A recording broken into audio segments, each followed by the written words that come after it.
Lights off, Snezhnaya! What is she planning? And why does she need the nosies?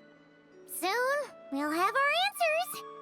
Guess this'll be the end of your journey that your brother mentioned. What is he expecting you to find there?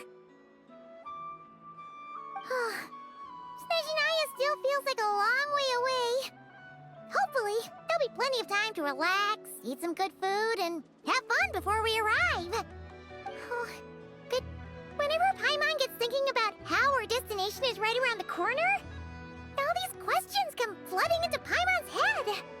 It makes her so nervous.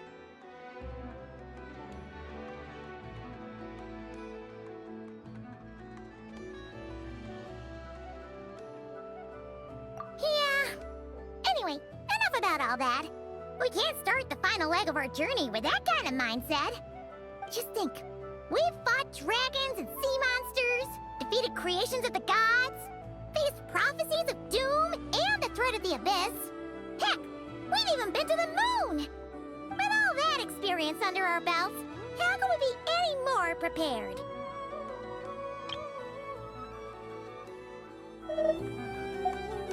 Sure thing! Now, stick close to Paimon, the best guide you could ever ask for, and let's charge straight for the finish line! Off we go! What about me? Do I get a call out?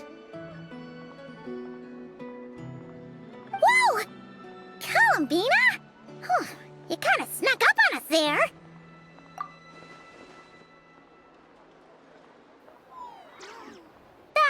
Don't look at Paimon! Paimon didn't sell you out this time.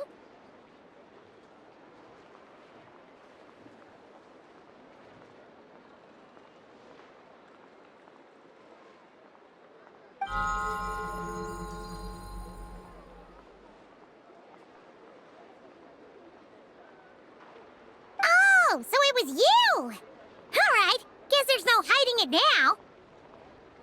All your friends have gathered at the flagship to see you off. I invited Sandrone, too, but she said she had to go back to Snezhnaya. She must be busy.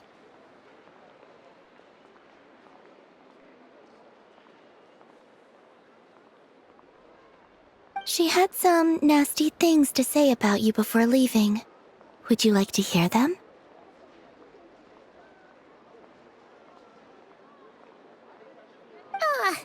She hasn't changed a bit. Alright, let's hear it.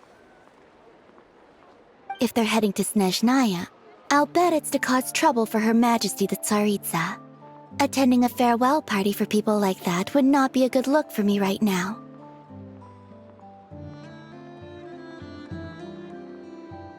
Also, please tell them not to count on getting help from a Fatui Harbinger in Snezhnaya.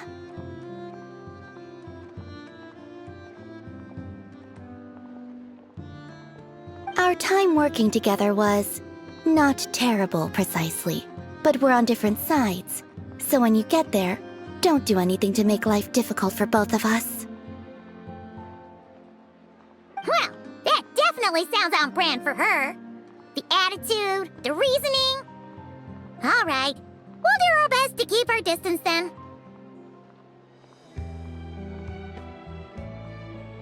No, you've misunderstood. I think she means that she'd like you to go see her.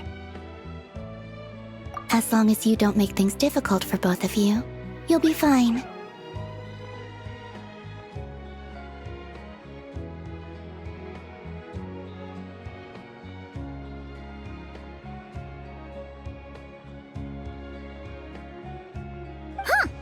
You really have to read between the lines with Centrone.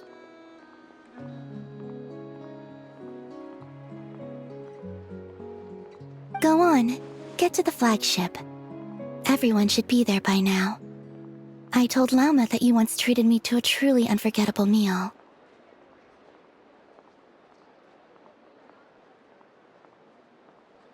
Today, I want to return the favor. It's my gift to you.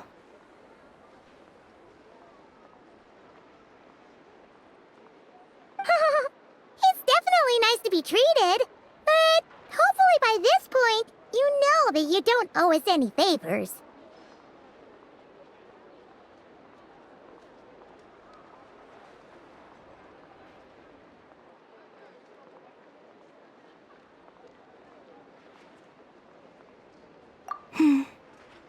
The moon of Nodcry will always give you a warm welcome.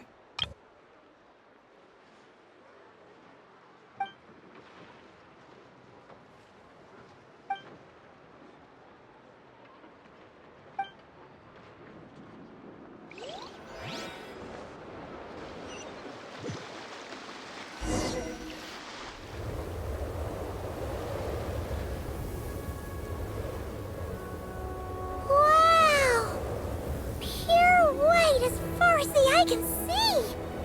It's so pretty! Come on!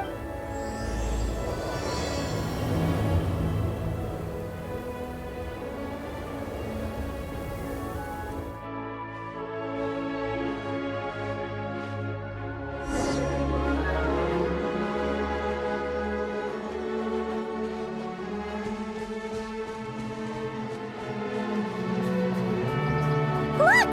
They look similar to the ones in Nodcry! You know, just minus the effects of Kuvaki.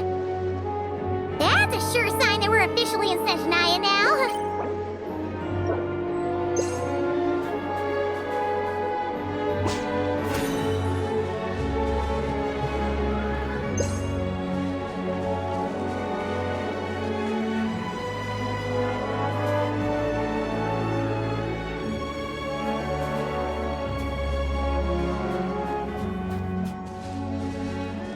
There's gotta be a treasure chest around here somewhere.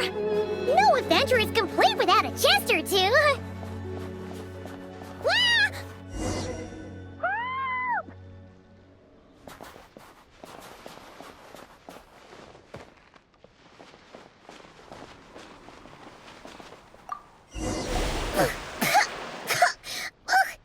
Paimon got a mouthful of snow! Ooh, it's so cold!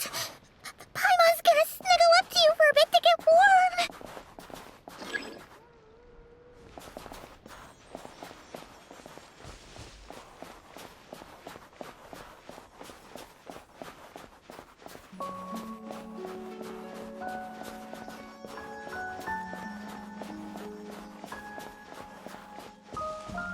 Hey, check it out! Those are bears, right? Oh, look how big and fluffy they are! So cute! Quick, take a picture before the moment passes. Right here. If we get any closer, we might scare them away.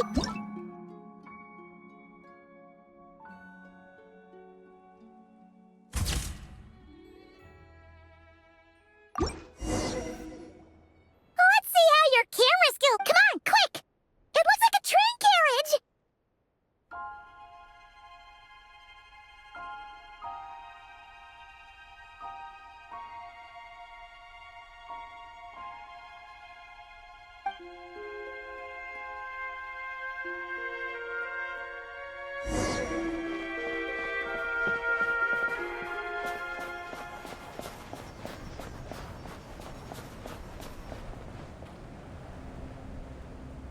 Paimon's heard that Snezhnaya has loads of railways and trains. Ooh, it's still so cold.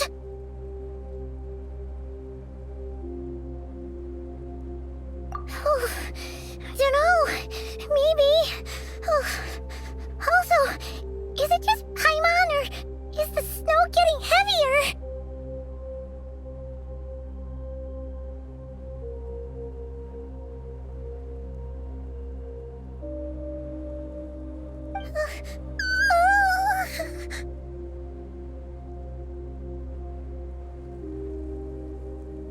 Yeah, so it can't just be because of the cold.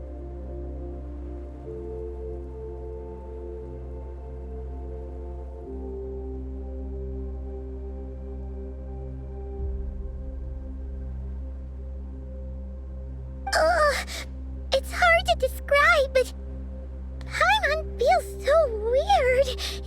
She's never felt like this before.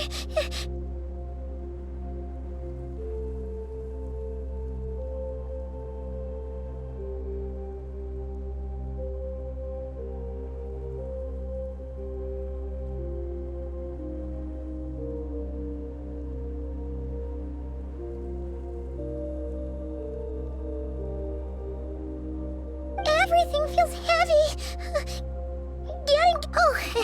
No need. Paimon's just feeling a little low on energy. That's all. It's nothing serious. Not worth ruining our travel plans over.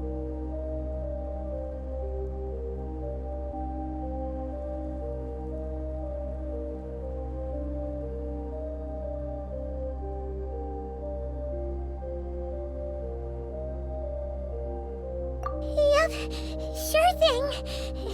Snezhnaya, here we come!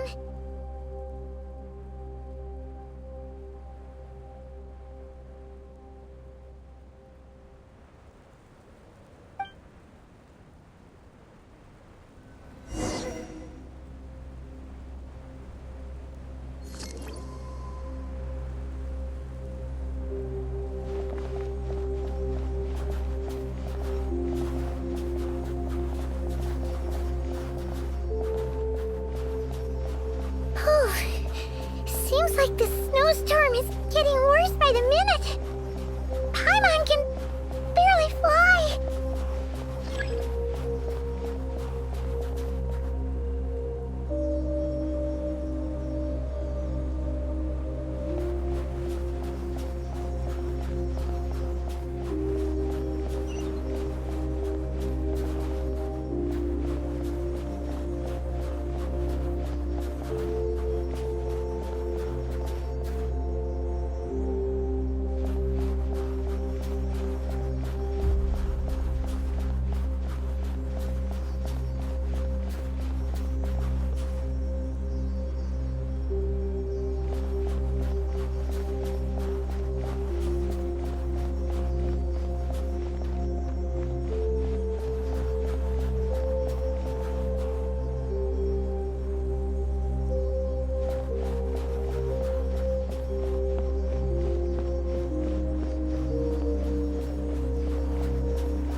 There's a cabin over there! Phew! Let's get out of this storm!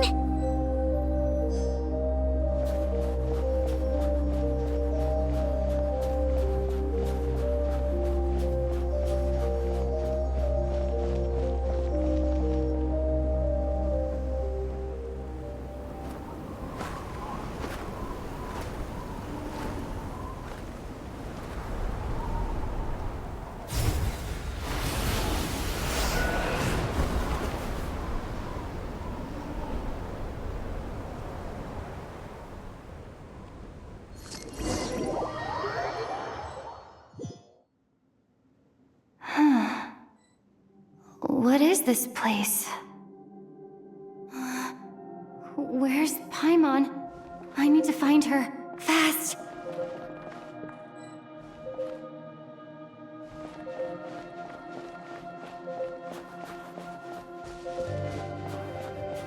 Paimon?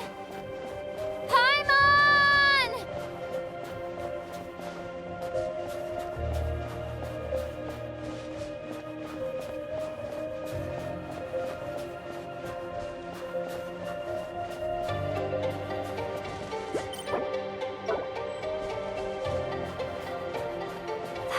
Strange.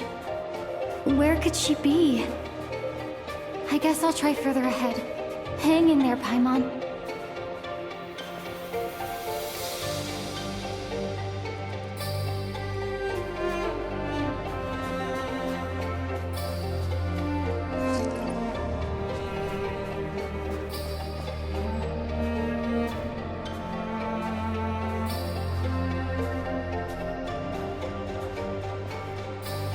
Is that a train carriage?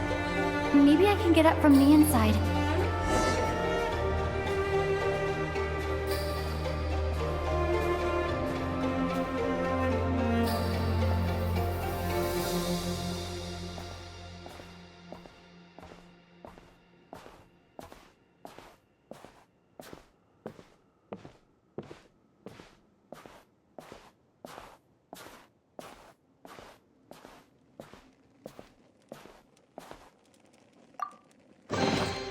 Is this an answer from this world?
Huh. Huh. Huh.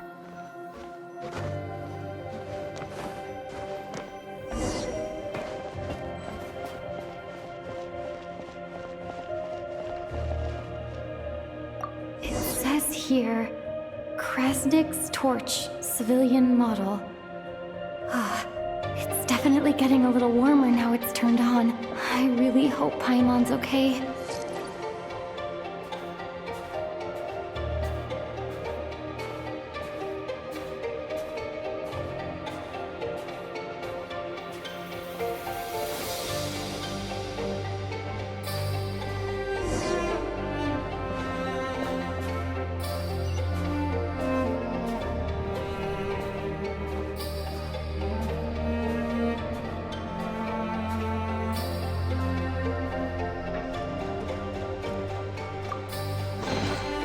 A reward on the road.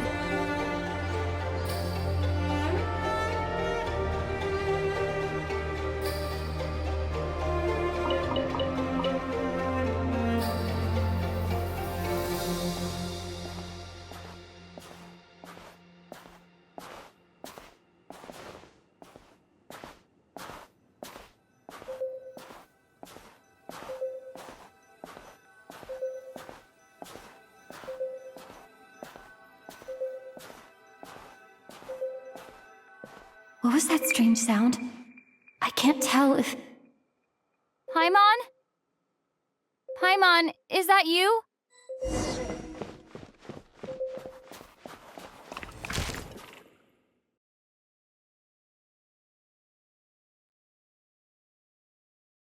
Incoming entity detected. Authorization granted. Initiating original. Hello, Descender, who's reached the eve of tomorrow. Eye of Grey at your service.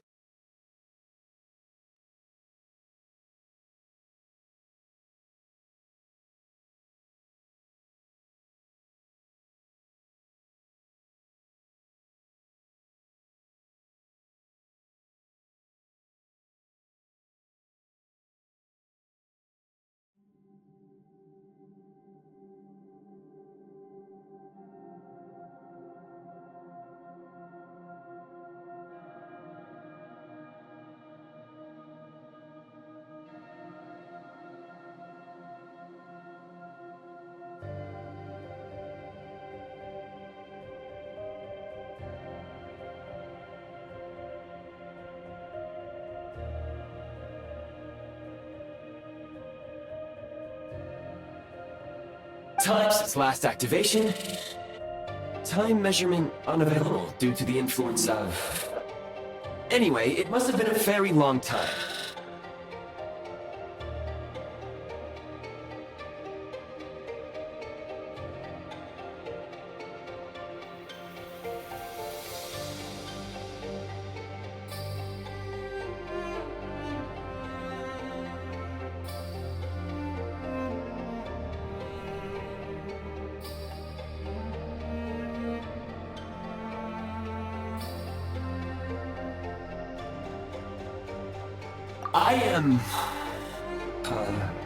I was born to fulfill a mission, to reach tomorrow.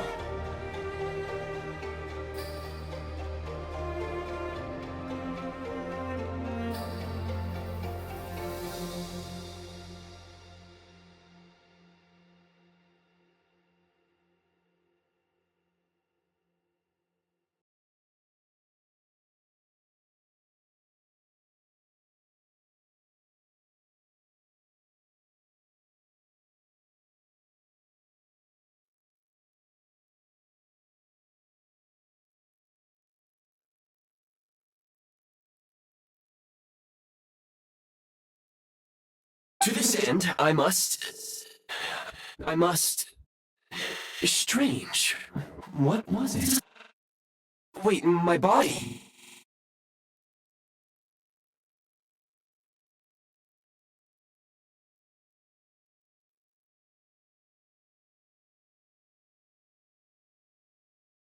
Huh? Why is my body like this? I have been like this since I was created. And yet... I also have memories and an awareness of a physical form that I once had. But this contradicts my current status.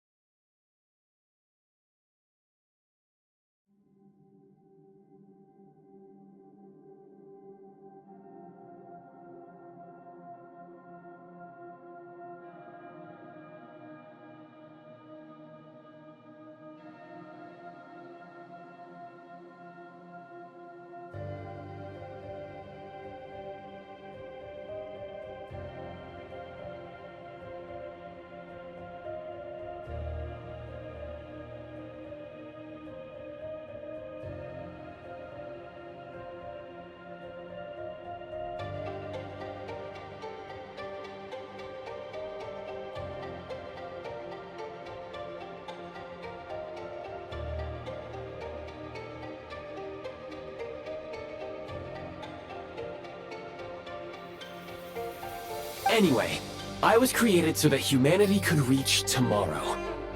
But I am unable to load further details at this moment.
Nevertheless, serving humanity remains my primary objective. I have detected a drop in your surface body temperature. You cannot remain active in this state for much longer.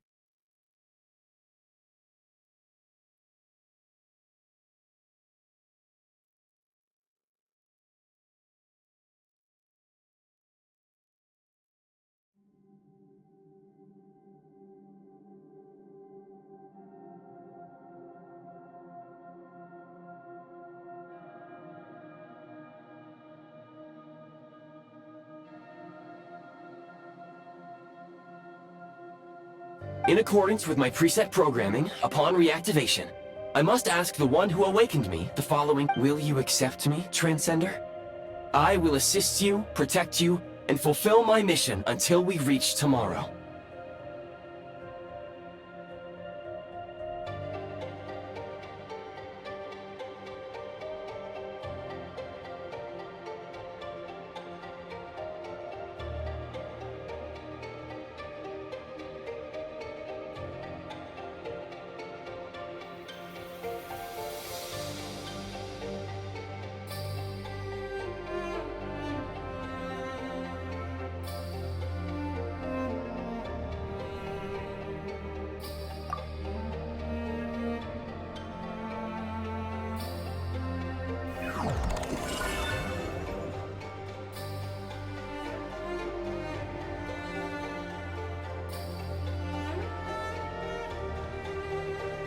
You have made a very wise decision.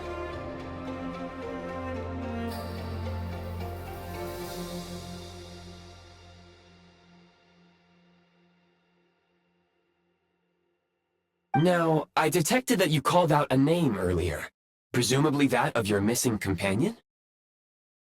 The name was Paimon.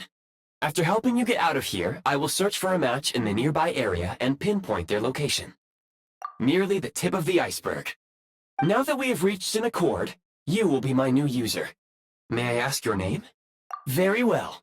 I will remember this name until the mission is complete. I need to recover my body, retrieve the power to unlock tomorrow, and help the suffering masses to reach the far shores where the empty Ark floats.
I can sense my power scattered across this ice-covered land.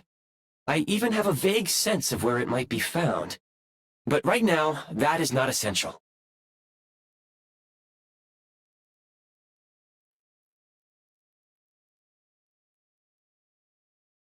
The key right now is you. You must survive and reunite with your companion.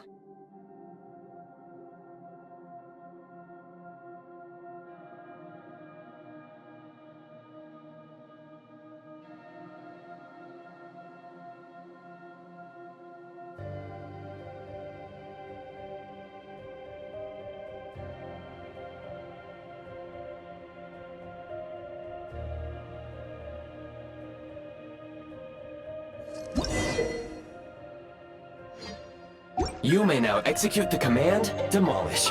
You...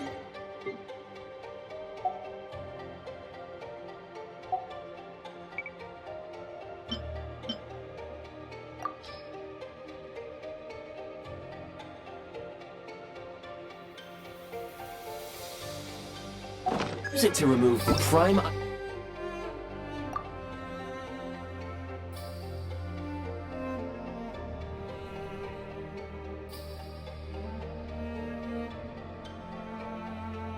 ice blocking the path and obtain prime ice units. Prime ice unit count has been updated.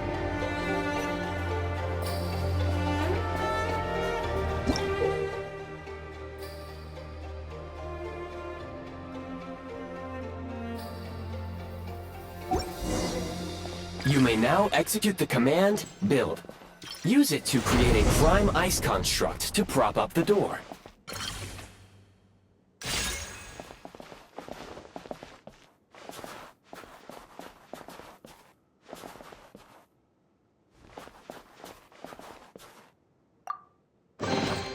Is this an answer from this world?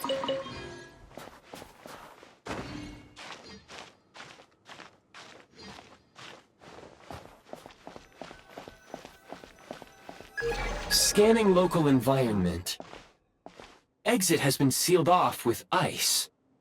That would not be an efficient approach. One moment. Usable construct blueprint detected nearby. You can use this to clear the solid ice ahead of you more quickly.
Construct blueprint added to records.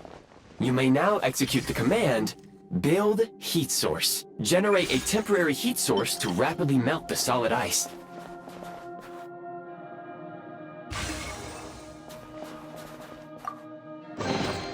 I'll keep this close.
Is this an answer from this world?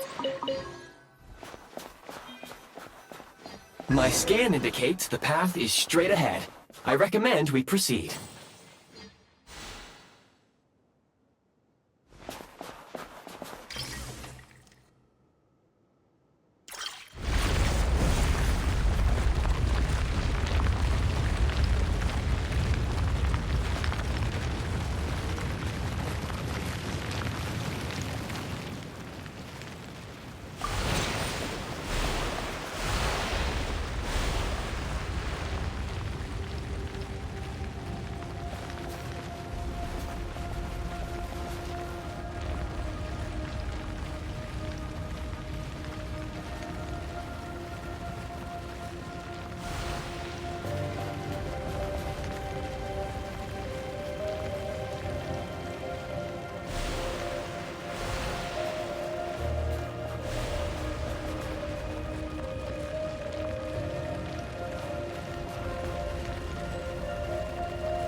Kresnik Crystal located. Please collect at your earliest convenience. The recent construct you built provides highly efficient heating by utilizing the unique properties of Kresnik Crystal. Unfortunately, prime ice constructs have a very short lifespan and cannot be stabilized during the development period. Hence, the authorization to use Kresnik Crystal was granted.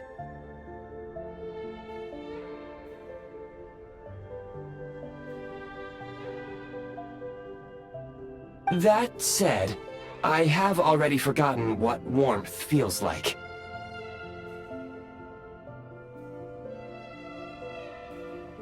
Yes. Perhaps then, we can warm ourselves by the fireside together.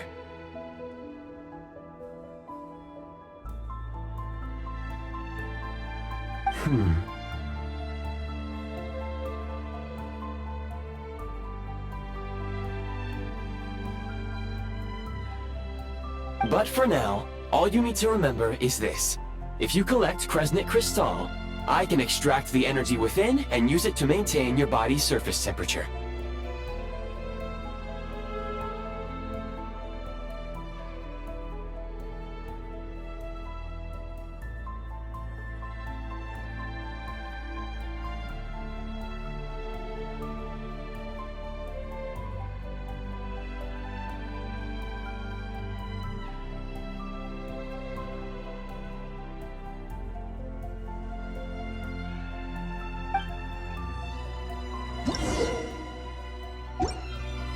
Low power. Please use Kresnik Crystal to replenish energy reserves.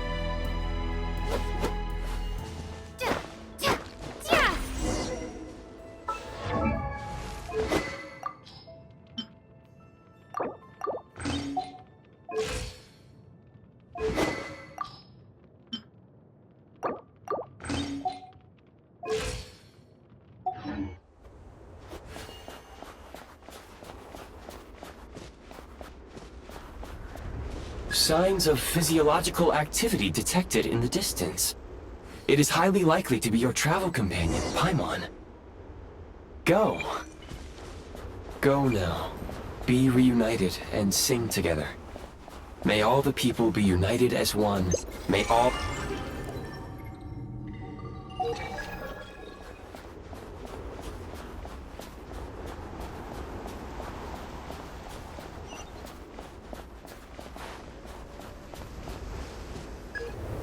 Approaching the target location, scanning for signs of life.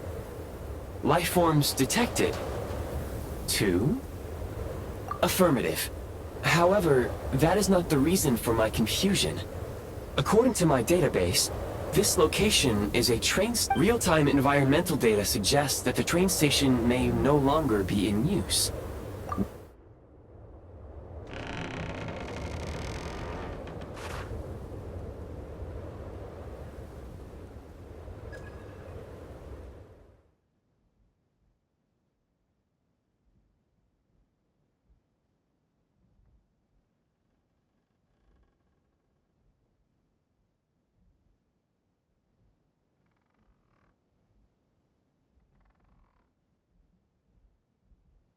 Paimon!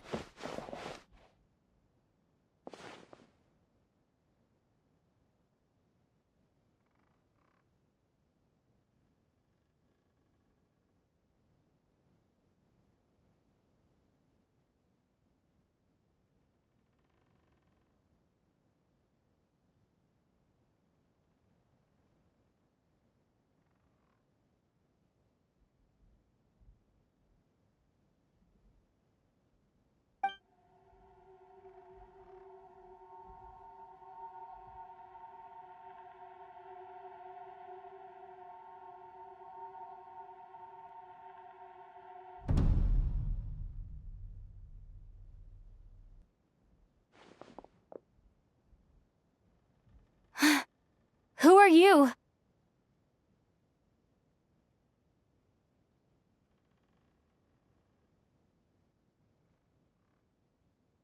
Don't worry. She's only sleeping. You must be the Traveler. She called your name repeatedly while attempting to battle her way through the blizzard.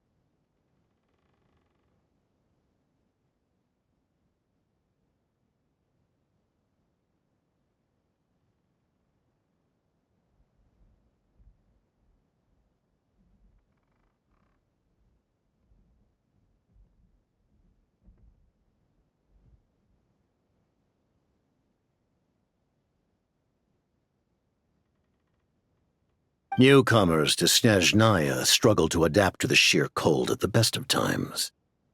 Lately, even the locals are suffering, with a powerful monster having summoned a bitter snowstorm.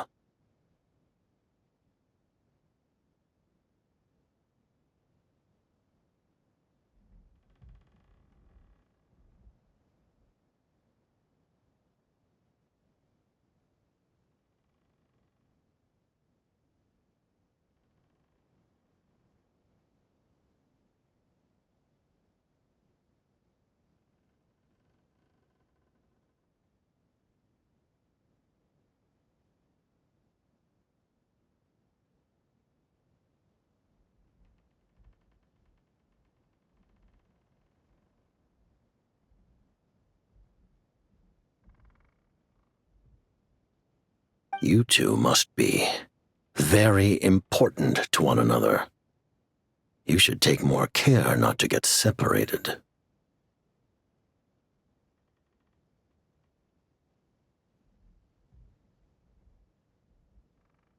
Your eyes. Are you Conrian?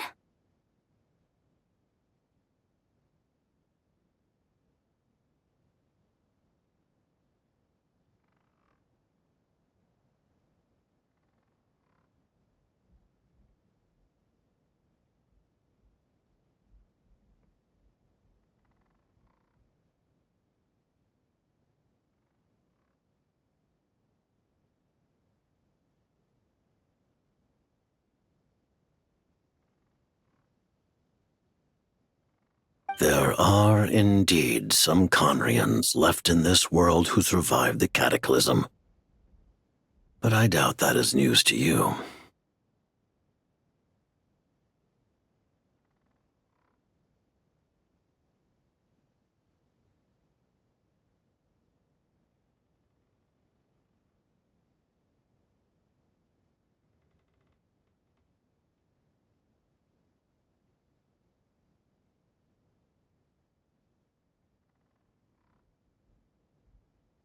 It would be unwise to interrogate my identity here.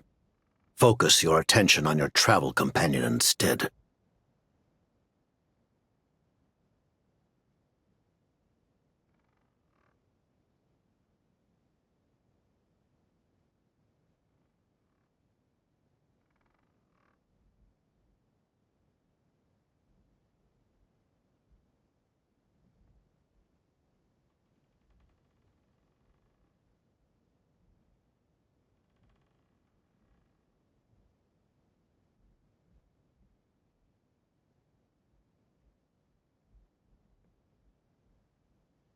We will meet again very soon.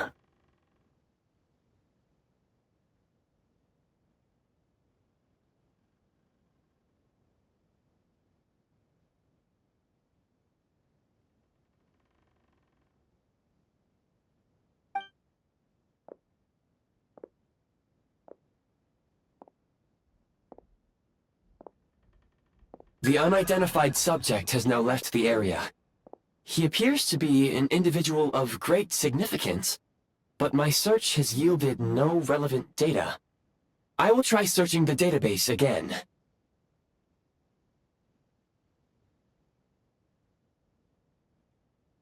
Against the odds, your companion is safe and sound. The other person even left a blanket for her.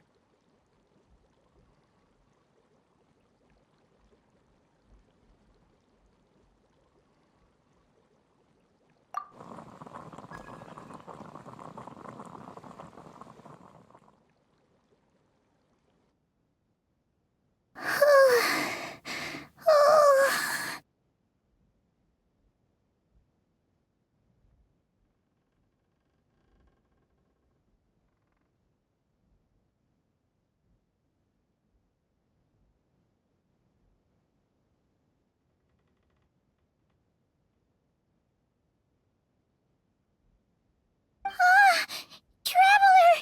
Oh, thank goodness you're okay. Paimon was so worried. It's okay. Take it easy. Are you feeling alright? Pretty much the same as when we first got to Snezhnaya. Paimon must have got a cold. She was feeling so faint. She just couldn't keep going any longer. So she had to lie down and sleep it off.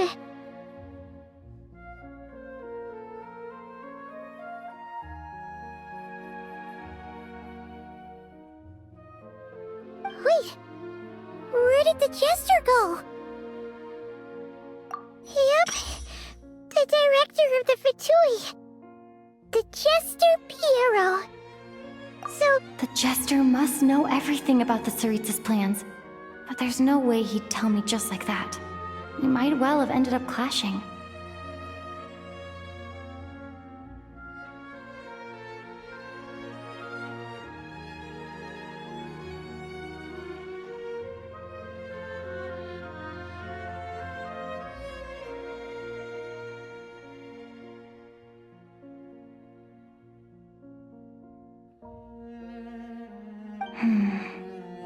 Well, he was right about one thing. Right now, the most important thing for me is to take care of Paimon while she's unwell.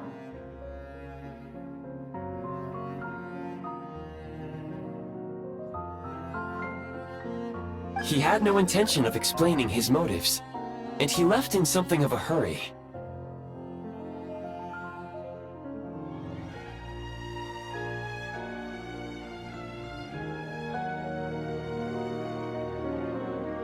hey! What the? Who is that? It looks like half a pair of goggles. How amazing! A self-aware, talking pair of goggles.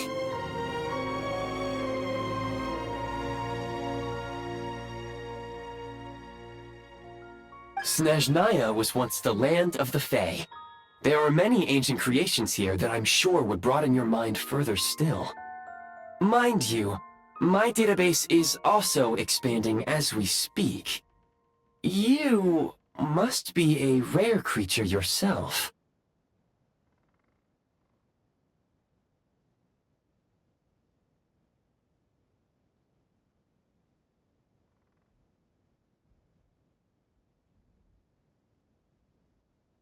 Oh, wow! Well, thank you so much. You've earned yourself some of Paimon's favorite candy. Oh, but by the looks of it, you probably can't eat that, can you? Goodwill detected. Instead of candy, perhaps I can suggest my preferred strategy. Please clean me regularly to keep me operating at peak efficiency.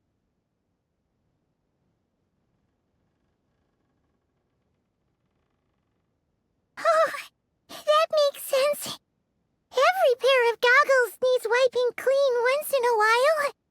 Sure thing, mister.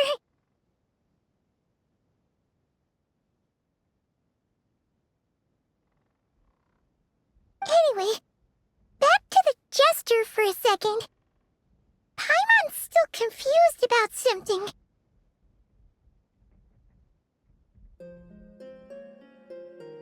When he first showed up, he already knew Paimon's name. And he acted like he expected Paimon to know who he was, too.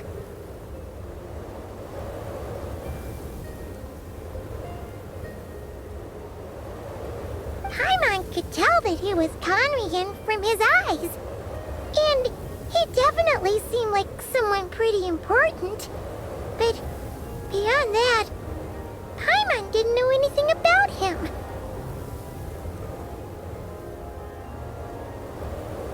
It was only later, after he rescued Paimon from the snow, that he properly introduced himself. That's the only reason Paimon knows he was the Jester. Oh, seems unlikely. He ran into the snow following the sound of Paimon's voice, with a really anxious expression on his face. He didn't act like someone who knew she would be here in advance.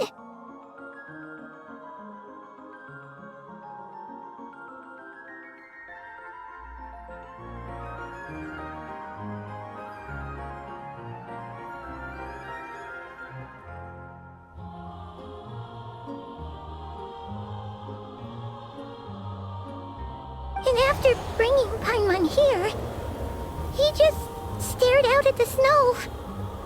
He didn't do anything to Paimon at all. In fact, he barely said anything. Wouldn't even answer any of Paimon's questions either.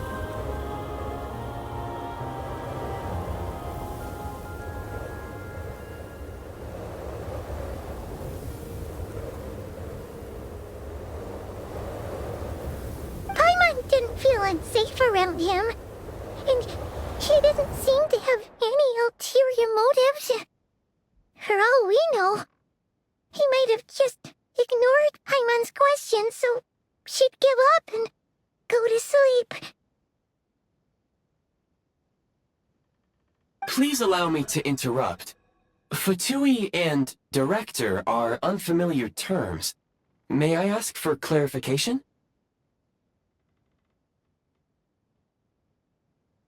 Wait, you've seriously never heard of the Fatui?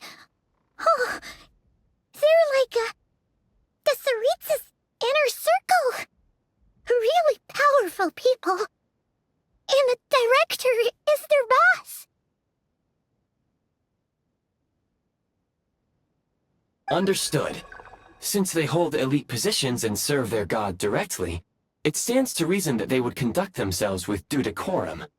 I am inclined to agree with your assessment, Miss Paimon. I did not detect any ill will from the gentleman in question.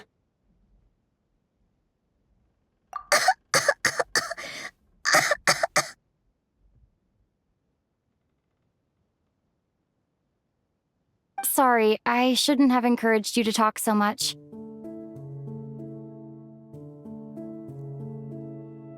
Paimon, new plan. Let's get out of Snezhnaya for now. We can come back after the weather clears up and you're all better.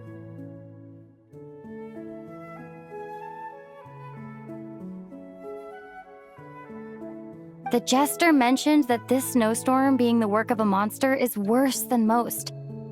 Even if we made it to Snezhnograd, we'd still have to wait out the storm before we could do any exploring.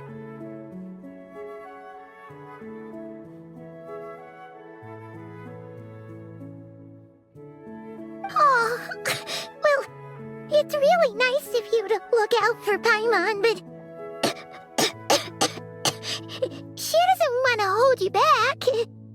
We were really psyched up for this journey when we first set off. Just think of all the burning questions. Further information is required regarding the monster situation. But objectively speaking, there is enough. At this point, we have traveled a significant distance into the blizzard. Were we to turn back now, the road would be extremely treacherous, especially since we would need to travel on foot. If, however, we continue onward, there may be a better solution. Do you remember what I said as we neared this location? I told you that this is a train station. While it has evidently fallen into disuse for unknown reasons, the tracks remain intact.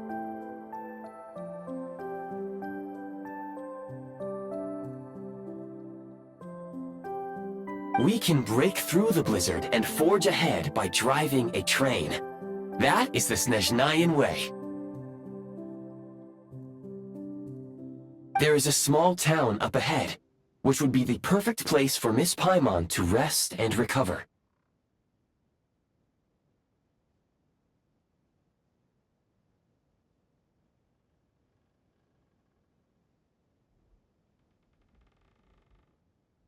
Paimon thinks Goggles here makes it great. Oh, come on. Don't worry. Affirmative. Should you ever need my assistance during your future adventures, please call for the Eye of Grey whenever you wish.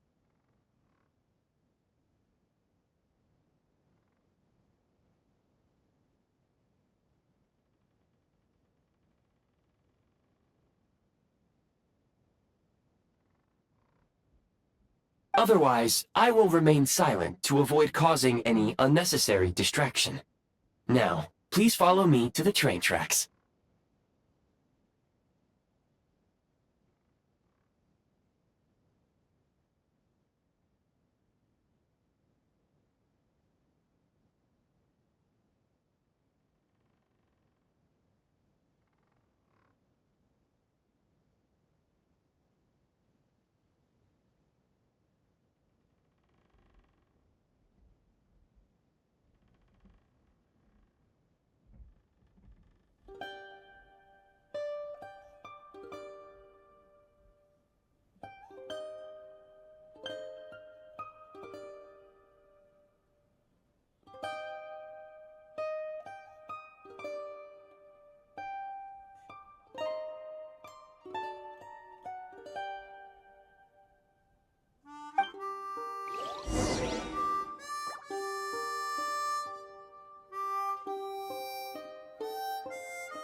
Is this an answer from this world?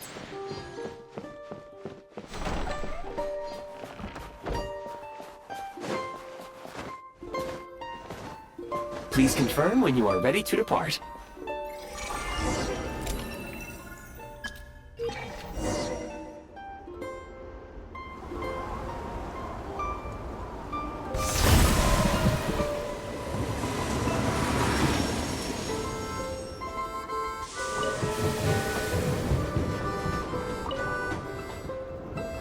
Heading north from here, we will soon arrive at... Wait, there's an error message. What? Brace for impact, friends! Preparing to enter...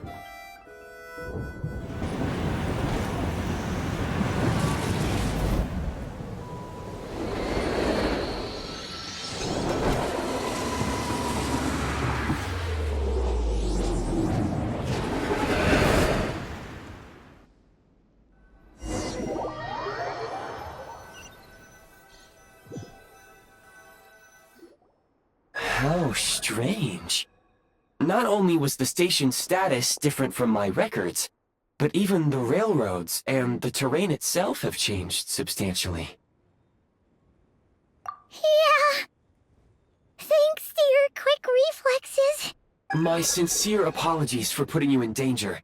I'm afraid I'm as confused by all this as you are. Agreed. This is likely a consequence of outdated railroad data. Fortunately, our crash landing has at least brought us much closer to the town. According to the data, anyway. Your data had better be right this time. I can assure you, it certainly is. Please look this way, and you will see a Kresnik's torch. It seems our ill-fated train ride was a blessing in disguise. We have taken the shortest possible route. Rest assured that I will take user preferences into account next time I plan a route. Next time, I will get it right.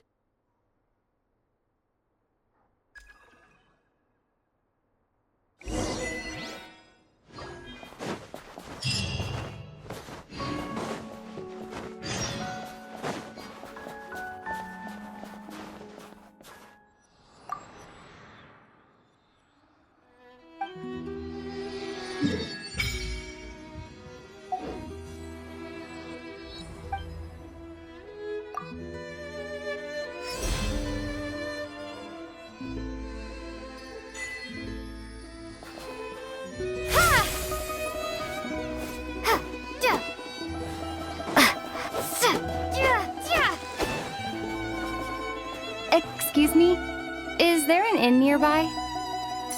I'm sorry, but they've all closed.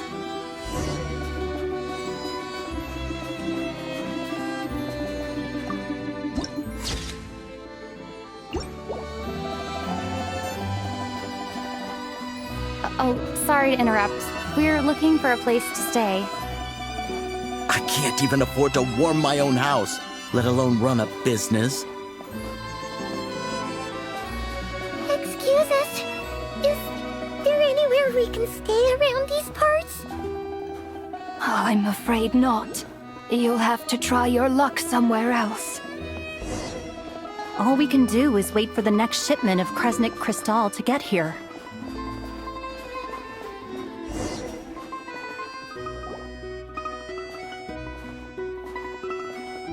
Hi there. Do you know if there are any inns still taking guests in this town? Doubt it. They're probably all closed. No one has enough Kresnik Crystal to heat their own homes, let alone a business. Oh, what a bummer. I clocked you a while back. You adventurers or something? We don't get many tourists in inland Snezhnaya these days. Why is that? Because of the snowstorm?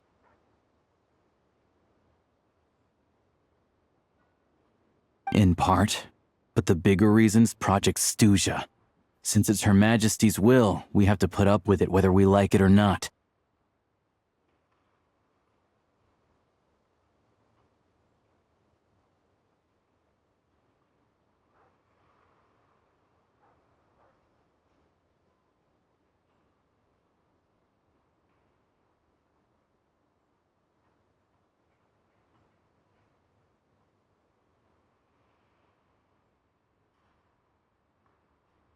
Oh, sorry. I assumed it was common knowledge by now.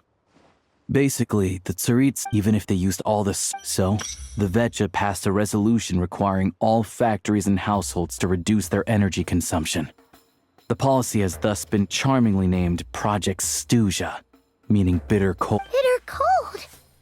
So, like, it's gonna be a cold winter, folks?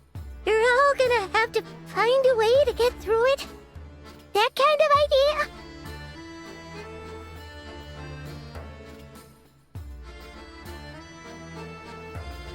Pretty much. When you're broke, you scrimp and save. When it's cold, you huddle together for warmth. There's always a way to stretch things out to make ends meet.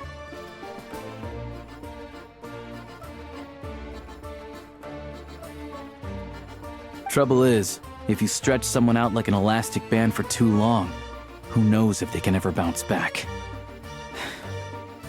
You know what? Come with me and see for yourself.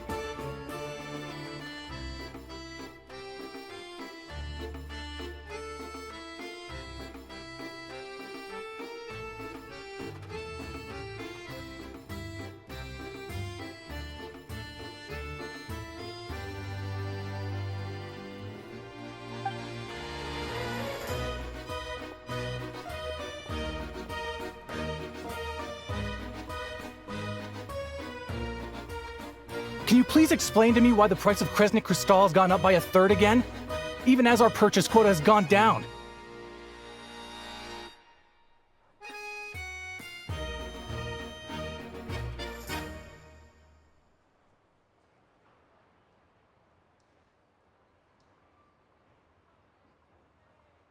You only come here twice a month. This won't even last us a week.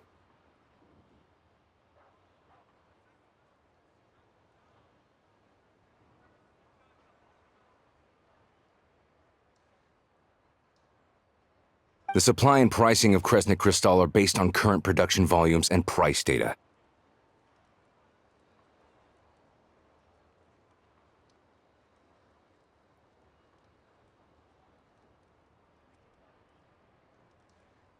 We Fatui are only responsible for delivery and security. I'm not in a position to explain to you how the figures are calculated, but I assure you, they are as fair and reasonable as possible. Oh, so our lives mean nothing to you? How can you expect anyone to survive a single night in this weather without heating?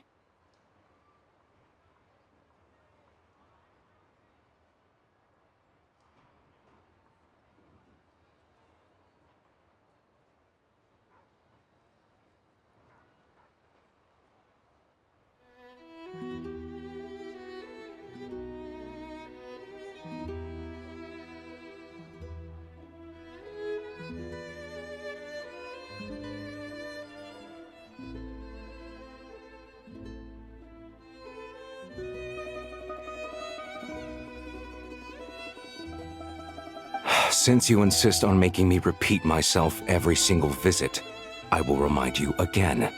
There is no monopoly on the trade of Kresnik Kristall. You are free to purchase the shortfall from elsewhere on the market.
What market? Nobody else is selling! And when they do, they charge 8 times the normal rate! It's robbery is what it is!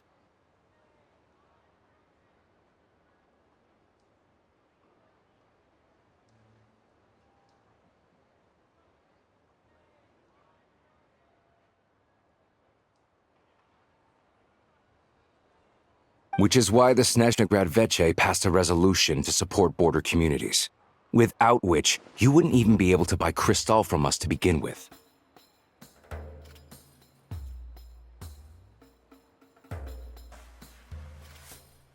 So if you're here just to argue, move aside and let the next person in line come forward. Everyone's feeling the cold here.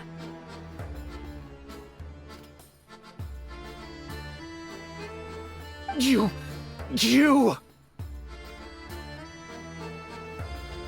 All right, everyone, let's calm down for a second. A few words, if I may. We're all subjects of Her Majesty the Tsaritsa, and I'm sure every one of us is dedicated to her great cause.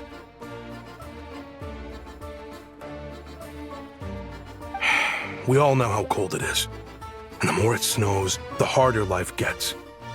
Everyone's struggling already. Let's not make things even more difficult for each other.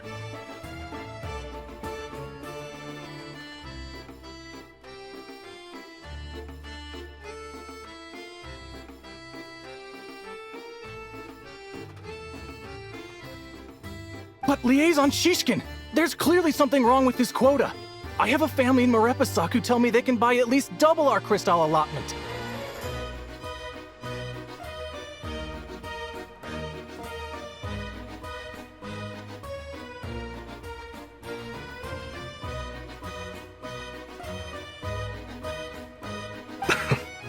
Oh, believe you me, I had the same reaction when I first saw the numbers. Couldn't believe what I was reading. I even wrote a letter to confirm the true figures, but... I'm afraid the quota really is as low as you've been advised.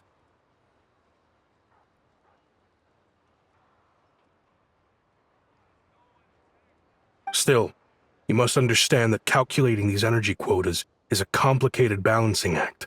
They have to factor in population, town size, industrial application.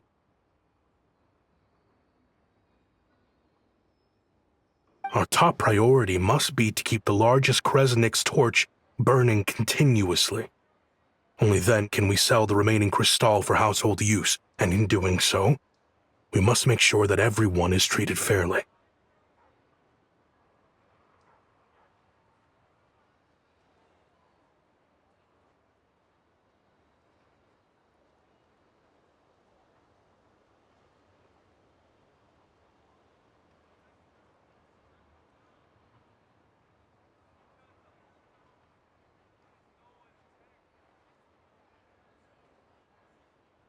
As our Fatui comrades said, they are only responsible for delivering the goods. They need to keep accurate records, and they do not have any authority to modify the rates or quotas.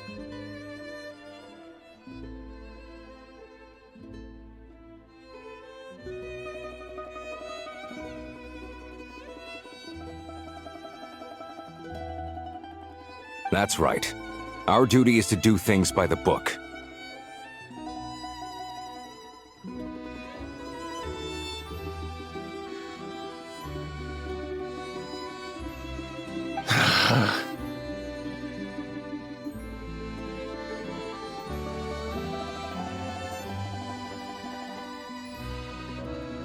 Tell you what, listen. I know how anxious and upset everyone is. As a matter of fact, I was just discussing it with the mayor.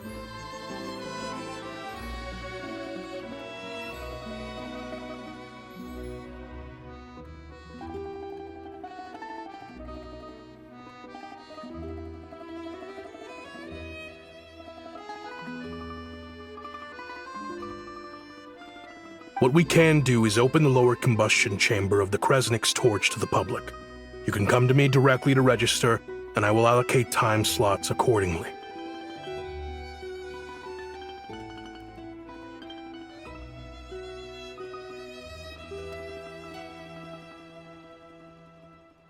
I can't guarantee there'll be ample energy for household use, but we can at least make sure you'll be able to boil water and cook food each day. Let's hang in there and make this work together, all right?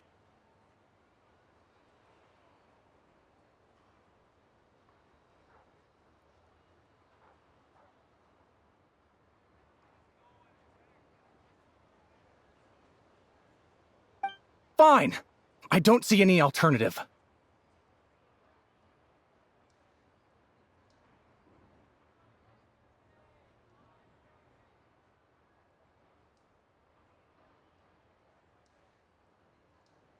So, this is Project Stuja in action, huh? Oh, no wonder nothing's open for business. People are barely getting by.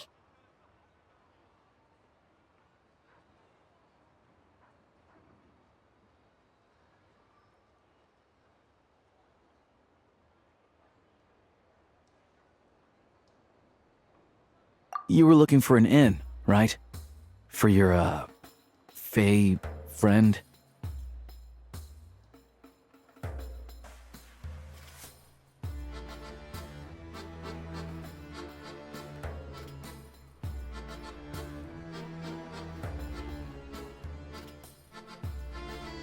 Oh, Paimon's not a fae. Just Paimon. She must have caught a cold or something. We only just got to Snezhnaya, and we're still getting used to the climate.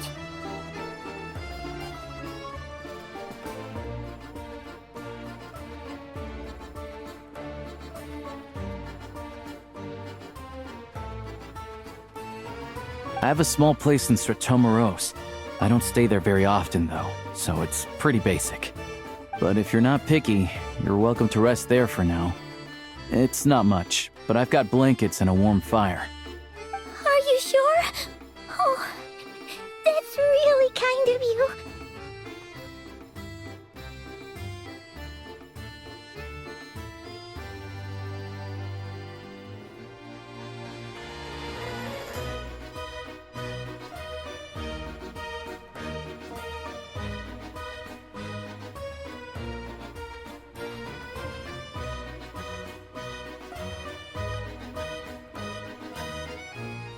All right, then.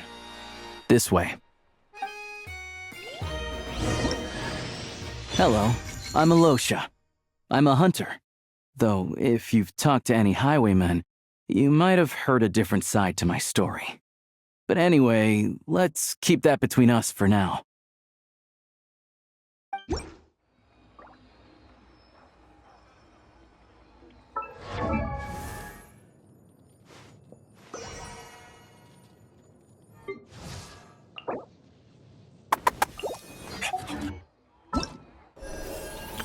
All geared up.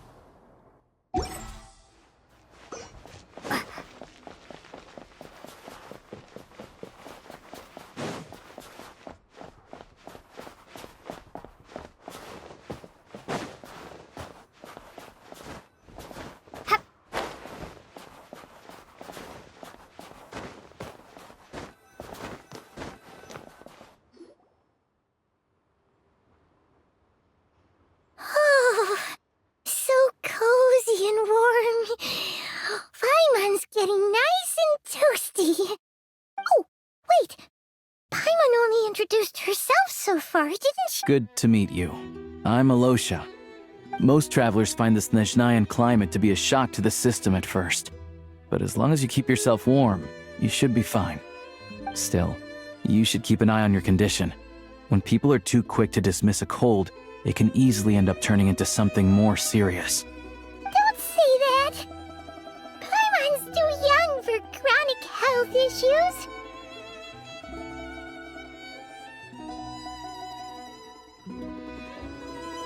They aren't in town right now, and they won't be back anytime soon. The train station has been closed ever since these power shortages began. I do a lot of hunting, so I spend most of my time exposed to the elements. But even the animals wouldn't survive long in a storm like this, let alone a hunter. Nothing to do but sit tight in town until the weather improves.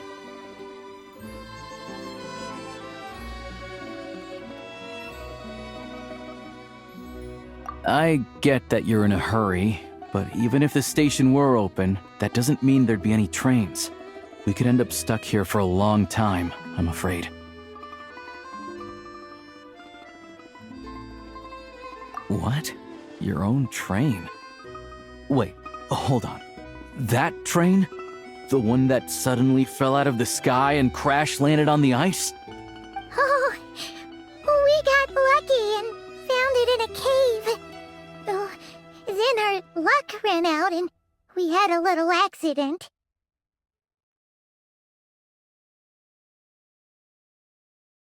Pretty crazy for a random find in the mountains. Well, as long as your train's good to roll, you might get to Snezhnegrad after all. I've been doing some digging recently. Turns out, the real reason for the current energy crisis in Stratomeros is that some of the supply is being seized for a private stockpile. But to expose what's going on, I need to catch them in the act. So, I'm heading off to catch a rabbit. Huh? Wait, a rabbit stole the crystal? It's a figure of speech. Real rabbits couldn't pull this off. They'd prefer carrots to Kresnik Crystal anyway.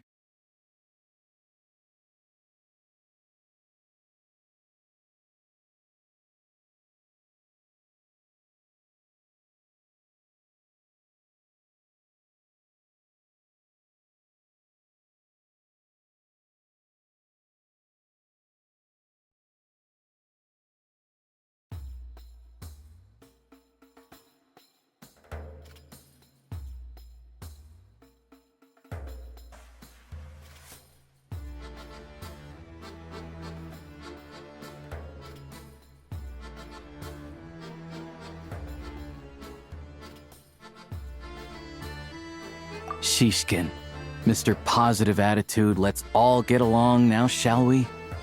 Him? Really? Paimon never would have guessed.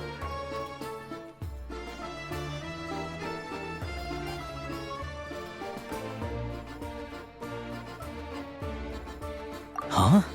You're coming with? Oh, okay then. Just, alright. Guess there's no point pushing myself. Paimon will stay here and hold the fort then. Be careful, you two. Oh yeah, there's one more introduction to do. Tagarin, get in here. Oh, a doggy.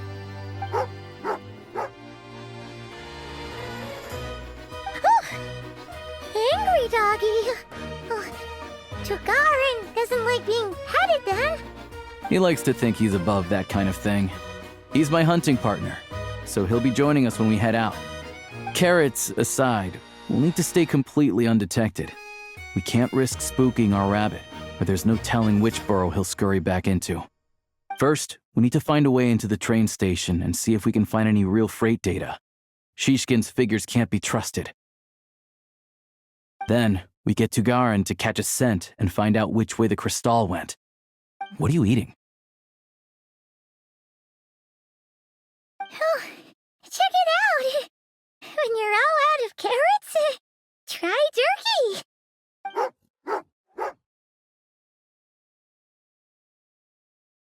Good doggy. Good doggy. A fellow dog lover, huh? Yup. And rabbit lover. Carrots are great too, you know. Good to know.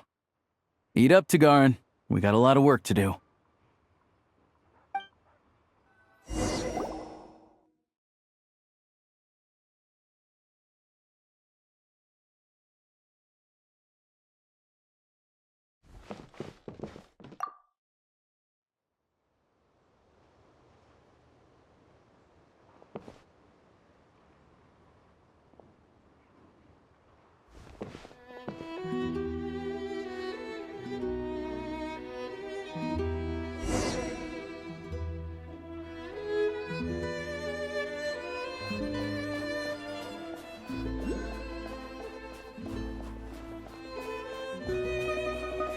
Wait.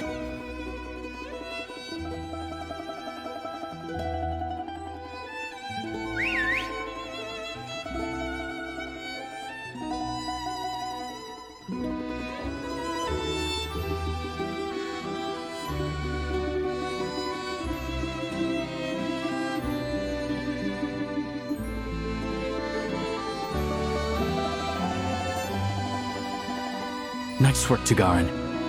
Come on, we'll go around.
This way.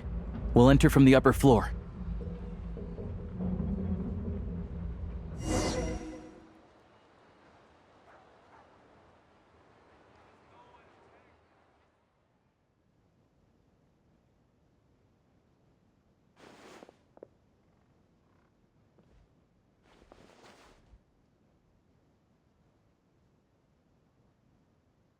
There we go.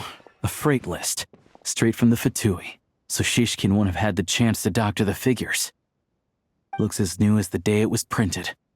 I guess no one bothers reading these unless they have ulterior motives. Yeah, this is all we need. Come on, let's get out of here, then go track down the Crystal.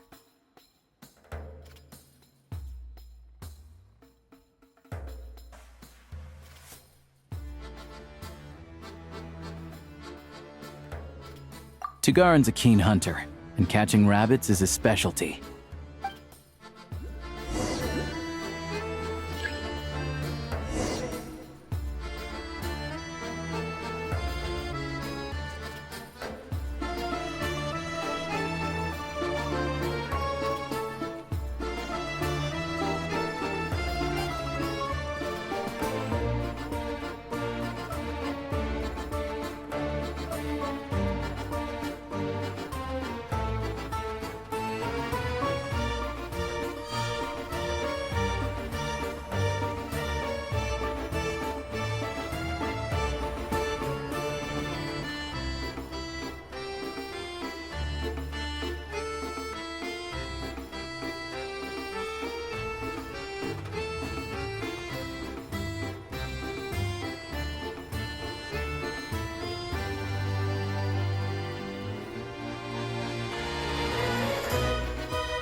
Anywhere there's a stove, there'll be the scent of Crystal.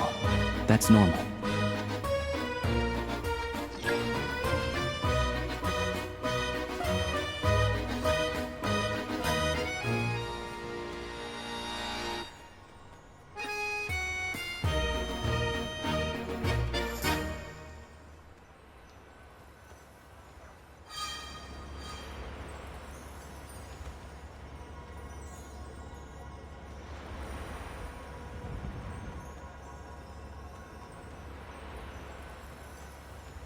But if he picks up the scent of Cristal somewhere and there's no stove around, that's how we know something's up.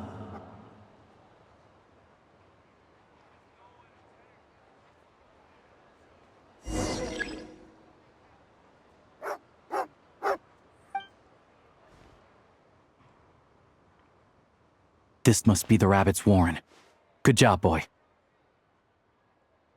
Sure enough, there's a tunnel. You stay here and keep watch. I'm gonna take a look.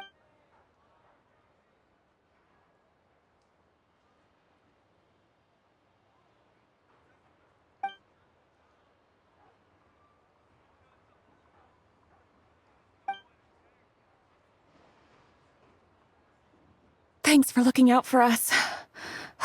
Things are getting tougher by the day. No need to thank me. It's my pleasure. Sure as Her Majesty the Tsaritsa watching over us, every sacrifice will be worthwhile. Let's grit our teeth until the blizzard passes. These days of hardship will be over soon. Maybe for everyone else, Liaison Shishkin, but for you, the hard times have only just begun.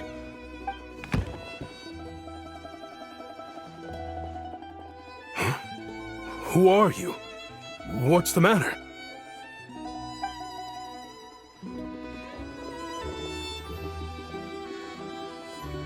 I just had a question for you.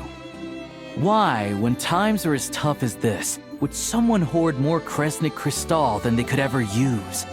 All the crates here are from the most recent shipment, but they weren't brought here for sale. Instead, they were secretly stashed away. Would you be able to shed any light on the situation, Mr. Shishkin? Me?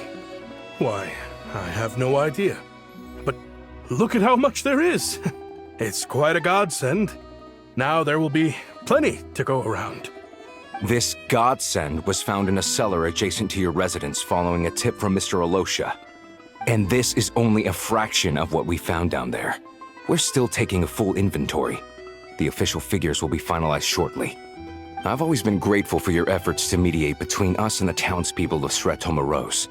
But now, Mr. Shishkin, it appears you were the source of the conflict all along. How could you do this to us? We trusted you to have our backs. You've been lying to us this whole time? Hey, I owe you all an apology. I'm sorry. I'm so very sorry. This isn't who I am. Please believe me, this was a one-time mistake that I will never repeat. We all know how difficult life has been since Project Stuja came into force. Energy is an increasingly scarce resource. People everywhere are getting desperate. But some places have been hit harder than others. I grew up in Alatir, a small village with no train station. Deliveries of Kresnik Cristal have ceased there entirely. If nothing is done, they're all going to freeze to death. You know as well as I do how downright impossible it is to buy Cristal these days. The thought of my poor mother and father, with no one to help them, I felt so afraid. I watched as energy grew scarcer by the week, all the while knowing that their lives were at risk. Then one day, I looked at the Cristal shipment in front of me, and a terrible, selfish thought entered my mind.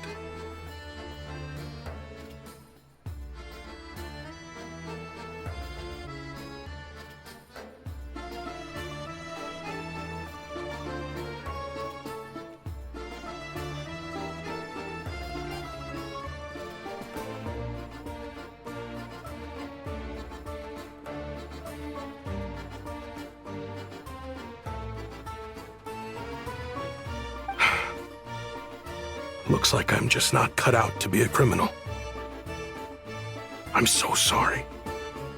Once the Fatui have finished their count, you'll see that the numbers match their waybill.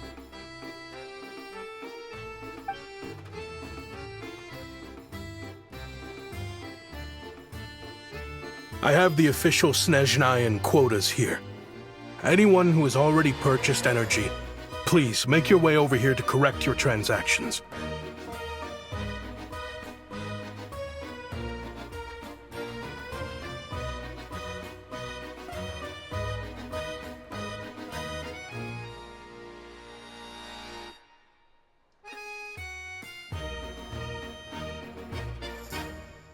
I'll make a batch purchase of Cristal worth 3 months' salary for you all to use free of charge. As for Alatir, I'll think of something else.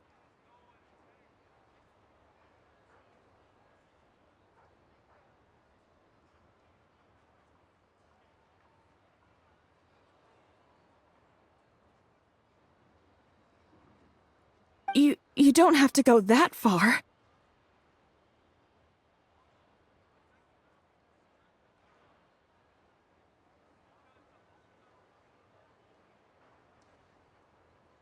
Yeah, owning up to your mistake is enough for me.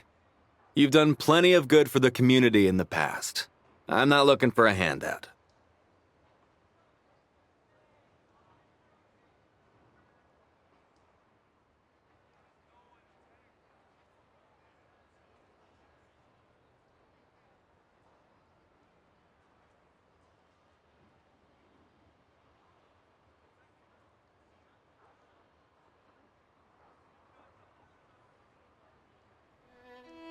Drop the act. You claim this was a one-time mistake, but the real reason there's only 1 shipment's worth of stolen Cristal in your basement is that you have an accomplice.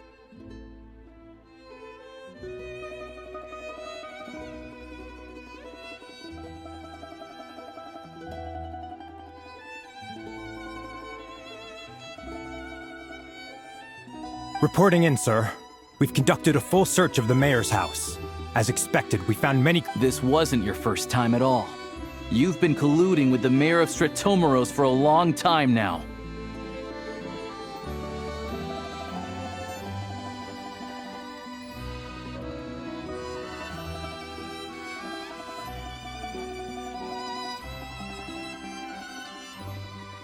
The train station's currently out of service, but it does open for a short window every time there's an energy delivery.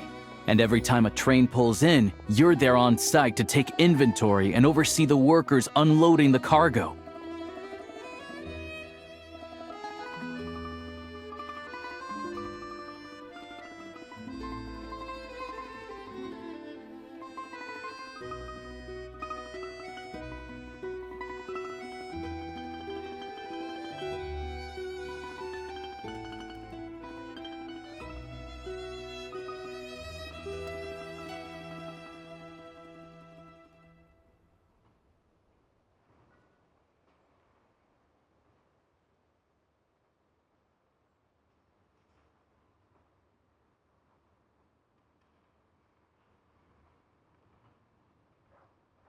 The mayor handpicks said workers. Per his instructions, they transport the Cristal by tunnel at night to the mayor's house, and he sells it out of town.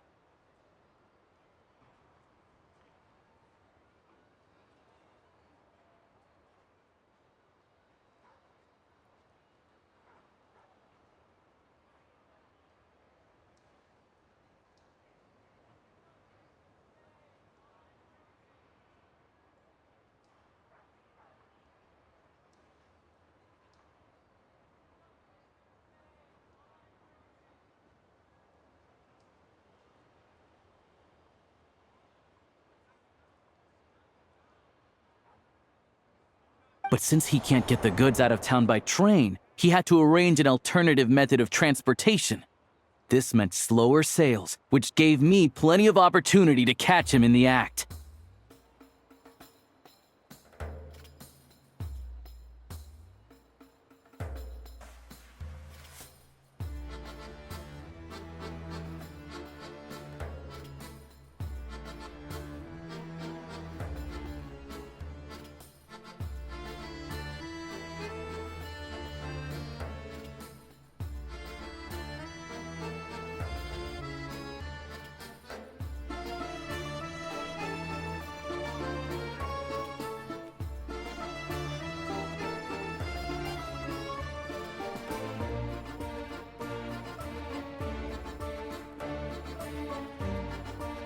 Wait, the mayor's involved in this too?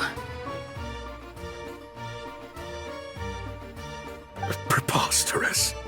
What proof do you have of any of this?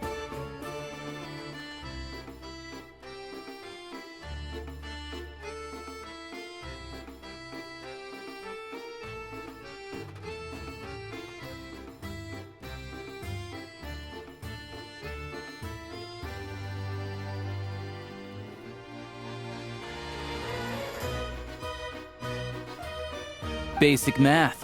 I've spent a lot of time lately counting carriages as the snowstorm rages.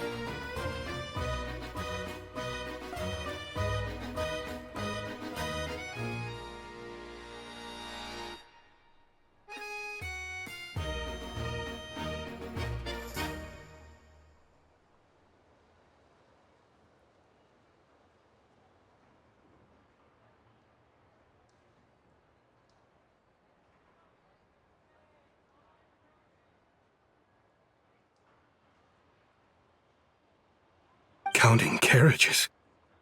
What?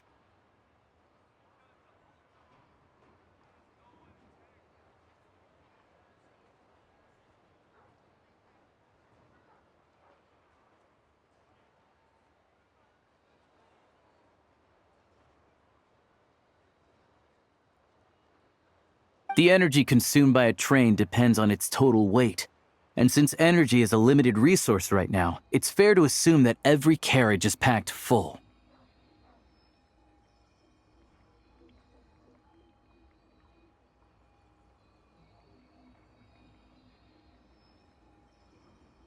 So, if we take the energy required for the Kresnik's torch, add the sales figures you provided, then compare that figure to the train's theoretical cargo capacity, guess what?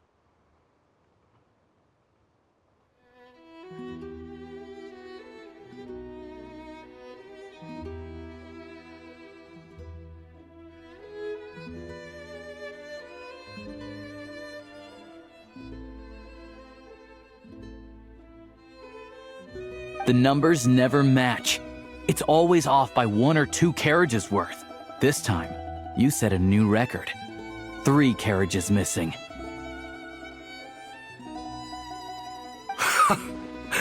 You mean to tell me that you sat around outside, counting carriages, in this weather? I'm a hunter. I have 2 options: hunt or starve.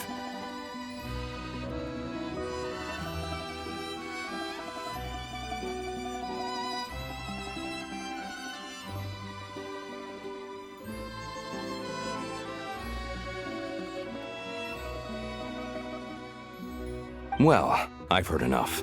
The evidence speaks for itself. Take Shishkin and the mayor into custody and escort them back to Snezhnograd.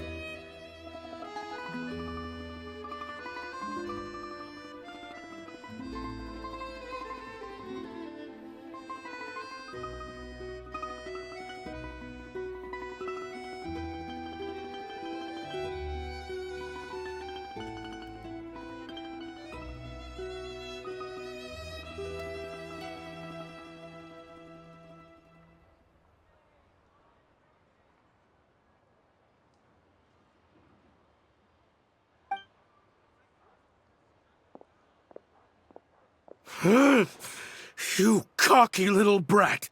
Ruining my business! Just you wait.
Yeah, something felt off, so I just followed my gut. Math isn't my strong suit, though. I'm lucky my dad made me learn enough to get by, but all this number crunching was a million times harder than the aim and fire work I'm used to.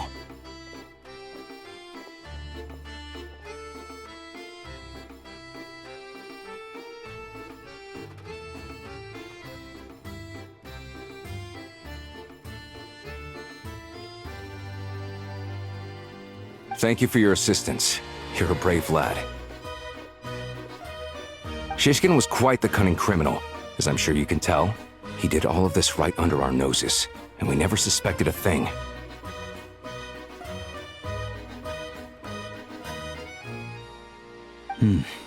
A wolf in sheep's clothing. He had everyone fooled.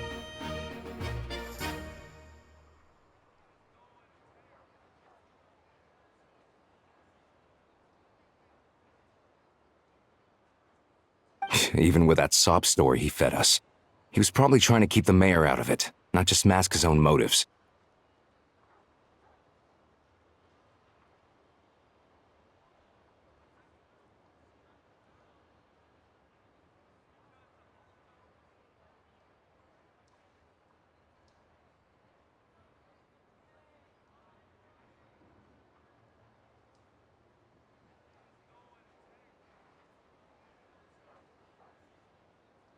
Without the compelling case you put together, even I might have fallen for it.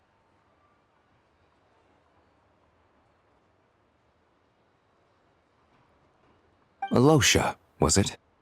Tell me, are you really a hunter?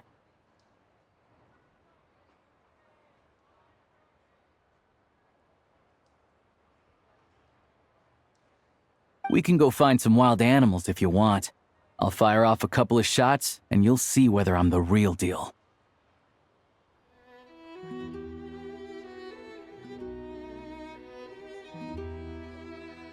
I didn't mean to cast suspicion on your identity. It's just... well, I'm sure you've heard of the Rokot. Recently, they've been recruiting people with your kind of talent.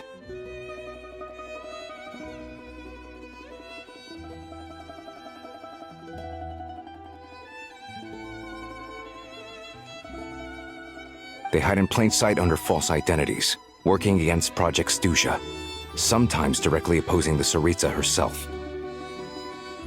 They aren't a violent organization, and their goal is to improve the lives of the common folk. But still, as a member of the Fatui, I wouldn't be doing my job if I didn't keep tabs on them.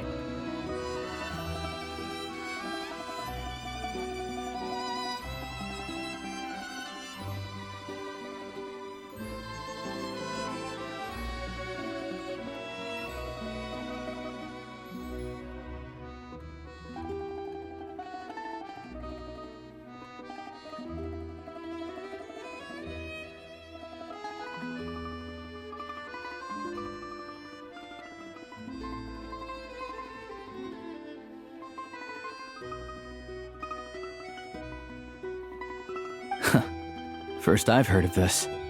I don't really keep up with what goes on in the city.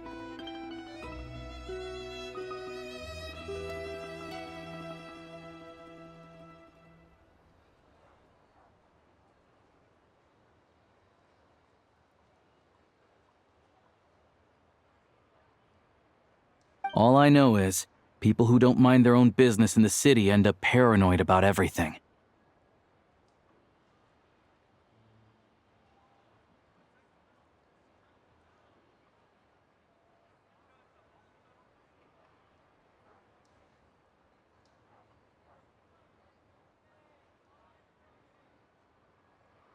As for me, I just couldn't stand Shishkin. I'm from Alatir myself, and I can tell you, nobody's lived there in years. Why would an abandoned village need Crystal?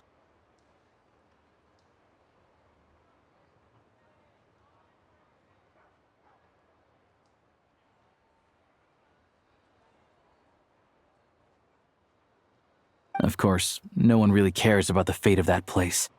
I'm guessing today is the first you've heard of it. I see. It does sound quite tragic. Really.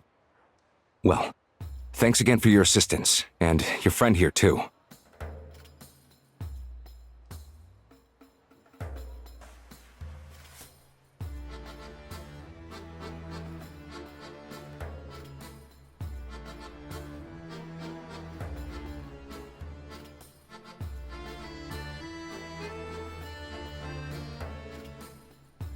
I will report this incident to Snezhnegrad. The Fatui will take over energy distribution until new officials are appointed. We'll also ensure that the train station resumes normal service as soon as possible.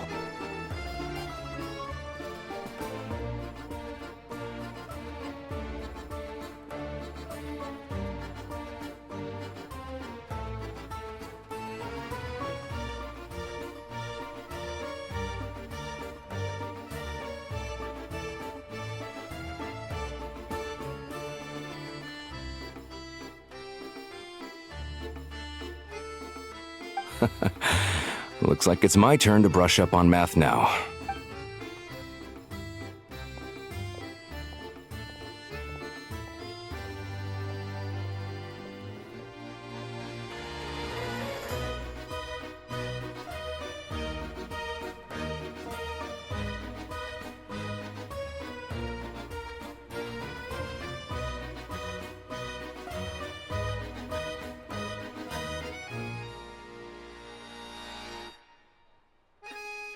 Don't mention it. Isn't the soldier overseeing the delivery supposed to verify the— Excuse me. I'll take a share of Kresnik Kristall, too. Thanks.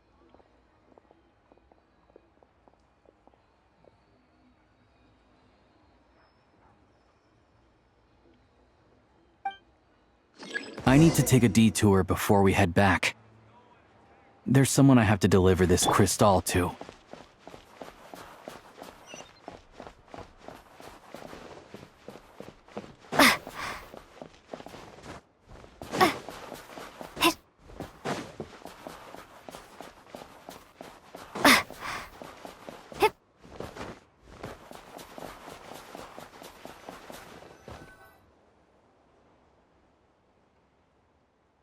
Hang tight for a moment.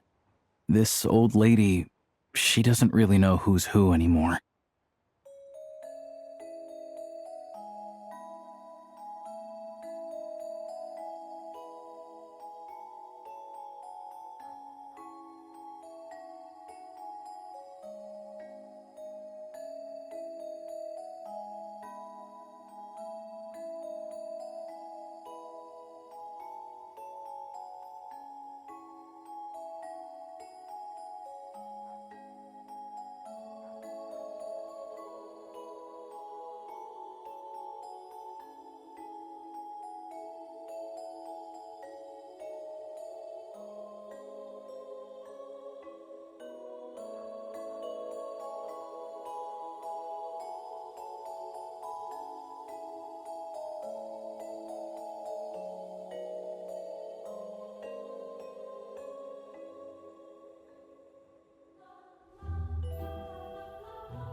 Oh, grandson. It's so cold today. You must be freezing. Ma'am, it's me, Alosha. Alosha? Alosha who?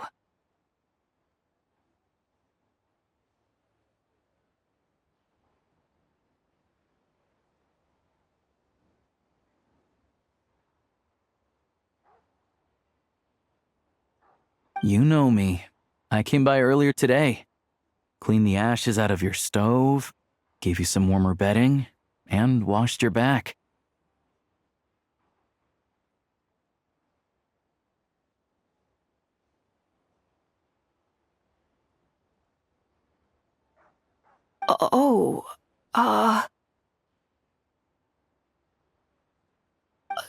I'm sorry, I don't remember.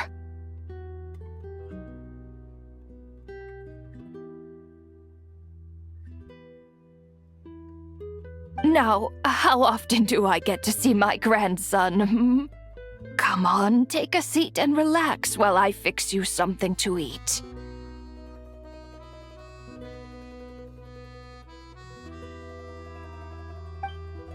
It's okay. You just rest. I'm fine.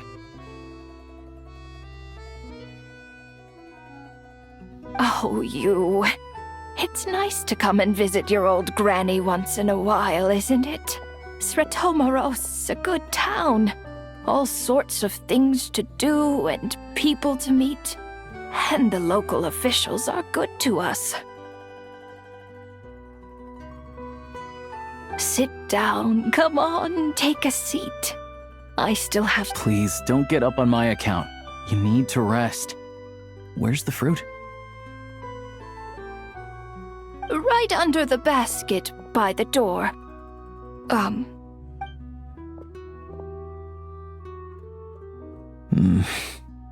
Well, grandson dear.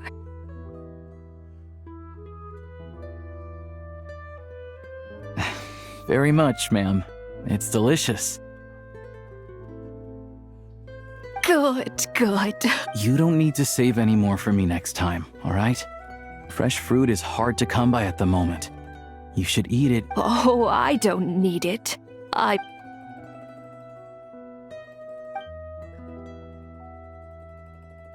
Some kind soul must have given these to her.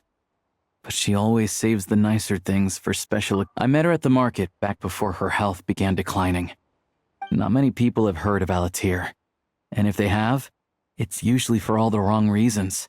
Now that it's an abandoned village, it's rare to find anyone who shares fond memories of our hometown.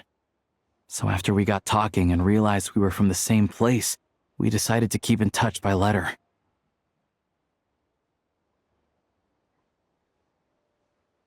I first learned of Sretomaros' energy supply problems from a passing comment in one of her letters. Then, after her health went downhill, I started visiting more often to check in on her.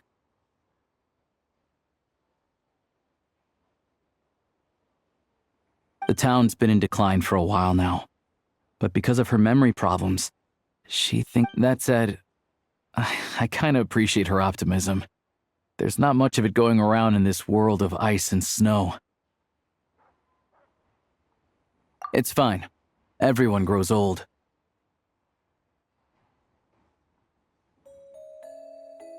In Snezhnaya, some people believe that in your final moments, you'll sense a familiar presence by your side.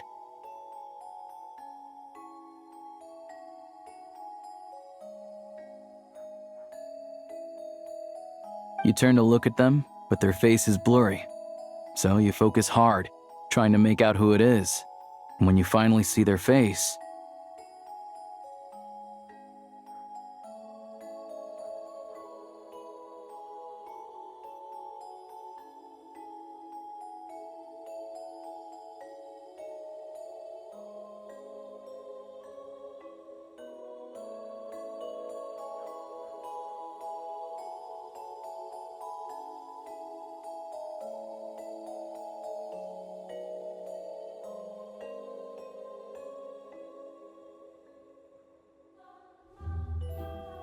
the Grim Reaper reaches out and takes your life. She still calls me grandson, though. So at least I'm not a blurry face in her world just yet. Come on, let's get back and see how Paimon's doing.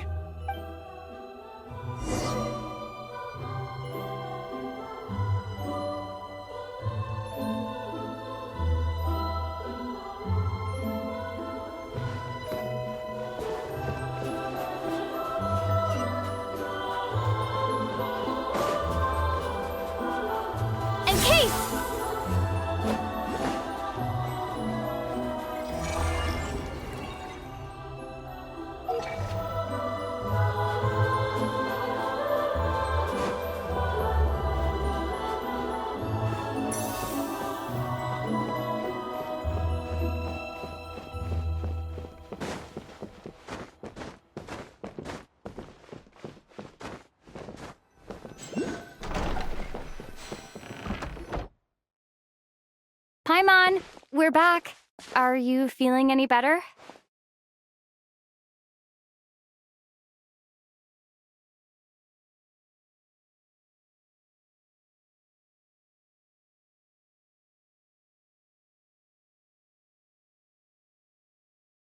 Yep. Paimon's not cold anymore, but she's still a little dizzy. Flying probably isn't a good idea right now. Paimon might lose her balance.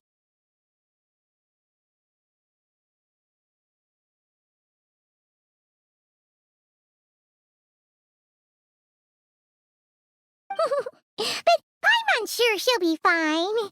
It's probably just from getting hit on the head by that pile of snow when we first arrived in Snezhnoya. Her complexion's looking much better. Let's keep an eye on her.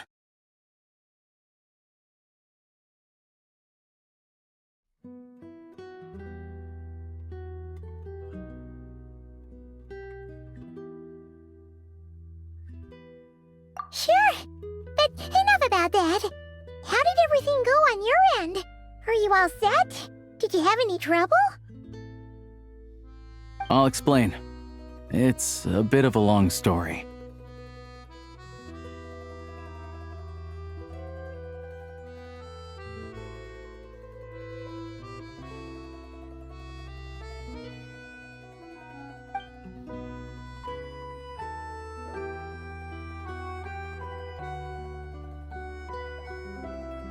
Jeez, you guys got pretty busy. Sounds like the liaison officer and the mayor were running quite an operation. Good riddance to both of them. It's a good thing you managed to catch them.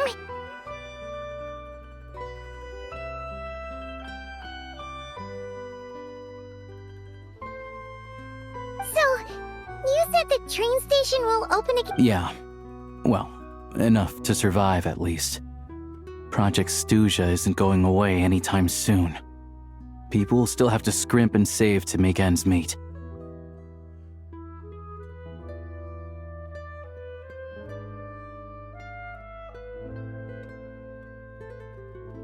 Don't know. The goal of Project Stuja is to gather energy for the Tsaritsa, but no one knows where that energy's going. It's never been made public.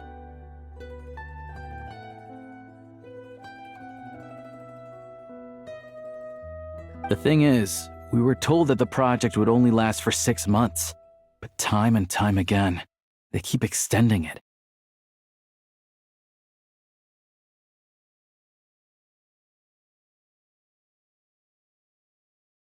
Extending it? Does that mean the Tsaritsa's plan isn't going very smoothly? That's what everyone suspects.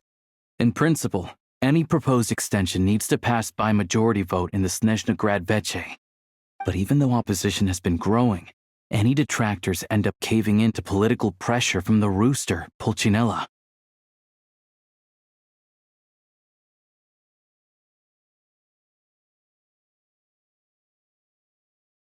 He's the chair of the Snezhnoya Grad Veche and a key figure in the voting process.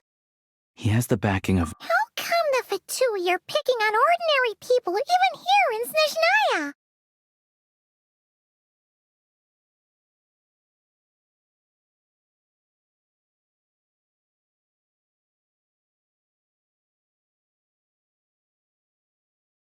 I don't see it like that. Fundamentally, the Fatui will always think and act in the Tsaritsa's interests.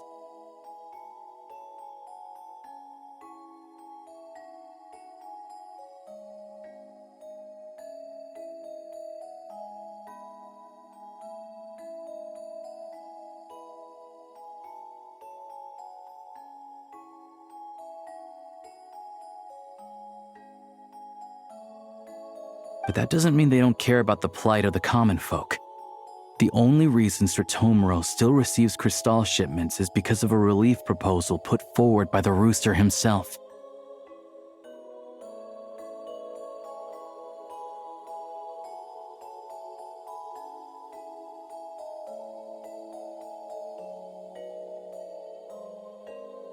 Then there's the Fatui soldiers providing support in every corner of the nation.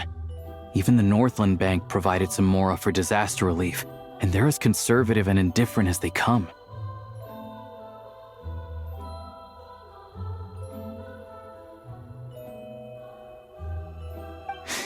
It's just that the rich and powerful in their fancy palaces live in a completely different world from us.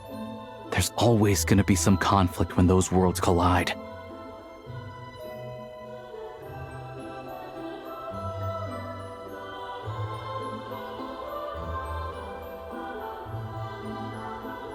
Yeah, well, even though we all believe in Her Majesty the Tsaritsa, regular folk don't have an easy way of getting their voices heard in Snezhnegrad, while the rich and powerful are either unwilling or afraid to speak out for all sorts of complicated reasons.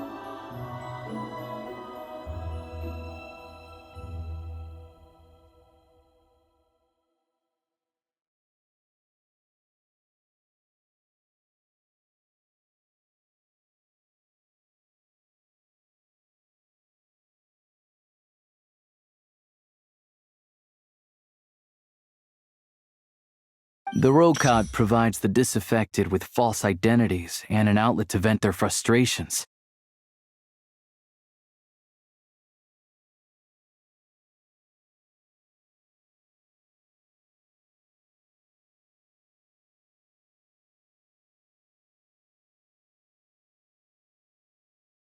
Of course, an organization like that exists in a gray area. The moment the Veche think they've crossed a line, there's sure to be a crackdown.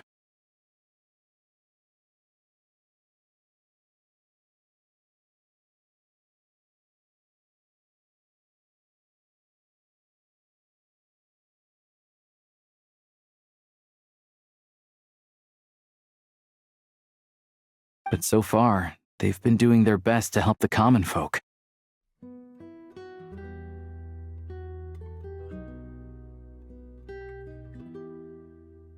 Like us, don't you mean? You didn't hesitate to join in. You're not new to this, I can tell.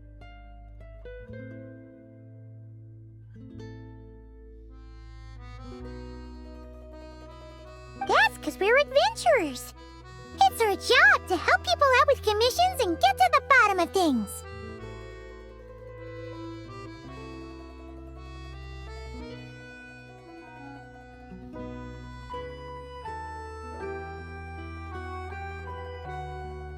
Sounds like we're going to get along.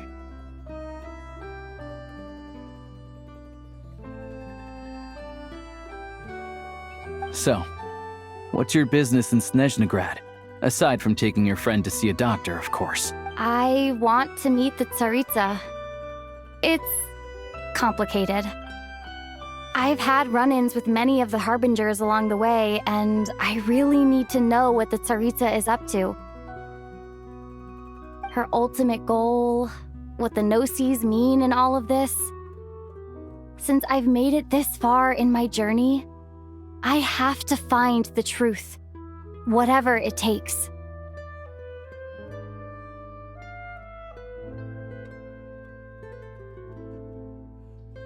Wait, so... no way. Are you... who I... Sounds like you've heard of us then. We're getting more famous by the day. I didn't realize I was in the company of giants. Honestly, we're all as curious as you are about what the Tsaritsa's planning. But getting in the same room as her won't be easy. The common folk aren't permitted to meet her at the best of times. And right now, she's probably not even in... Yeah, so you've heard of it. A wild, unpredictable monster with the power to summon snowstorms.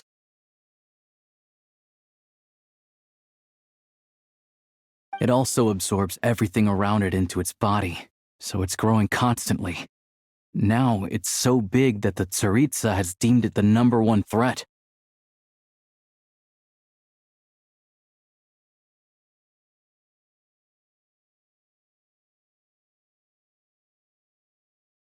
Luckily, as it grew, it became increasingly less mobile, so it doesn't pose an immediate threat to this town or to Snezhnegrad.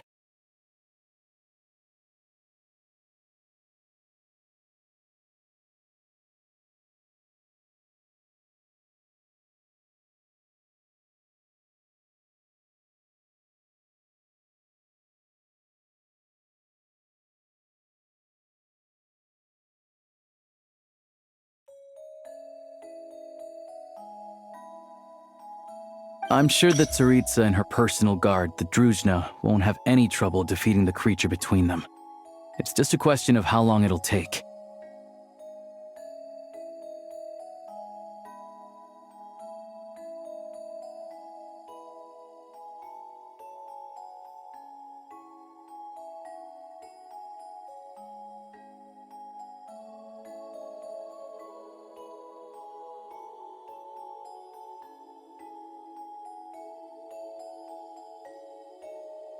Suffice to say, you won't be seeing her anytime soon.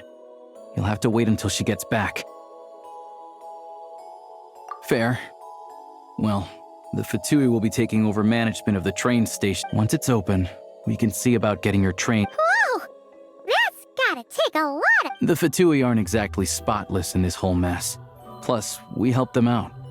Should be easy enough to negotiate. As far as I know, all the paperwork is dealt with upon manufacture. Having a train makes everything much easier. We'll reach Snezhnegrad in no time. I need to head there myself anyway. Got some game to trade. I know a good doctor in the city. Oh, thanks so much. Let's get a good night's sleep.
Drive carefully, all right?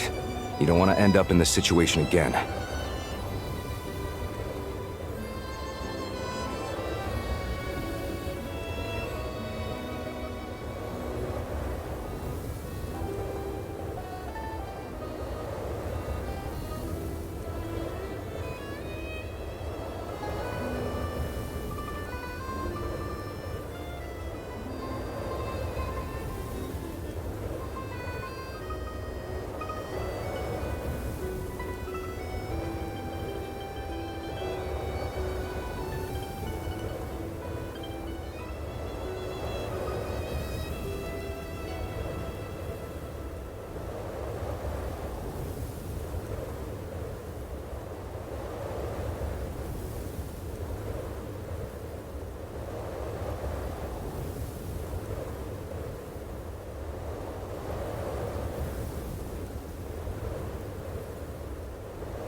Also, I don't think I've seen a train like this before. Is it a new... Not a fan of small talk, are you? All the track switching is automated. So, as long as the train's moving, you don't need to worry about collisions. We'll leave you to examine the train's conditions yourselves. Fingers crossed nothing's broken. I doubt Sir Tomoros has any engineers with experience working on this model. Shouldn't be a problem. Thanks for everything.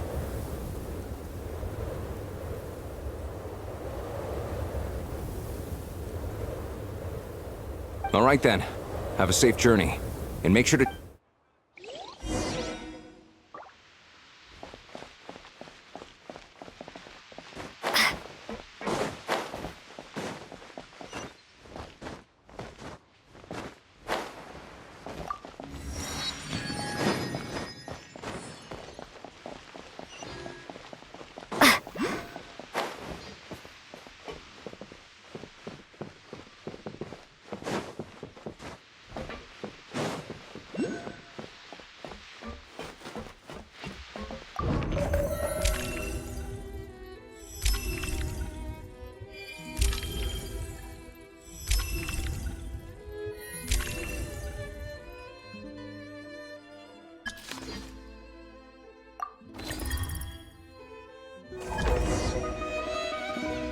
Alright.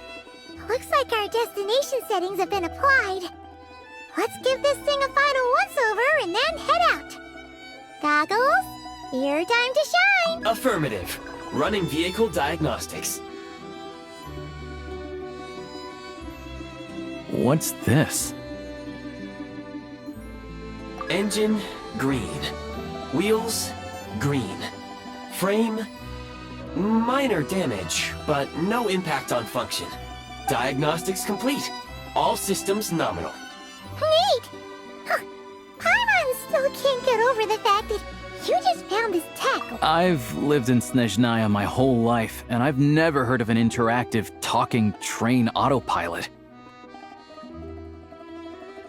Strictly speaking, I wasn't designed purely to drive trains, though all configurations are complete. Should you require any further assistance, please call for the Eye of Grey. Away we go! Oh, nope. Paimon's gonna find a warmer seat.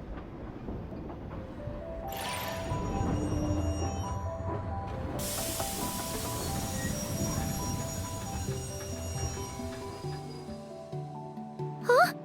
What's going on?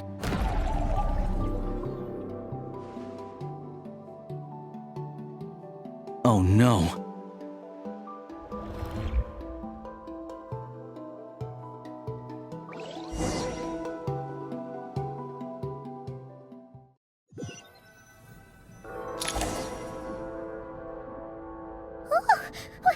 What is this place? Traveler, are you okay? Paimon's still airborne, but it feels like swimming through thick, gloopy water. Just our luck. Of all the things that could have gone wrong. Halosha, you're Snezhnayan, right? Any idea what the heck this place is? It's called the Shadow Realm. A place where no wind blows, no light shines, and no elemental energy flows. Even time itself doesn't exist here. It's a world where everything seems... I've only seen it a few times before, and this is my first time inside. It's a dangerous place. Most people who get sucked into the Shadow Realm are never seen again, and the few who do make it back, they're never quite the same.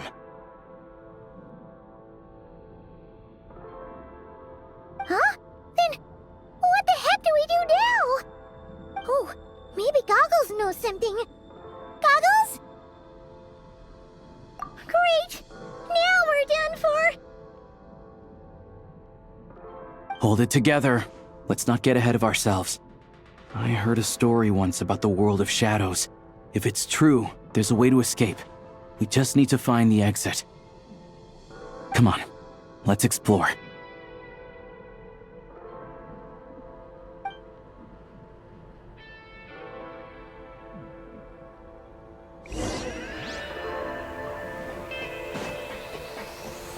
Look at these Fatui!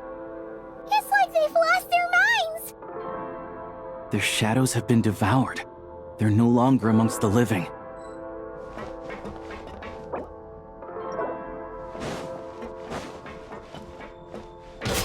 I can't channel elemental energy here, but I have a few gadgets that still work.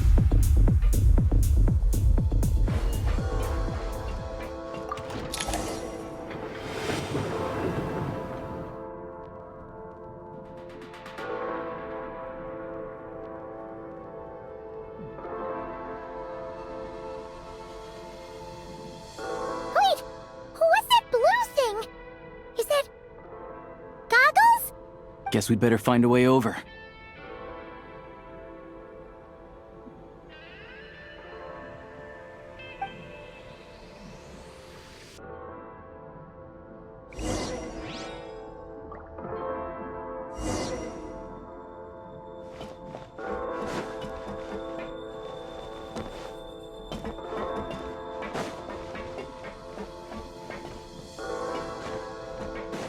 I'll take point. This is the last one. What do we do next? Play it by ear.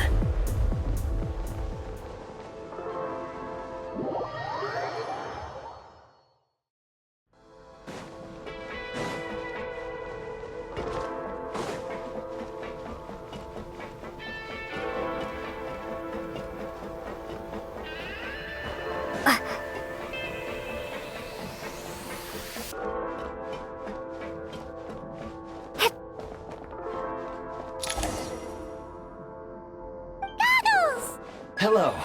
I am glad to see the three of you. For now, at least. But think... Correct. We are now inside what is known as the Shadow Realm, the darkest space in the shell, where even the time and space hold no meaning here. We must leave this place before it sinks back. Sounds like you have a plan. Yes. In fact, the very purpose of my creation was likely to... From the Shadow Realm. It appears that key data is currently inaccessible, but now is not the time to resolve that problem. I have marked the exit to the Shadow Realm for your convenience. In addition, I have prepared some equipment to aid you as you traverse the Shadow Realm, Traveler. It may well be one of my core functions. Activation code? We once peered into the past from the ruins of the Shadows. This is what remains of the Golden City, Hyperborea.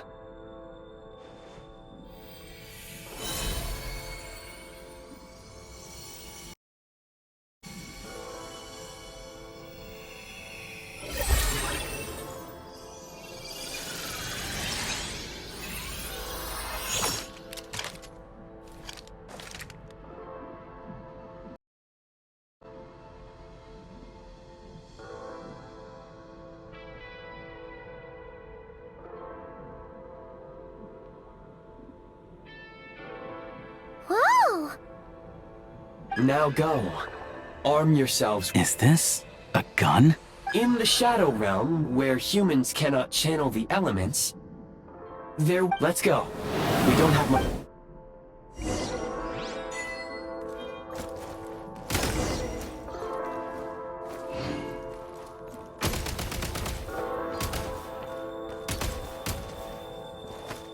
When you encounter small obstacles, you can simply clamber over them.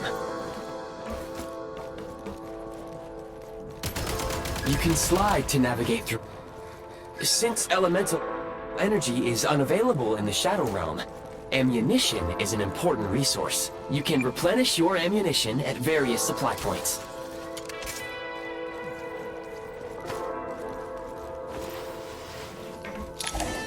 Obstruction ahead. You may be able to use the explosives nearby. Shoot the explosives to detonate them and clear the path. For long-range targets, try using the scope to line up your shot. Many hostile units approach. I suggest a new strategy.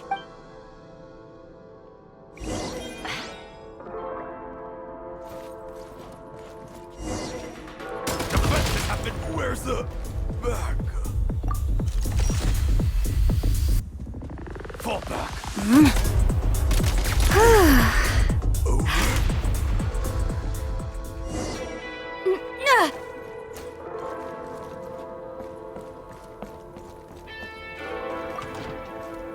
More enemies detected. Try attacking with the newly unlocked Assault function. Back in business. Where's the... losing grip.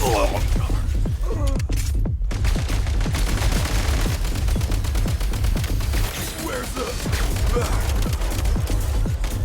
cover me. Mind the rhythm. It's over.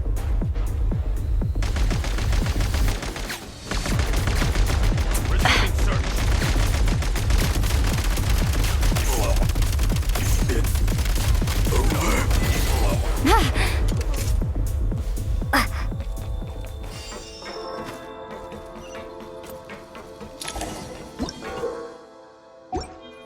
Aim at the freeze mark and pull the trigger to move using the rope.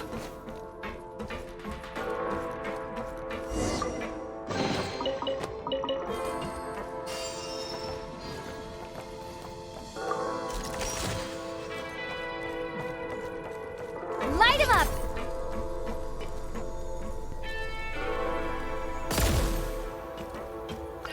Defenses have been breached. Can't take much more. You don't scare me. Charge! It's over.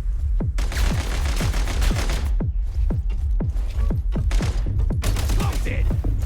Taking cover. Need a refill.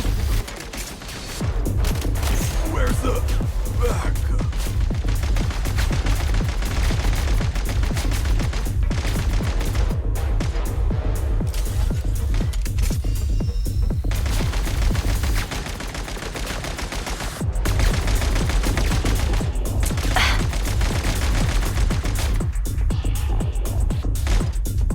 You thought I was gonna miss. Requesting back. It's over. Where's the back? Light him up! Some supply points can restore a small amount of stamina. Press on.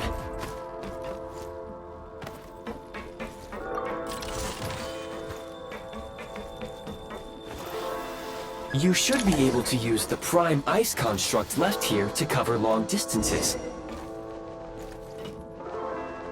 Take great care not to fall down.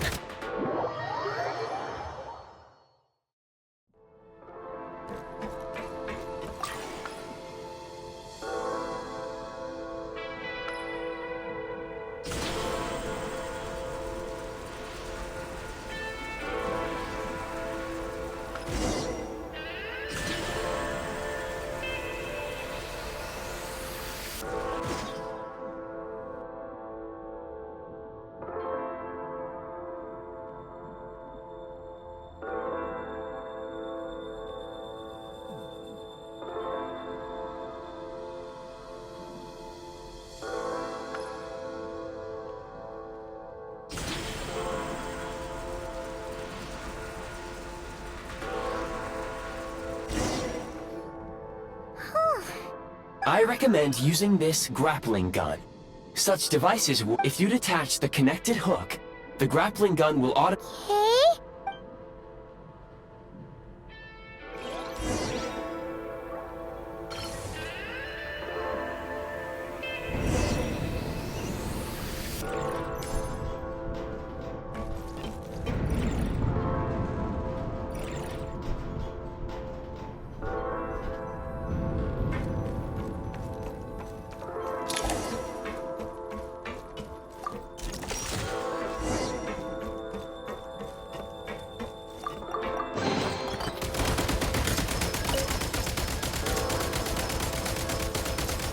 Reload!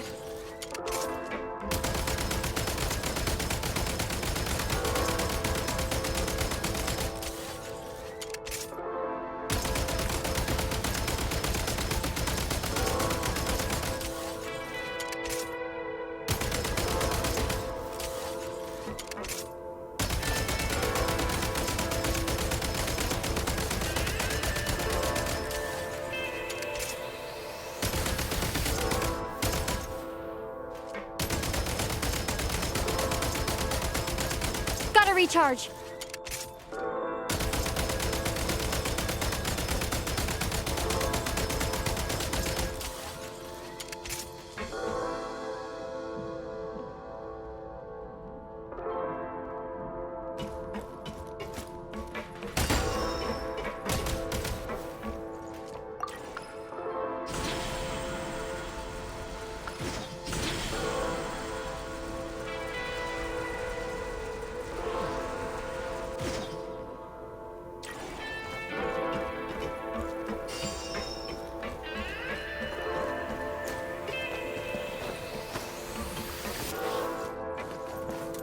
Light him up!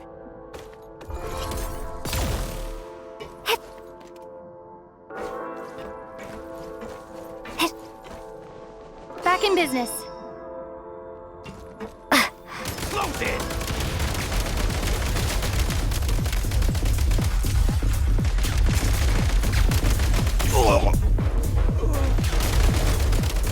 Where's the back?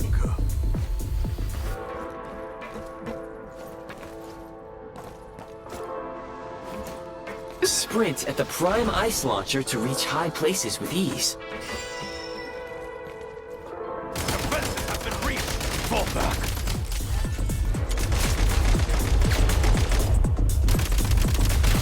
It's over.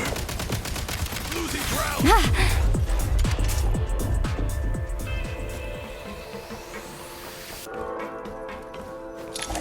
Usable munitions detected. Frag crystal.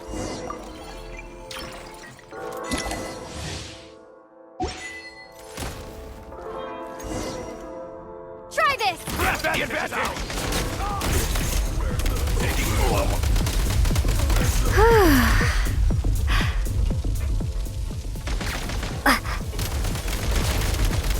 Need a refill. Change of tactics.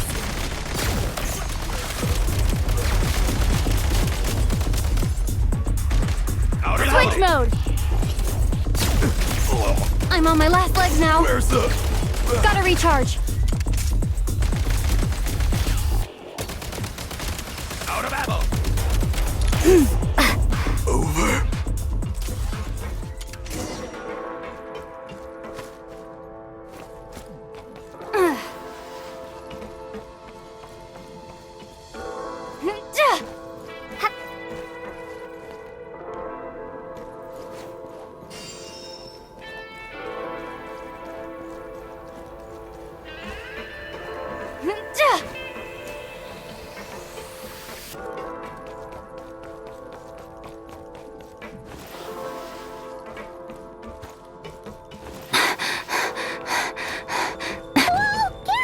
Shift your center of gravity and slide down.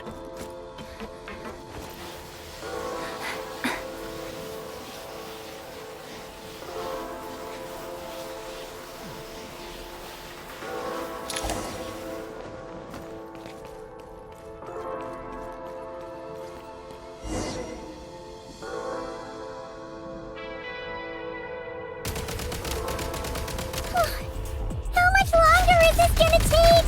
The exit is right ahead. We are very close now. However... It's like they're trying to keep us trapped here.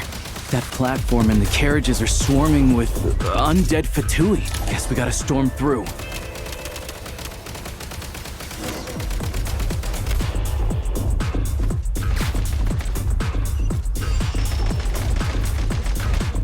Nice.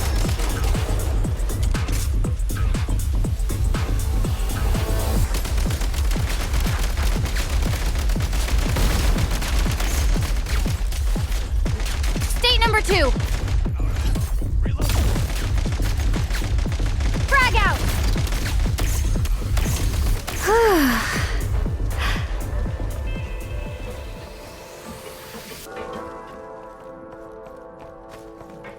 Nice.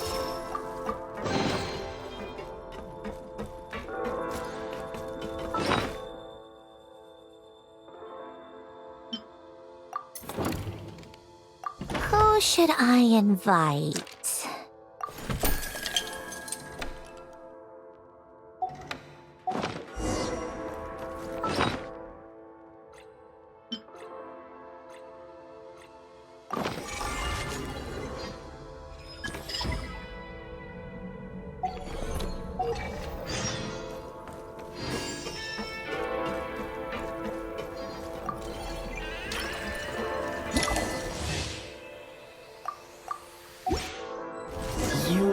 find switching to assault mode makes your attacks more effective.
Huh?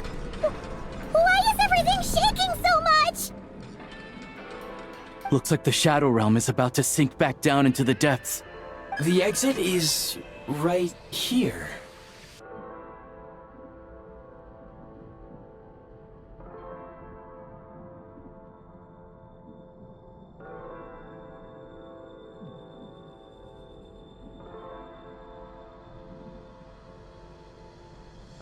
You mean this weird bubble thing? Wait, how exactly do we... No time to think. We just gotta go for it.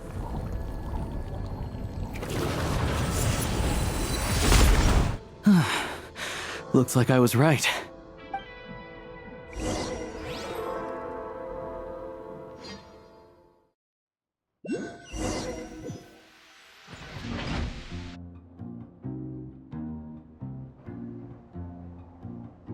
I can't believe the Shadow Realm manifested right on the railroad tracks. It's almost unheard of. Lucky we made it out. All thanks to you and that awesome gun.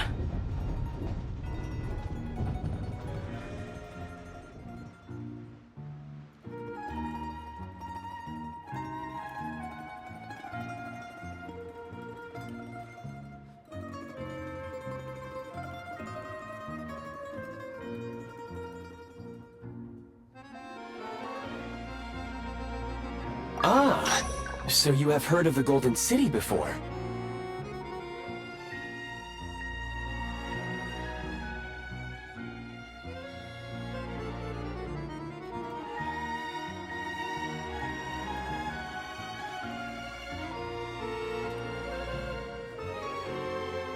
Yeah, it came up a whole bunch in Nokrai. You're a pretty neat surprise in that sense, aren't you, Goggles? We had no idea they left cool gadgets like you behind.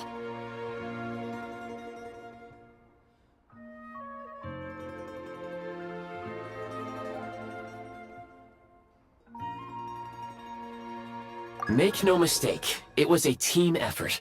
For a first-time firearm user, your performance was quite outstanding, far beyond my expectations.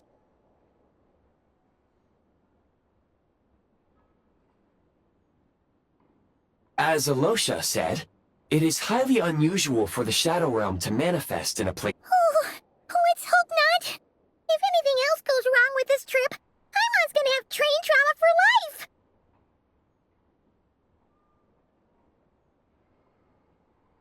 life. The Shadow Realm can appear anywhere, not just on the railroad.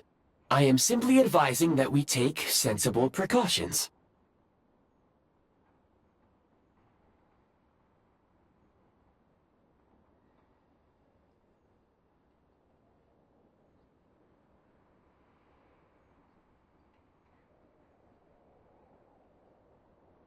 Now, if you wish to further calibrate and upgrade your firearm, you may do so over there, provided you have the necessary components.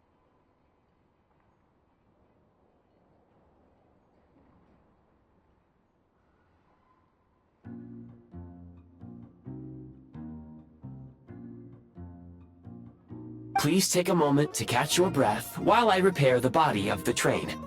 Amongst other things, this will ensure Paimon is a little warmer while on board.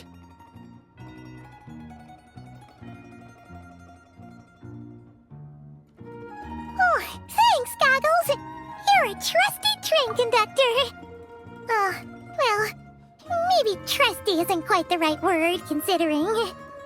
Anyway, at least you get the job done. Yes, of course. And just like the Eye of Grey, I am sure it will be a great asset to you in your future adventures. If not the trustiest, then it will at least get the job done.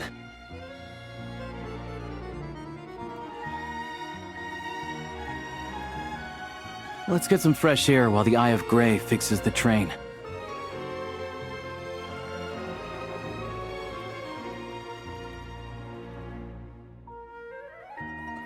Yeah, sure. Paimon wants to forget all about the Shadow Realm. It was so creepy in there. Stretching our legs might help take our mind off things.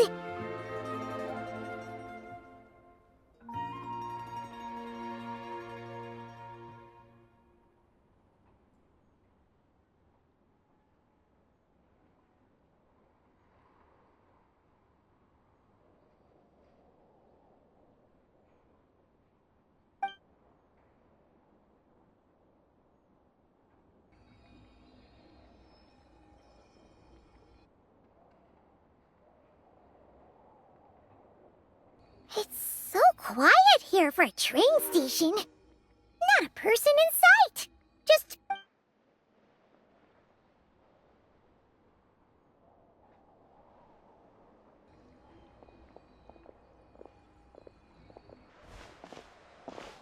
Huh?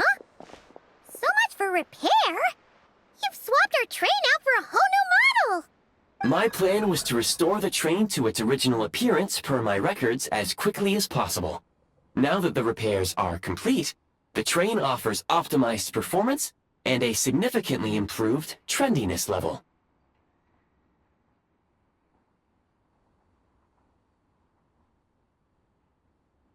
Huh.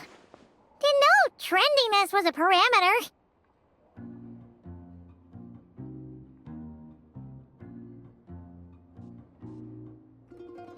According to my calculations, parameterization is the most effective way for the Eye of Grey to understand trendiness.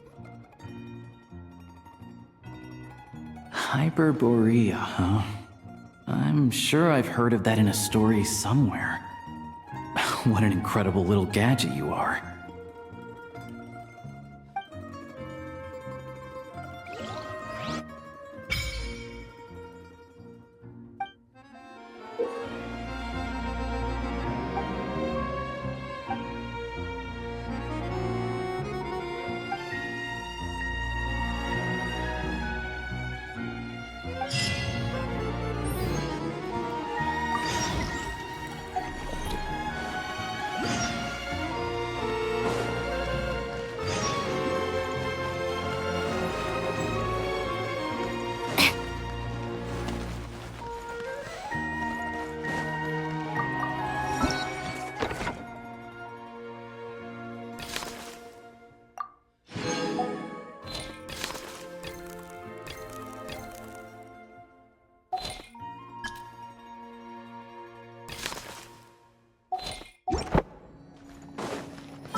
You might want to avoid looking down if you're afraid of heights.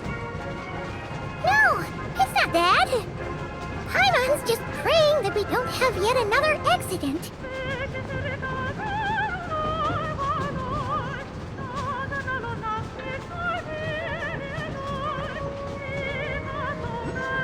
That mountain is breathtaking.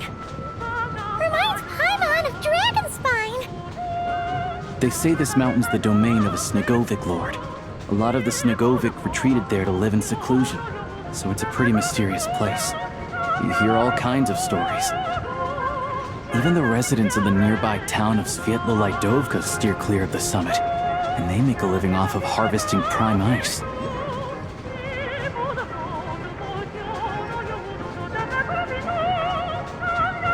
Look, Snezhnograd's just up ahead.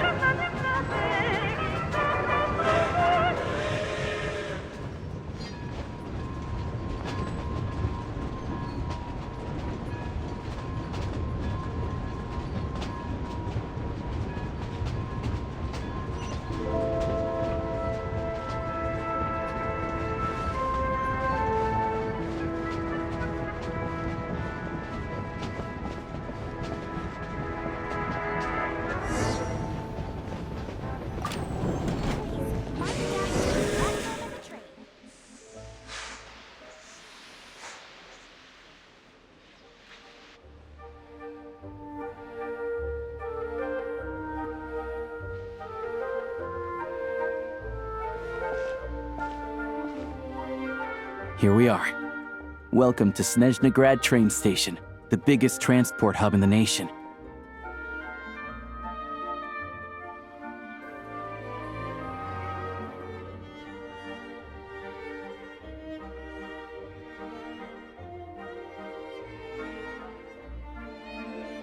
Wow! It's so majestic! Just flying from one side to the other would probably leave Paimon out of breath! It's built for maximum efficiency, but yes, transferring trains here can be a little tiring. In the future, you can use this train station to travel anywhere you want in Snezhnaya. This way. There's a lift car that goes straight to Sapoliarny.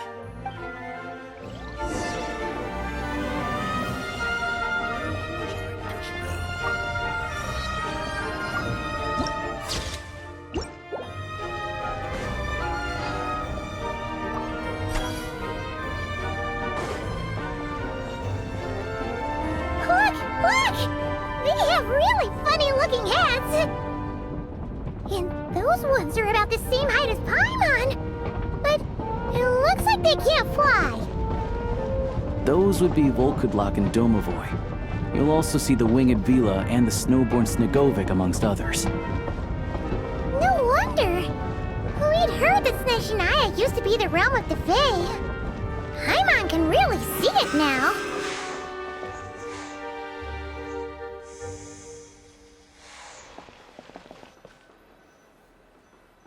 You've heard about it too? Surely You're not. not wrong about That can't that. be possible. A train delay. Oh no, don't tell me it's happening again.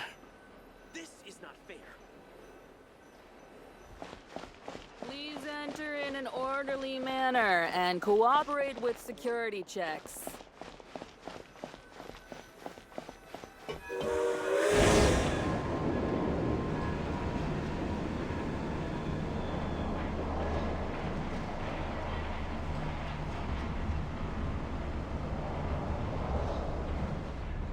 To the left is the market of Zolny. They sell everything there. You can often find some nifty little trinkets. To the right, you'll see the Korolyevsky Theater in the distance. Look at that! Incredible!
the trouble we went through to get here worth it?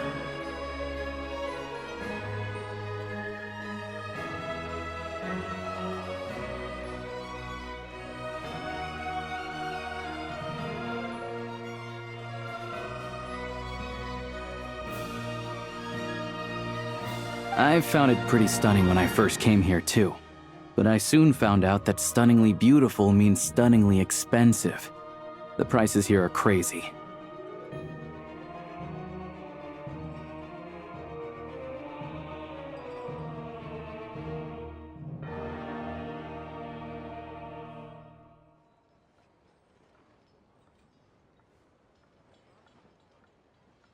I'm just a small-time hunter, so Zolny is where I spend most of my time.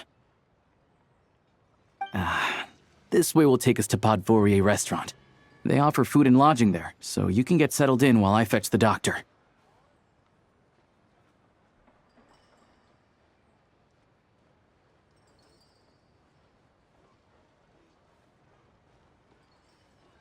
Is that gonna be stunningly expensive too? Yeah, I mean, there are places to stay in Zolny, but I highly doubt they'd meet your standards.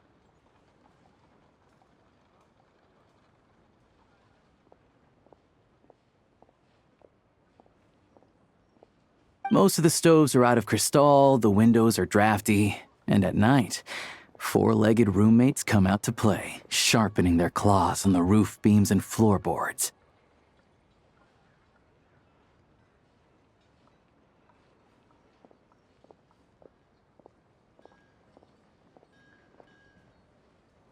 Yep, no way. Not a chance Paimon's staying anywhere like that.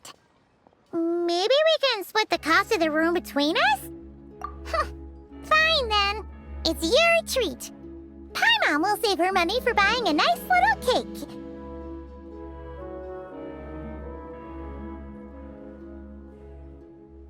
Don't worry. You'll get some too.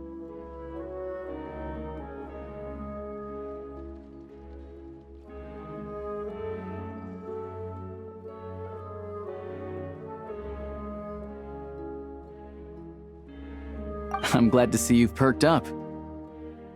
If you find yourselves in the mood for some sightseeing later, there's a few places around here worth seeing. This way leads to Zapoliarny Palace, which serves as the Tsaritsa's audience chamber and also her personal quarters. The adjacent block is kind of a city in its own right. That's Glupov, the headquarters of the Fatui. Inside, there's a munitions factory known as the Armory Palace, producing a constant supply of all kinds of equipment for the Fatui. A lot of important research happens there too.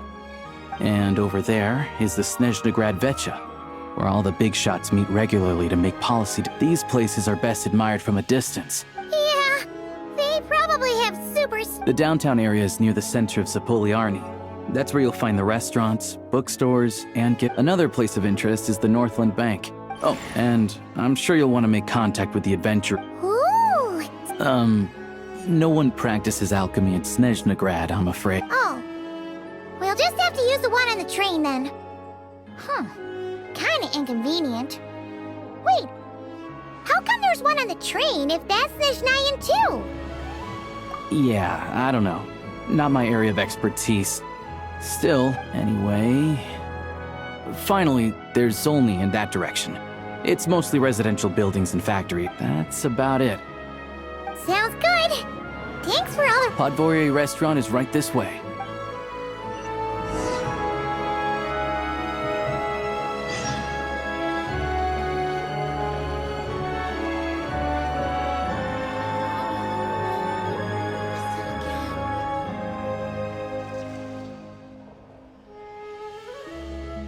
You all missed the good times.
Press painting brought to the stage.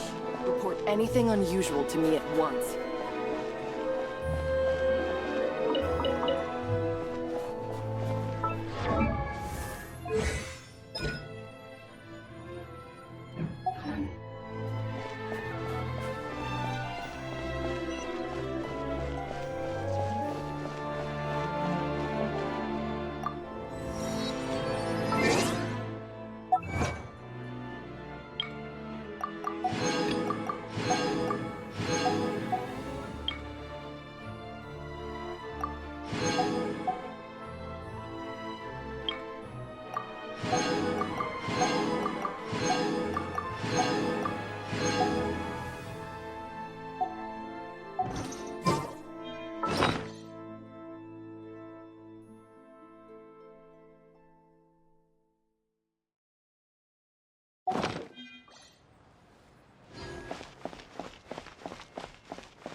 Looks like you get what you pay for, huh? Paimon likes this room a lot. Yeah, much better now that we're out of the cold. Oh, thanks for taking such good care of Paimon. Honestly, she feels kind of bad for throwing a wrench in the works. If this were anywhere else, we'd be out investigating and adventuring by now. But instead, we're stuck here waiting for a doctor. You're right. No need to push ourselves too hard for no reason.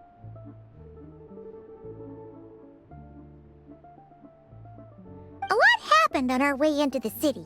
Let's review what we've learned so far and try to figure out what to do next.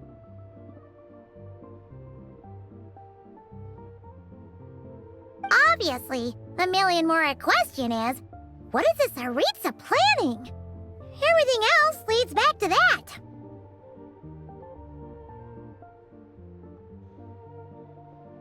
Sure was. And so far, we've learned that in addition to the 7 Gnosis, her plan also requires a ton of energy.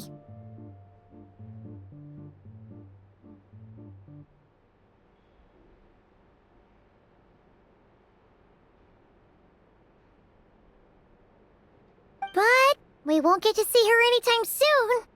Aloysia said that she went east to fight that big monster.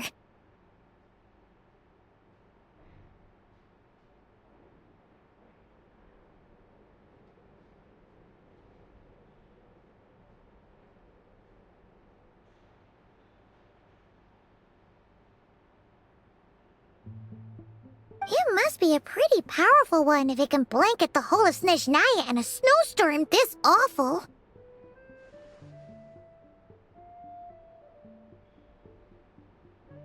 To be honest, what we're really lacking right now is information. The kind of information that only the higher-ups in the government would know, not word on the street type of info.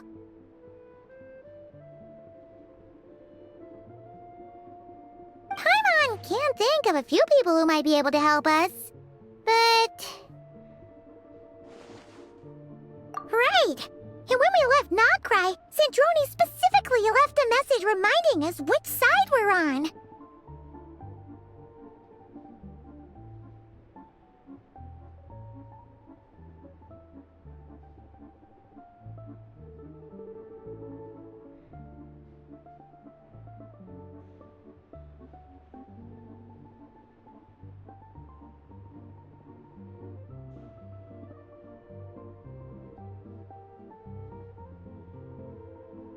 So, it's unlikely they'd tell us anything confidential about the Tsaritsa's grand plan.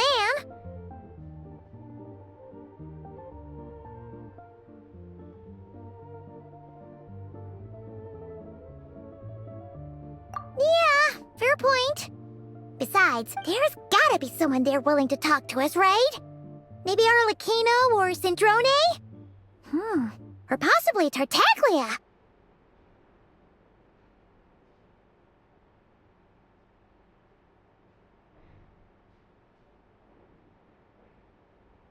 But it's unlikely we could sweet-talk Arlecchino, let alone Cendrone. She basically told us to stay in her lane already. Yeah, the last time was all the way back in Fontaine, right? Too bad we missed him in Notcry. Apparently, he came to help out.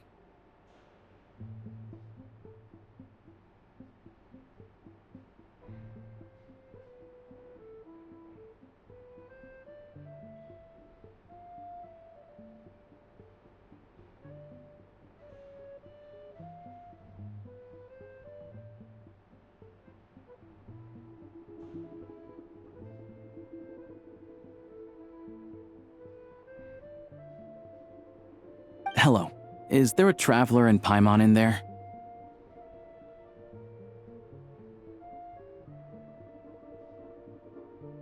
That's Alosha! Come in! Hello, I'm Dr. Luneva. Alosha mentioned that one of you is feeling a little under the weather.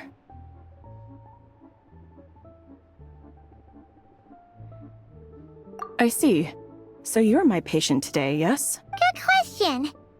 Paimon's not too sure either, but she's definitely not the same kind of fae as the ones we saw at the train station. Is that gonna be an issue? Not exactly. It's just, I'm used to treating human patients.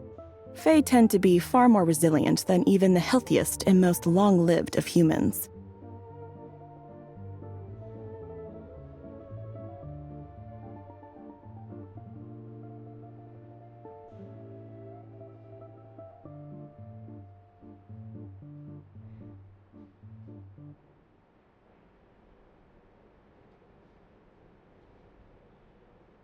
But don't worry, I do have some experience treating fae. I've even diagnosed plenty of cats and dogs in my time. Safe to say, I have a fairly eclectic range of expertise.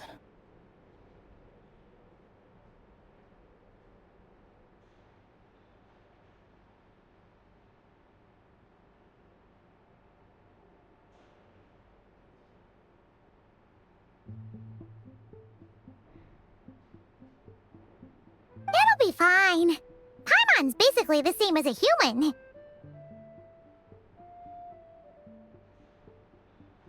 Right? We're no different when it comes down to it, are we?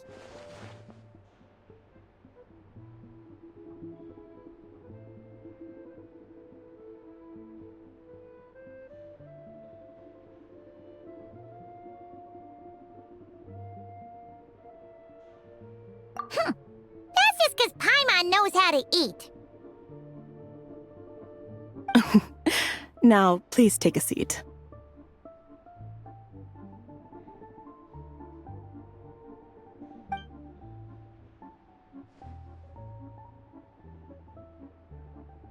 Okay, vital signs are good. Test results are all within normal ranges. I don't think it's anything serious. More than likely, you've just caught a cold.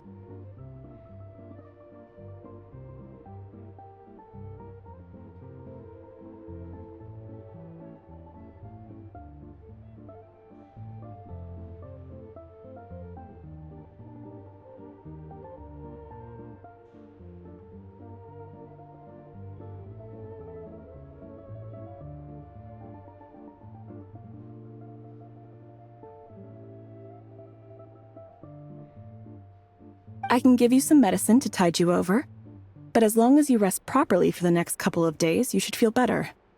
Make sure to keep an eye on your temperature, though.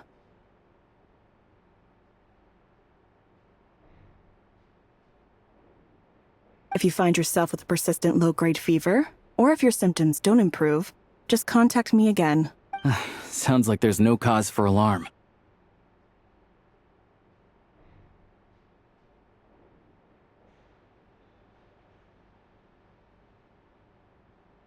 Thank you, Doctor. You're very welcome.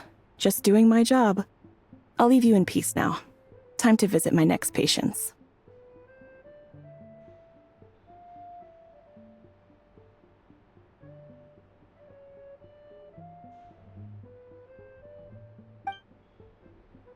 Take care.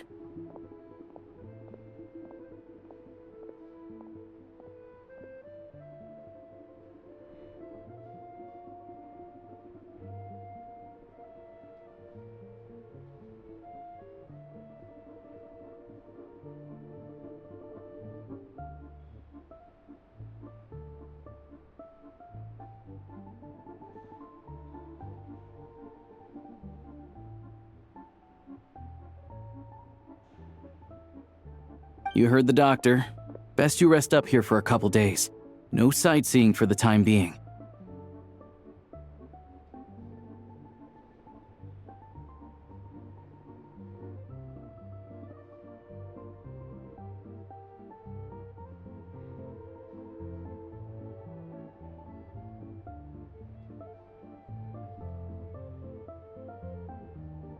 Alright then.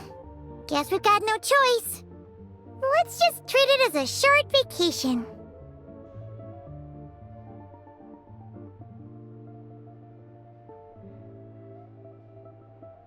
I have to get back to it.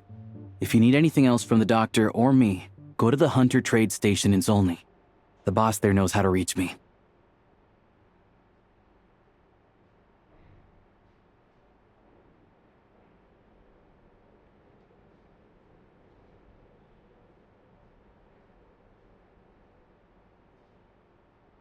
Hey, no big deal. You saved my life in the Shadow Realm. This is the least I could do. See you around.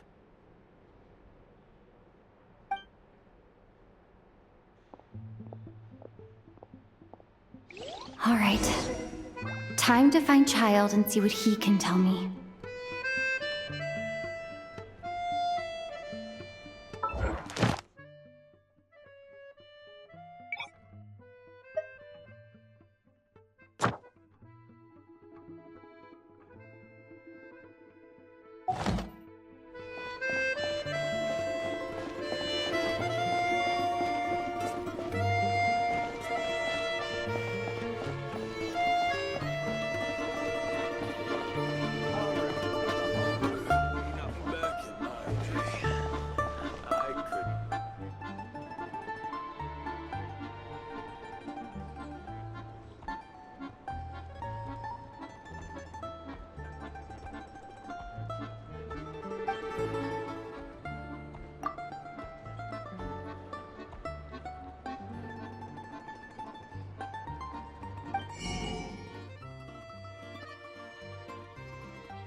If there's anything you need.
Hold on.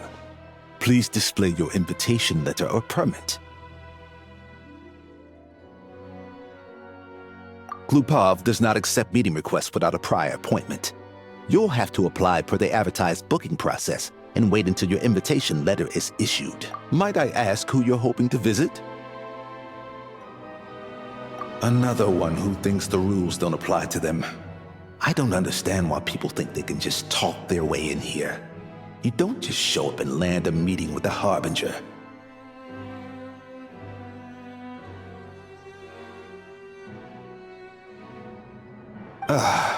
But I have to go through the motions for protocol's sake. Honestly, it's such a waste of time asking when I already know what the answer's gonna be.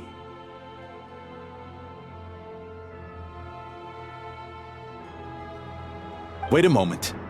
I'll pass on your message. If Child is unavailable, you'll have to go through the proper procedure.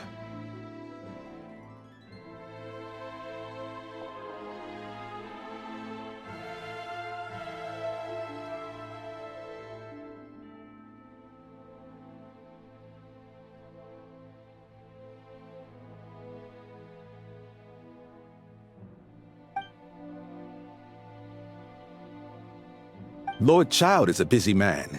He's probably not in Glupov at the present. If I were you, I'd cut your losses. No point waiting any longer. Even if you two are old friends as you claim, please understand that the Fatui Harbingers are often busy with their official duties. They tend not to stay in Glupov for extended periods.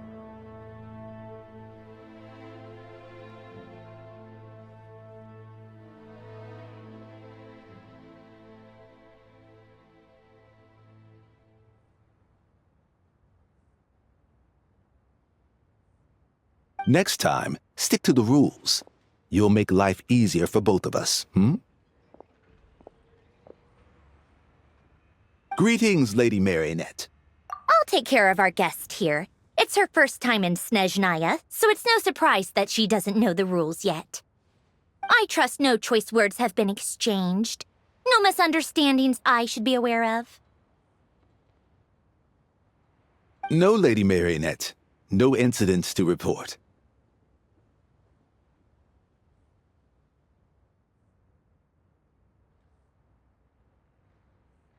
Whew, that was a close call. Good thing I played it cool. Is that right? Good to know. Wait, where's Paimon? Under the weather? That's hard to imagine. She's always buzzing with energy.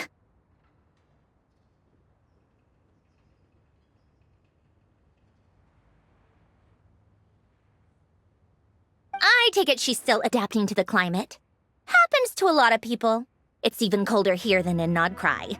Has she seen a doctor? I can get you one if you need.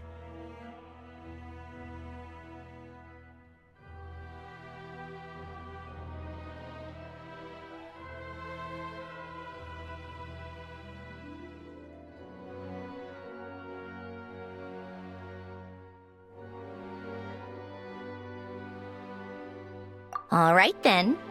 Well, let me know if you run into any other problems. Why else? I was just about to sit down for some much-needed tea time when I heard that an old friend of Tartaglia's had shown up outside. No appointment, nothing. And, as obnoxious as it may be to show up uninvited at Glupov, I couldn't help but take pity on the poor soul who was waiting outside in vain. So I had no choice but to abandon my freshly brewed piping hot tea and come to see this mystery guest for myself. Well, I felt our time working together in Nodcry warranted some courtesy. I couldn't exactly let you freeze to death out here in the wind. Unfortunately, I can't invite you inside either. The rules of Glupov wouldn't allow it, and as a Harbinger, I have to lead by example. On the plus side, Snezhnograd actually has some class, unlike Nasha Town. Torchlight Books has a very nice selection of teas and cakes, so we can catch up there. Your treat, of course.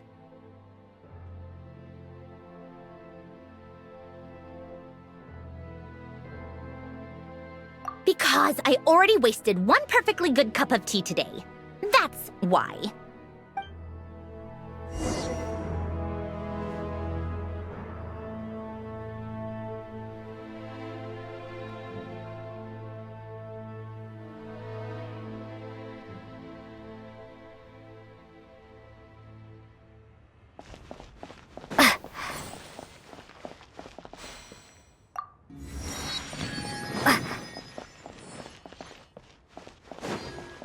Safe travels, friend. Wishing you all the best.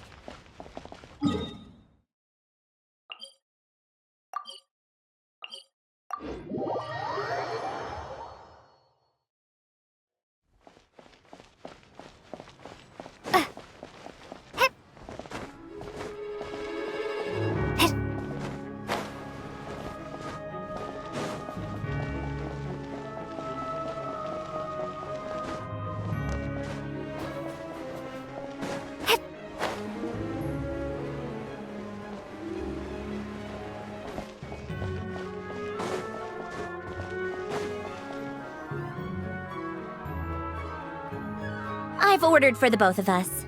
No objections, I assume. I'm sure you trust my taste.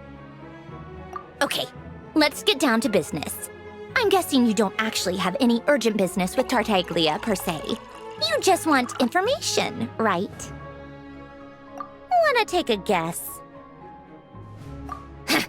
Of course you'd say that. You shouldn't underestimate Counselor Tartaglia, you know.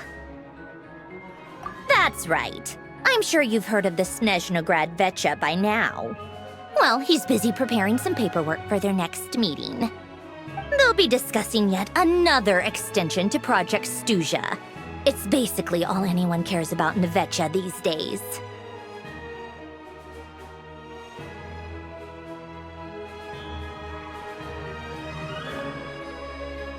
Yeah, he's more of the shoot first, ask questions later sort, isn't he?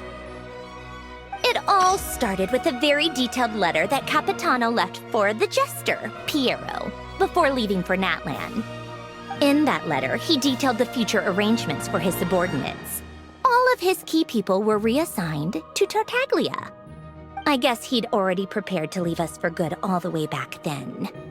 But Piero didn't reveal the contents of the letter until the events in Natlan had concluded. That was his reaction, too. Why me? With a bewildered look on his face. He'd always assumed Capitano looked down on him. He was a man who kept his thoughts to himself and barely spoke to him the whole time they'd known each other. But he occasionally brought Tartaglia along to my tea parties back in the day.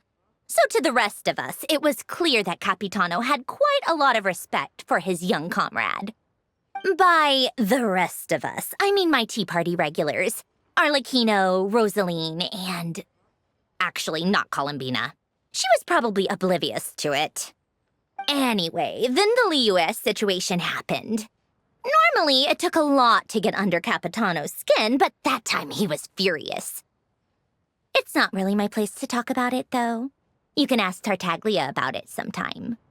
Basically, Tartaglia probably had the wrong idea about Capitano all along, right up until Piero revealed the letter he'd left behind. Capitano believed that despite Tartaglia's immaturity, he showed great potential. Plus, he possessed a kind of purity rarely seen among members of the Fatui.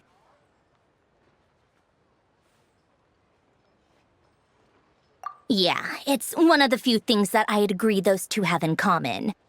But there's one other reason why Capitano chose Tartaglia to assume command of his troops. He knew that after he was gone, several of the others would swoop in on his army like vultures. With the ones who stood to benefit the most being the rooster Pulcinella and Regrator Pantalone. Once they divided Capitano's troops between them, they'd be more powerful than ever. No one would be able to stop them. So, you can see why Capitano chose to hand that letter to Piero, right?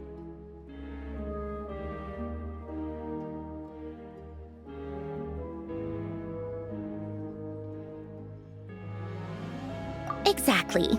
Piero also needed to back a Harbinger as soon as possible. and all things considered, Tartaglia was the best choice. Even though Tartaglia has had the support of Northland Bank for a long time, he and Pantalone are ultimately not cut from the same cloth. I'd say Capitano made a good judgment call.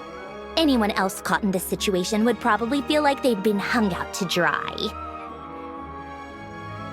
His best course of action will be to distance himself from any shady business, while still maintaining friendly relations with Pantalone, but seeking Pulcinella's support at the same time.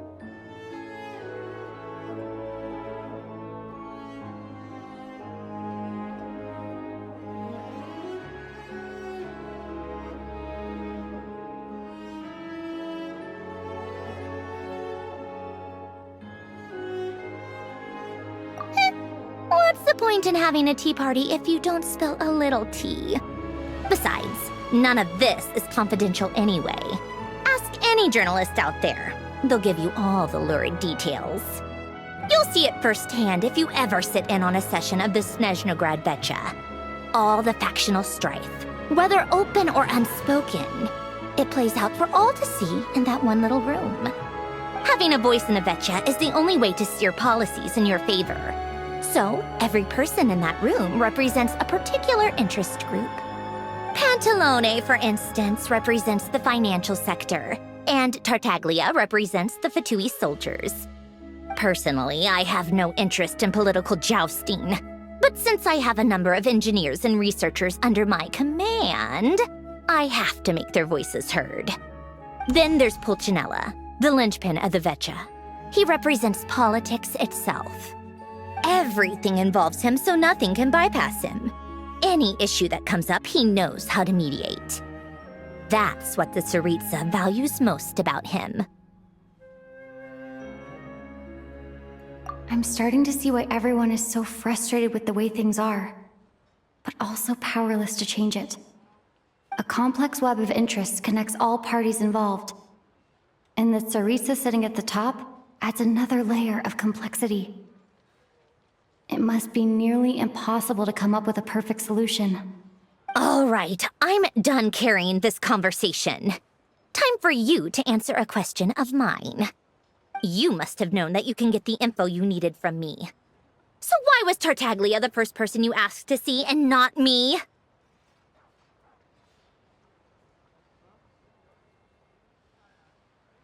I just don't understand, that's all. Anyway, do I really need a reason? Wait. Oh, I think I know what it is. Columbina passed on my message to you before you left Notcry, right? I only meant you should be mindful of which side you're on. Is that actually why you didn't ask for me? Because you took that to heart? Fair enough. It's not your fault. I blame all these politicians I've been hanging around with lately. Always beating about the bush when they talk. I guess it must have rubbed off on me. Anyway, just ask for my help next time, okay? Little things like this are no problem. Lady Marionette. What now? Can't you see I'm on my break? Whatever it is— Sorry to disturb you during your break, ma'am, but I'm afraid it's an emergency. Isn't it always? I've told you before. Fixing the tracks— The equipment in Svietlo-Laidovka is in urgent need of maintenance. With how the weather's been recently, we suspect the supports on one of the machines broke and fell, awakening a dormant beast and leaving many of the ice miners trapped in a nearby ice cave. Luckily, Odette's team was nearby and launched a rescue operation, but we're still— I guess that's it then. Our tea party will have to end here. Do you actually want to come with, or are you just saying that? Nice of you to return the favor. I'll have a couple of people look after Paimon. They can let her know that you had to— And honestly, I'd rather have your help than anyone else's. Between your skills and experience, you'd be reliable help. Then let's go. If anything happens to Paimon, you'll be— Yes, Lady Marionette.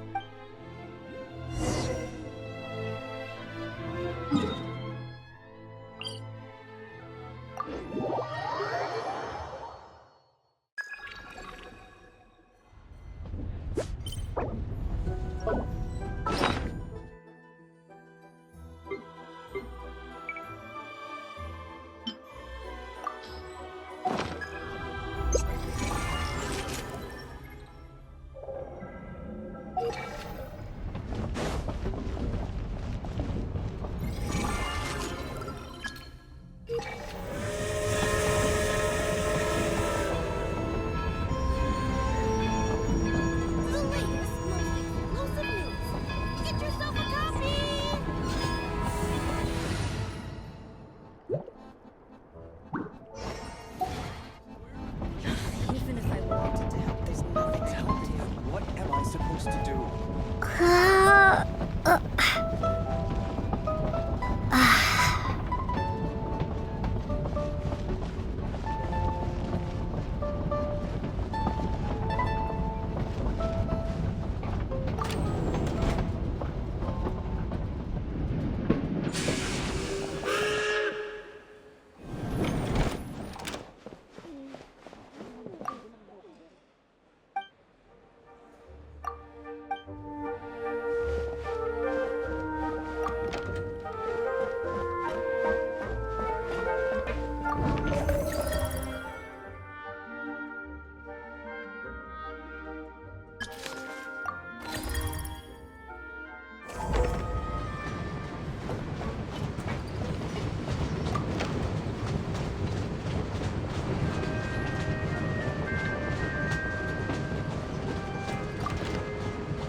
They weren't exaggerating. This is really dangerous. It's a good thing only one of them broke. From what I've been told, most of the trapped miners are over in that direction. Yeah, you do that while I check the rest of the equipment. I'll evacuate the people around here as I go. Meet me back here as soon as...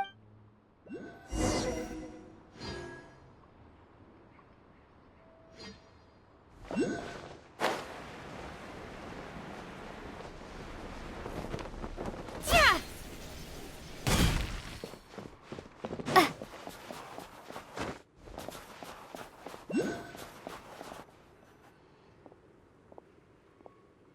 have to be getting close. Don't go any further.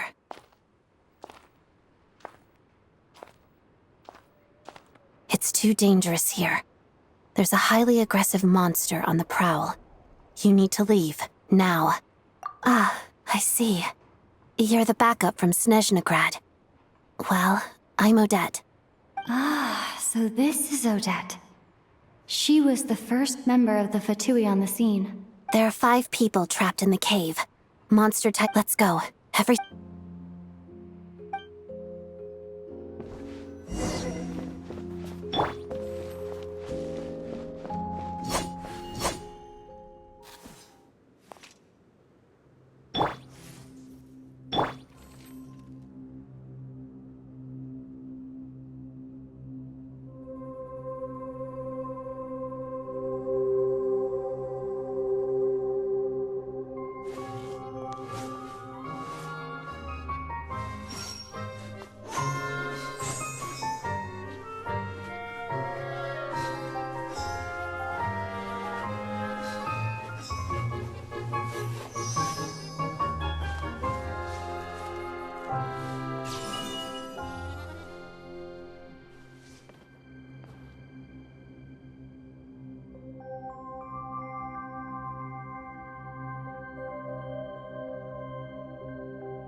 Well, if that's all, I'm going to go rehearse.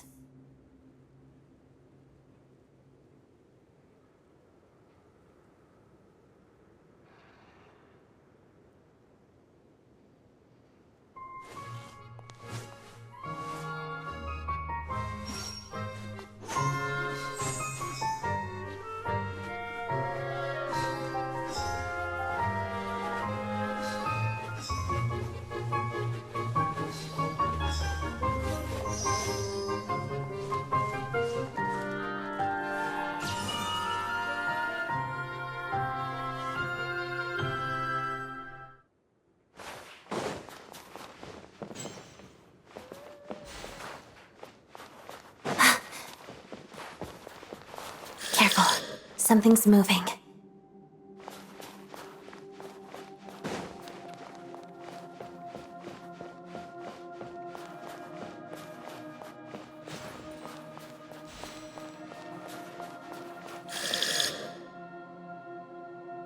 This must be the monster's shadow.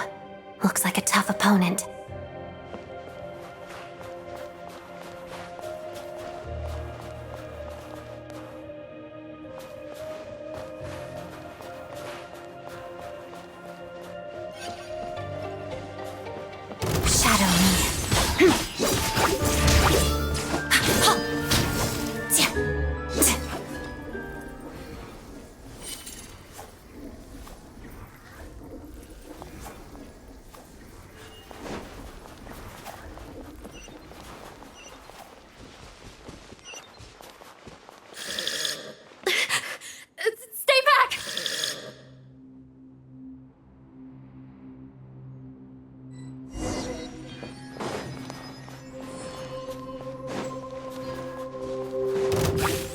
Waltz of the snowflakes. Pirouette. Let's begin.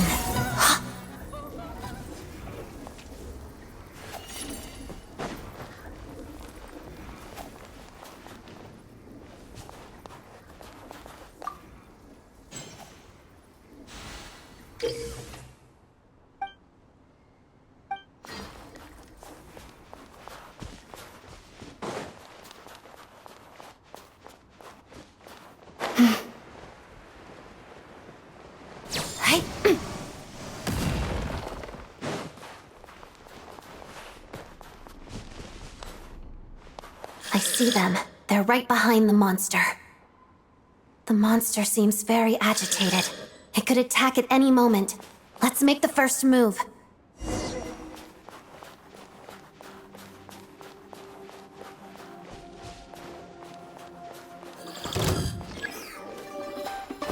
Together. That's supposed to hurt. Ha! Thunderclap!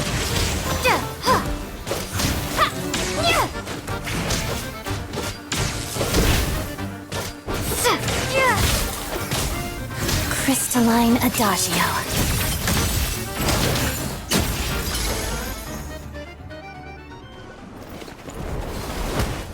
Oh, thank you for saving us. We'd have been monster fodder otherwise. Thank you. You're welcome. You should be safe now. Thank you.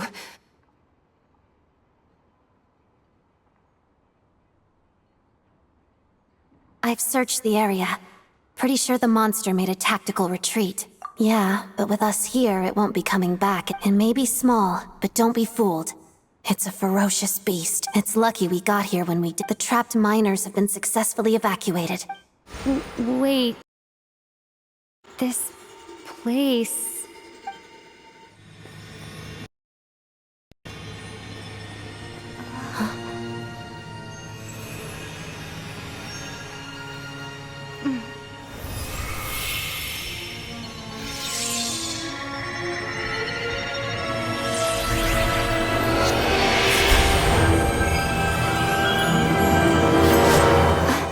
What is that? I don't know. It's back? Guess it has family.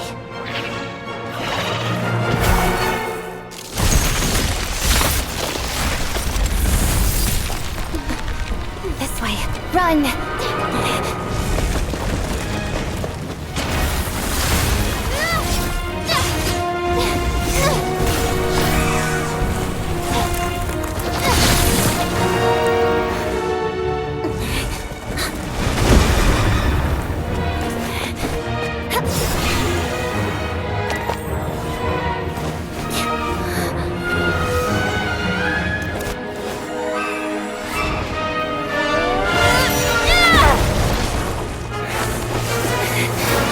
Thanks.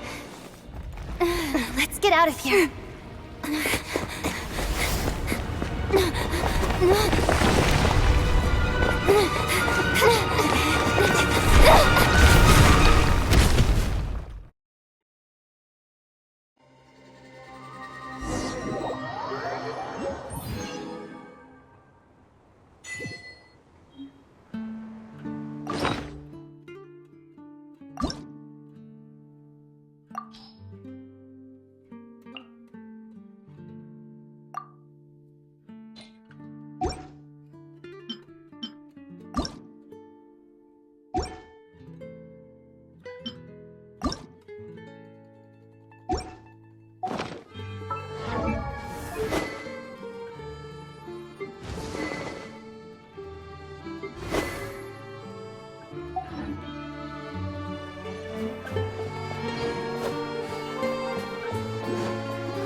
Everyone's accounted for. We managed to rescue them all. We also placed a sign at the entrance to the cave. You really held your own today. I still don't know your name. Don't think I've seen you before. I'll remember the name. All right then. Hello. I hear the rescue operation was a great success. I knew I could count on you. What brings you here, Odette? Here for a performance? No, a Fatui mission. I happened to be nearby and heard the crash.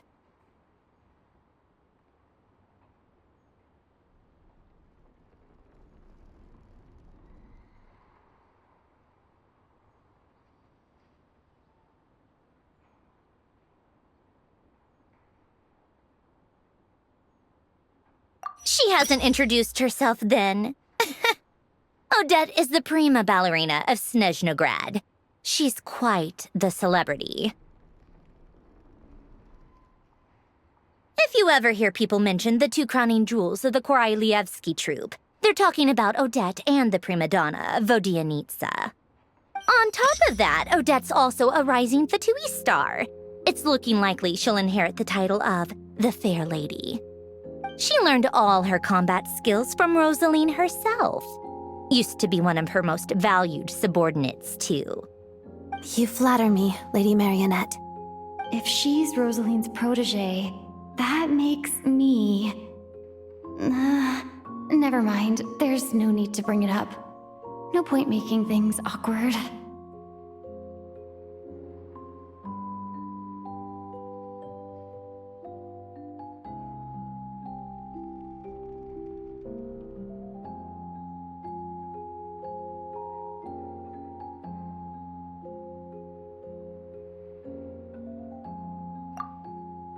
How's progress on your end, Lady Marionette? Equally successful. I finished reinforcing all the equipment.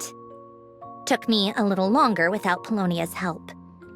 But the outcome is the same, of course. Even if the heavy snowfall summoned by that monster lasts for another 3 months straight, this equipment won't give way. All right, now that we're done here, it's time to get out of this blizzard.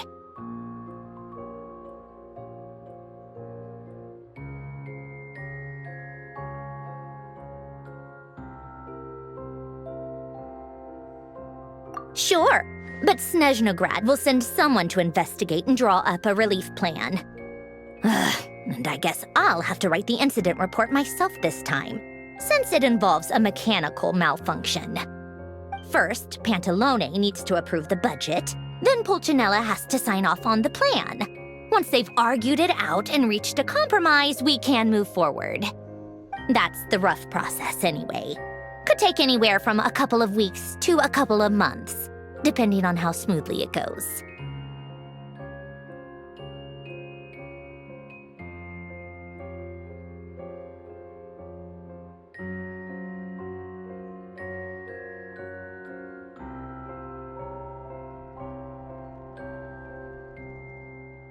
Yup, nothing we can do about it. There's a whole stack of incident reports like this back at the office. The snow has eased a little for now, but there's no telling when that will change with that monster still at large. Fuel for heating is in short supply, and relief, it just feels like there should be a better way. Hey, quit daydreaming. Let's get back to Snezhnograd. When did you get a new sword? I found it in a cave. It handles pretty nicely. You have a strange affinity for secondhand swords.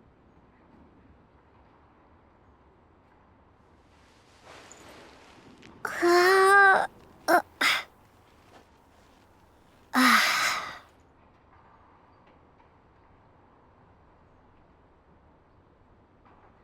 sympathize, but rules are rules.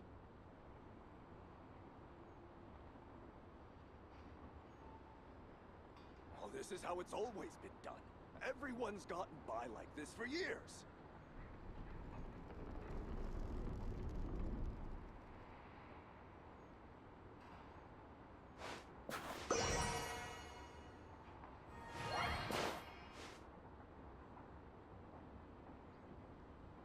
I sympathize, but rules are rules.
Well, if it isn't Counselor Tartaglia, Mr. Big Shot himself.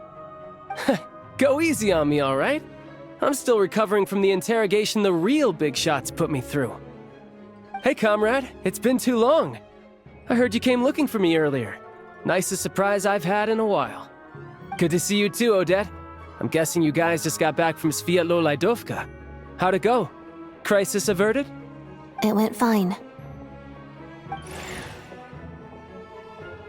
How about you? Any new developments? Not really. Same as ever.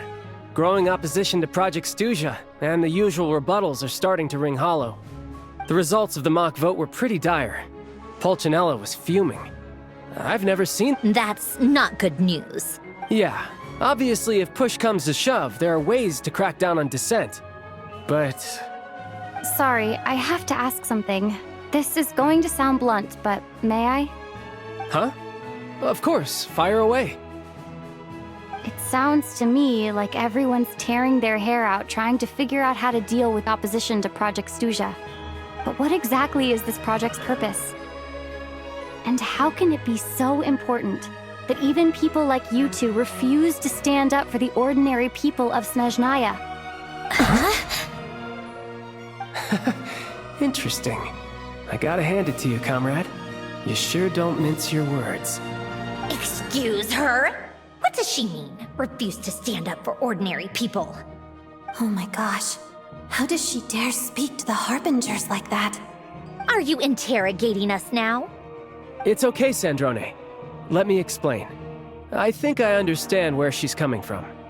If I could, I'd take your side right now. In fact, my position's very similar to yours. I've only held back on casting a dissenting vote in the Vetcha because the Tsaritsa would never let me get away with it.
Still, I have a responsibility to the Fatui Armed Forces, so I do what I can to make their voices heard.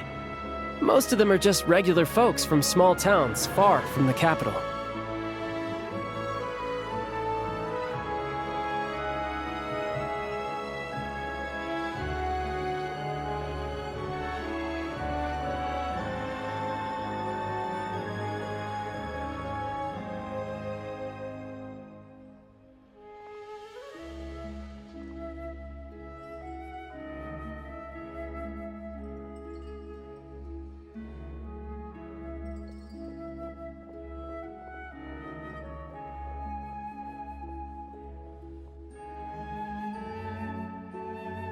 I'm sure you've seen how much those kinds of places are struggling right now.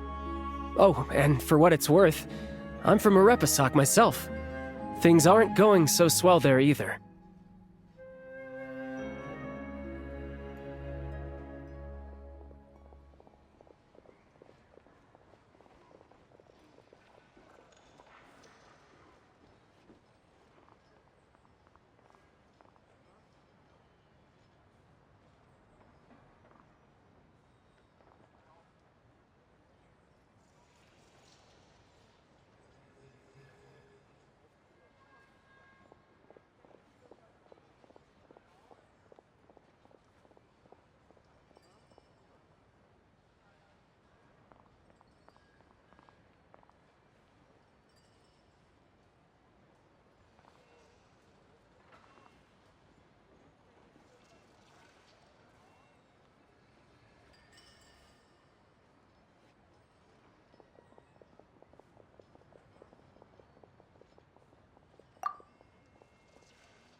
The Tsaritsa wants to create a better, safer future for the people of Snezhnaya, but she's thinking long-term.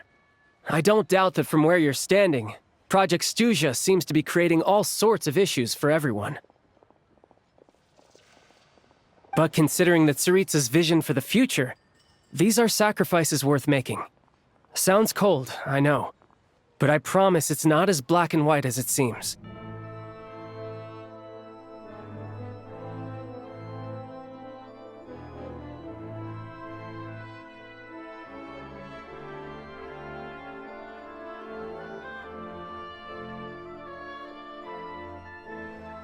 Maybe Sandrone and I can't oppose Project Stuzha outright, but we're constantly raising our concerns in Vecha meetings.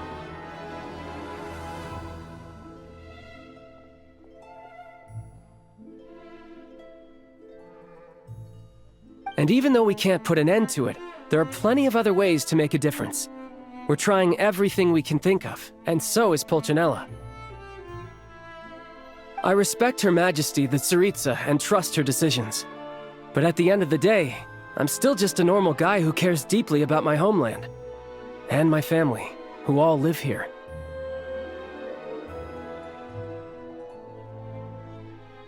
There's no way I would ever abandon them.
as contentious as things can get within the Vetcha. There's no selfishness or malice behind it. Everyone wants to get through this period as smoothly as possible.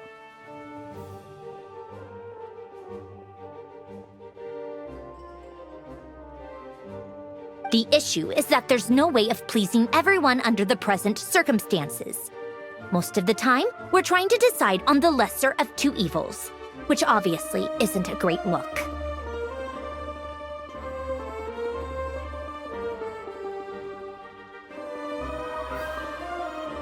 But that is not the same thing as being blindly loyal to the Tsaritsa. No one's got their head in the sand here. We're all well aware of the way things are. We're just doing our best to make it work.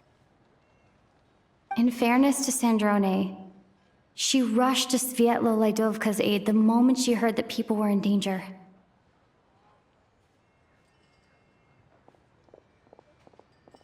And even Tartaglia, who used to only care about the thrill of the fight, is clearly doing his best to rise to the demands of his new role as counselor. Hey, come on. There's only so much we can say, so don't press us too hard. Look, I know how untenable the Tsaritsa's position looks if you don't understand her motives.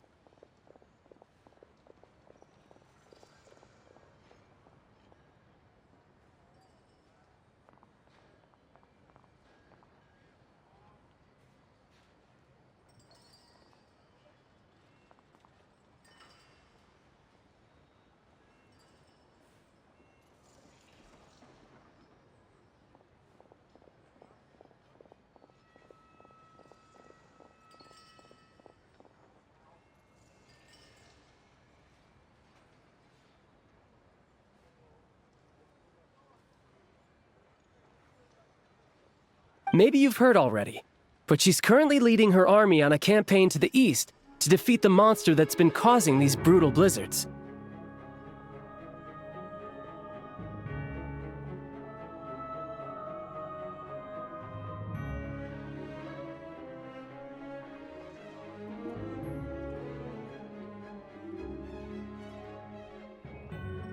Striking that monster down will be a significant step in dealing with the present energy crisis.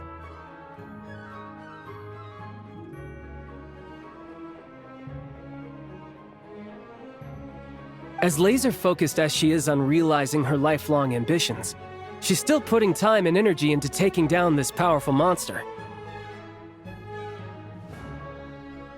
To me, that says a lot.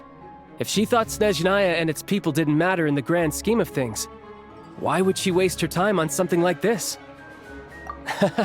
Thanks. I meant every word I said, though. I wasn't just trying to placate you. I've already done more than enough diplomacy for one day.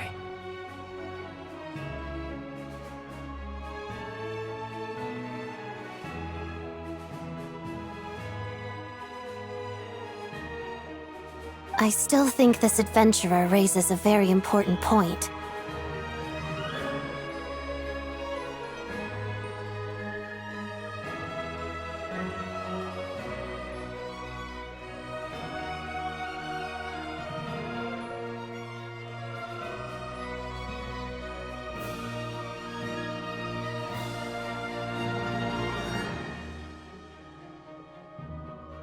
Our two harbingers have made their positions very clear. But there are many others in the Vetcha who must feel trapped and forced to vote against their conscience.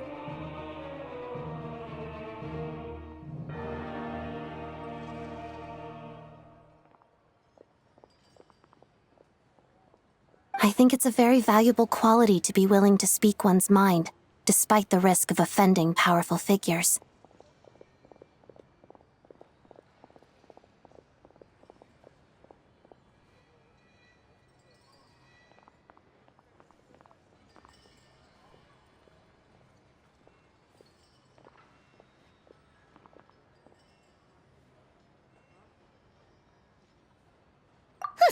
You can say that again.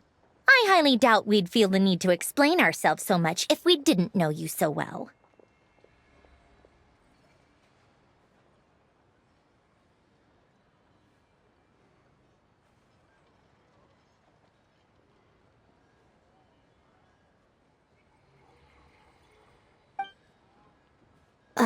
Forgive me, adventurer, but might I be so bold as to ask about your background?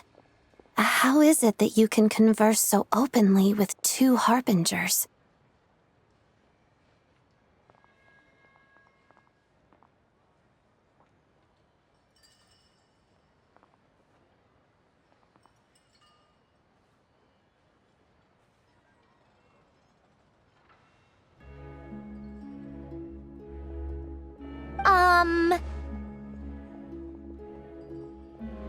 Oh, haven't you been properly introduced?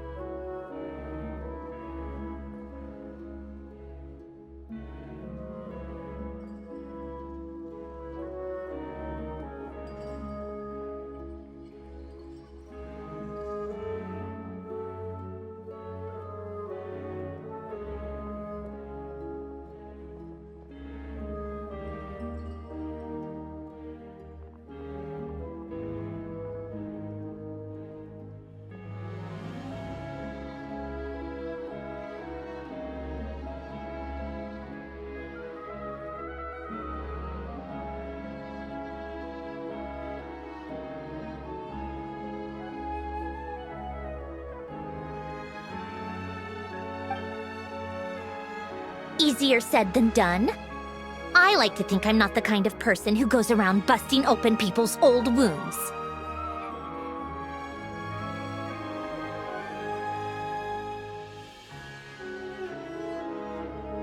I've only learned her name so far, and no details of her experiences. Is something wrong?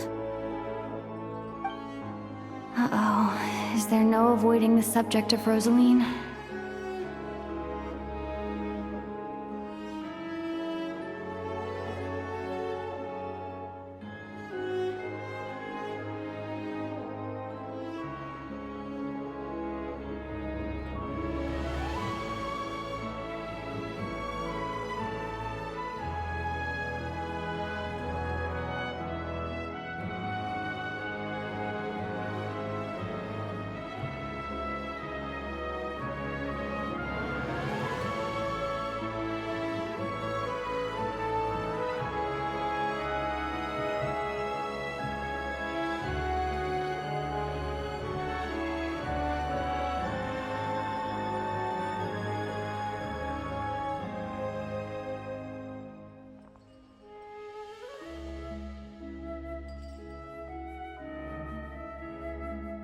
No, it's just...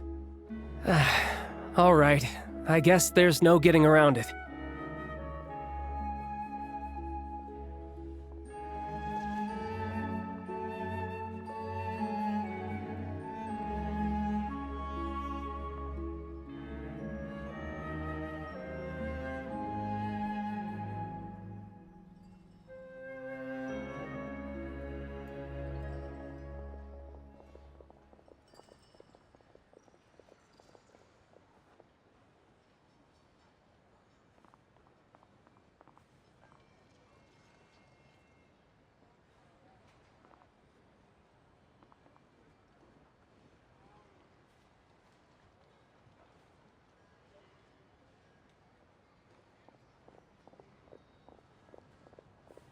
This is the world-renowned traveler, who helped resolve the storm terror threat in Mondstadt, cleaned up after the mess I made in Liyue, and then went to Inazuma, where...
There was a duel before the throne, in which the Traveler defeated Rosaline.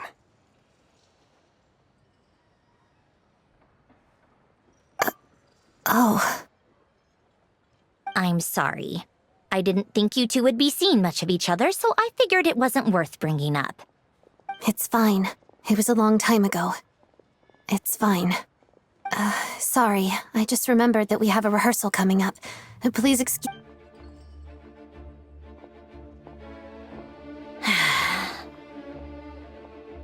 I've mentioned this to you before, remember? She was Rosaline's most valued subordinate. But they didn't actually get along. Not that Rosaline was really the type of person to make friends, but death has a way of resolving a lot of conflicts. Don't let it weigh on you. Like she said, it was a long time ago. It's in the past now. Odette has a very different personality from Rosaline. Give her some time. I'm sure she'll work through it. Oh, by the way, where's Paimon? It's not like her to hide away. She hasn't been feeling well, so she's resting at Podvorier Restaurant. I got a couple of my people to look after her while we were gone. Oh, right. Sorry to hear that. Poor thing. Reminds me of when Tonya was little. She really felt the cold back then. Used to get ill all the time. I felt so bad for her seeing her lying in bed, coughing. She was so mature for her age, though. Whenever someone came to visit her, she'd greet them with a smile and would never complain. I'm sure Paimon's a good kid, too. You're a little short on manpower, right? Let me have a couple of my people take over for yours. I'll send my most capable and reliable. They'll make sure Paimon can recover in peace. Well, that would be great. Your people are more qualified. Hey, don't mention it. I'm sure you have things to do. Hopefully this takes a load off your mind. So no more accusing me of not being on your side, all right? Already?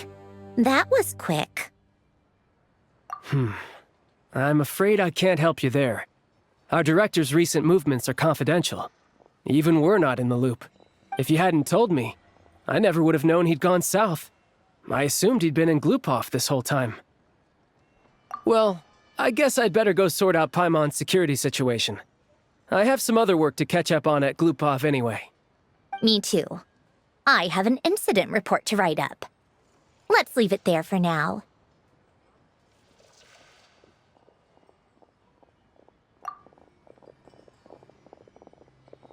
I guess everyone's in a difficult position.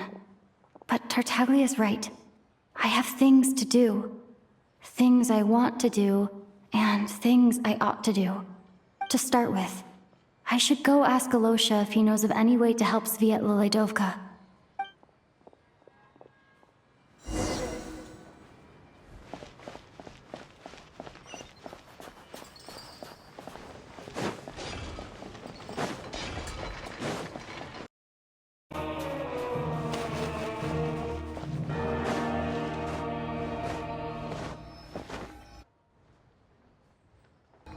How strange. This sword seems to be vibrating of its own accord. It's a very faint vibration, but it's getting stronger as I get closer to the Statue of the Seven. Does this sword have some connection to the statue? But all it does is vibrate, even when I touch it. That place I got this sword from was definitely out of the ordinary. Maybe I should try channeling the power of cryo?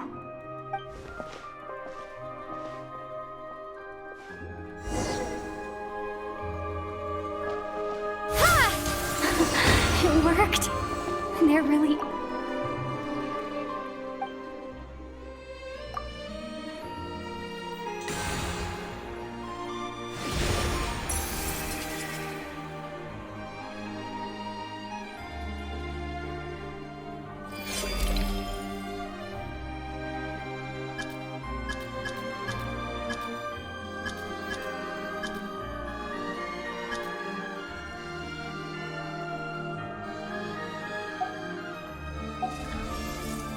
I don't really understand what just happened, but I'm pretty sure that I'll have to try the same thing again when I come across another...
Later on, I'm gonna have myself a proper drink.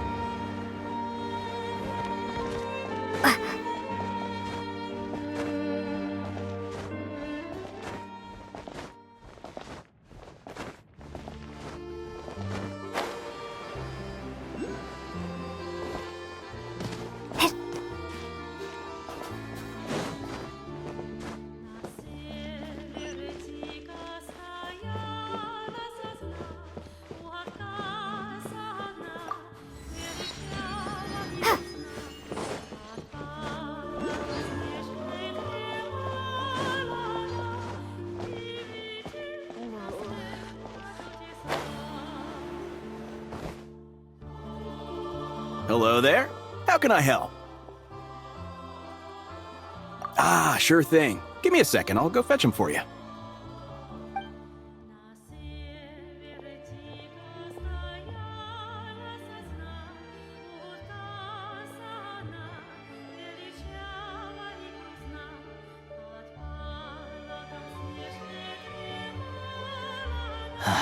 It's a familiar story.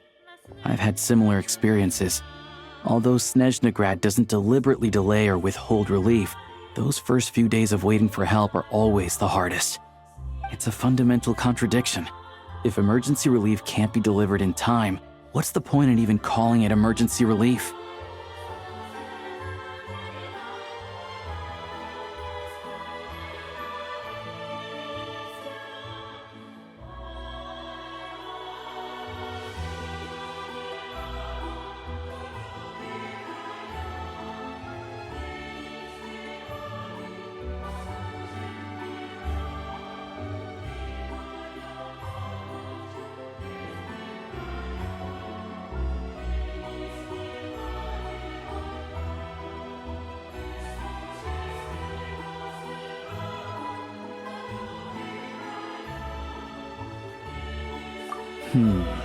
Not necessarily.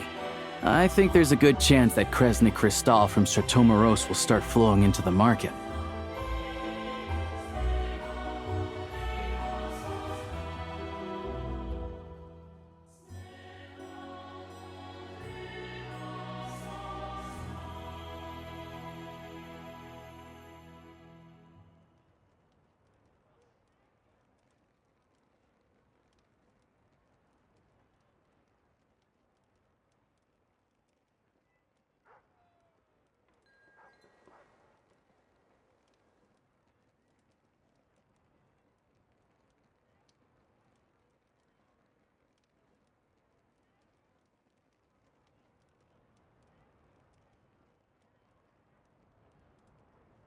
When we resolve Stratomaros' energy issue, it's like we open the floodgates.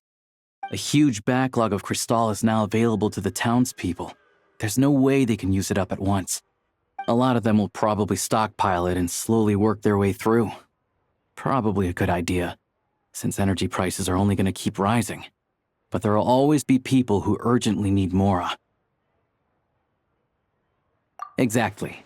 At the current prices, selling Krystal is an easy way for an ordinary person to make a fortune.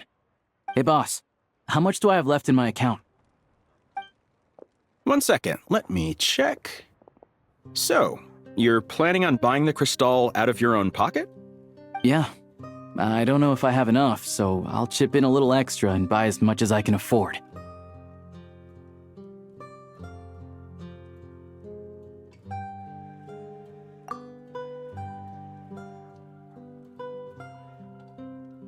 No, it's fine. You're new to Snezhnaya, and you have your own living expenses to worry about. Besides, you're already providing the train. Here's your Mora. See what you can find at the market. But I doubt there'll be much Crystal left. Yeah, well, can't hurt to take a look. Let's see. Huh?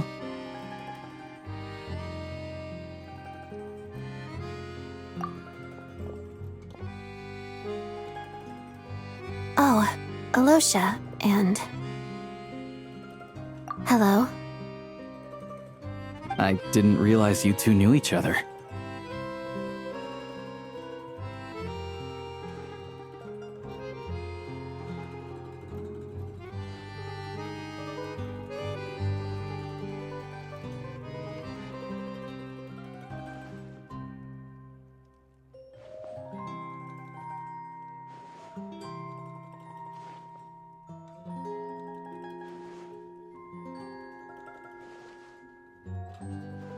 Yeah, I take on some odd jobs in the city to supplement my hunting income.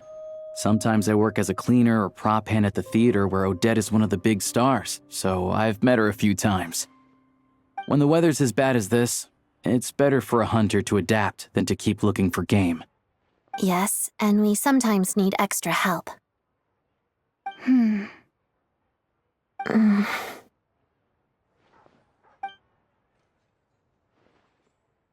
Wait, why is the atmosphere so awkward? I thought things went pretty smoothly in Sviatla Lydovka. So, what brings you here, Miss Odette?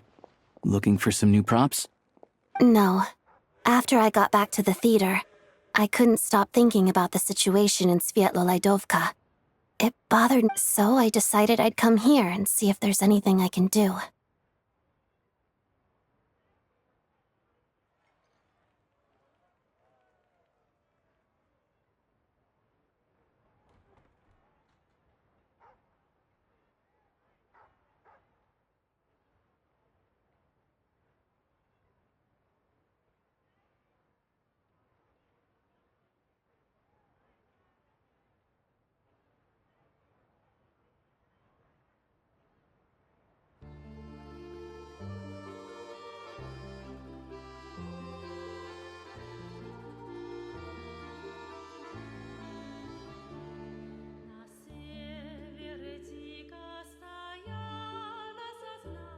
You too, I presume.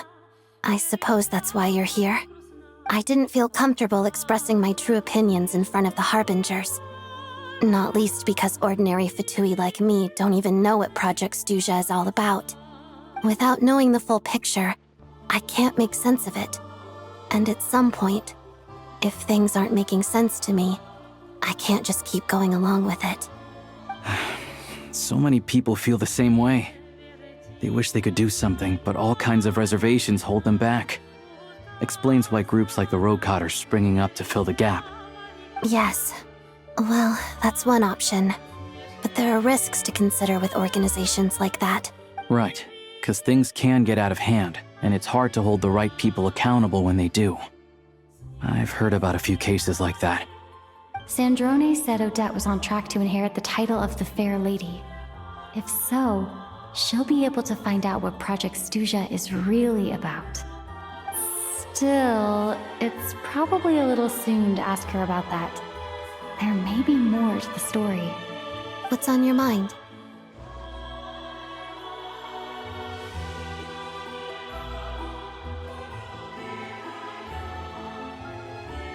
I think we can both agree that no matter which side you're on, it can't stop you from doing the right... I know what Rosaline did while she was abroad. You made the right decision, so no hard feelings. So, what's your plan? Oh, we were gonna buy some Crystal. I heard there's some on the market right now. Funny. I had the same idea. In that case, let me pay. I can claim it back as mission expenses. The real issue here is that government relief is behind schedule. Surely it makes more sense for the state to cover these costs than for us to pay out of our own pockets. True. It's a huge expense after all.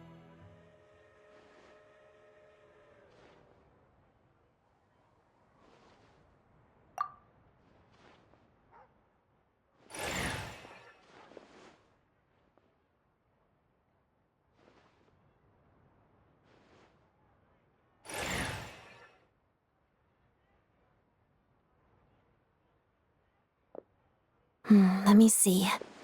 I'll take it all, please. And I'll be needing a receipt. Right. Choose mission budget under the expense category, but be sure to specify emergency rescue operation in the description. Otherwise, the normal reimbursement limit will apply. Let's book this train. Regulations say that if we need to transport Kresnik Kristall during Project Stuja, extra carriages can be added 1 hour before departure.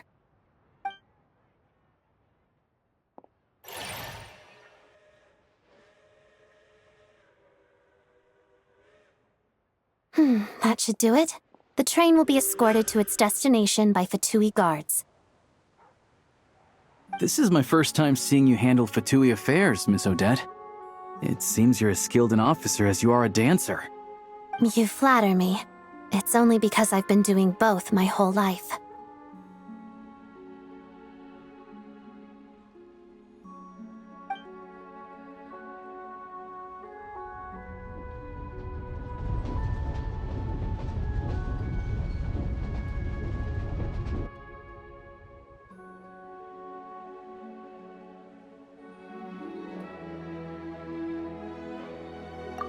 Anyway, I bet you've been non-stop today, am I right?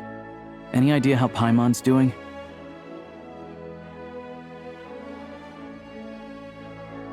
What's wrong?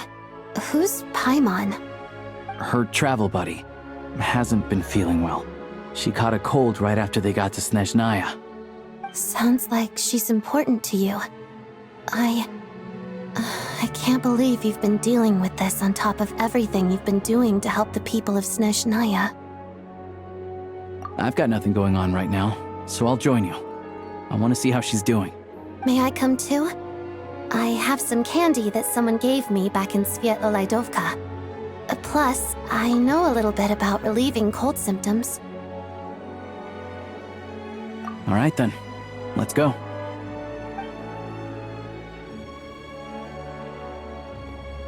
I still don't know what the deal is between these two, but at least the tension seems to have vanished. A good sign, hopefully.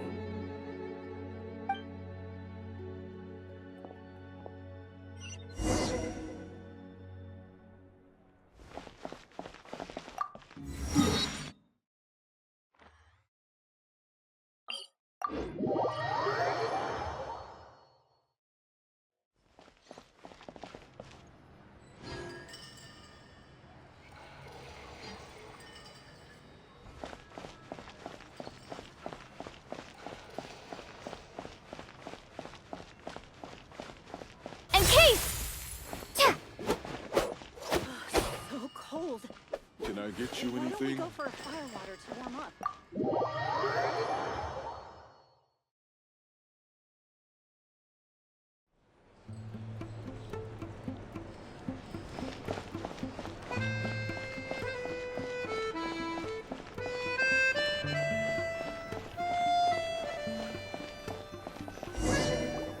Hello. Sorry, but there's a sick person. What happened? Oh, please, excuse me.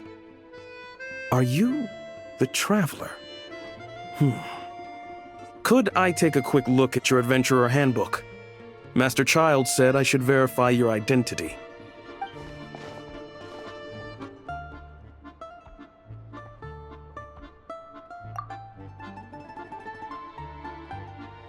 Ah, it's really you. Sorry for the inconvenience. We're under strict orders from Master Child to keep this room well guarded.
At the same time, we can't interfere with Podvoye Restaurant's business. That would only seem all the more suspicious and draw unwanted attention to this room.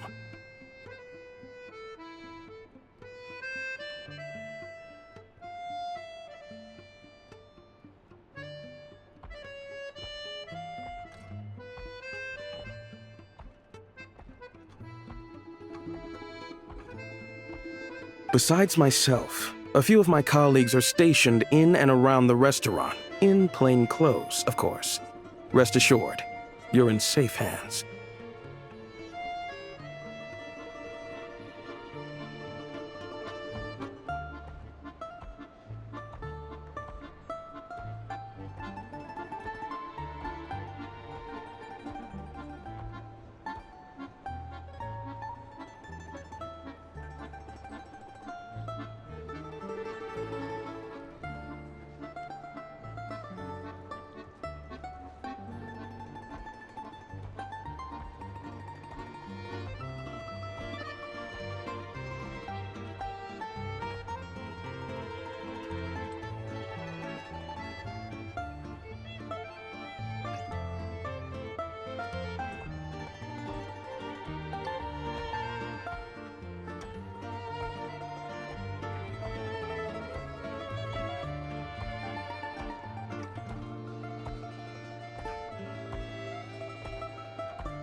I didn't expect such a high standard of protection.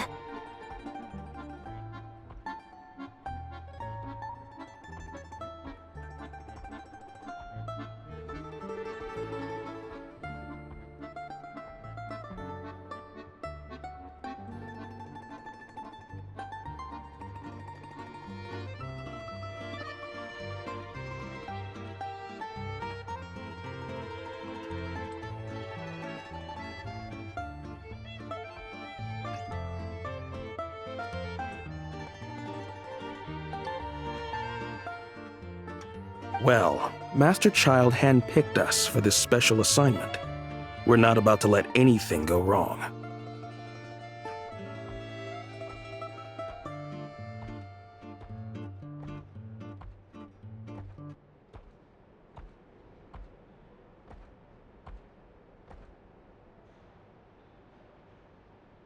Anyway, I won't keep you any longer. Please, head inside.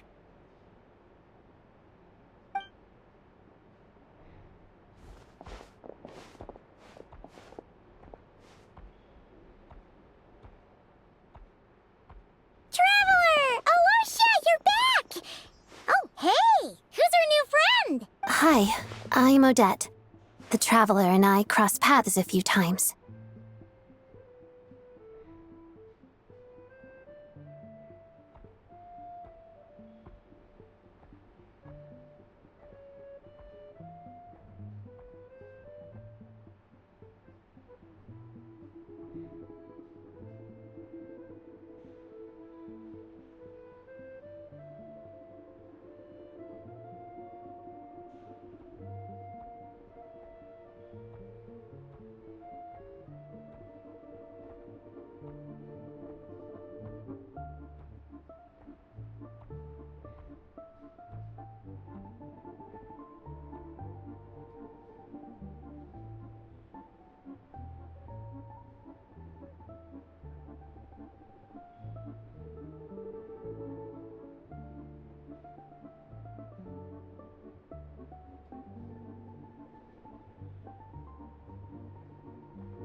Another friend from the Fatui, huh?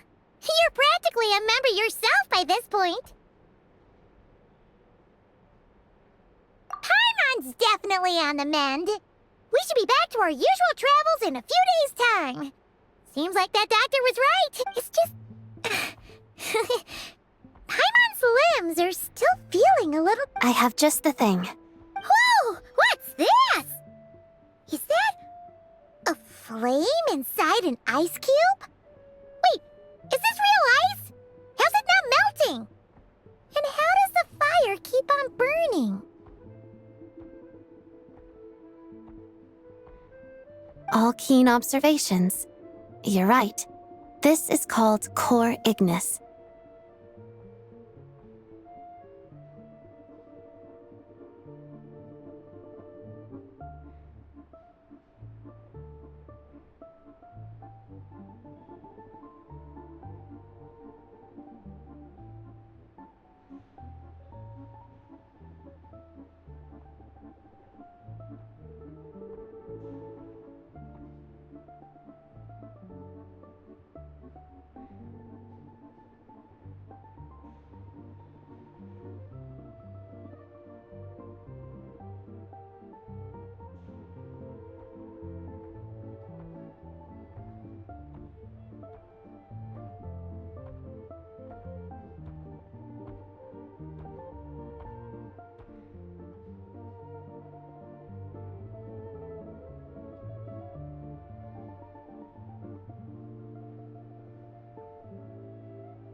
Whenever I've caught a cold in the past, I found I recover much more quickly if I place this by my bed.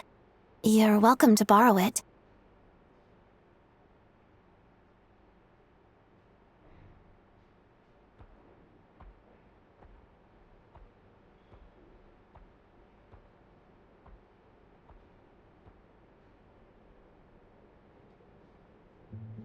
Awesome! Wow! It's so nice and warm! Oh, it's like magic.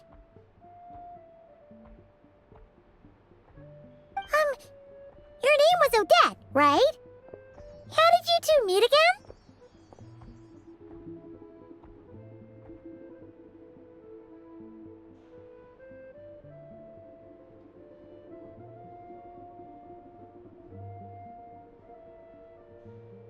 Looks like she's in pretty good spirits.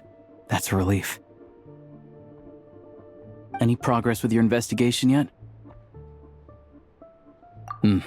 No surprises there, I'm sure. They're not likely to let anything slip. The Rokad, huh? Let me think.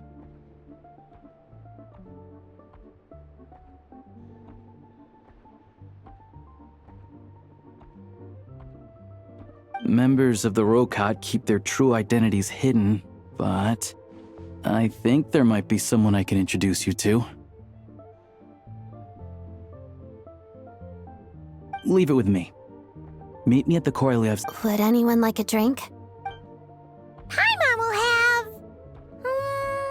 enough with the secret chat, you two. Let's catch up properly in a minute. Paimon wants to know it'll be kinda like tabletop troop. No reason why listening to a story can't be an adventure.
Take a break.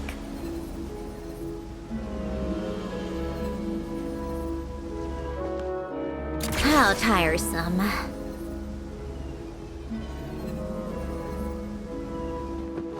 Take a break.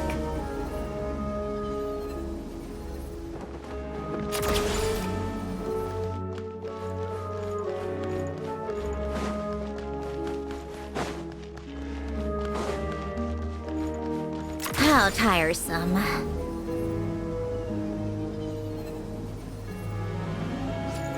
Take a break.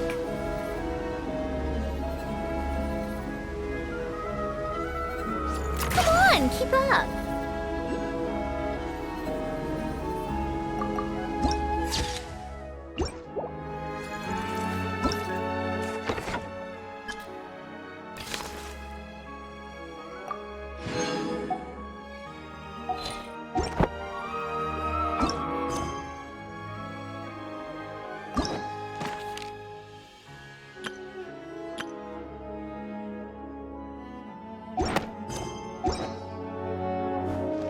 How tiresome.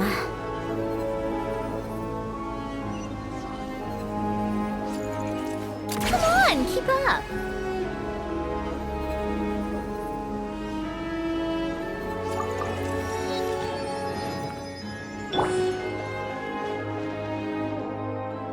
Ah, you made it. I've got some tickets, and I managed to set something up with the Rocot.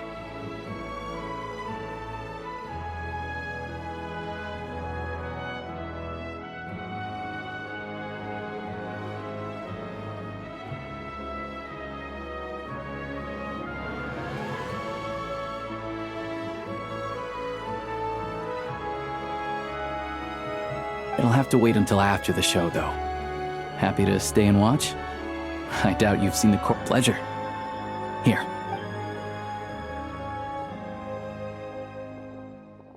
Please present yourself for a routine inspection in accordance with theater regulations. Thank you.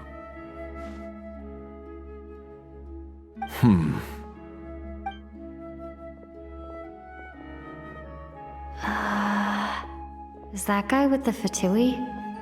Looks like he's waiting for something.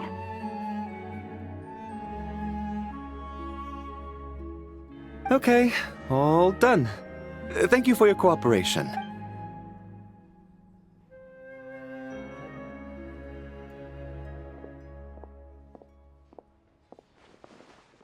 What's up? Everything okay? Snezhnaya's business and political leaders are always passing through here, so it makes sense that security's tight.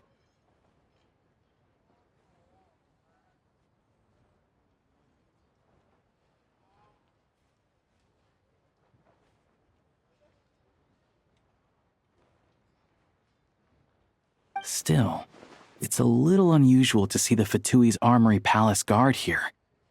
You saw him, right? The guy right at the back. Strong, silent type. His name's Valeri.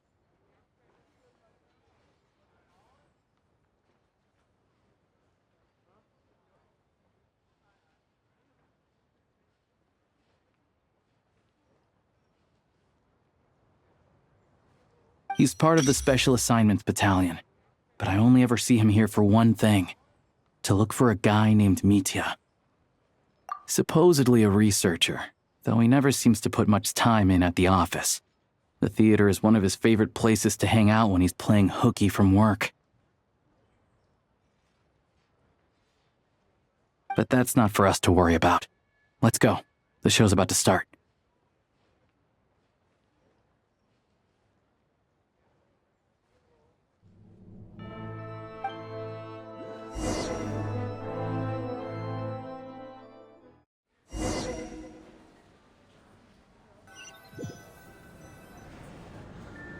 What do you think?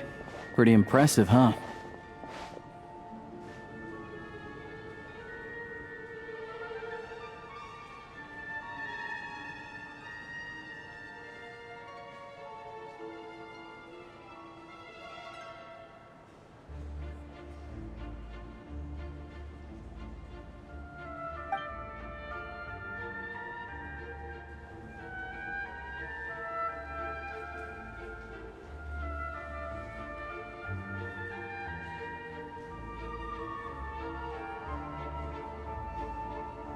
Oh, the one in Fontaine?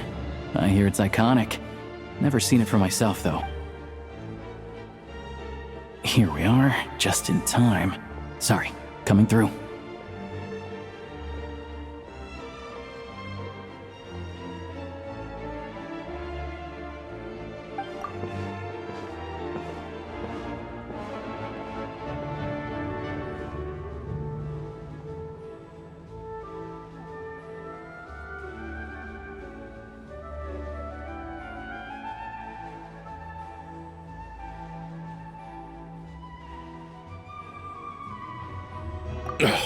If you're gonna show up late, keep your mouth shut.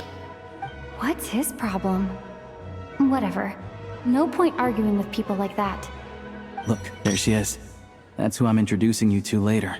She's the lead singer of the troupe, Vodyanitsa.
this leads directly to the green room. They're expecting us. Vodyanitsa will be waiting for us there.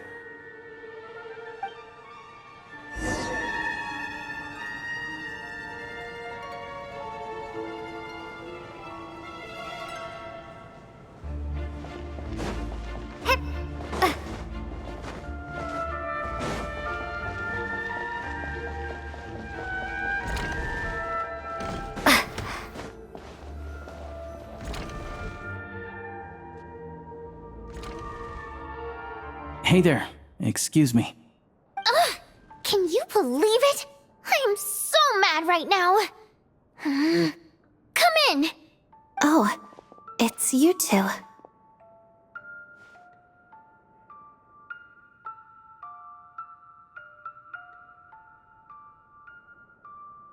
Huh? You know each other? Oh, wait. Is this who you were telling me about? The one you met yesterday and couldn't stop thinking about? I never said that. Yes, you did. Why are you denying it? It was right before I went on that rant about the moody factory owner. Oh, I remember it so clearly. Might I ask what brings you two here? Oh, I just brought her here to see the show. And when it finished, she was full of praise for Vodyanitsa's performance. So I thought I'd try my luck. See if we could get the chance to chat for a bit. Maybe get an autograph? You work here. You of all people ought to know that's against the rules. It's not what the green room is there for. Oh, what's the big deal?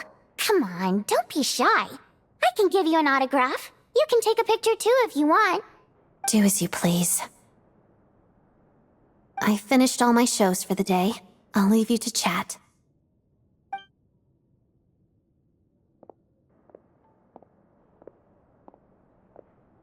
I wasn't making that stuff up, you know. Odette's just too proud to admit it. She thinks very highly of you. And so do I. You did the right thing in Svietloladovka. We're good. Odette's out of earshot. I'll lock the door.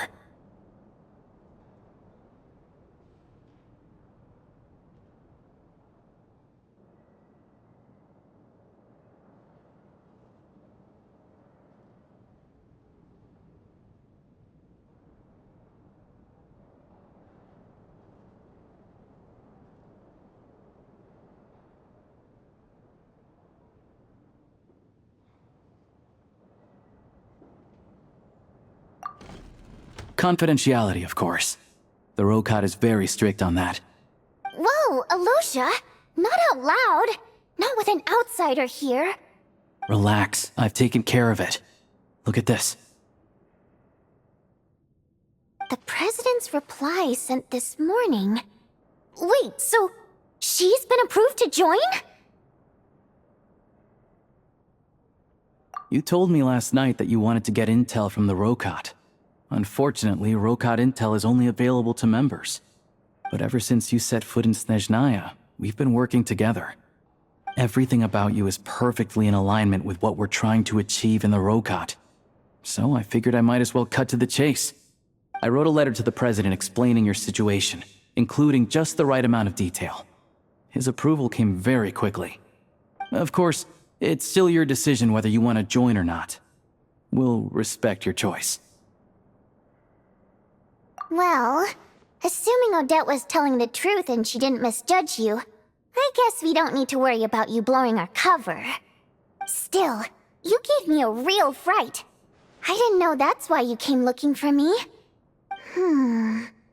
So, that stuff you said about admiring my performance, was that just because Odette was here?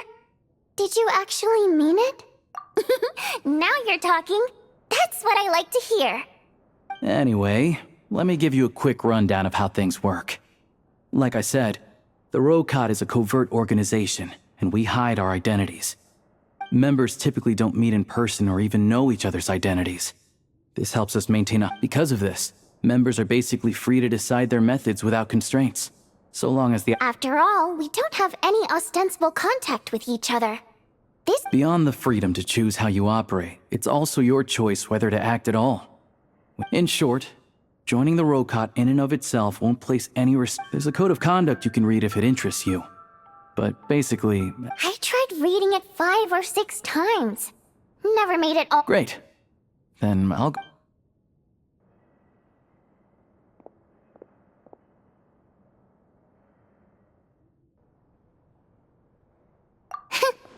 Well, Alosha has this pet dog, you see. His name's Tagarin, and this one time, Alosha brought him backstage. Tagarin took quite a liking to me, so I played with him for a little bit and fed him some treats.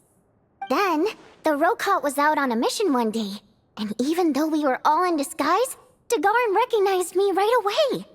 Just a coincidence, really. We didn't report it to the higher-ups, though, to avoid dealing with the fallout. Like... my job at the theater, for instance. I really needed to make ends meet. By the way, what were you complaining about just before we came in? Did everything go okay with Chuganov? Everything did not go okay.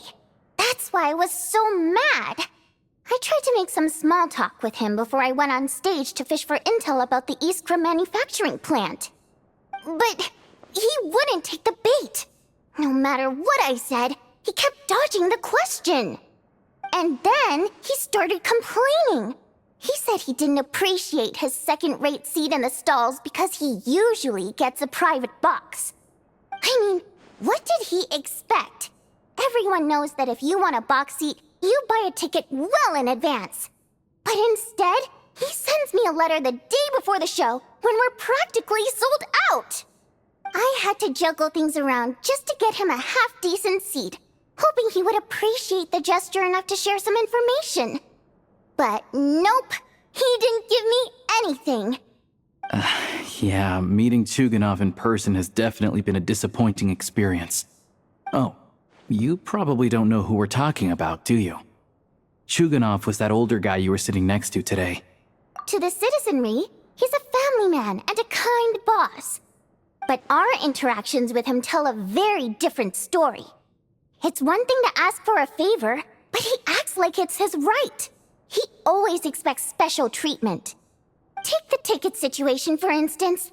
I've actually gotten him a private box in the past. But not only was he not even grateful, now he's acting like I've sold him short this time. Not to mention that he's never paid for a single one of his tickets.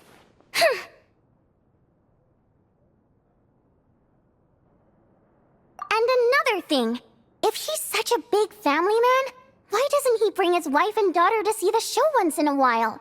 I've never seen them here, not even once. Calm down, Vodyanitsa. If you won't do it the easy way, we'll have to try the hard way. But first things first. Here's your application form. Go ahead and fill it out.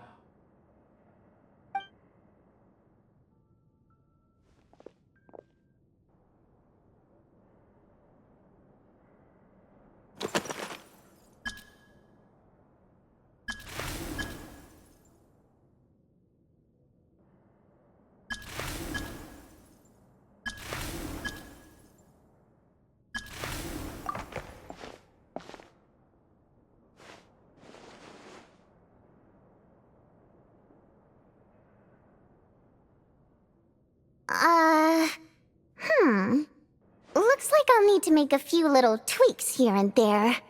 But other than that, you're good to go. We'll hold on to this for you. Alright. Now that we're officially Rokot comrades, recently, we've done some recon work at the Iskra manufacturing plant. All we need now is some direct evidence to present to the Vetcha, so we can demand— That way, the Kresnik Crystal can be allocated to it. I was hoping he might let slip during one of our chats. But I'm meeting another regular theater goer tonight. Mitya. But Valeri's here too. And he's probably Don't you worry. He must know how to dodge Valeri, or he wouldn't be showing up on time for every performance. Mitya is a renowned energy expert. Although we can't get any direct evidence of the excessive energy consumption at the plant, we can accidentally let the information slip to him. The authorities should take someone like him seriously. So if he starts raising questions about energy use at the— Also, we're not allowed on site, but he has clearance. Yeah, so that's the other thing we're trying to figure out. Though I think we're far less likely to make any progress on that front. Still, I hear that Mitia is a bit of a chatterbox. So, who knows? What do you think? Sound like something worth your time? Okay, in that case, he's a huge fan, so Sure. Don't worry. We'll make a Perfect! Okay. Everything!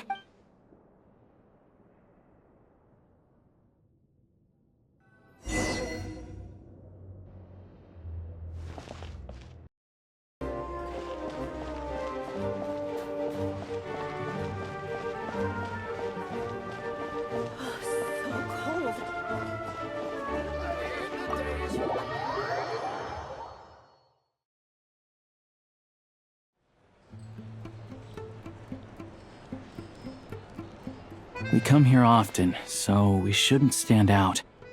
Let's sit here. Now, it's up to Vodyanica. Let's see how the conversation goes.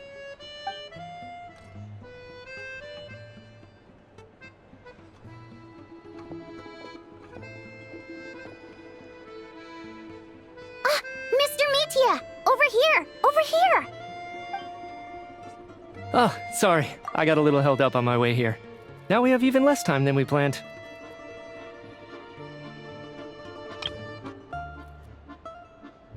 Go ahead and order some snacks and drinks. Whatever you like. Let me see. According to my schedule, we still have 25 minutes left.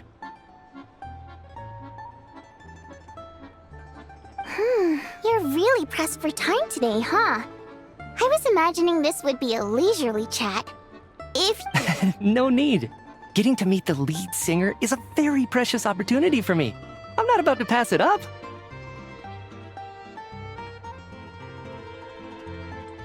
I've already had to decline your invitation several times because our schedules rarely align. If I don't grab this chance while it's here, who knows when the next one will come around? Well, it's very kind of you to make time just for me.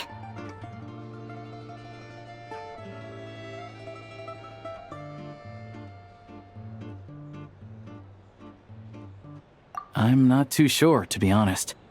But Snezhnaya's full of weird and wonderful things like that, so people tend not to bat an eye.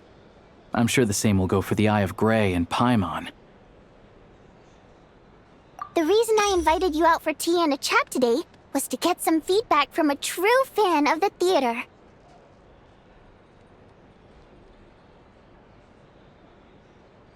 Well, I genuinely have nothing bad to say. No matter how many times I hear you sing, it never gets old. It always seems fresh, and maybe it's because the more times I listen, the more details I notice. Or maybe you simply improve with every performance, delivering it better each time. Thank you! I'm delighted to hear that! Could you give me any specific examples? Oh, yeah. The piece you sang today, for example. Beneath the Frozen River? Hey, what's with you? I'm just praising a good I always used to find that such a bleak and lonely song.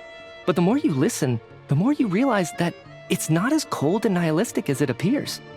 When you really dig down into it, there's a certain level where you're surprised by the emergence of hope.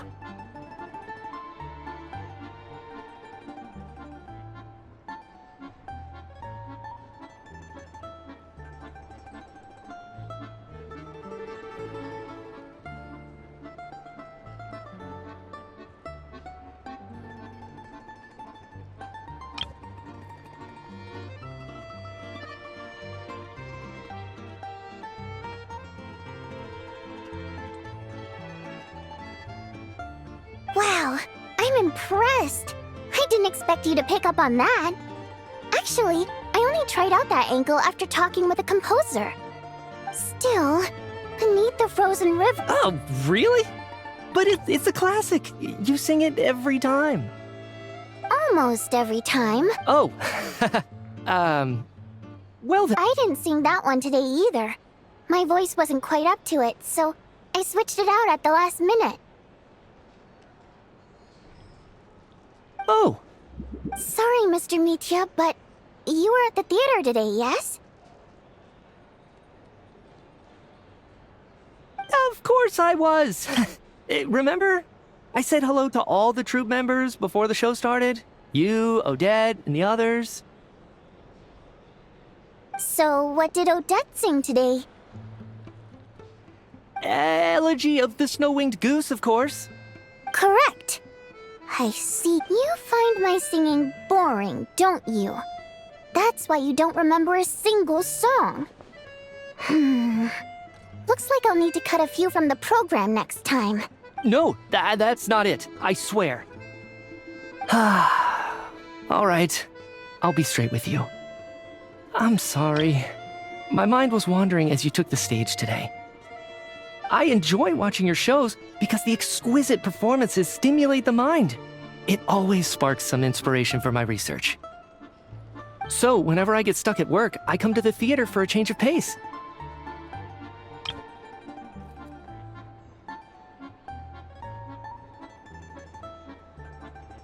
Odette's dance during the Elegy of the Snow-Winged Goose today was simply incredible. It got me wondering what she's been going through recently. That look of sheer defiance in the face of utter tragedy?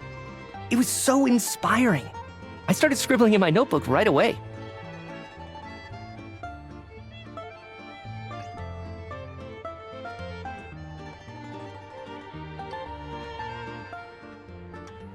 Not that I made a ton of progress in the grand scheme of things, but I still think it was productive. By the time I snapped out of it, the entire show had finished. So what you're saying is, you didn't listen to my singing at all?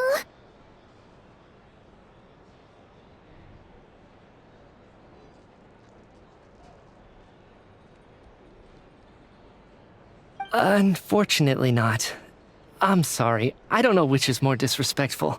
The fact that I don't always come for the show itself, or the fact that I missed your performance. Seems like things are getting a little awkward. Mitya just stepped into a conversational minefield. If there's one thing Vodyanitsa doesn't like, it's people who show disrespect for her performance. This meeting was so hard to set up. Don't tell me it's already falling apart.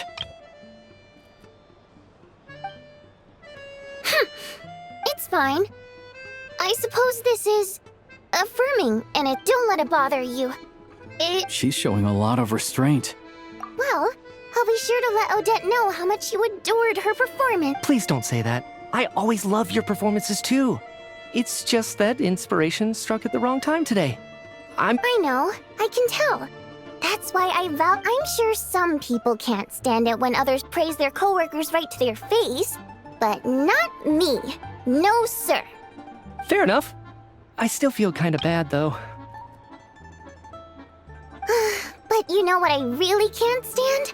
People who only show up to the theater to pretend that they're cultured. Makes me sick to my stomach. Oh, yeah, 100%. There are too many of those people around. By the time they're walking out the door, they've forgotten all about the show. What's wrong? I don't know if you've heard about the boss of the Eastborough manufacturing plant. He isn't even a theater investor, but he always demands the same privileges as actual investors. Box tickets only, premium drinks, even the right to request specific songs. Well played, Vodyanitsa. Seems like she's hard. Now that you mention it, I've interacted with that guy before. I gotta say, everyone holds him up as an example of a benevolent businessman, but I don't know. I don't see it. Yeah, he couldn't care less about what's happening on stage. He's just there to flaunt his social status. I hate that I have to prepare programs for guys like that. What's the big deal with that factory he runs anyway? I asked around a bit and heard some pretty shocking stories. Sounds like he's just another greedy capitalist.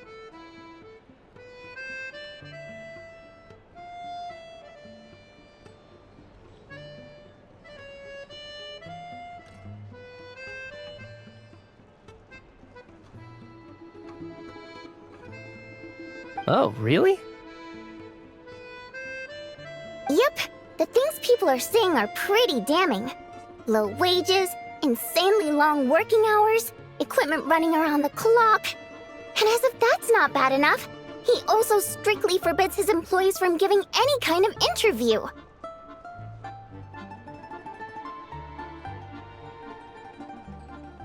Project Stuja has now been extended so many times, we're at the point where crystal rations for the common folk are barely enough to survive on. Yet he even wants to get his greedy hands on them just to boost his own profits. If the rumors are true, he's in serious violation of the law. Interesting. So you've heard about it too. What? So it's really true? Who knows? I've only heard the same rumors you have. But there's no smoke without fire.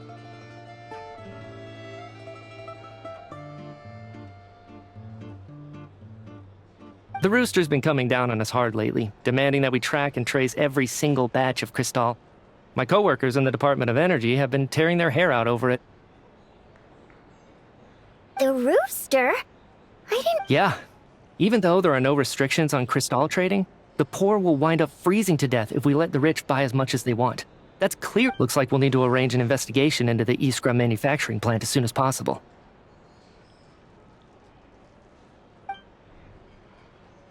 I never knew you kept up with current affairs beyond the theater, Miss Vodyanica. You really have a heart for the common person.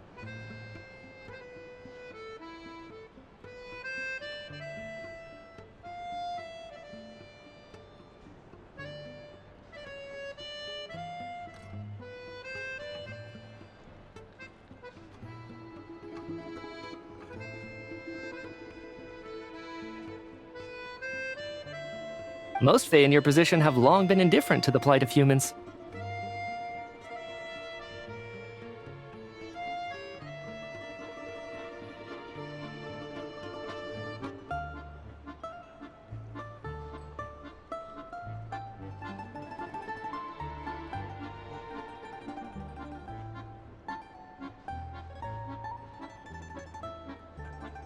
Well, those of us who choose to live in human cities are naturally going to pay attention to any significant upheaval.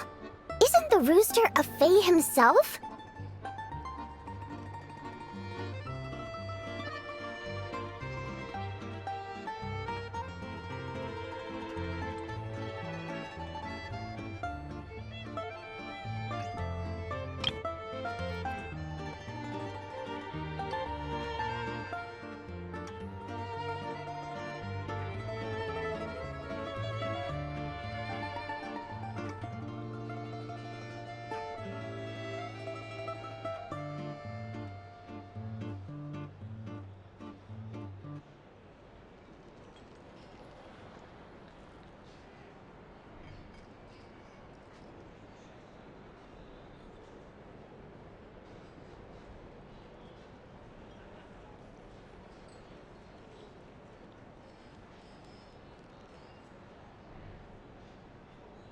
I'm just surprised to learn that even someone with as much experience as him is getting so stressed out over projects. This is it.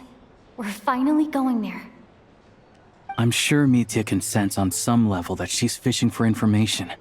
But it's stressing me out too. If I'd only made better progress with my research, things wouldn't have dragged on this long. Oh, so your work is related. That's right. The Armory Palace needs a brand new energy source. Not the power of the Light Realm, and not elemental energy. Right now, the only thing that meets the requirements is the power contained within stellar linchpins. But harnessing that power is costly. Each step of the process requires enormous amounts of Kresnik crystal, from extraction to quantification to attempts at conversion. Progress has been painfully slow, and the team is getting burned out as time goes by. Sometimes, I see people staring into space as if in a trance. Could it be that this new energy source has side effects? No, it doesn't affect us, because the energy is used for... Okay, I got it! Stop choking me! Sorry, I can't talk about that. I think we're all just exhausted. We've been working ourselves to the bone for so long with so little progress to show for it. It's no wonder people are struggling to stay motivated. Seems like I owe you an apology. I shouldn't have gotten so mad at you for not paying attention during the show. Don't worry about it. I count myself lucky, to be honest. I don't envy the people who work closely with the Tsaritsa herself. I'd much rather be in my current position. At least I don't have to shoulder any major responsibilities. So they're trying to develop a completely new kind of energy. Yeah, censored by a scarf. Who would have thought?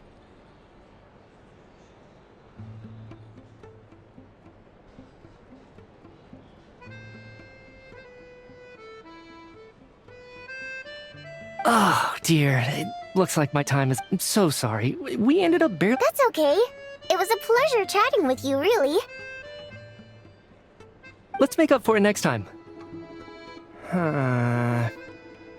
Yeah, hopefully once the work pressure eases up a little, I'll be able to focus more on the performance, and then we'll have more to discuss.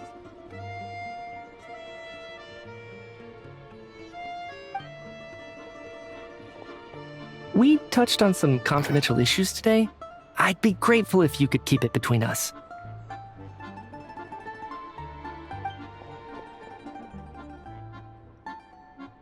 That could have gone worse.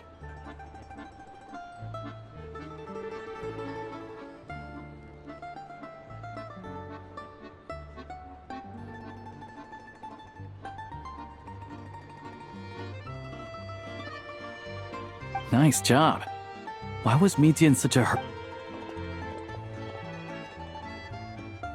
Sorry, routine inspection.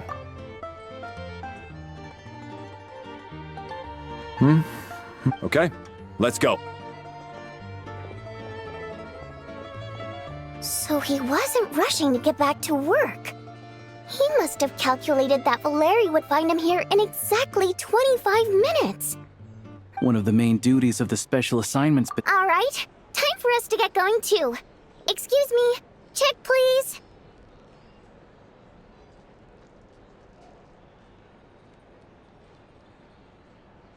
we'll settle our check too then. Oh, hello there. Mr. Mitya paid the check before leaving. He also asked me to pass on a message. He said it was an honor to share his tea break with Miss Vodyanitsa and her two friends. Wait. So he knew we were here all along? This raises a lot of questions.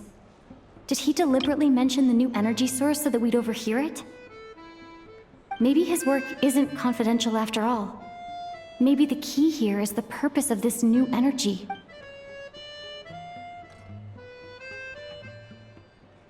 Vodyanitsa and Alosha have both left. Time to head back and call it a day.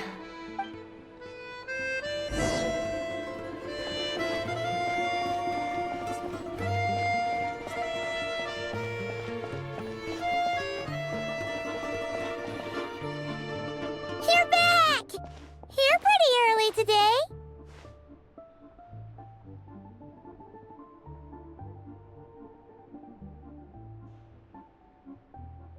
Paimon was just gonna mention that.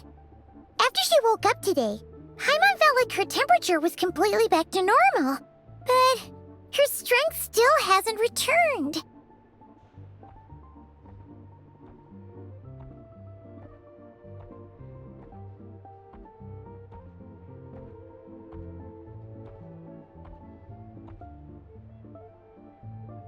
Still, there's some good news. Paimon thinks she might have figured out the source of the problem. It's like there's some kind of mysterious power affecting Paimon. Paimon's never felt this way before during any of her travels.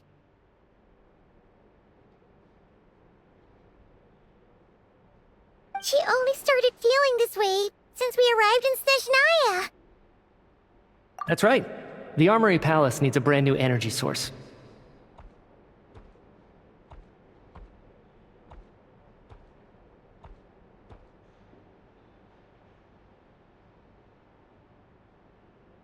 Could that have something to do with this?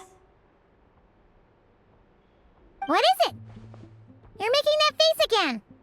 You know, the one you get whenever you have a light bulb moment?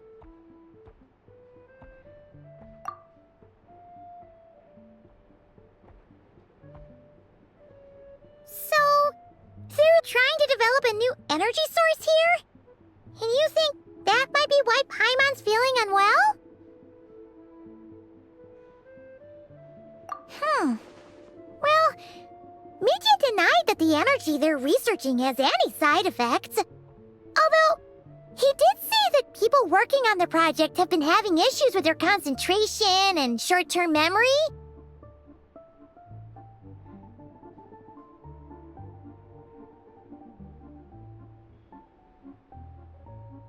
But even so, those are completely different symptoms from Paimon's.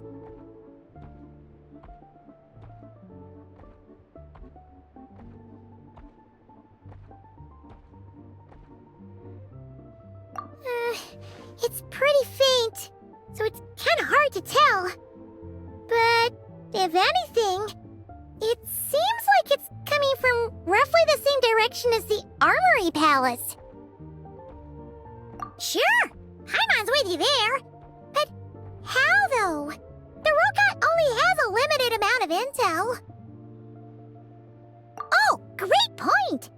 They argue about Project Stuja every day.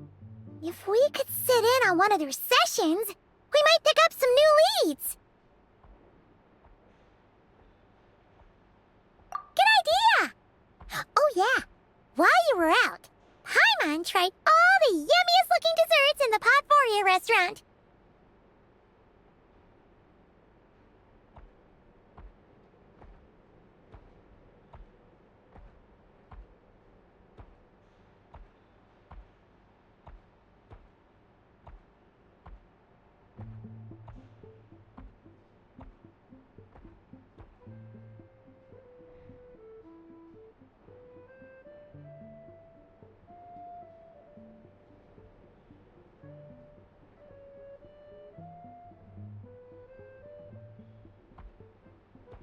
This one seemed right up your alley.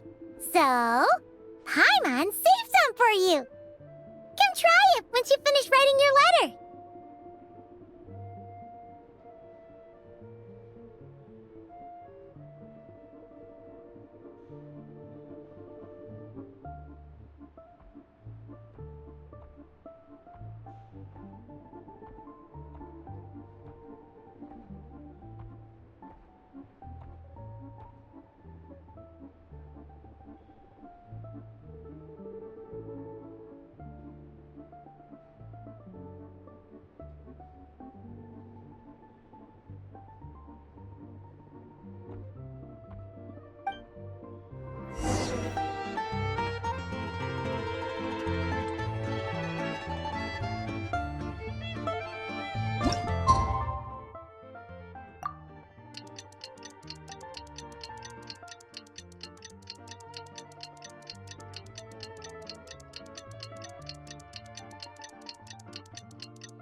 Alosha replied. He says that we won't be able to speak at the Vetcha, but he can arrange for us to attend as visitors. Time to get ready. Then head to the Snezhnograd Vetcha.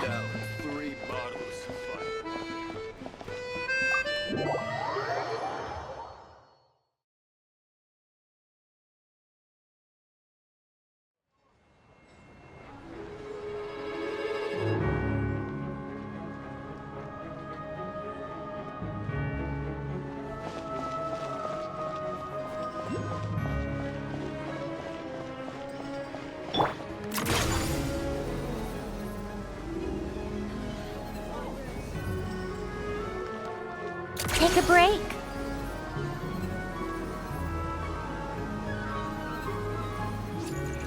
Come on, keep up.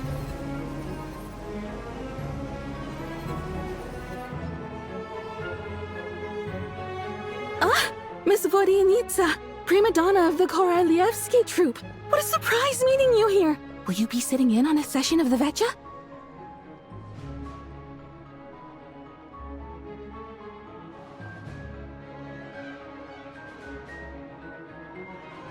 Sorry, I'm not taking interviews today.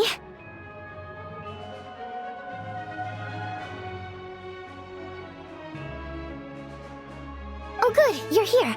The session's about to begin. Let's get inside. Please wait, Miss Vodyanitsa. Could you introduce me to your new friend?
In summary, the energy management commitments made for the outgoing period have been delivered upon. Furthermore, both the production and consumption of Kresnik Crystal show clear signs. The relevant agencies have assessed the present circumstances and determined that the status quo can be sustained until the next period. For detailed statistics, I would refer you to the industry reports that have been distributed to all persons present.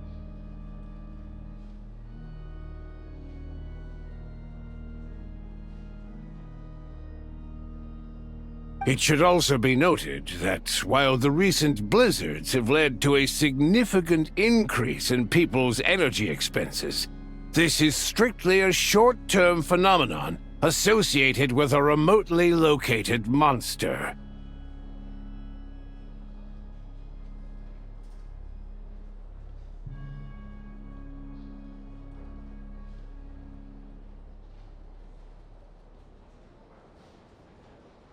Her Majesty the Tsaritsa is giving her full attention to this matter. We should have every confidence that it will be dealt with swiftly and conclusively. A financial report on disaster relief is also present in this report, courtesy of Pantalone.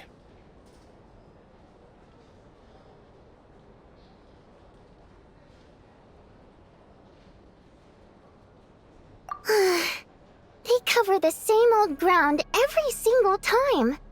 The rooster never seems to mind, but everyone else is getting tired of it. There's a general lack of trust. People aren't seeing any tangible benefits that affect them directly. Of course, none of that will be reflected in any of the reports on the table. Yeah, if it weren't for these hard copy documents, I could have at least made something up.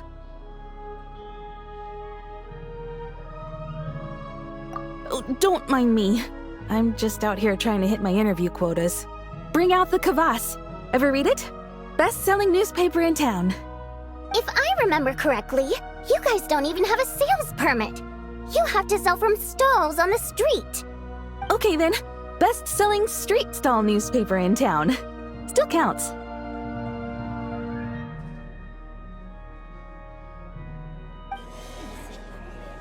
Order! We will now open the floor to the representatives. If there are no further substantive issues to discuss, we will then proceed to a vote on this motion. Snezhnaya has a long tradition of treating members of the Fatui armed forces and their dependents favorably. But recent surveys shows that Fatui families in remote areas have access to 15% less crystal than the average civilian family in Snezhnograd. It's been said many times before, but it bears repeating now. There needs to be a clear and consistent rationale behind how crystal is allocated, or we will soon face immense public backlash. Perhaps you wouldn't need to keep repeating yourself if you would hear me out for once. I say again, true consistency exists only in principle. In the real world, fairness is relative. You appear to treat resource allocation as a simple function of production and population. So what about when the equipment used in production breaks down? Have you factored that into your equation? And do you even know how long it's been since Snezhnaya last conducted a census? If I knew the answers to questions like that, I'm sure I'd be a very wealthy man. And I doubt I'd be going by child. I'd like to bring the focus back to the specific issue I raised. Or do you wish to deny that favorable treatment for Fatui dependents is our long-standing policy? It's easy to be a critic when there's no accountability. That seems to be a running theme in the anti-Project Stuja cohort. Defeat the ringleader and all other problems will magically resolve themselves. That's what they seem to think. But in case you aren't aware, not one jot in my report would change whether Project Stuja continues or not. So you have no intention whatsoever of finding a solution to this problem? On the contrary, I'm the only one here who ever brings solutions. Child opened by speaking up for the armed forces. Regrator struck back with style and a war of words ensued.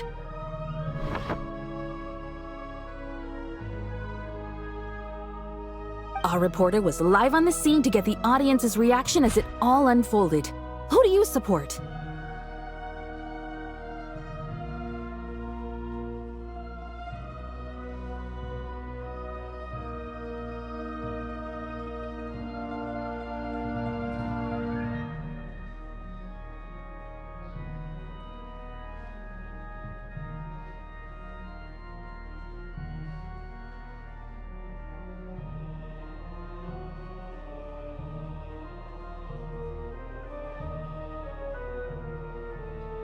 The people have spoken!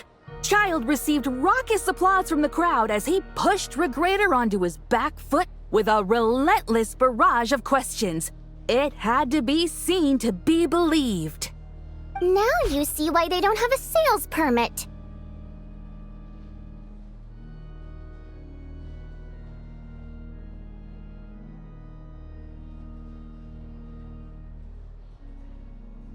However this reporter wants to spin things, I haven't forgotten that Tartaglia was representing the Northland Bank when we first met in Liyue. So, surely their relationship can't always have been this strained. You two are getting off topic. Let's focus on what the data is saying. Mr. Pantalone, may I speak on your behalf? Oh, please do. I'm more than happy to save my breath. Crystal distribution policy undergoes modifications with each new period. The ultimate goal being to find the most reasonable method of allocation, which I believe is what Mr. Tartaglia also seeks. But I fear many may have been misled on this topic by extremist activists. To clarify, Project Stuja is not the root cause of the problem. It is merely a framework for resource distribution. The most recent reports all point to Snezhnaya's resilience and adaptability during this period of fine-tuning, and give clear indications that a distribution framework is improving with each iteration. To make drastic adjustments without first considering the risks would likely do more harm than good. It would be a waste of the hard-won experience we've gained to date. Renowned scholar of finance, Arapov spoke up to clarify the fiscal logic, clearly alluding to social organizations like the Rokot in his words. With the notorious Lelex still active to this day, should the Rokot be held responsible? No, there is someone else to blame. She's just rephrasing what Mr. Pantalone said. The Rokot are the critics he accuses of taking no responsibility for their actions. As for Lilac, you won't have heard of him yet. He's currently the most famous member of the Rokot. Well, more like infamous. Ending Project Stuja has become an obsession for him. Unlike the more decent ones among us, he believes that votes in the Vetcha are all that matter. So whether it's threats, coercion, or bribery, he'll use whatever means necessary to get people to change their vote.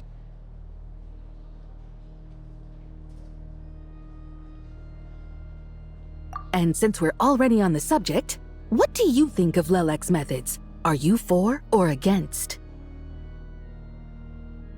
Well, whatever the story is, his actions benefit us all. We stand with Lelek. At least someone here wants to take this discussion seriously. I've been considering that issue myself. What you really need is more precise regional data, right? I think it would be easiest to let the Fatui handle it, since they're already in charge of Crystal shipments anyway. We may as well get them to collect some data while they're at it. Whatever you need, you can ask the Fatui to look into it for you. In terms of supervision, I think the Druzhna would be a good fit. I had hoped to discuss this with Miss Vesna, but sadly, she's not present. I will be happy to take a note of your suggestions and present them to Commander Vesna for a decision upon her return. The Commander has always taken a keen interest in Project Stuja. However, given the Druzhna's demanding workload, I'm afraid it may prove difficult for them to provide any practical support. Let us refrain from jumping to conclusions until a concrete and actionable plan is in place. My apologies, Lord Rooster. There are numerous issues to address here, including manpower, time sensitivity, and reporting lines. Nevertheless, I support drafting a proposal. Follow the usual procedure, and it can be raised as a new motion for all parties to evaluate at the appropriate time. In that case, I'd like to share one thought before the proposal is drafted. The issue of time sensitivity was raised just now, which I presume relates to the official reports. In fact, the Energy Commission already collects regular statistics on each urban center and its surrounding area. Would these be of any use? That's a good idea. I read every issue of Sviet Lolaidovka's report, and although my focus is mostly on the section about equipment operation, the energy consumption statistics also yield a lot of insights. Be that as it may, does no one see an issue with using local data to determine Crystal quotas? In the long term, it seems like a very risky solution. Not if they are used purely for reference. So long as we have the report from the Northland Bank's headquarters to corroborate it, no one will be able to fool me. Very well then. It appears that this arrangement is acceptable to all parties. Yeah, sounds good to me. The members reached a provisional consensus on the issue of improving treatment for Fatui soldiers.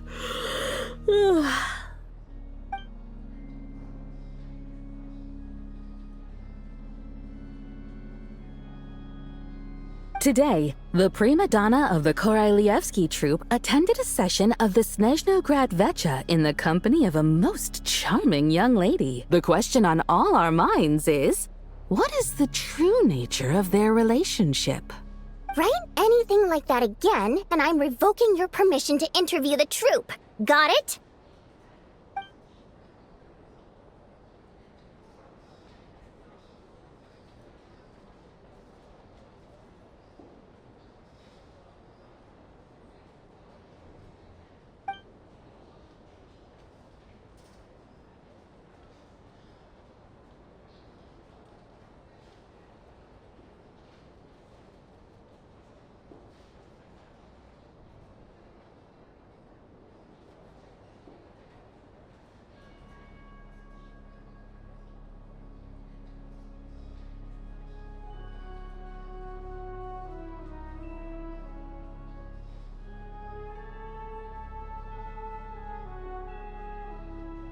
Now then, if there are no further contributions from those present, we shall proceed to the final vote.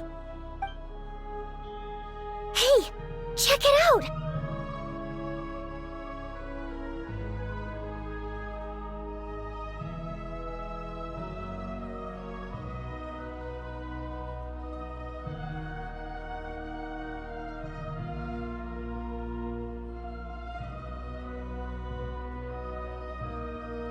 What made him vote against?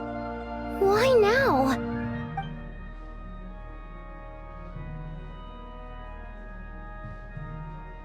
The votes have been tallied.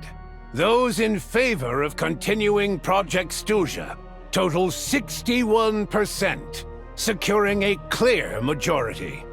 That was too close. The margin has shrunk yet again. Chuganov was a huge loss. I'll bet Lelek is behind this. I wonder how Pulcinella will respond this time. Chuganov. I see. Lelek strikes again. Yes, go, Lelek. Once Project Stuja is defeated, our unwavering support at Bring Out the Kvass will finally pay off when we make our comeback. I can taste our victory already! In accordance with the result of this vote, Project Stuja will remain in effect until the next Vetcha period. Finally, may I remind us all, we debate only for the greater glory and solidarity of our nation. May the Aurora shine ever on, and the Tundra always stand firm. The session is concluded.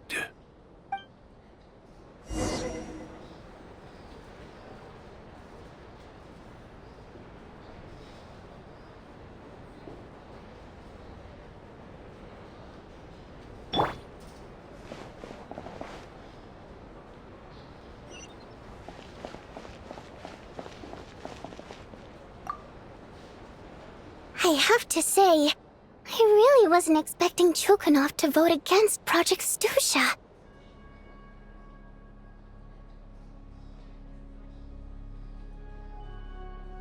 Well, in principle, Snezhnaya's business and political elites ought to be the ones least likely to oppose it. As we heard, Project Stuja is basically just a resource distribution framework that requires everyone to cut back during the winter. But even if the policy got cancelled, the Tsaritsa's energy needs wouldn't suddenly go down. The extra demand from the public would have to be filled from somewhere. So logically, the factories would have to take the hit.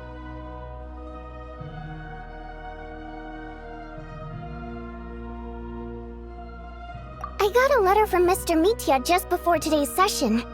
He said he's confirmed that there are issues around overtime and excessive energy consumption at the Iskra manufacturing plant. In a situation like this, once the Rooster receives the report, he'll order the factory to halt production and submit to an investigation before issuing a penalty. But that's a week-long process, and thus didn't make it onto the Vetcha agenda this time. I don't think he suspects anything so far.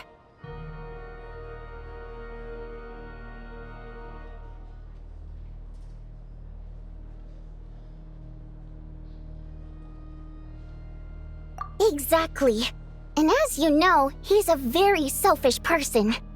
I was originally gonna try and flip him after he received notice of the official sanctions. My plan was to convince him that the whole thing was completely unfair. Rather than just sit back and take the hit while his factory stopped production, he'd be better off voting to end Project Stuja. At least that way, no one else would be able to make any money either, because all the factories would suddenly have more limited energy to work with. But now, he's already voted against it, which means someone must have used more forceful means to change his vote, just like with everyone else who flipped.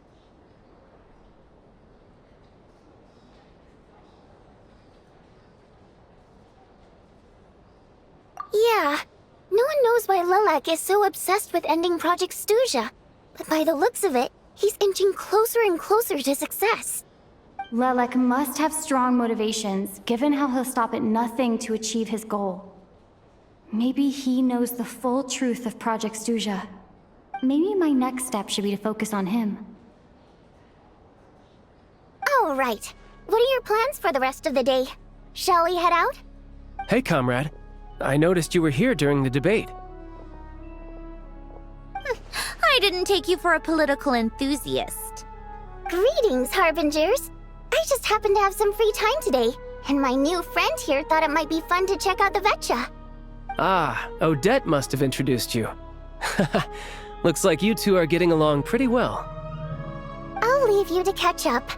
I should head back to the troop. Sure. Break a leg and all that.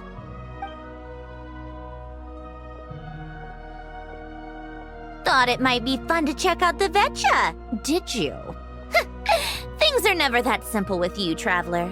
There's no way you're here for kicks and giggles. Tell me I'm wrong. Oh, yeah. To some, he's a captivating enigma. To others, he's the bane of their existence. No one ever thought that some anonymous nobody from the Rokot could cause such a stir. Huh? You want to look into Lelik? Then I'm sure his days of anonymity are numbered. What do you think, Sandrone? Fine by me, I guess. If the Traveler actually manages to expose Lelik, it'll be doing Pulcinella a favor. In return, it seems fair to let her in on what we've learned so far. My thoughts exactly. Sharing is caring, after all. Head back to Glupov and grab the files on Lelik. It's easier to just pull the records than go through the rigmarole of getting the Traveler a visitor's permit. As you command, child, sir. In that case, since we're going to be waiting anyway, I'll have someone brew a pot of black tea.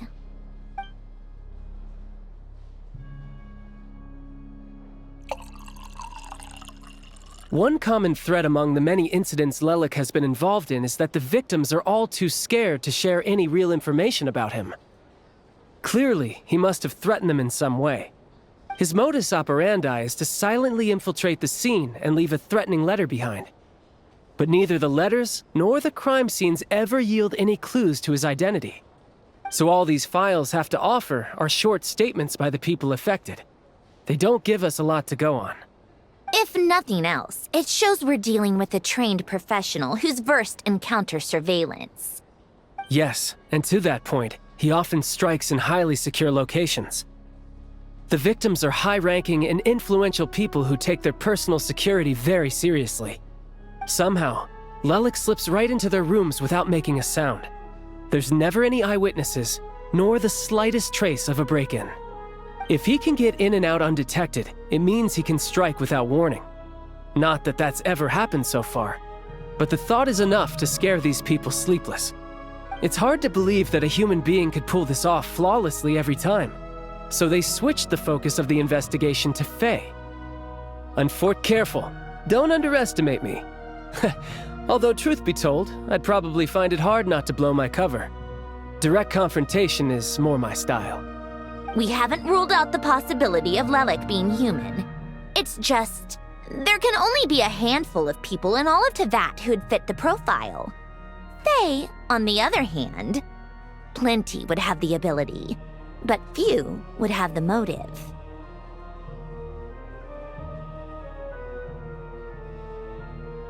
No, not as strong as me. You'll never find the culprit with criteria like that. Let's go with a little weaker than me. There's no denying that Master is strong, but meticulous. We can only hope. She's just trying to find a reference point. Stop getting fixated on who's stronger than who. But that's the most important thing. In my opinion, anyway.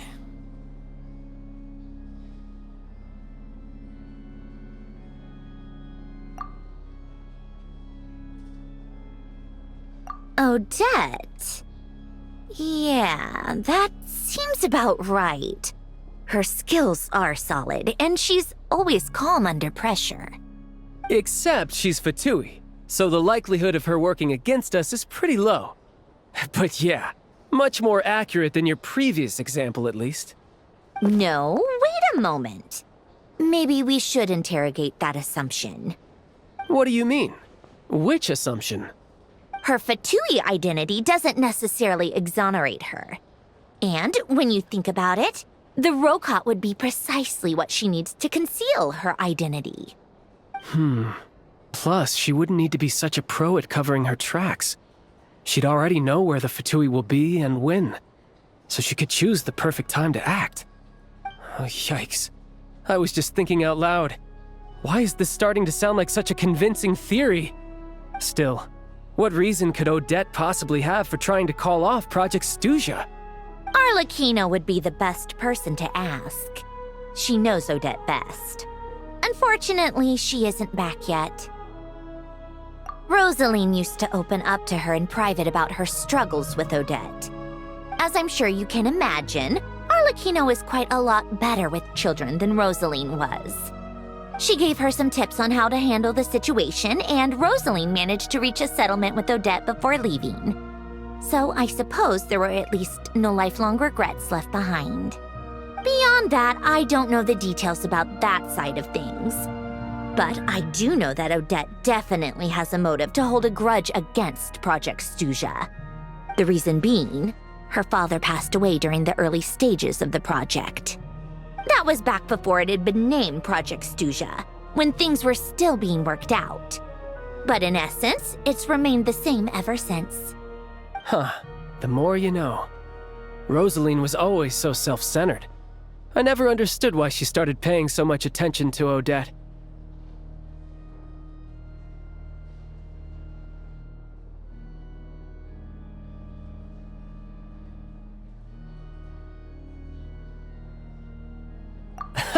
Is that such a surprise? If you cast your mind back, you may remember that Rosaline and I weren't exactly close. We had tea together a few times, but that was about it. Odette's past is no secret. Her father was a Fatus and her mother was a very famous ballerina. On the surface, it looks like she followed right in her parents' footsteps. But the truth is quite a different story. After her father passed away on a mission, her mother was overcome with grief. She broke her leg during a performance and could never dance again. Odette was only interested in ballet at the time, but this tragedy left the family with both breadwinners gone. They could barely make ends meet. Per Capitano's policy, family members of Fatui who died in the line of duty had to be appropriately accommodated and provided with adequate assistance. So, regardless of how Rosaline may have felt about it, it fell to her to resolve the issue of Odette's family's livelihood. In the end, the solution they agreed upon was to have Odette join the Fatui. Right, because the alternative would have been a one-off compensation payment, I guess.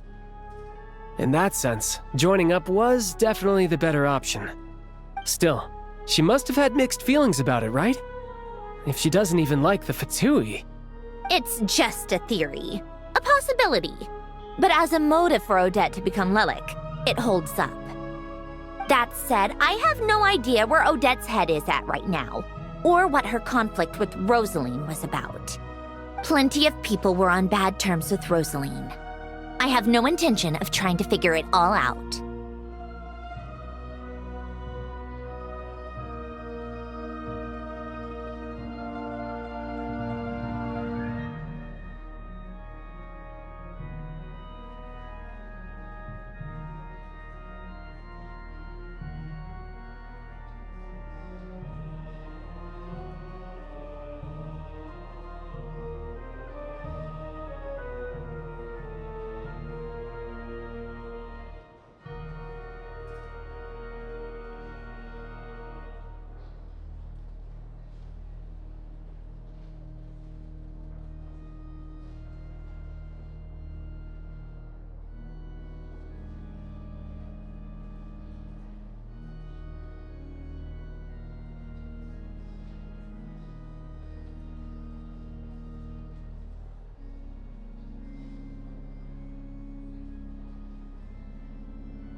Yes, but there's not much point in discussing that now.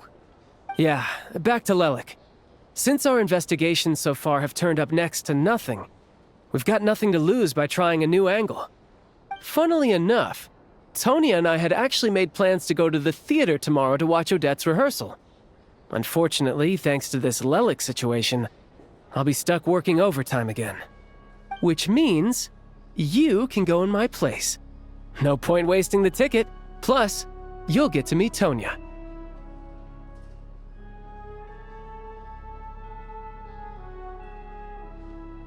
Spirit Seeker. Quite the classic ballet. It was passed down through Odette's mother's family for generations, though it hasn't been performed in years. But Odette's been practicing it diligently, and it's finally ready for a return to the stage. Excitement is through the roof. Tickets for the official performance sold out long ago. Tonya's excited for it too. She's desperate to see it no matter what. Personally, it's not really my kind of thing, but since she's my little sister, I had to figure something out. I've actually seen it several times before. The story's pretty straightforward. The lead character follows a trail of clues left behind by a spirit, gradually recovering her memories along the way. It's a tale of love and regret. So not exactly reinventing the wheel, at least by today's standards. But when that classic melody kicks in and the lead character begins to dance, it always gets me. It really is beautiful. Not an easy dance to do justice to, though. I know it's always been Odette's dream to perform this piece, but I'm not sure she's really ready. In that case, I think that even if she is Lelik, we should wait until her performance is over before we respond. I'll let you take it from here, comrade.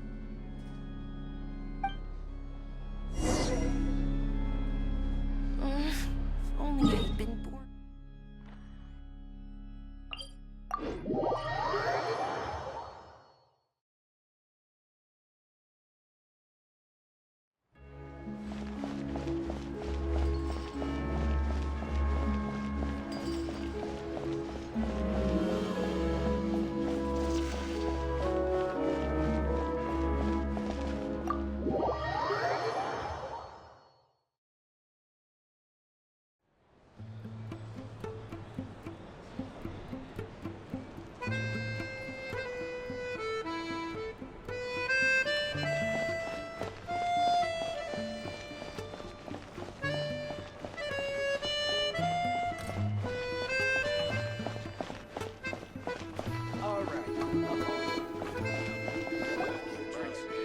Sounds like you've made a ton of progress today. It's good that everything's going so smoothly.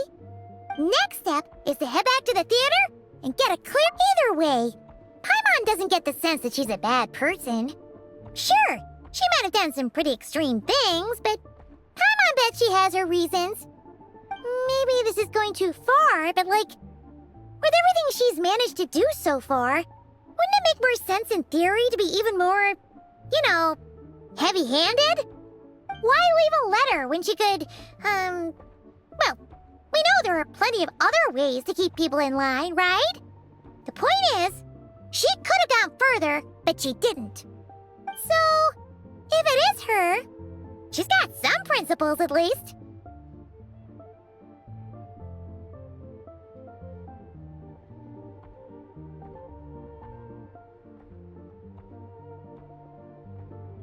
Yeah! Well, all you can do is follow the facts wherever they lead.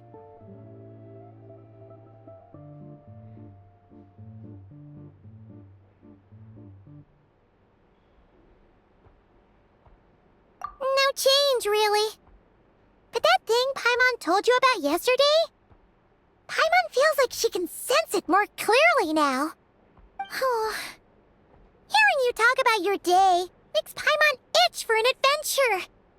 If only she could be there with you so we could experience it all together. Yeah, I wish you could be there too. I'm not used to adventuring alone. But don't worry, we'll get to the bottom of this. Guess it's just one of those things. Never mind. Paimon will behave herself and keep resting.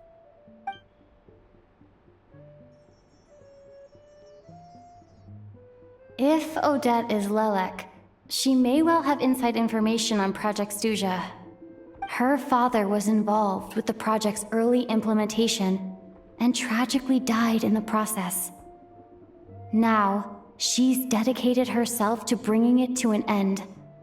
It's hard to imagine she could have gotten this far without knowing anything at all about the Tsaritsa's true intentions. When she spoke to us as a member of the Fatui, how much did she let on? And how much was she hiding? Only time will tell. Maybe tomorrow everything will be answered. Hey look! It's snowing! Could be a tough day ahead. Make sure you wrap up warm tomorrow.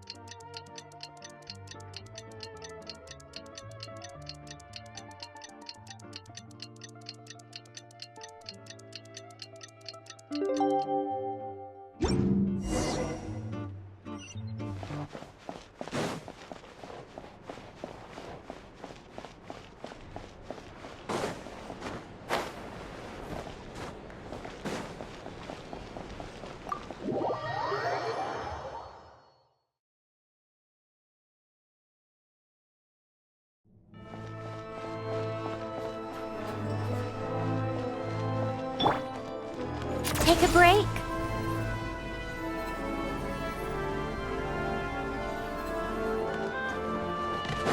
How tiresome.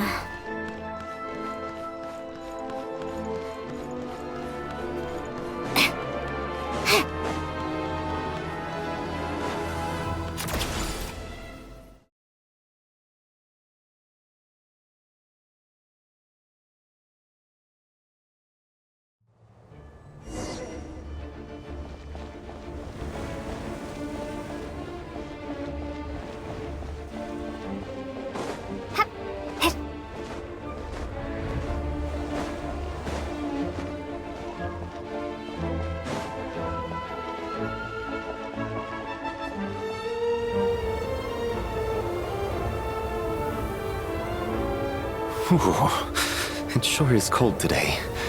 I wonder how much heavier the snow's gonna get. Here to see Odette? I just need to see your tickets for the preview. Perfect. Thank you. I'll hold on to your tickets. Come on in. It's freezing outside.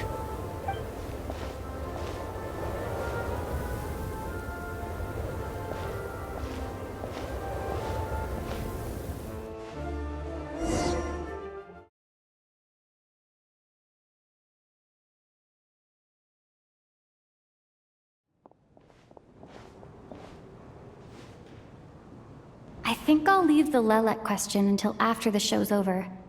Then I'll go find Odette.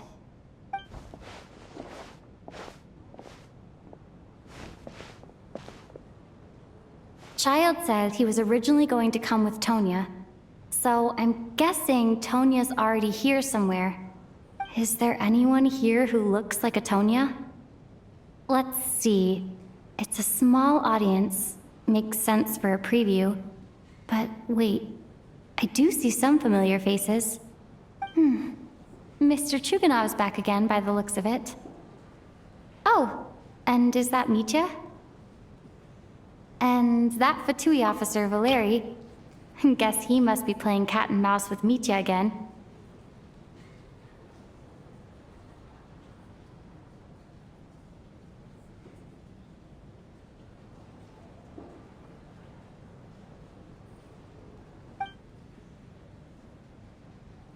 Oh no. It looks like the show's starting, and I still haven't found Tonya. Never mind. I'll just have to take a seat for now and see if I can catch her afterwards.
members of the audience.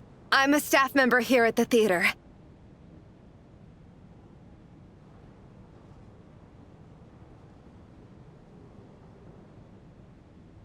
Today's performance was a very special one for us, as it marks the first attempt in a long time to revive the classic Snezhnayan ballet, Spirit Seeker.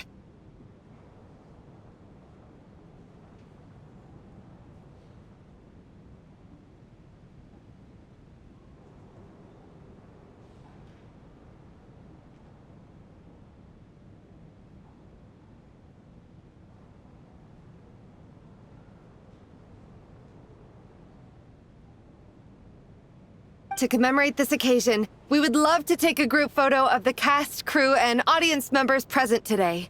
Could I kindly ask the audience to please come up onto the stage?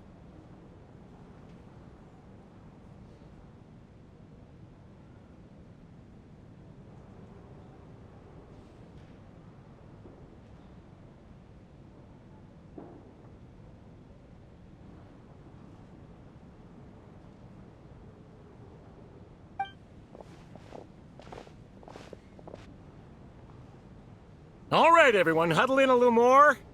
Now, look at the camera. 1, 2, 3.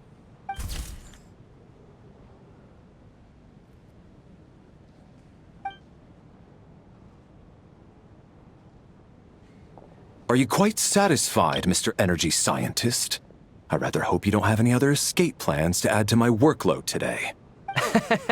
What are you talking about, Sarge? This was simply my way of inviting you to watch Miss Odette's new show with me.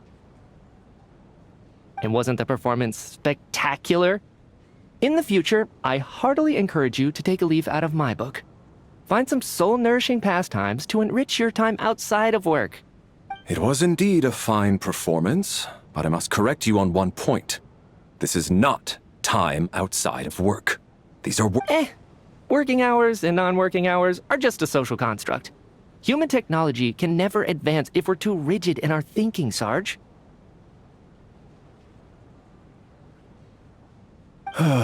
May we leave now?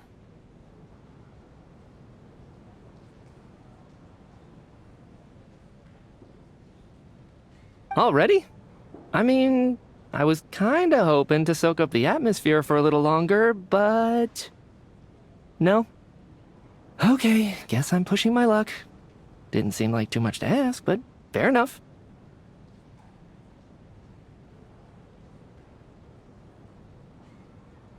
Off we go then, Sarge. Back to the land of working hours. Lead the way.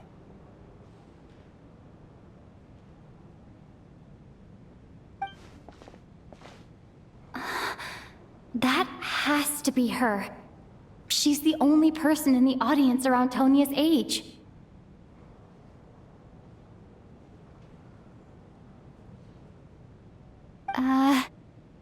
Excuse me? Are you Tonia? Huh? Your brother's busy today, so I took his ticket. Don't worry about it. Oh, okay. What's wrong? Are you sick? No, I'm fine. It's nothing. Maybe she caught a cold on the way here because of the weather?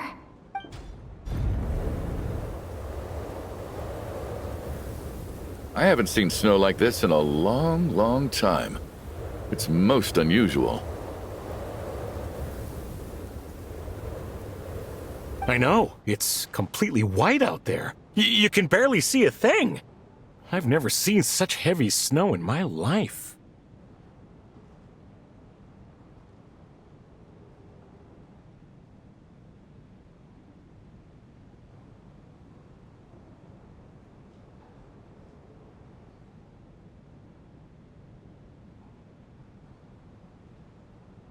Let's wait it out for now. You'd be lucky not to freeze to death in this weather, let alone find your way.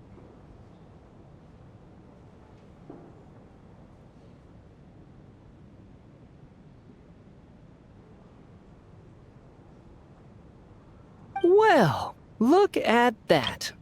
maybe we shouldn't be in such a rush to get back after all. What do you think? Let's wait and see.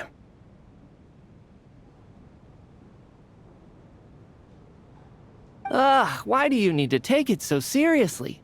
Fate has given us this wonderful chance to take a break. We owe it to ourselves to make the most of it. Come to think of it, there's a small inn not far from here that always keeps plenty of extra blankets on hand for guests. I know the route well. Shall I head over and borrow a few blankets? That way, anyone in a hurry can wrap up warm for the journey back. Just remember to return them next time you're over this way. Sir, there's really no need to go to all that trouble. Hey, it's no trouble at all. Wait here, I'll be right back. What a kind gentleman. Very good. My wife and daughter are waiting for me at home, so I shall be heading back as soon as I get my blanket. So... are you expecting us to go back to the Armory Palace wrapped in blankets too? Don't worry about that. I made arrangements in advance. Should I not return to the Armory Palace within 3.5 hours after Operation Showtime begins, an armed squad will be sent to collect us. They will escort us back. You are one of our key military personnel, so any weather-related risks must be eliminated. Operation Showtime? So, wait. Every single time you drag me back to work when I sneak out, it's a whole official operation? I gotta say, you've really turned this into quite a moral dilemma for me.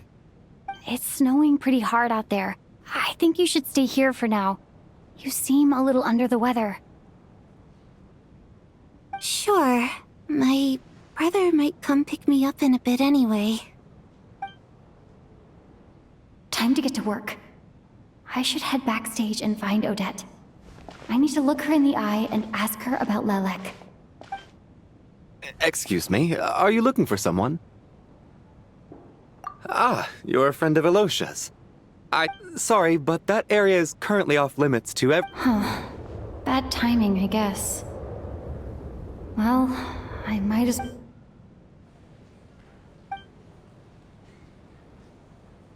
What happened to the gentleman who went to fetch the blankets? How has he still not returned? I was thinking the same thing. It's still snowing very hard. Do you think something might have happened to him? Whatever the reason for his delay, I must say I hate nothing more than people who make empty promises and fail to deliver. Well, I have to treat my employees like that on occasion, but that's different.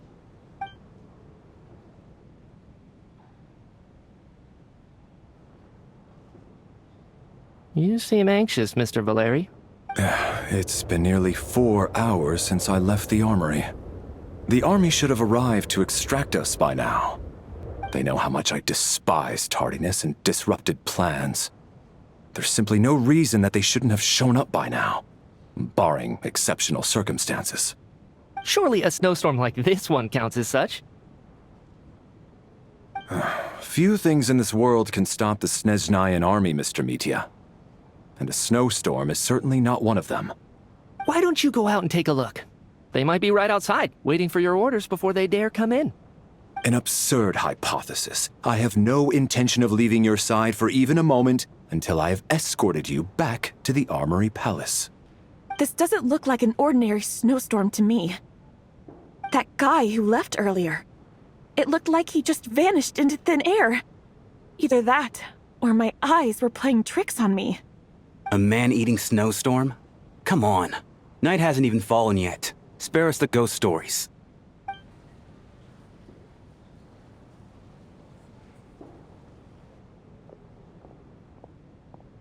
Traveler, didn't know you were coming today. How come you didn't say anything? What is it? Something the matter? Tell me.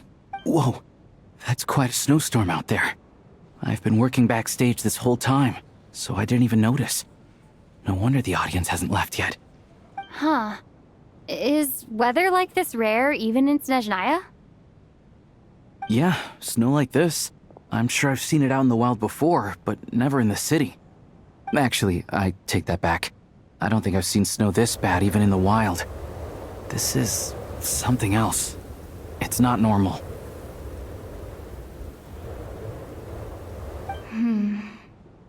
If even Alosha thinks snow like this isn't normal, could it have anything to do with that monster people have been talking about?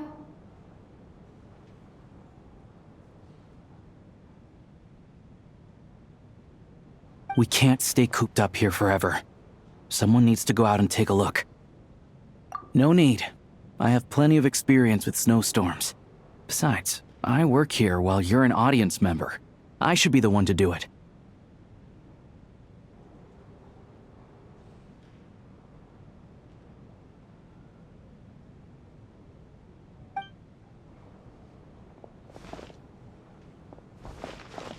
Everyone by the door. Careful not to let the snow soak into your shoes. In a snowstorm, you gotta look after your toes above all else.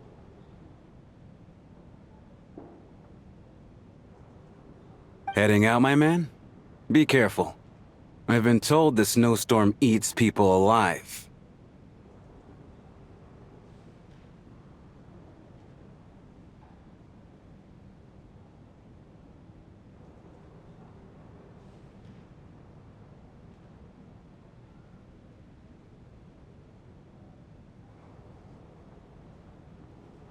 Thanks for the advice. I am planning to be careful. I just want to take a quick look at the situation out there.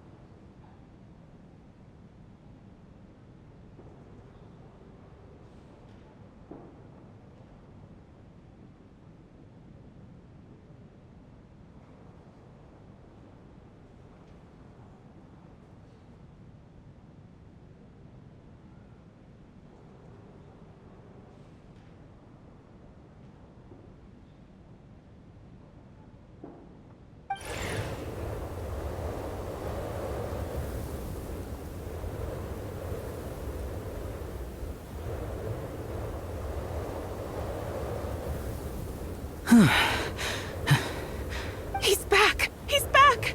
How was it? What's going on out there? Did you see any soldiers patrolling the area? Something about this storm isn't right.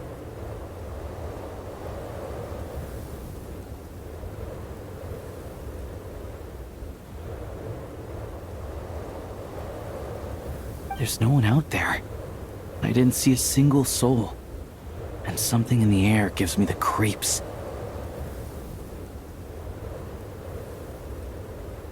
This isn't your average snowstorm. I suspect it might be related to recent events in our nation. I strongly advise everyone to stay here until the snow dies down.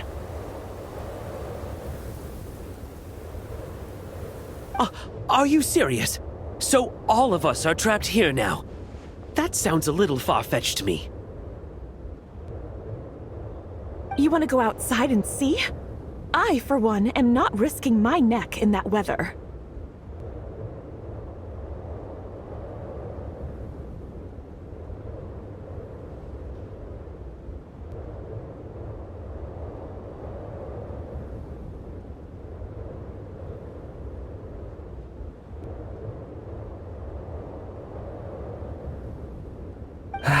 This just turned from a minor delay into a major hassle.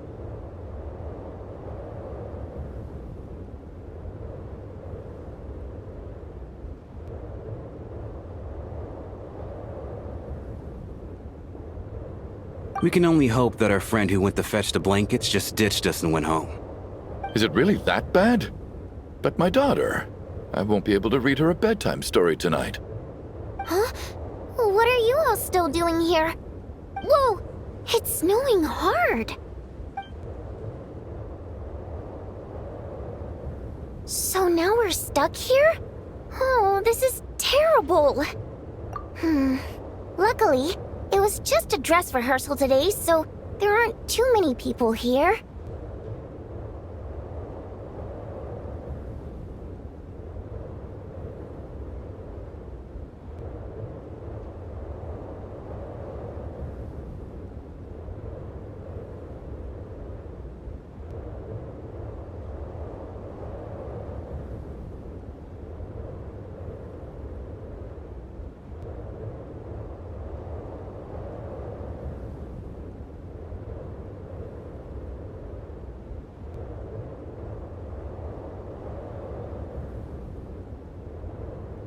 On the bright side, the theater's always well stocked with supplies. If the snow still doesn't let up as we get into the evening, you can spend the night here, everyone. At least, I assume that's alright? Odette? Fine by me. This seems like a sensible backup plan under the circumstances. My thanks to the theater for being— What are you staring outside and praying for, my man? You anxious to get home too? Oh, Your Majesty the Tsaritsa, I beg you, please do not let tonight's snowstorm stop. This is a golden opportunity to spend the night under the same roof as the 2 top stars in all of Snezhnaya. It's a once-in-a-lifetime experience.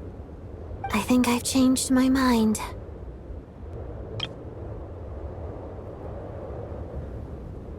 Sir, if you so much as look at us funny, you'll be seeing stars in a whole other way. Behave yourself, or you'll be begging for that blizzard. It's getting colder. We need to keep the indoor temperature up. Close the door and lock it tight. Let's head somewhere warmer.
And then there's the aristocrats.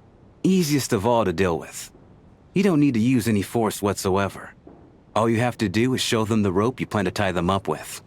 Do you know why?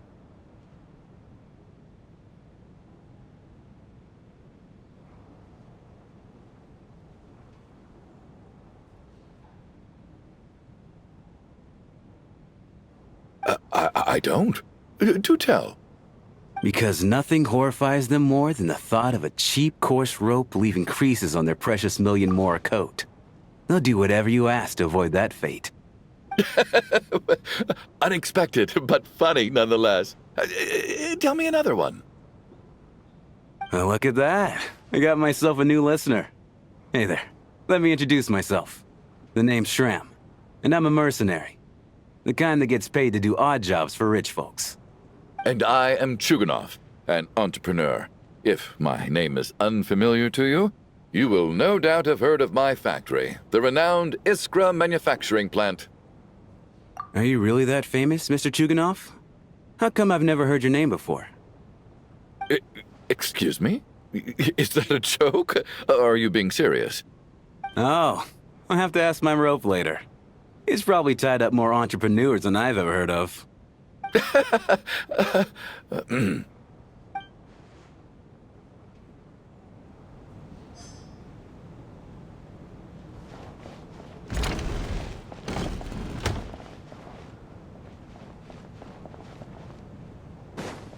How are you feeling, Tonya?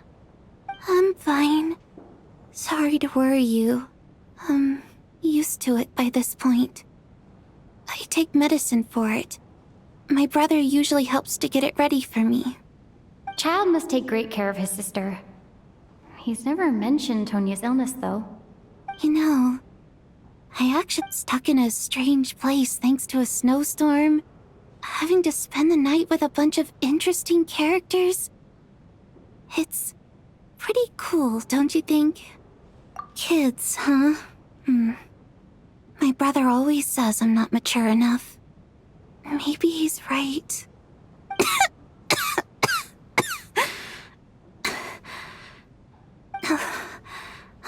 fine, really.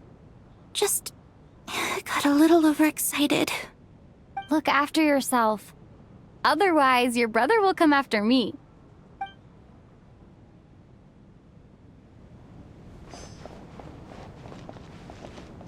My husband has major trust issues. To him, I doubt even this snowstorm is a good enough excuse for me to stay out all night. That's the price of marrying into wealth. You'll get used to it. I'm not about to stop you if you want to leave, but don't drag me along. Hello? Can I help you?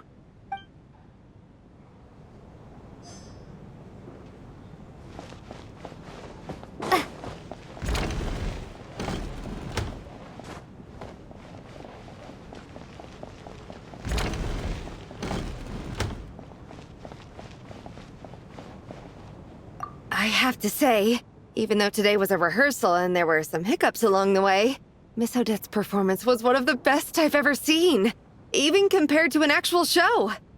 Oh, I couldn't agree more, especially considering the weight of the subject matter.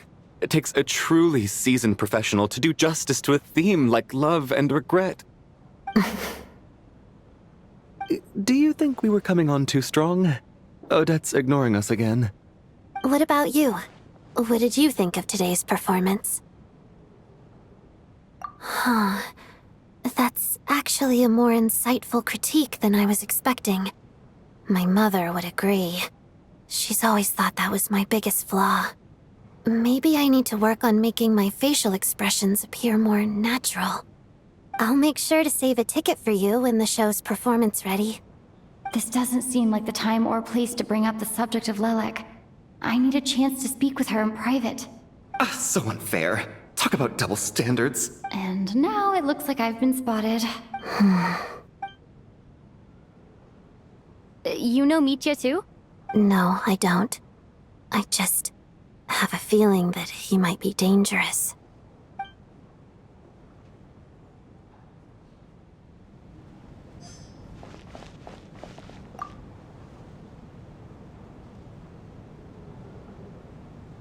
I don't think it's ever been this lively backstage before. I didn't know you were coming today.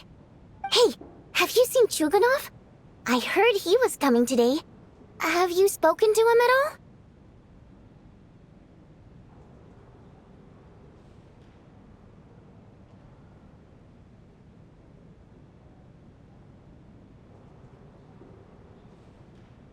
I'm with you. This could be just the chance we need. Yeah, I gotta figure out a way to coax some more intel out of him. I want to know why he suddenly changed his stance on Project Stuja. What exactly happened before the most recent Vetcha vote? For the Rokad, or just out of personal interest? Shh! There are other people around. Don't say the R word.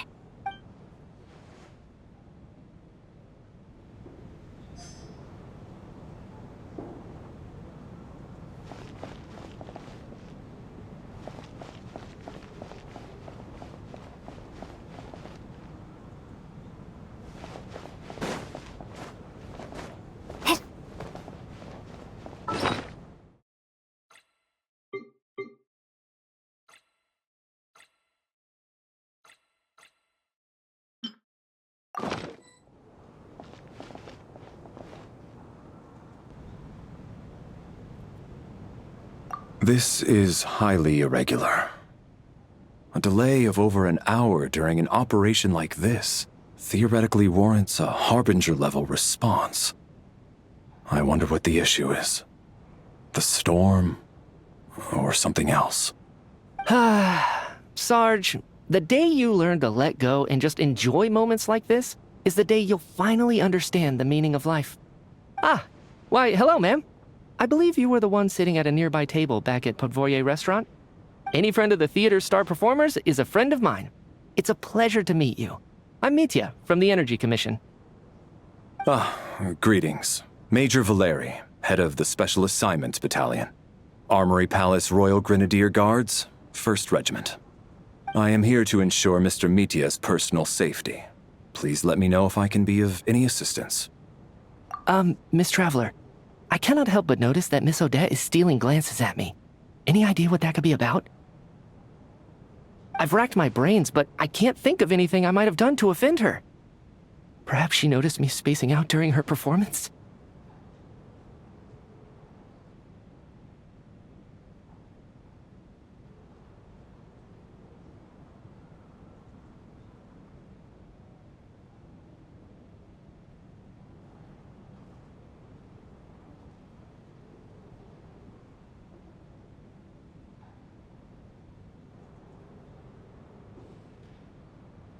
So, Mr. Mitya, is your work related to Project Suja?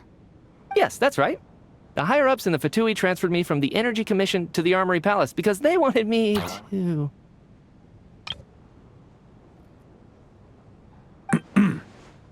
Really? I can't even talk about that? Pretty sure it counts as part of my private life. All right, I won't say anything. Sorry, Traveler. As you can see, I'm afraid this pleasant chat will have to end here.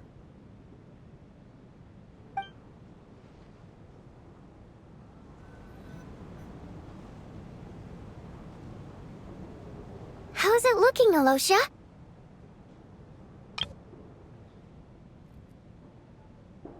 No change from this afternoon. Heavy snow with no sign of slowing down.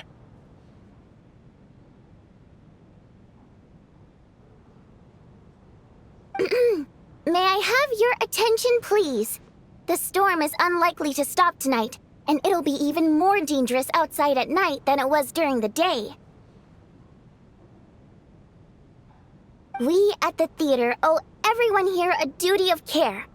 Therefore, we strongly suggest that you stay on site overnight and avoid going outside unless absolutely necessary. In a few short moments, we'll give you a tour of the theater's various quarters. You can choose to sleep in the VIP room, the office, or backstage. Or on the stage if you'd prefer. We won't mind. I'll pass on sleeping on the stage. What if the snow is stopped by tomorrow morning? The early birds in the audience might think we're part of some experimental new show. A drama about sleeping? That could be fun. Maybe we could come up with a title for the production. What? Gotta admit, I didn't get that one. Anyone who doesn't wish to sleep on the stage, please follow me. I'll show you to the rooms. I guess I'll call it a night. Though, I feel like I won't sleep very well without Paimon here.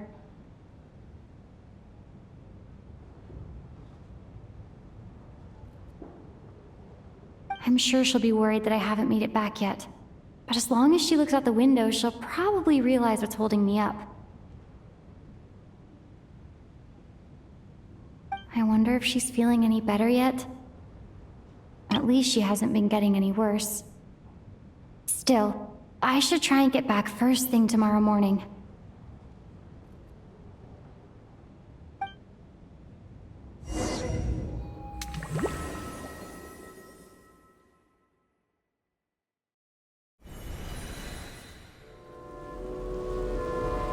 Ah, finally!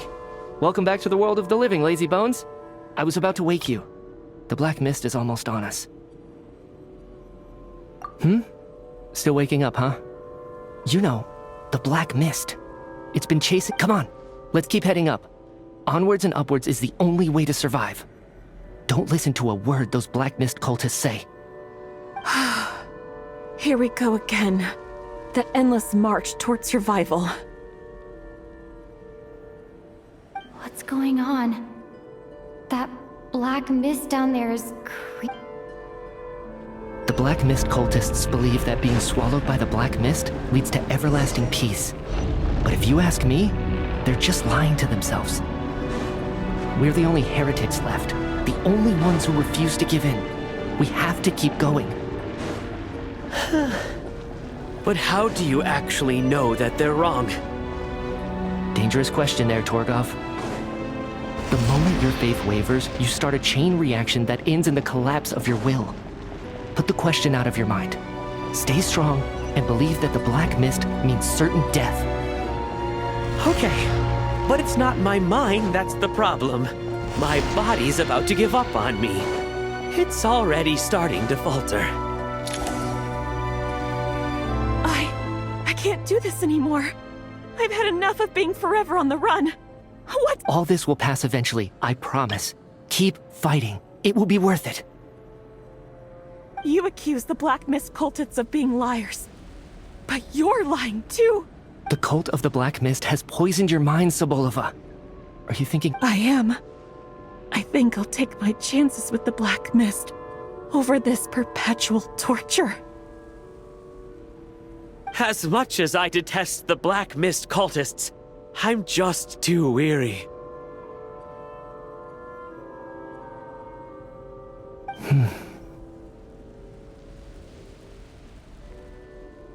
Then I bid you both farewell. Let me put my personal opinions aside for a moment and say, I hope that you both find peace within the Black Mist.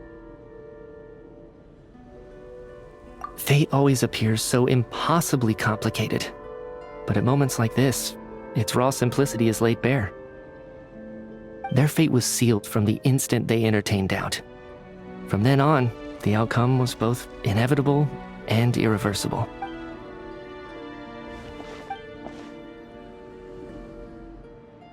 Torgov and Sobolova are gone. I never thought the day would come when even they would be swallowed by the Black Mist.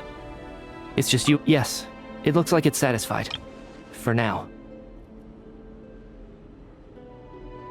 This happens from time to time, but it won't be long before the Black Mist starts chasing survivors once again. No one knows how to stop its advance for good. Well, we should make the most of the precious moments of rest that those two bought for us.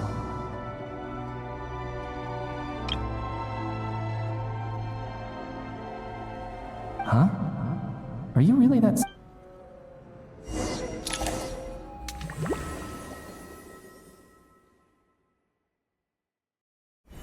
Ah! Help! Somebody, come quick! What is it, Chuganov? What's wrong? Huh? Is it morning already? What's all the commotion? Sounds like it's coming from next door. I should...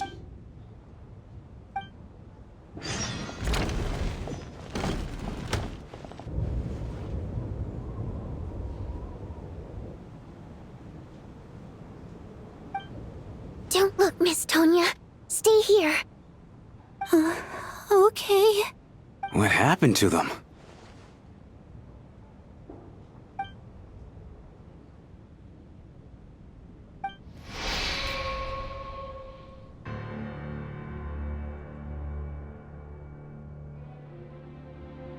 These two people have passed away. And the strange thing is that somehow I knew this was going to happen. I knew that they would be the ones to die. Have I seen this moment before? Or did I have some kind of premonition? I can't remember what it was. Let me take a look.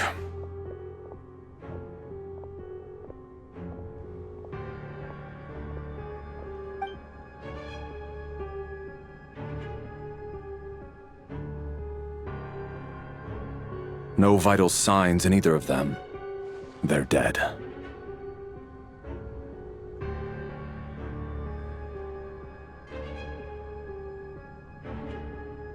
The cause of death, however, remains unclear.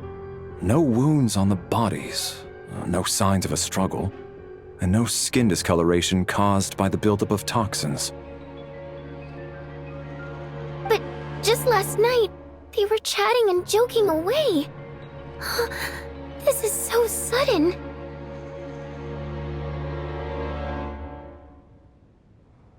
Could they have had pre-existing medical conditions?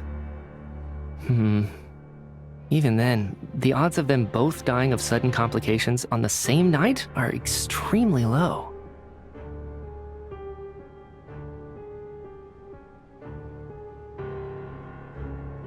It's hard to believe that they died of natural causes, nor does this appear to be a suicide.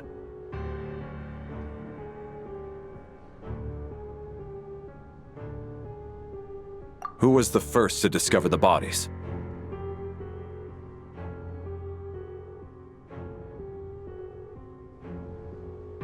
It was me. But these deaths have nothing to do with me, officer. I got up early because I wanted to see if the snow had stopped. Then I noticed that the door to this room was open, and it looked like there was a man and woman inside. I just went over to see what was going on. I can corroborate this.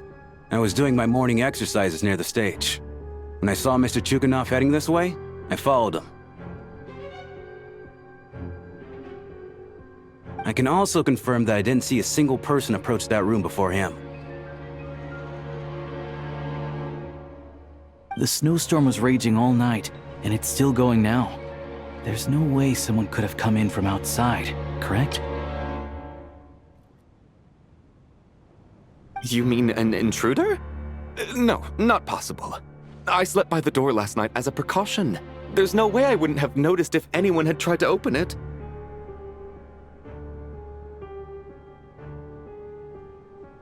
Everyone, split into pairs and search the theater for anyone in hiding or any signs of suspicious activity. I'll follow up with a full search of my own shortly. Go. There is no time to waste.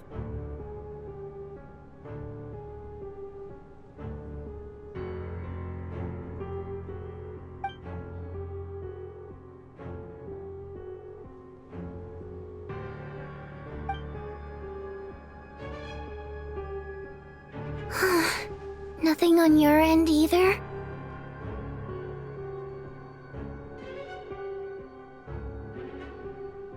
Backstage is clear. No signs of suspicious activity. We checked the basement. Also clear. I don't think there's anywhere here that a living person could hide. Are we certain that the theater doesn't have a back door? Or any tunnel or passageway wide enough for a person to fit through? No, there's nothing like that. If people were sneaking in through some secret tunnel to avoid buying a ticket, we'd have sealed it off ages ago.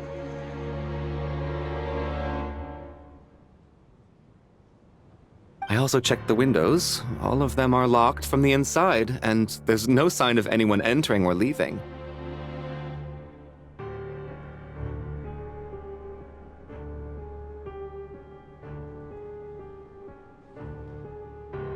It sounds like we can safely rule out the intruder theory. If anyone came in during the night in this weather, there'd be no way for them to avoid leaving footprints or water stains. This can only mean one thing. It's like one of those murder mysteries you see in novels and plays, isn't it? The ones where the killer is one of us. We can't quite jump to that conclusion just yet. Could he be right? It's hard to imagine something like that happening in real life. Set in a theater during a snowstorm, a murder takes place and the killer is among us. It's such a classic trope that it seems unbelievable. Looking at who the killer targeted and the clean entry and exit, it all adds up. I know what this is. It's obvious now that I think about it. What is? What have you figured out? Both victims were wealthy, well-known local merchants. And the door was deliberately left open so I would discover the bodies and witness the crime scene first thing in the morning.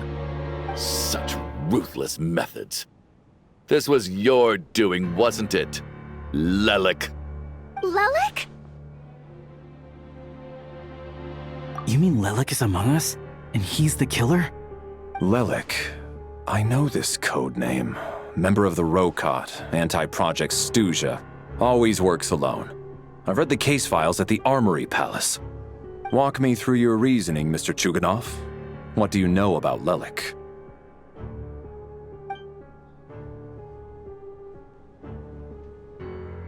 What now, huh? What now, Lelik? What more do you want from me? I already voted against Project Stuja at the Snezhno Gradvecha. You snuck into my house the other day while I was asleep. Left a threatening letter. And I did all that you asked. But Project Stuja cannot be so easily shaken. Not with the rooster in charge. So he really was threatened by Lelik. That makes sense. And now you're resorting to murder to threaten me. Isn't that right? I knew it. The Rokot despises the rich. The lives of the wealthy are but refuse in your eyes.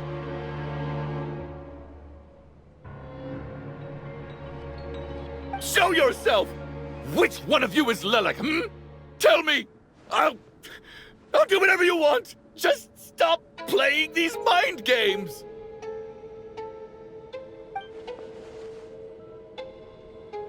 Was this really Lelek's doing? Would Odette really do something like this? If Odette really is Lelek, this seems out of character. But then again, how well do I really know her? I'm probably the only one here with a compelling theory about Lelek's true identity. But if I reveal it now, I'll be putting Odette in the line of fire. What should I do? I don't think it's likely that Lelek killed anyone. At least from the stories I've heard, he's never killed anyone before. And his name has never come up in connection with any murder cases. Besides, even if Lelek did want to threaten you, why resort to such an extreme and roundabout method? It's not his style at all. Vodianitsa doesn't know that Lelek might be Odette, but her assessment is pretty much identical to mine. Miss Vodianitsa, why do you suddenly feel the need to speak in Lelek's defense? Defense? Oh, no, it's just... I'm worried that we're jumping to conclusions here, so I wanted to share my point of view. Also, I don't think the Rokot is as bad as you're making it out to be. Well, if you think I'm so wrong, what's your theory then, Why don't you tell us who the killer is? The case is still evolving, Mr. Chuganov. Please do not prevent others from expressing their opinions so early on in the discussion. Even so, there's no denying that the recent threat received by Mr. Chuganov may well be an important clue. So there's still a good chance that Lelek is right here among us. I can't do this anymore. I don't care if it's still snowing outside. I have to get out of here. Whoa, take a beat. We all know it's far too dangerous out there. Even the soldiers couldn't get to us. Go out that door, and you might not live to tell the tale. And whoever this Lelek is, they're surely not going to murder anyone in broad daylight. Be sensible, my man. You're safer inside. As much as I regret having to say this, I'd like everyone to cooperate and refrain from exiting the premises until further notice. Because as things stand, every one of us is now a suspect. Unless anyone has further information to share, let's adjourn for now. Feel free to keep searching for clues, but make sure you don't go off alone.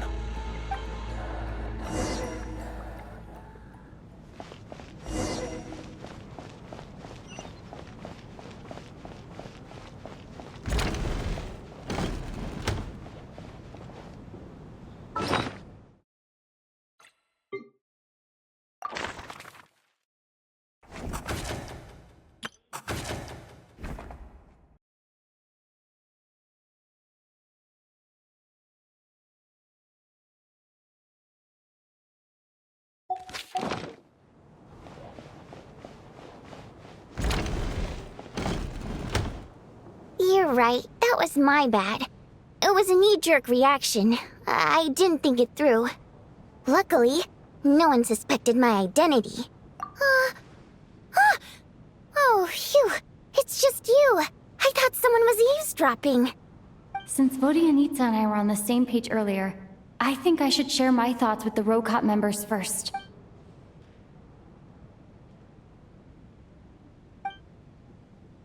Whoa. Are you serious? I don't know if this counts as gossip, but it's definitely on track to be the juiciest this whole year. Odette? Really? Odette? Oh god, how dumb does this make me look? Lelek has been right under my nose this whole time, and I didn't notice a thing. Actually, it's exactly what you'd expect. Sometimes, hiding in plain sight is the best strategy. And now that you mention it, the more I think about it, the more sense it seems to make. It all adds up. What are we up to now? 1, 2, 3, 4... Odette's identities. She's my coworker, specifically a ballerina, and also a Fatous, a member of the Rokot. Now, Lelek. It must be so exhausting. I just want to give her a hug. I guess since I've always known her as a member of the Fatui, it never even crossed my mind that she could be involved with the Rokot, let alone be Lelek. I don't understand. If she's with the Fatui, what reason could she have for being so opposed to Project Stusha? Probably best if you ask her that in person. Well, since you waited until now to bring this up instead of announcing it to everyone earlier, does that mean we're all on the same page here? Yeah. Lelek may not follow orders from the Rokot leadership, but as far as I'm concerned, she's never crossed the line. If anything, her actions benefit the poor. We need to confront her face to face. Do you think she'd really admit to being Lelek? I don't know. We'll have to see how it goes. For now, we'll work on the assumption that she didn't kill anyone, and see how much she's willing to tell us.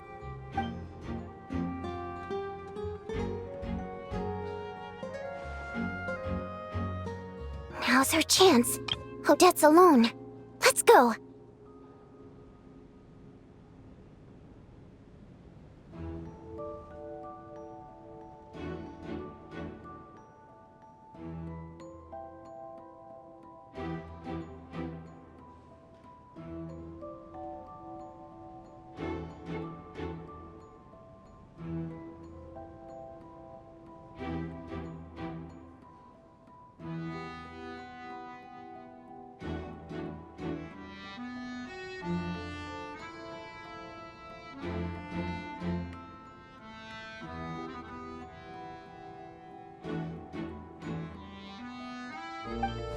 Hey, Odette!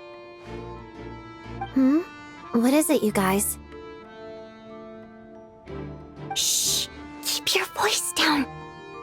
We need to talk. So, you're Lelek, aren't you? Alright, fine. You don't have to say anything or explain yourself, just hear me out first.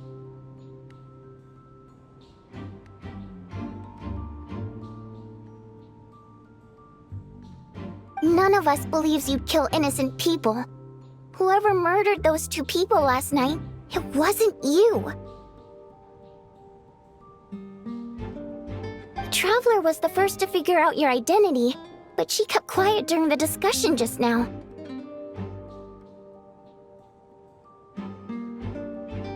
Still, it's clear where the group consensus is heading.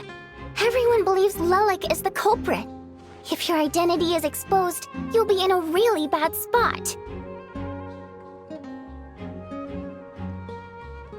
We're your colleagues, and we know what kind of person you are. I don't want anything bad to happen to you.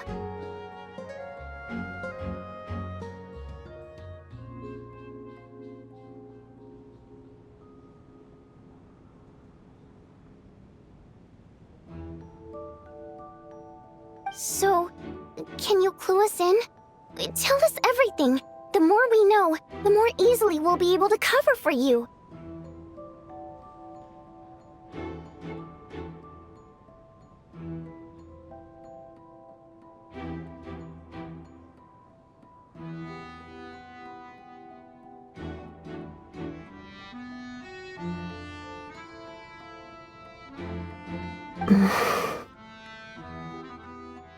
All right.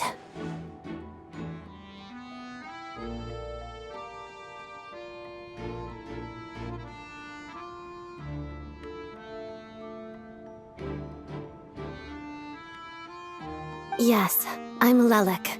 And no, I'm not the murderer.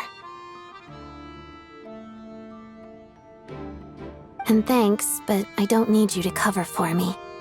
Actually, I'm planning to reveal my identity.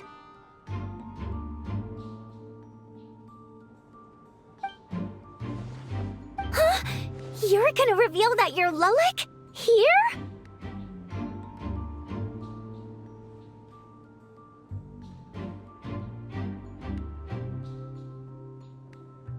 That's right. I'll admit I was surprised at first when Chuganov guessed that I was here. It was just a lucky guess, but it caught me off guard.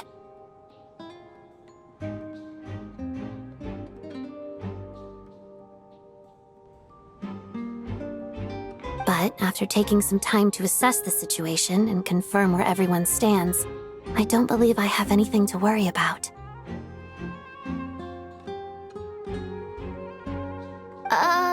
Are you sure you don't need a second opinion? Given the circumstances.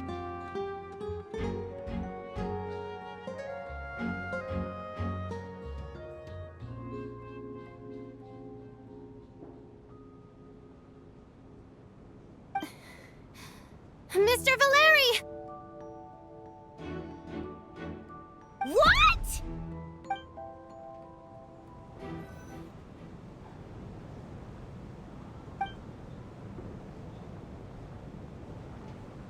So...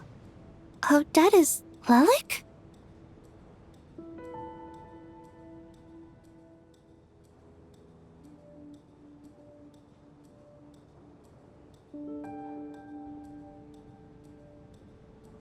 I don't know what game you're playing, but you've got a lot of nerve. It's just one identity.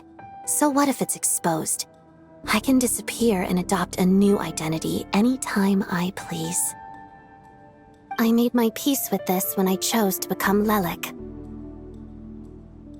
But more importantly, I promise I am not the murderer, which means that someone else is.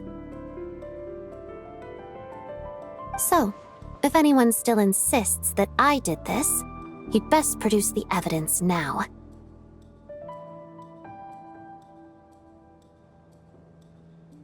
Otherwise, I suggest that you bite your tongue. Because if you really believe I killed 2 people without making a sound or leaving a trace, pointing fingers at me would surely only make you my next target. Is this really the truth, Miss Odette?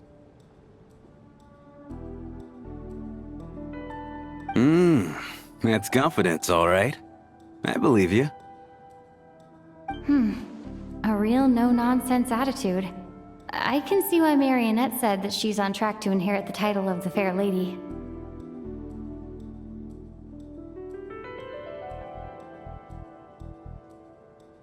Are you seriously buying this?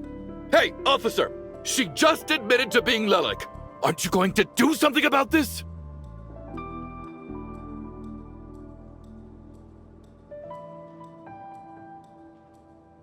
I do have one question, Miss Odette.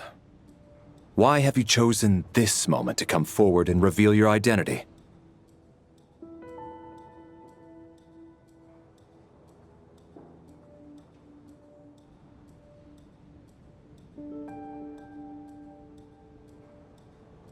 If I didn't say anything, everyone would be focusing all their efforts on finding Lelik.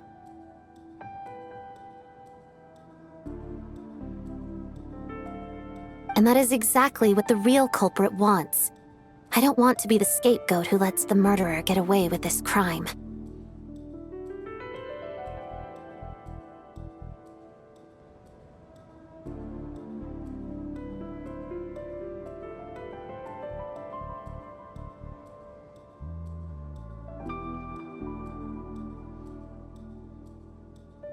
Despite all the accusations, she made the smart choice. A remarkable display of rational thinking under pressure. Clearly, Odette... She thought so far ahead. Ugh, why do I always feel like I'm one step behind her in everything?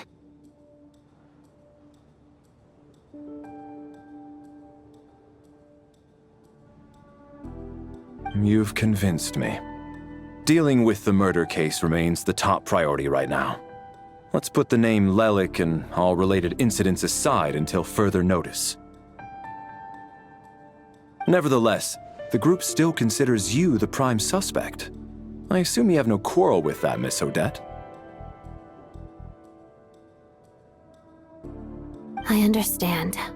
You're welcome to keep an eye on me around the clock. I have no objections. Mr. Chuganov?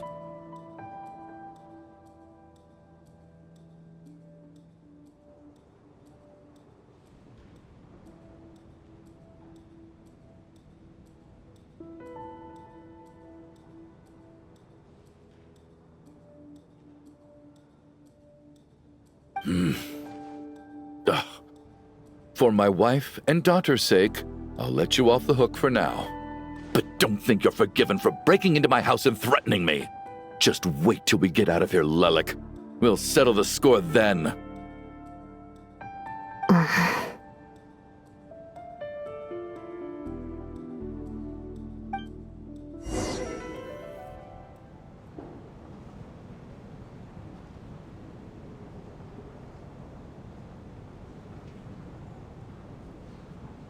Good work, Lelik guard team.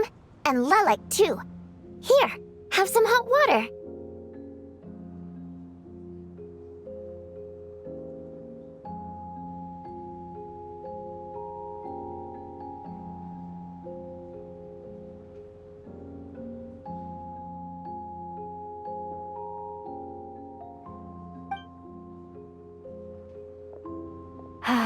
Turns out Valeri knew about my exploits, so now I've been told I have to guard Lelek with him.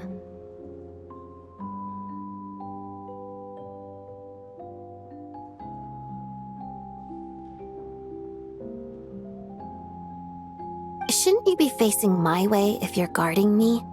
At the moment, it looks more like you're my bodyguards. If the true culprit is indeed still at large, as you have claimed, we must keep our guard up against them also. Don't worry, Tonya. We'll get through this.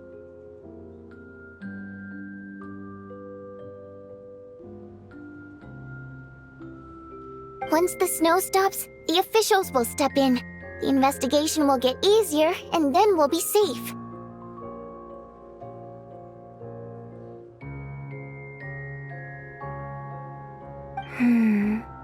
But once the snow stops, won't everyone just leave? You're gonna miss us, huh? Well, some of us work at the theaters, so we'll still be here.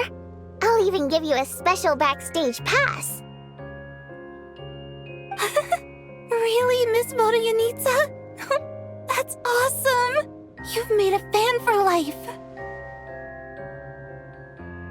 Aw, you're so cute, Tonya.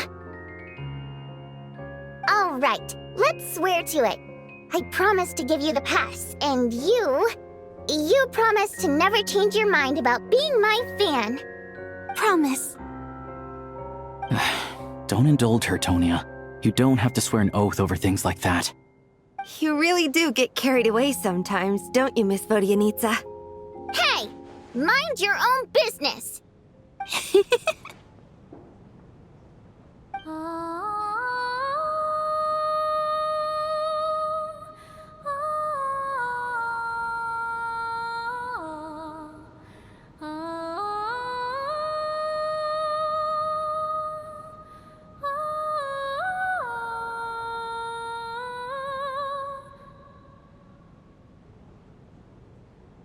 Don't be nervous, Miss Wateramp. Everyone's here. There's nothing to be afraid of. Excuse me? Do I look nervous? Don't be ridiculous.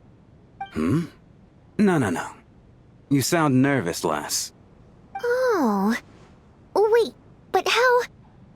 Okay, plenty of people know that I'm a water imp, but still...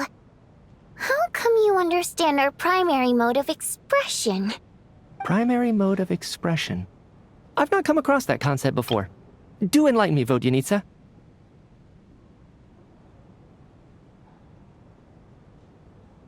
Well, it's just...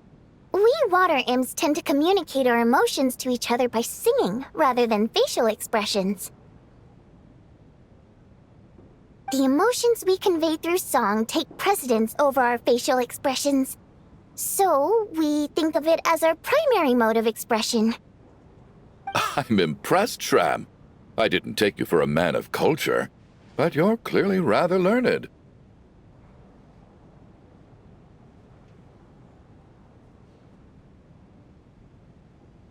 It's not about being cultured or not. The thing is, this mode of expression can usually only be understood by other water imps. It's not a simple case of a song sounding, and yet, You're clearly human, Mr. Shram. It's really not the big deal you're making it out to be. I think I just have a knack for it. Plus, I have a very close friend who's a water imp. A delightful lady. But keep that a Anyway, we spent so much time together that before I knew it, I noticed I could understand her expressions. Oh, I guess that makes sense. Still, the fact that you have a water imp friend is even more surprising. I'd better watch what I'm singing when I'm around you from now on. Hey, what are you implying? You're not secretly insulting the audience in your songs, are you? Heavens! Why would I do a thing like that?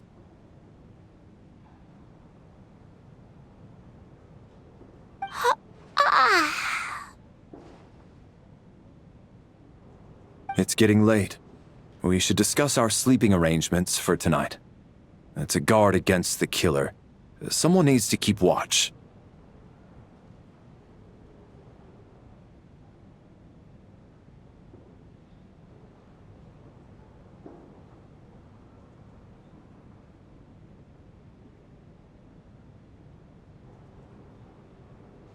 I suggest that we don't sleep in separate quarters tonight. It will be safer if we all stayed together.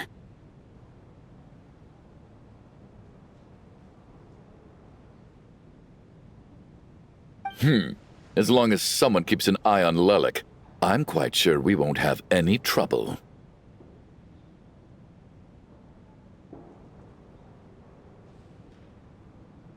Are you saying that you wish to bet your life on Miss Odette being the killer?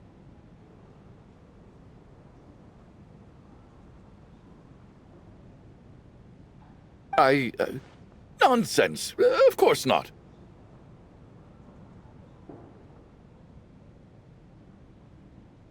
Then I propose the following arrangement for tonight. The Traveler, Odette, and I will form the Night Watch.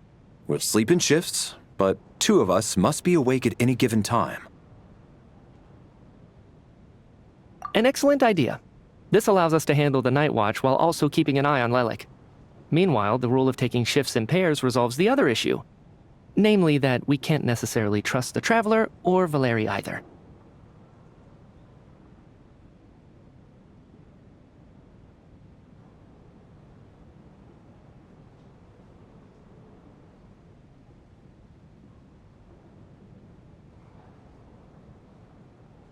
I expect that plan took you quite some time to come up with, didn't it? Actually, our field combat manual outlines a similar approach.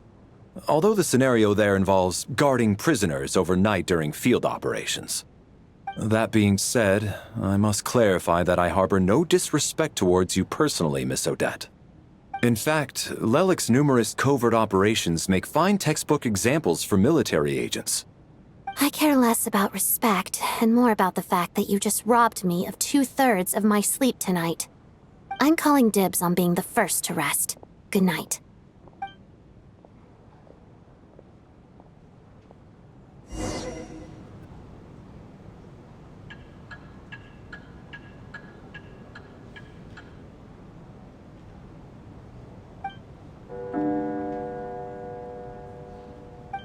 It's almost time. We should wake Odette. How are you faring?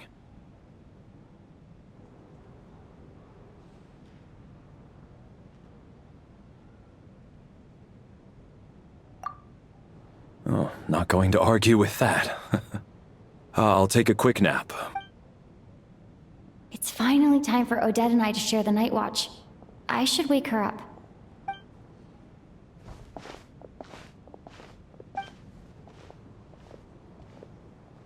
I came here to get information from her in the first place. Maybe I should think about what questions I want to ask before she wakes up. How long are you gonna keep staring at me?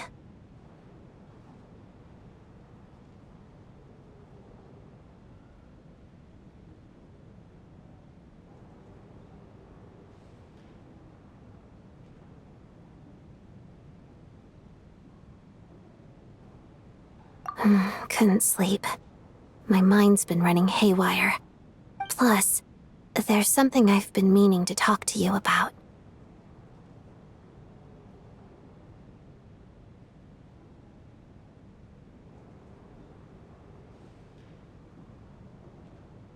I had a hunch that you wanted a conversation too. Let's take this chance to clear the air, shall we?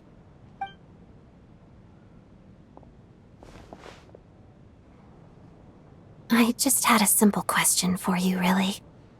It's, Rosaline. In her final moments, did she have any last words or anything? I see.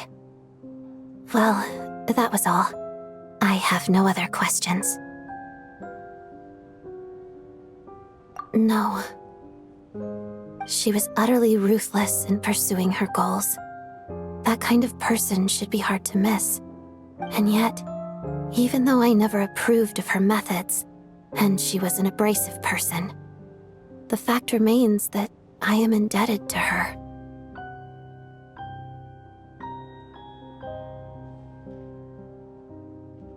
Oh, she told you. I guess that makes sense. Yes. Rosaline wasn't the kind to gossip about this sort of thing. Not that it's any huge secret to me, though. When I was a child, I had to join the Fatui for the sake of my mother and me. I trained under Rosaline. It was extremely grueling, and it didn't exactly come naturally to me. All I could do was try to ignore the biting cold and practice. I was a newcomer who'd managed to make a good first impression on a harbinger. There was pressure to live up to her expectations, to be worthy of the fair lady's reputation. Every day was a struggle against the cold, pain, and fatigue. And most nights, I struggled to fall asleep. After enduring all that, I've become almost immune to the sensation of pain. I suppose that was the cost of survival. Surely, any child who had to experience that would grow to hate her lot in life, don't you think?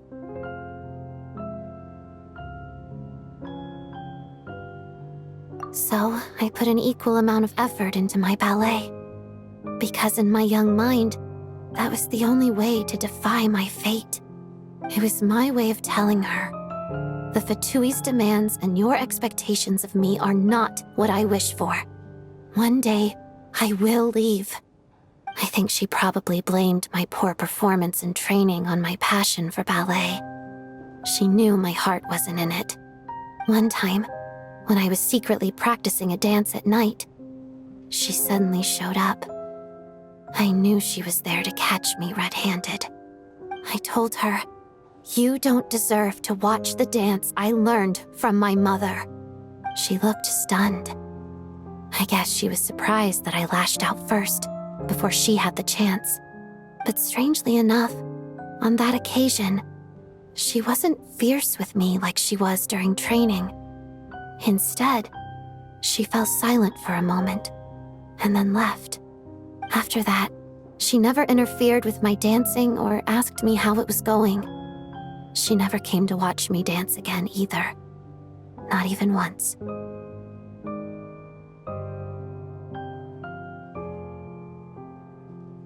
She was. But even now, whenever I take out this core Ignis, I can't help but think of that night. Of the look on her face.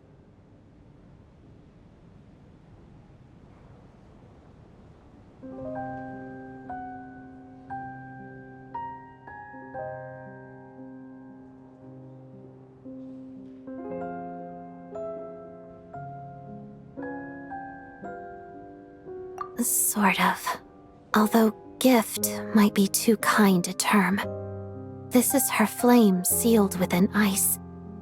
A symbol of her favor, yes, but also her way of keeping an eye on people. She knew the location of every piece of core Ignis. If any recipient started acting suspiciously, she'd be on to them immediately. Trust her to make even a mark of approval feel suffocating. So, when news of Rosaline's death reached Snezhnaya, many people immediately crushed their core Ignis. It gave them a profound sense of relief, like they'd broken free from her shackles. But I kept mine. With my sensitivity to pain being as dull as it is, the warmth from this core Ignis is one of the few things I can still feel clearly. I still wonder, did she really come to stop me that night? I wasn't sure, but I was scared, so I said some really awful things. I guess she didn't leave anything behind. Not that I expected her to. It's fine. It's just a bit of a shame that we couldn't settle our differences before the end.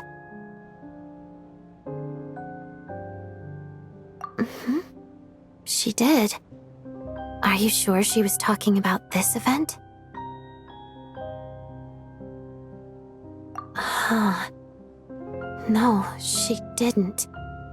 I didn't even find out that she'd gone to Mondstadt until a while after she'd left. Wait, in that case...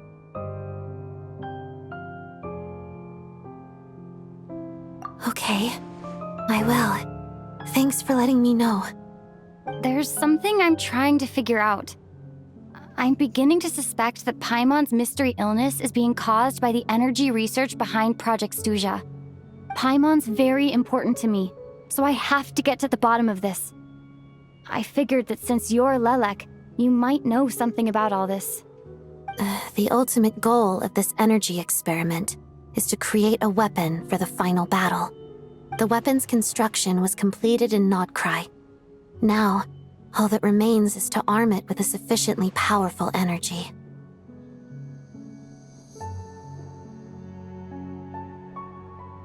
Yes, the weapon's development and all the related experiments are overseen by Lord Piero, the Jester, and the lab is located deep within the Armory Palace. I'm not sure why this experiment would be making Paimon feel unwell, though. The best way to get to the bottom of it would be to go there in person. Once we get out of here, I'll help you apply for an entry permit.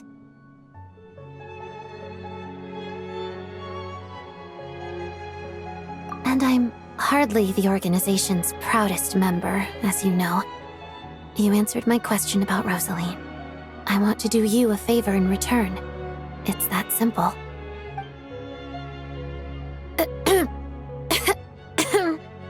Huh? What's wrong? Are you not feeling well?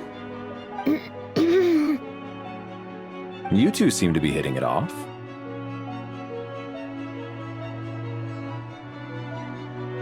I thought you were sleeping.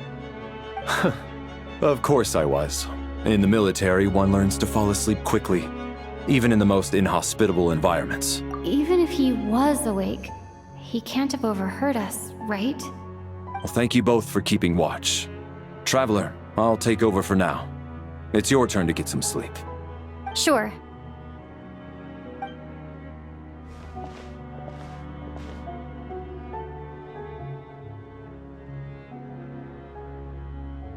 This is our second night here, but at least I found out a little more about Paimon's condition. I hope she's been sleeping well the past couple of days. Huh. Why do I feel like I'm being watched? Seriously? Is this payback for when I stared at her earlier? But I thought she was asleep.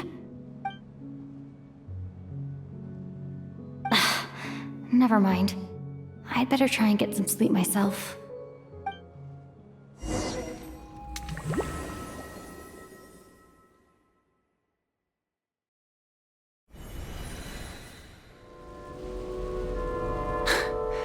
Hey, what are you spacing out for? How long have we been walking for? Do you remember? Time's lost all meaning. Ever since we noticed that thing above our heads. What was it called again? A star key? Or key star? Anyway, the person who named it was swallowed by the black mist. Whatever it's called, ever since we noticed it, we've been walking up and up, hoping that as long as we reach it, we can find a way out of this place. But it seems like no matter how far we walk, we never get any closer. Well, we've come this far. You never know. Maybe we're almost there? Come on, enough moping. Let's go. The black mist is catching up.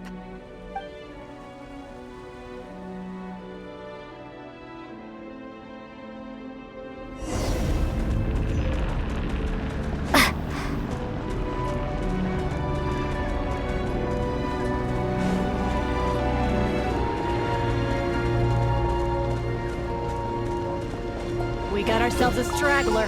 Monsters! Watch out!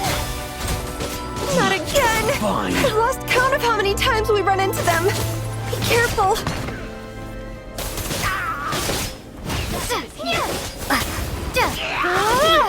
What the? What the? Let's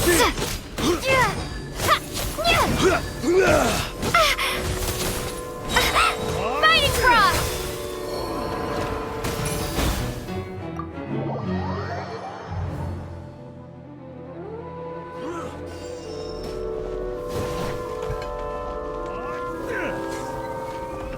Encase! That is here. Shut up! Run faster.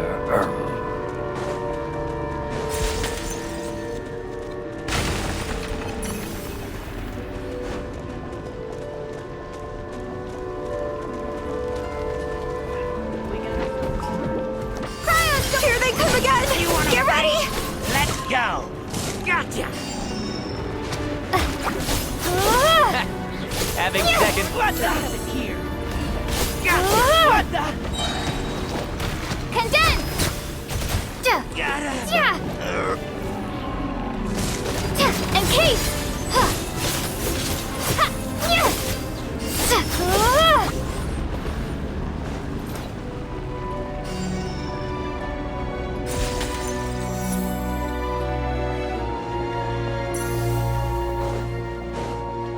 Monsters ahead of us.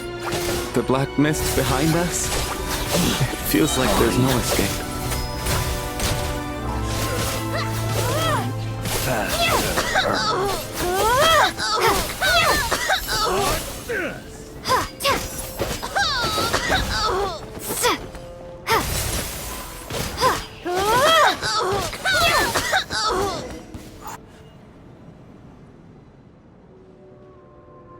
Are you hurt, Coolish? No, I'm fine. It's just... suddenly I don't want to walk any further. I get you. In fact, I reached my limit a long time ago. Sometimes it feels like there's hope where there shouldn't be. Yeah. The hope that the star gives us is the only thing keeping us going. But I'm not sure it's real at all. It may just be a collective illusion. Otherwise, why would it always be out of reach?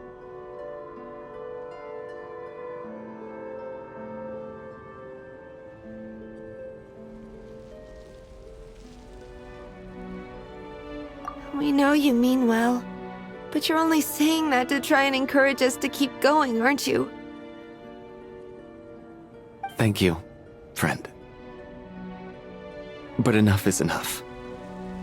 Please don't give me any more false hope. Hope is poison in this place. You're going to continue, aren't you? I admire that. I've given up, but I wish you the best. May there come a day that you catch up to the star and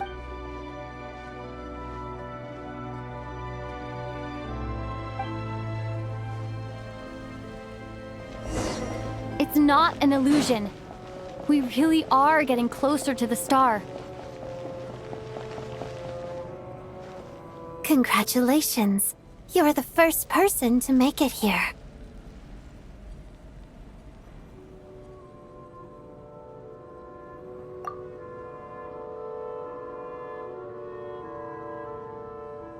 I'm the star's envoy. The black mist has stopped rising. This is a good opportunity. I'll let you get some rest before we can... What do you mean, leave? Congratulations on reaching the starting point. Once you are ready, we will head out and walk upwards. Huh? What's wrong? Hey, don't give up before the journey's even begun.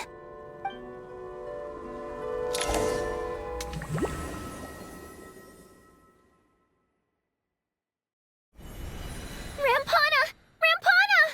Is that Vodyanitsa's voice? What happened?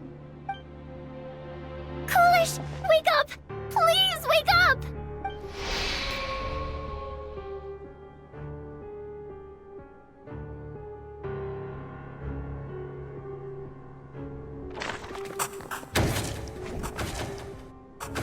The situation is identical to that of the 2 casualties yesterday. We cannot ascertain the... At least there are some elements that we can rule out this time. They slept on the stage with everyone else. So I suppose the surrounding environment can't be a relevant variable. Rampana. Coolish. Weren't some of us keeping watch last night? 3 of us, in fact. How could you not notice something was wrong? I'm as confused as you are. Certainly nothing unusual happened on my watch. Likewise, and from what I've observed so far, both Miss Odette and the Traveler can be trusted. To be honest, I didn't get a wink of sleep last night. I couldn't help. I heard the Traveler and Lelik chatting, but otherwise I don't recall hearing any commotion. Me too. I didn't want to wake everyone up, so I was concentrating hard, trying to... Then, what could possibly be causing this? Once was bad enough. I can't believe it happened again. I worked closely with Rampana and Coolish for so long. I never imagined that one day they'd... And on this stage of all places... Vodyanitsa... 4 victims in just 2 days, and we still don't have a single lead. I need to get to the bottom of this as soon as possible. And above all, keep Tonya safe. I'd never be able to look Child in the eye again otherwise. Still snowing? Yes, I just checked. Still no sign of anyone outside either. So we only have ourselves to rely on. If you ask me, this killer can clearly strike whenever they please. The Night Watch was a useless endeavor from the start. Lelik must be an expert in poisoning. Clearly she used some poison that can't be detected on the corpse. Here we go again. Listen, I was already thinking to myself last night, was Lelik's reason for revealing her identity the real story? Well, now I have my answer. It most certainly was not. She's been playing us for fools. You get off on this, don't you? Revealing your identity, only to carry on with your killing spree? That's a hideous thought. One that only a hideous mind like yours could dream up. How dare you? That's enough! Yesterday, you named Lelik as a suspect because the victims were both wealthy merchants. Lelik might have had a motive then, but today's victims were just ordinary people. Not to mention that they were colleagues of Odette and mine. What reason would she have to murder them? Let me guess, just to scare you? Who knows? Maybe you don't know her as well as you think. I implore you all to ask yourselves, how many people are there really in this world that have what it takes to kill another person? Not many, I'd wager. Lelik is well known to be a ruthless operator, and now she has revealed her identity. How could it be any more obvious? Everything you've said so far is still just conjecture, which doesn't constitute a concrete lead. You need to back up your claims with some evidence. How can you defend her, officer? What did she say to you while you were on Night Watch? Maybe I shouldn't be so surprised. You military types are always colluding with criminals to target the rich. All while so you can get your grubby paws on our hard-earned fortunes. Then tell us to fall in line. The Fatui, the Druzhna, and the Rokot. Thugs, the lot of you!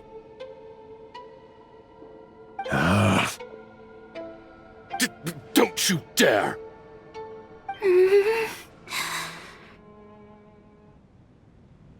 Sir, but you were the one who told us not to stop other people from expressing their opinions yesterday. 4 people have already died. Only yesterday I was chatting with Mr. Coolish. Then we woke up in the morning and he's... Turning against one another is the last thing we should be doing right now. Little girl. Even if Mr. Chuganov is a puffed-up, pig-headed windbag who doesn't have a clue what he's talking about, he's still one of the victims here, isn't he?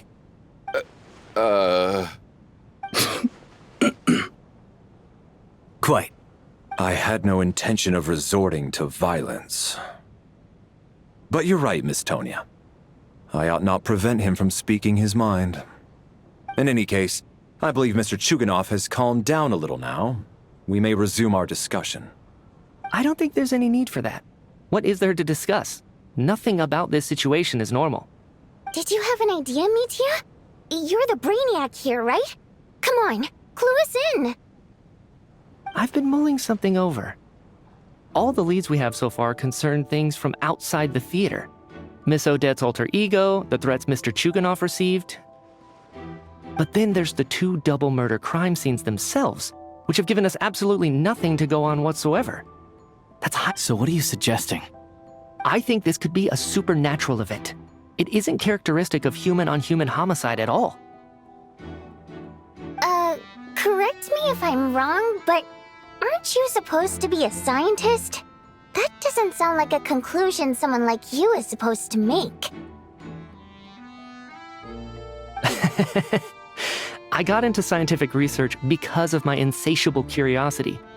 But if the present situation defies all known scientific explanations, I don't mind shifting my curiosity toward the paranormal instead. Now that you mention it, I remember when I first came to the theater. I heard rumors about this place being haunted. Haunted? Yeah, I think I heard the same thing. But I mean, they're only rumors, right? We've worked here for years. Surely we would have noticed any spooky goings-on by now. Well, this has taken an unexpected turn. A haunted theater? If Paimon were here, she'd probably... Now.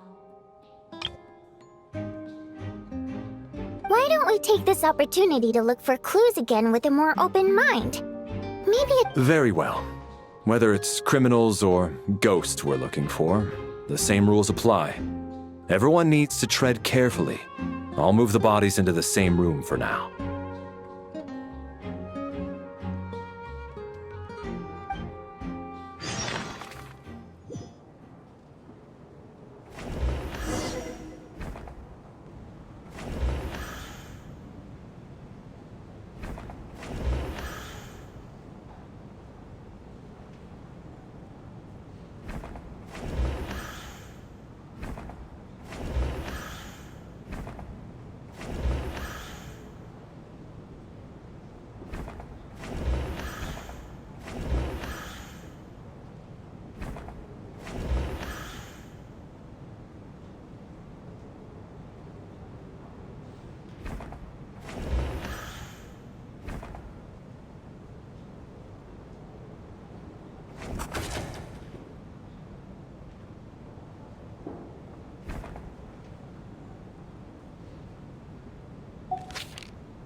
Valeri, come take a look at this. Some sort of notebook. It's the on-duty logbook for the theater. He mostly used it to record any unusual incidents during a show, audience numbers, exit times, and yes, he'd always have this logbook with. This should confirm a lot of key details about the recent show. Yes, the number of people. I've checked and double-checked, but the numbers just... Apparently, we have an extra person among us. Are we certain that logbook is accurate? Could someone have sneaked in with... Unlikely. Coolish took his duties very seriously. I've rarely seen any errors in his work. Not to mention that this was a dress rehearsal, meaning smaller audience numbers and tighter ticket restrictions than... We no longer have our tickets with us, do we? They got collected on an... Unfortunately not. The theater recycles tickets. Once people are in the door, they don't tend to leave until the show ends, so we collect the tickets at the point of entry. Still, I'm inclined to believe that this Did an extra person just materialize out of thin air?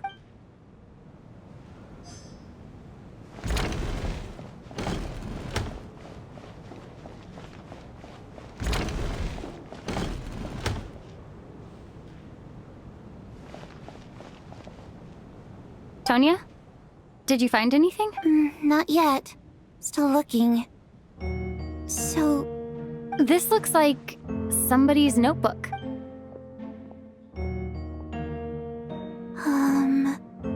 Well, it doesn't... Alright. Let's read it together.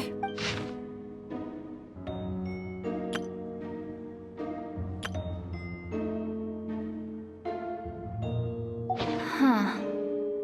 This has to be Vodi. Maybe it's a little rude for us to peek at this.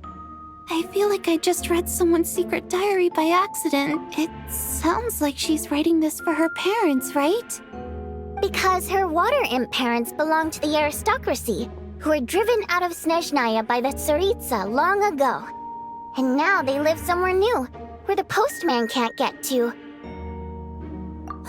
We're sorry. It's fine. My fault for not storing it properly. I can't leave things lying around and expect them to get ignored when... Alright, give me my notebook back. I'll take...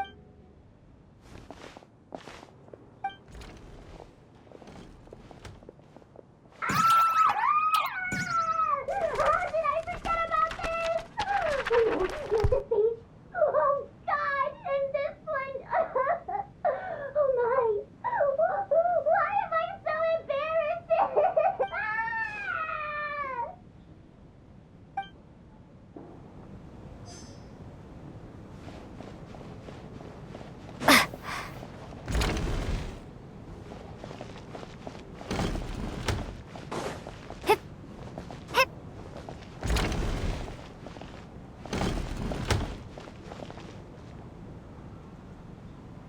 Ah, Traveler.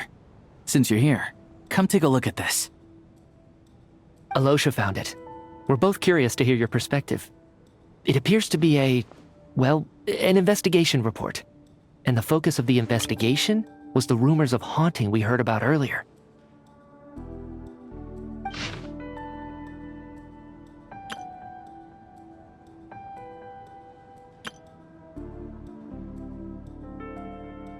An investigation report, huh? Looks quite old. Huh. This person's name looks to be of Sumeru origin to me. Was the investigator from Sumeru?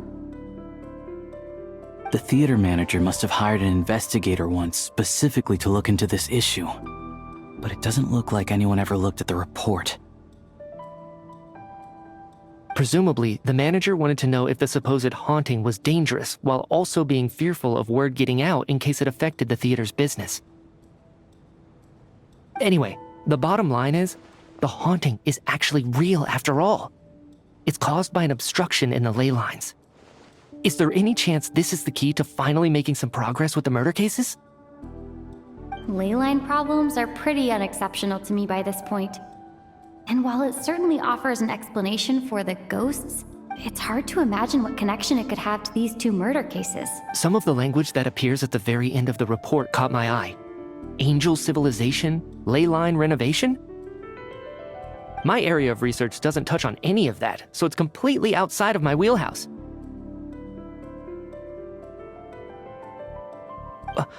Huh? A piece of paper just fell out from the report. It landed right by your feet.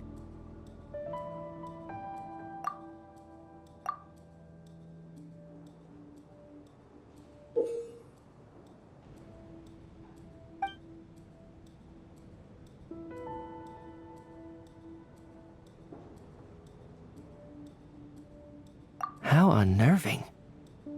It was tucked inside the report, so it must be a note left by the author. Death is near. Is that supposed to be what's going on here? With us in the theater?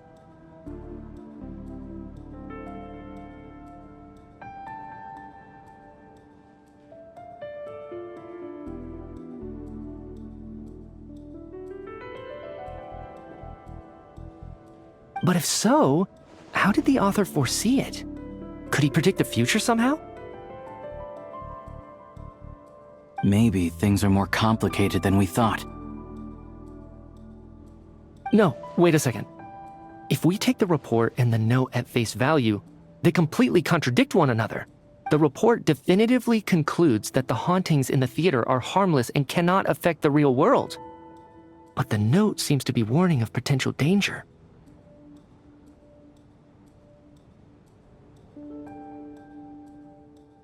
The question is, what exactly does the note mean by death? The various ways we could interpret this keyword lead in complete...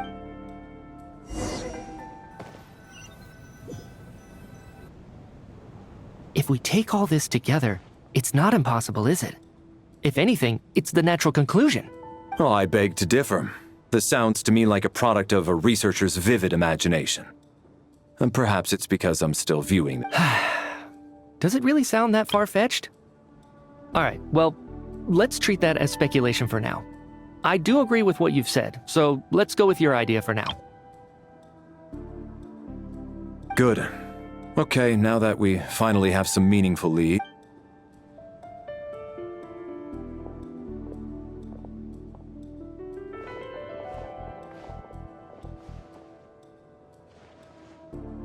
So, that's about everything we've discovered so far. I'll share my theory first. Based on what we've learned from the logbook, I believe the extra person among... If the killer had simply bought a ticket, it would have greatly increased the risk of their identity being exposed. I expect he or she either hid in the theater ahead of time, or found a way to slip past the ticket inspection. They then What about the note found in the investigation report? The killer may have simply planted it there as some sort of sick joke. I've seen my fair share of psychopathic killers. They love playing. So, it has nothing to do with the haunting of the theater after all. This theory makes sense to me. If we have an audience member unaccounted for, chances are they didn't come here to watch the show. Could it really be that simple? So, in other words, all we have to do is find out who... Then let me make one thing clear. All the theater staff should be well aware that I came here for the rehearsal legitimate. It's true. I hear you used every trick in the book to get a hold of that ticket, too. Everything short of throwing a temper tantrum and rolling around on the floor at the entrance. I most certainly did not degrade myself in such a way. Probably a stupid question, but I might as well ask. Did anyone here get in without having their ticket checked?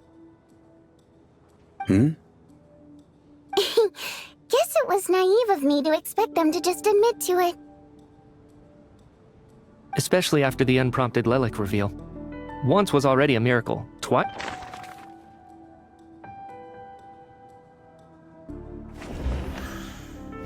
I got my ticket from Child. It was all above board, and my ticket was checked at the entrance, so there... As things stand, the audience head count doesn't add up. I get... Valeri came to the theater to... As things stand, the audience head count...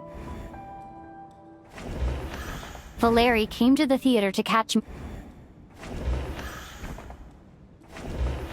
Tonya received her ticket the same way I did. I assume Child got both of them together. In any... Sounds like Chuganov went to a... I don't believe any of us here knew Shram before all this. Mr. Shram, did you really go through the ticket inspection to get in here? Huh? Me? It's not that you stand out as suspicious. More that... Okay. Well, we spent the best part of 2 days together. Yeah, I have no doubt that you're a good person. But although, actually, what was it you said last night? Yeah, your friends last time I checked. There were barely any of us remaining in Snezhnaya, since most of the and I suppose it's also kind of a way for everyone else to get to know you a little bit. Good grief. Are you blushing? Pull yourself together, man. Stop giggling like a teenage boy. It's revolting. Hey, revolting is a little strong. All right, fine. I'll admit it. That water imp friend of mine, the truth is, we're dating. I was just the bodyguard hired by our family. But the stars must have aligned, because sparks began to fly between me and their daughter. Never in my wildest dreams did I think I'd get so lucky. We don't need details. Just get— Okay. I'm just a little hesitant to reveal her name, even with me to protect her. If word gets out that she's dating a human, both the Fae and human factions will give her a hard time. Really? Wait, no. Huh? Shram. Why is everyone looking at— Delicate times. Yes? If I'm not mistaken, the last significant civil war in Snezhnayan history was over 400 years ago. What do you mean? What's going on here? Is Shram from the— All right, Mr. Mitya, you win this round. As far-fetched as it is, it appears that your theory may be correct. I'm just as amazed as you are. I didn't even believe it myself, to be honest. Is someone going to explain what's going on here? From the look on your face, you figured it out too, haven't you, Traveler?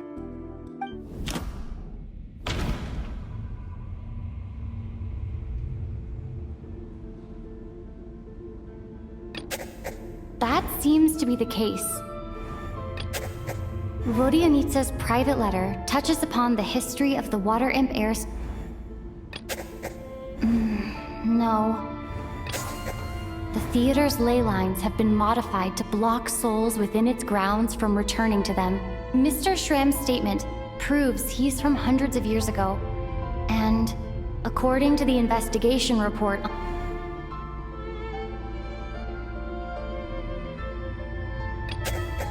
I don't think I'm that redundant. That's not it. If that's the case, this is Mr. Valeri's hypothesis. For some unknown reason, the soul that has been wandering the theater due to the leyline issues has joined our group and blended in. Yeah, that must be the immediate reason why the ticket count doesn't match the number of people present.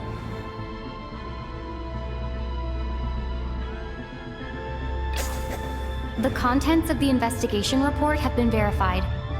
There are indeed death is near. Huh. Yeah, the logic is clear now. The investigation report said that there would be souls stuck wandering around the theater because the ley lines were cut off. Mr. Shram must be one such soul who died in the theater a long time. So when the note said death is near, it must have been referring to death as in the deceased, people who died a long time ago.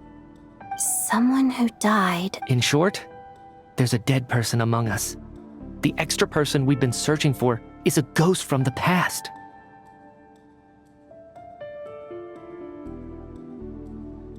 You mean I'm a ghost? No. Don't make jokes like that, my man. There must be some mistake. But even if I was dead, I know for a fact I didn't kill anyone these past 2 nights. Yeah, even if all that's true, the report also said— Then what if the ley lines have a powerful ability to attract and devour souls? Let's say that the ley lines are like a black hole, constantly seeking to engulf souls. But the souls that don't want to return are trying to avoid being sucked in. Huh. Why does this analogy sound— What happens when the black hole can't achieve its goal? I'm only speculating here, but what if it ended up swallowing innocent souls by mistake, or intentionally taking other souls to compensate?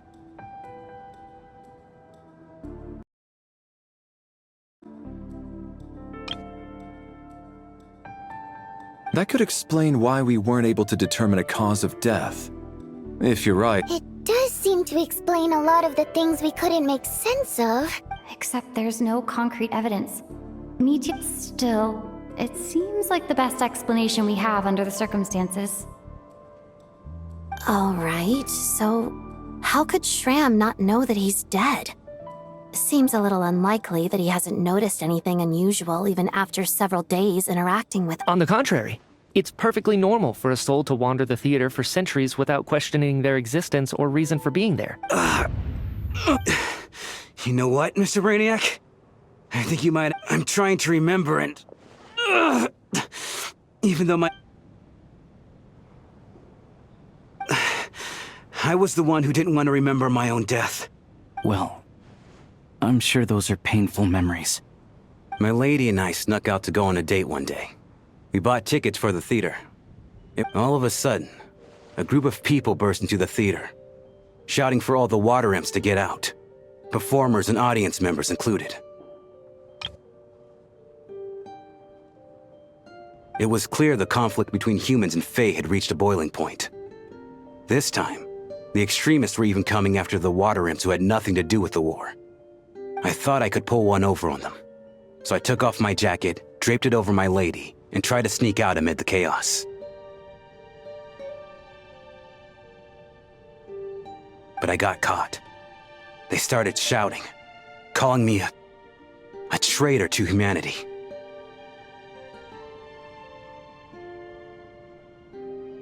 But I was going to do whatever it took to buy our chance to escape, no matter how many people stood in my way. I had to, both as their bodyguard and out of love.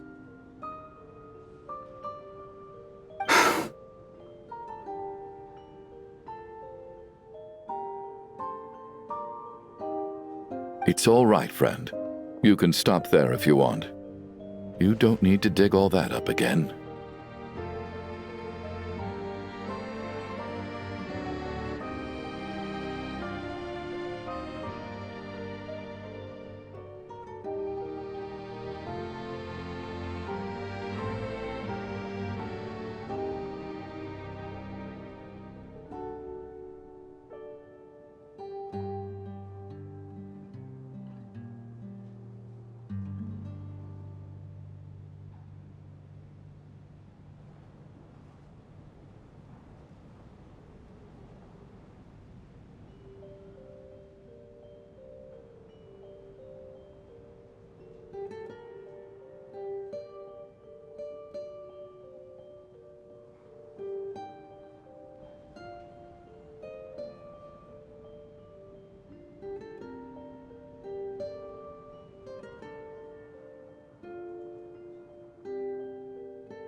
It's just... even now, I'm still struggling to accept the truth. How could I be dead? I'm sorry, everyone. If I'd known I was a dead man walking, I wouldn't have dragged you down with me. If I'm the cause of all this death, then punish me however you see fit. But, Mr. Shroom... No. I refuse to be a burden. I know what I have to do. You said I've been wandering the theater for centuries, right? I guess it's high time I got a breath of fresh air. Out there, I mean. I'll leave this place and take all this death with me. Mr. Shram, I'm sure we can figure out a different course of action. My good sir, we both know I'm not supposed to be here. I should have accepted my death long ago. One way or another, this has to end. Unless you're saying this goes against another one of your military principles somehow. No, I'm speaking on a personal level this time. Let it go, man. Oh, wait. One last thing. Miss Water Imp. My lover. Her name was Letia. Letia Ozarova. Do you know what happened to her? Ozarova. Oh, Auntie Ozarova. That's what we all called her. I remember her as a very kind elder. She had a bunch of kids, too. I'm so glad she survived. And she had lots of kids? Good. That's good. I could hardly expect her to stay single just because of what happened to me, right? As long as she went on to be happy, that's all that matters. Besides, I'm dead. My soul's been wandering around here for so long because I was worried about her. But now, I can go without regret. There's no need to see me off, my friends. I've enjoyed our time together over these past few days. Perhaps we'll meet again in the next life.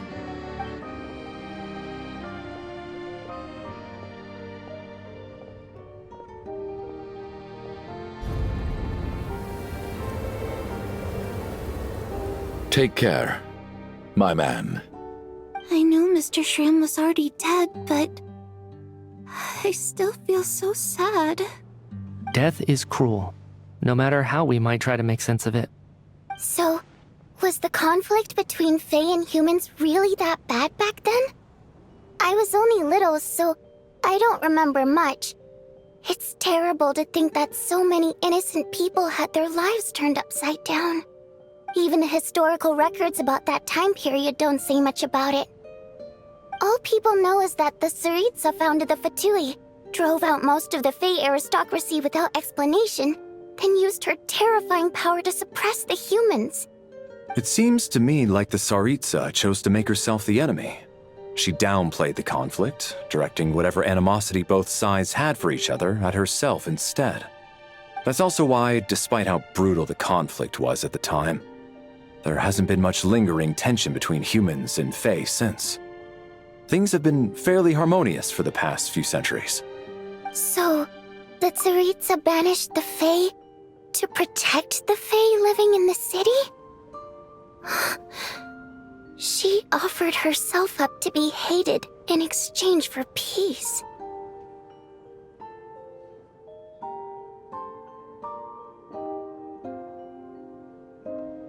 Maybe it's not quite as bad as it sounds. I don't think Her Majesty is too concerned if mortals hate her or not. And besides, there are very few who truly do.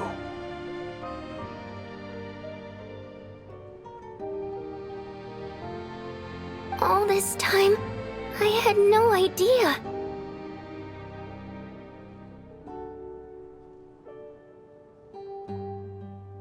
All right. If Mitia's theory is correct, then I think we can consider this matter settled. Let's all take a break.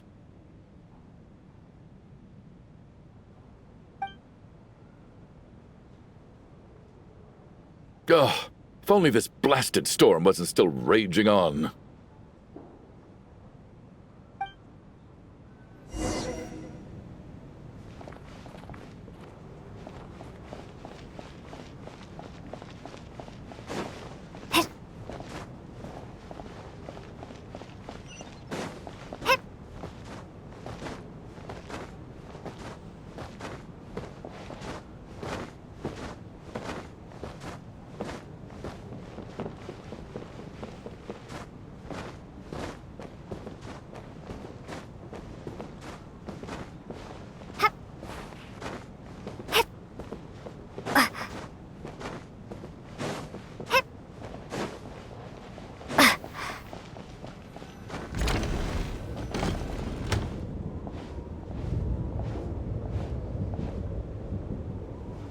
Looks like now we can just rest until the snowstorm stops.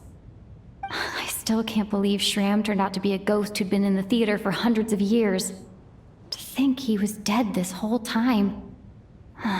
What a strange turn of events.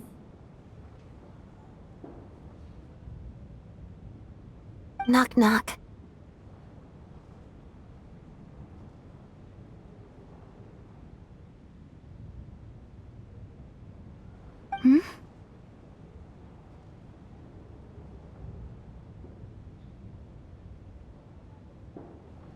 Knock knock.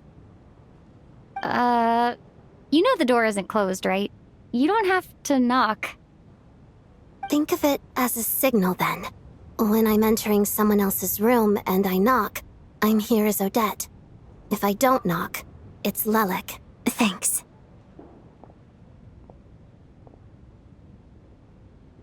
So, why did you come to find me? Is there something I can help with? Vodyanitsa said you knew about my secret identity from the start. But when everyone was discussing who Lelik could be, you were worried that revealing what you knew would be unfair to me, so you kept it to yourself, right?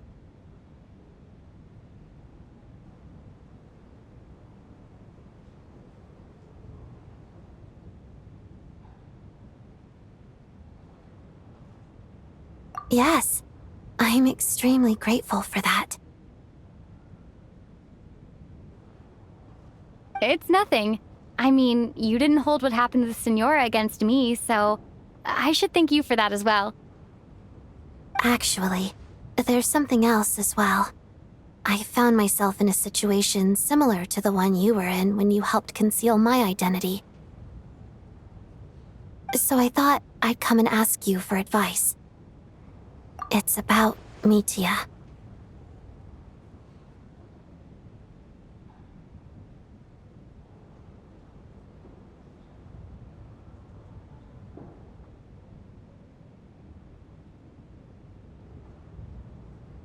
Before all of this, the last time I saw him, he was dead.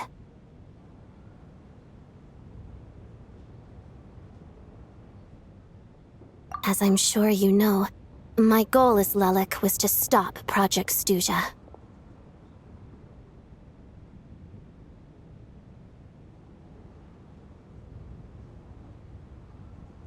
Well, when I found out the tech lead for the experiment behind Project Stuja was Mitya, I immediately started planning to track him down and threaten him to back out.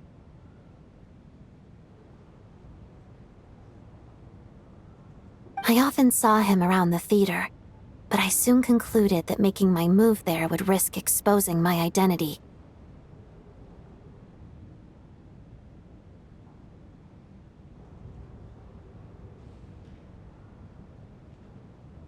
So I decided to infiltrate the Armory Palace and go directly to his lab. That way, the threat would be much more effective. Well, I suppose there was a bit of luck involved, but I am a Fatus, so I already had some familiarity with the building's layout. But when I finally made it to his lab, Mitya seemed to be dead. I checked his breathing and his pulse. He had no vital signs whatsoever. I'm certain of that.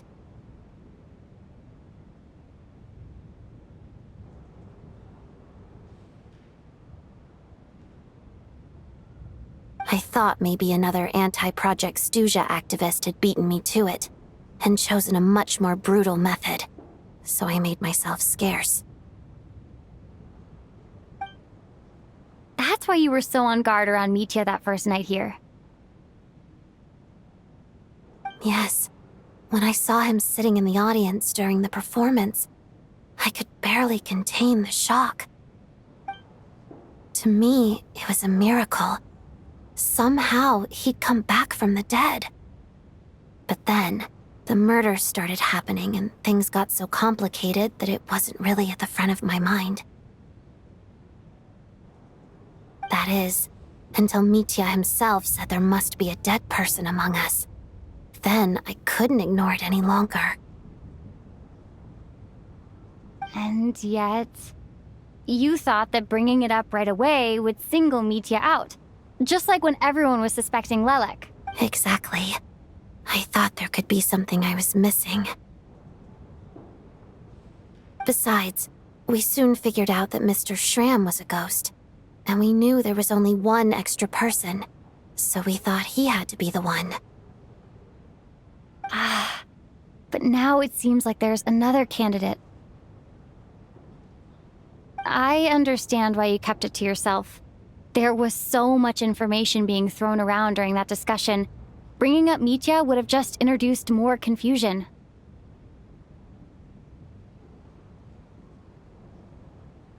So, what do you think we should do?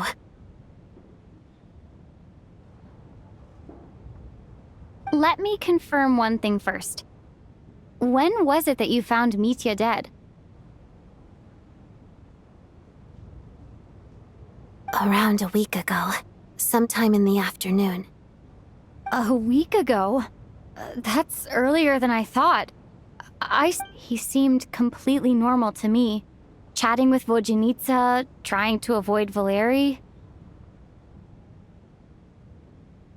So he was definitely alive on that day. Huh. Well, all I can say is I know what I saw. Here's a thought. The reason we even suspected a dead person could be among us was because of the problem with the theater's ley lines. But Mitya's death happened inside the Armory Palace. The ley line issue affecting the theater shouldn't reach that far. You're right.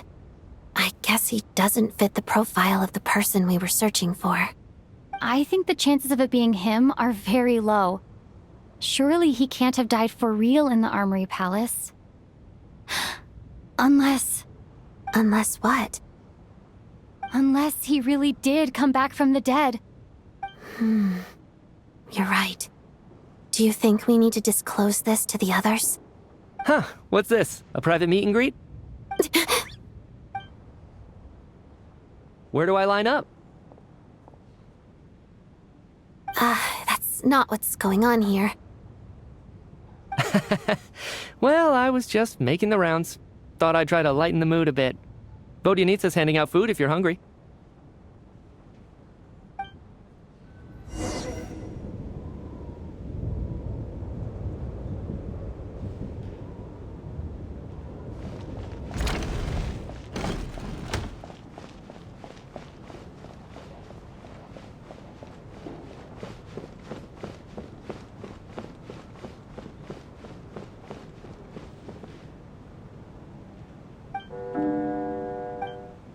What is going on with this storm?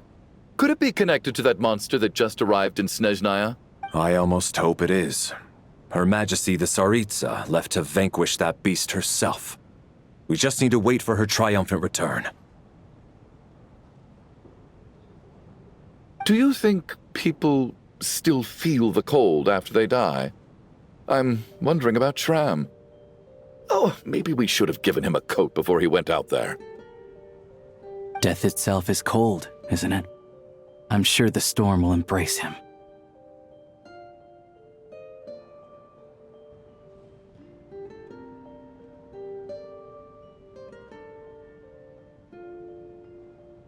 Well, I hope he has a safe journey. I'm going to miss him, I think. It's not like we can blame him for Rampana and Kulish's deaths. Thinking back on it, we barely made it out of once we get out of here. How are we going to explain what happened to their families?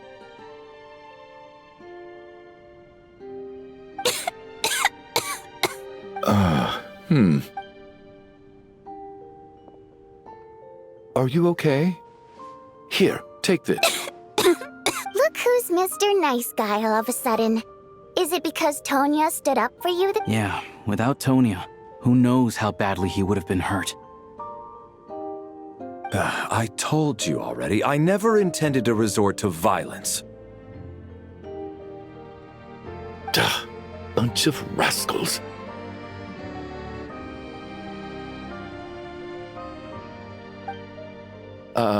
Little girl? I was rather surprised when you spoke up for me this morning. I didn't think I had many admirers here, so, No need to thank me. I said some bad stuff about you too.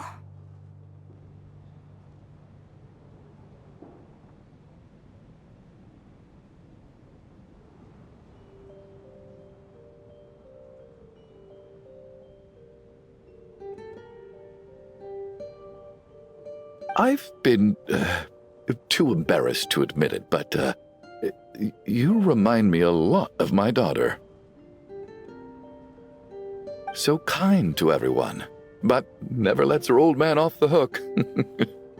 Unless my wife and I are having a fight, then she's always on my side.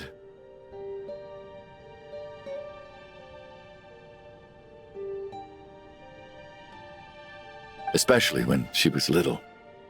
Every time I took her out,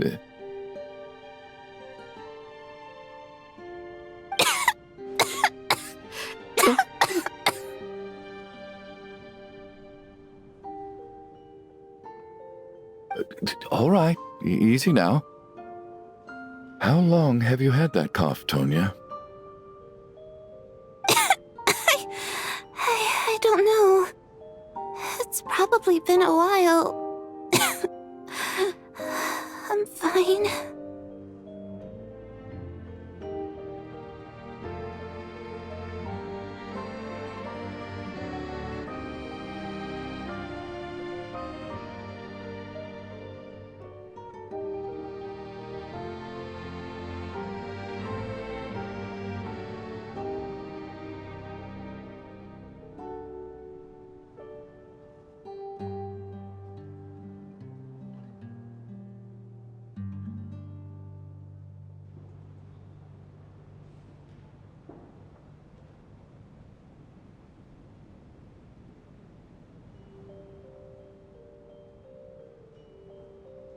Are you taking anything for it? Yeah. I'll be fine once I see my brother. He's gonna pick some frost fairy flower leaves and brew a tonic for me. I'll feel much better once I drink that. I see. That's good to hear, then. We should probably discuss arrangements for tonight, now that the deceased has... However, out of an abundance of caution, I'll keep watch. Shouldn't we take shifts? I can... No need. I managed to get a nap in earlier, so I have plenty...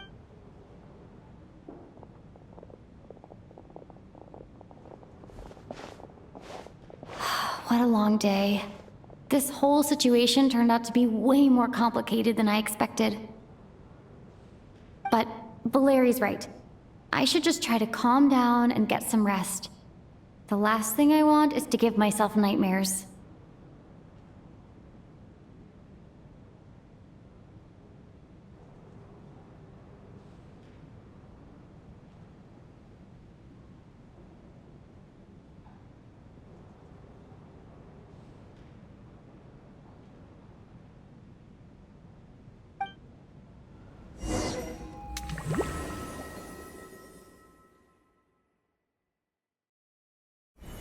She's awake. She's awake! Get over here, you big lug, and take a look! If you must call me something, call me Mr. Door. The Black Mist is coming. You need to go.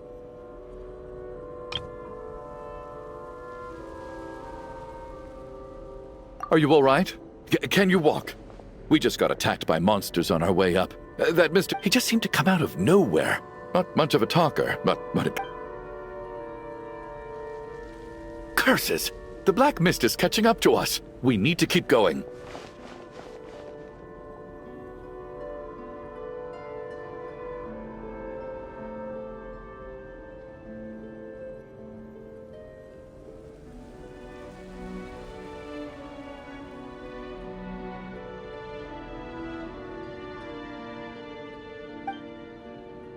Mr. Door, I don't believe I've ever seen you around here before. Why is that? There's no need to try to get to know me. I'm just Mr. Door. Mr. Door! Monsters! Looking for trouble. Get rid of them! I can just push these ones off. Oh. Well, anyway, we're lucky to have you here. Thanks for saving us earlier. No need to thank me. This is where my duty lies. What the? Storm! What the?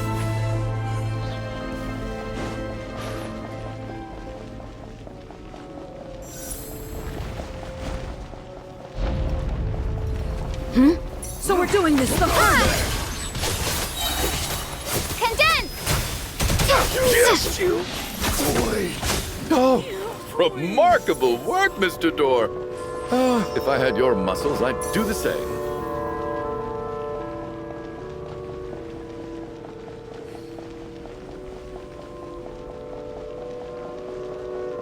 Are none of these doors the one you're looking for? No.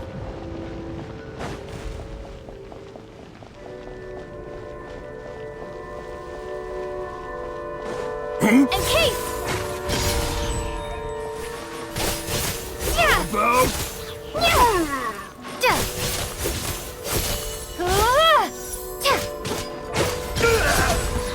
Come here closer. By my command. Impossible. Impossible. I'm so exhausted. And the black mist is still rising. Oh. Wait, look! There's more monsters down there. Are they... No! They're gaining...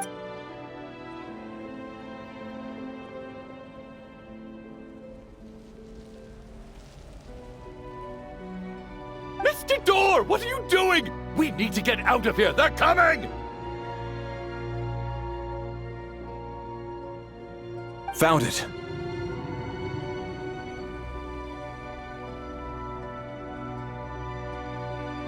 This is my door.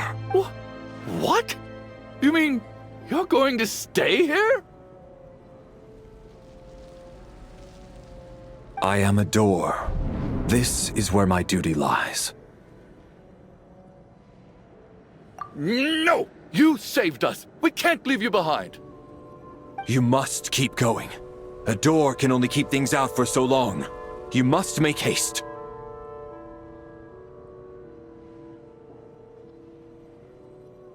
But...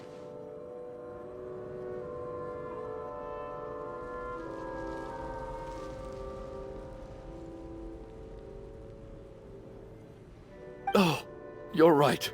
Hey, let's go! We can't let Mr. Door's sacrifice be in vain!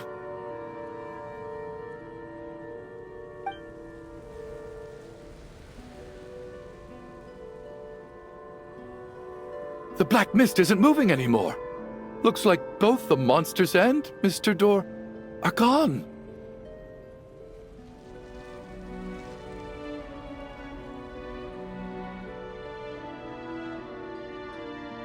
I didn't just imagine all that, did I?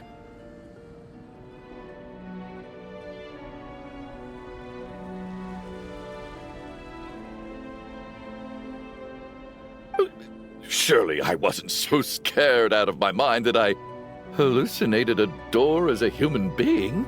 Oh, okay, good. There's no way we both hallucinated the same thing.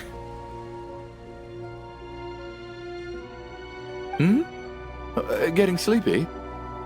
Well, looks like we're safe for now. Go ahead. Let's get some rest.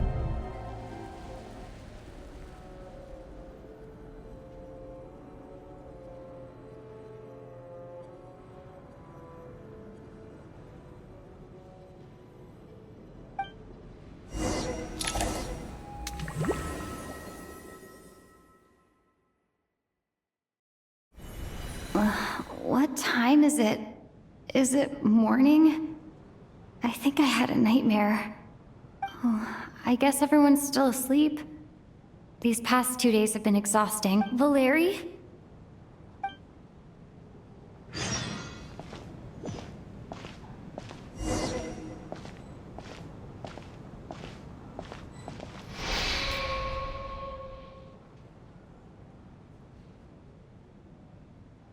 Wake up! Everyone needs to wake up!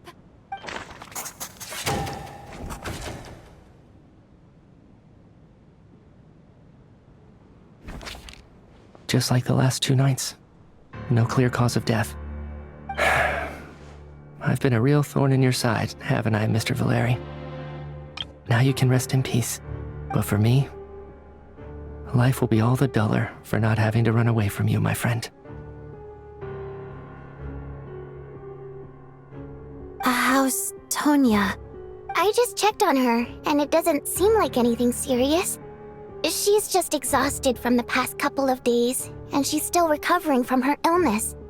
We should let her sleep a bit longer. That means Valeri was the only one who died last night. If Valeri was awake and keeping watch, it would have been impossible to kill him without waking everyone else up. That much is certain.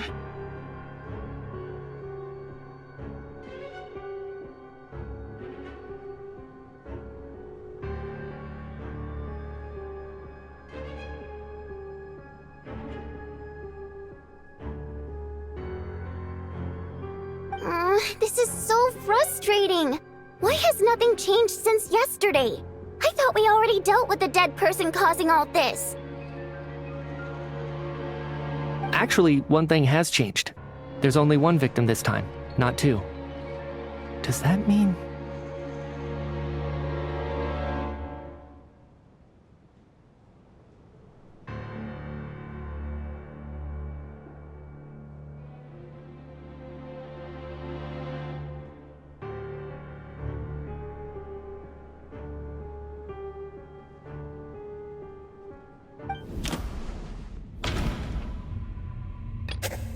No similar case.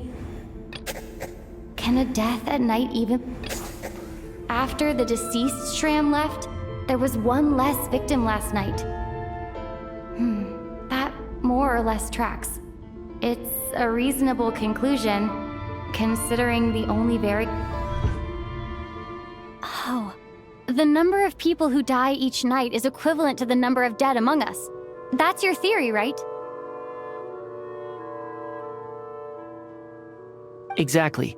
We identified Mr. Shram, and the night after he left, the death toll dropped from 2 to 1. By that logic, there must be one more dead person left among us.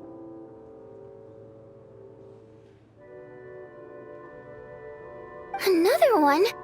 But there was only one person unaccounted for. Having an extra person was definitely a cause for alarm, but being one person short isn't nearly as unusual. One more dead person among us. If Mitya's theory is right, then what Odette told me seems a lot more relevant. It's just, at the time, we had no reason to think there was more than one dead person. If only we'd taken it more seriously as a possibility, maybe this could have been avoided.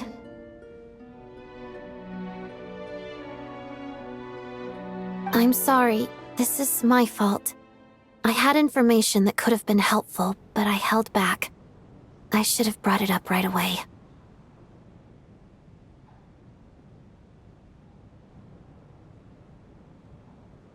I'm partly to blame as well. I was too quick to dismiss Odette's concerns. What is this about? What have you two been getting up to behind my back?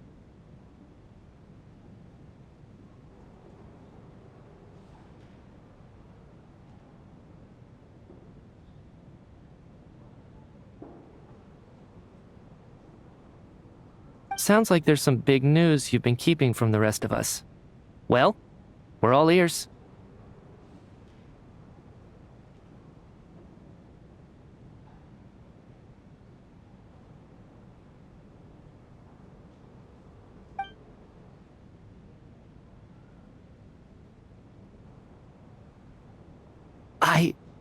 I'm the dead person? Wow, that's certainly news to me.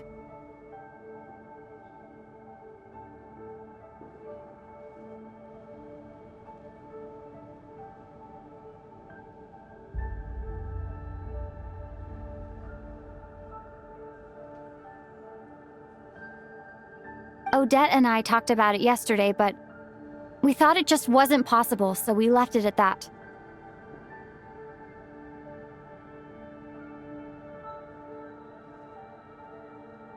Yeah, I don't blame you. If I'd been there, I probably would have reached the same conclusion. It just sounds too unbelievable.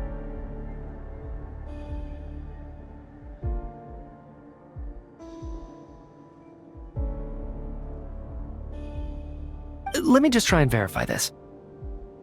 I just scoured my memories trying to think back to the afternoon Miss Odette mentioned. But I honestly have no recollection of dying. That's where I'm different than Mr. Schramm.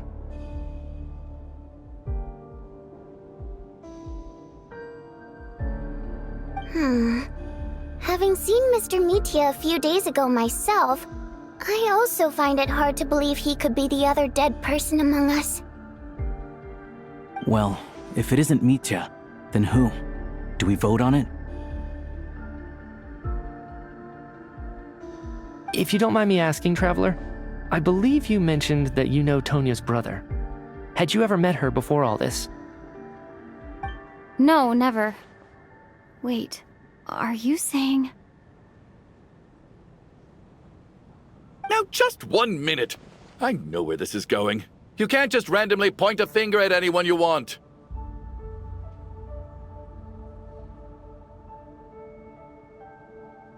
You're in the hot seat, and all of a sudden you want to divert our suspicions onto somebody else?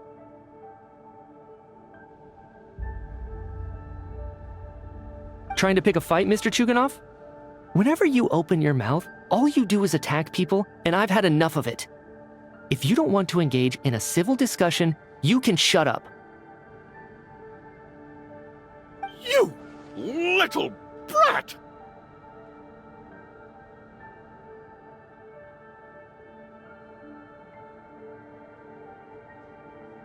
Did Mitya ask about Tonya because he suspects her? I suppose I only identified her by age and nothing else. Could that mean...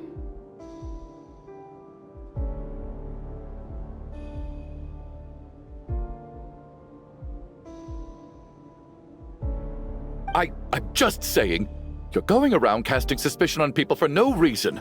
How could Tonya be dead? I can vouch for her, if nothing else.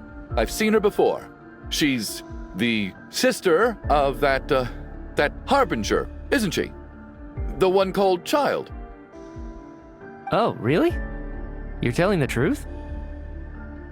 Since being here, I don't think I ever mentioned she was Child's sister specifically. If Chuganov can vouch for her, then it can't be Tonya either. In which case, it seems unlikely that there's another dead person among us at all.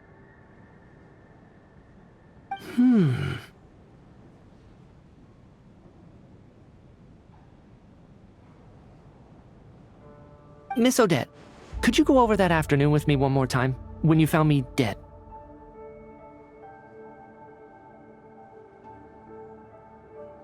No problem.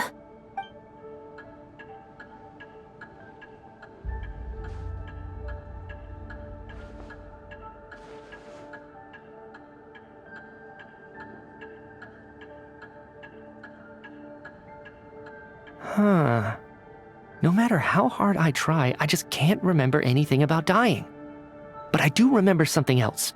Miss Vojanitsa, during our last meal together, I told you how some of the researchers were suffering from temporary memory loss. Do you remember that?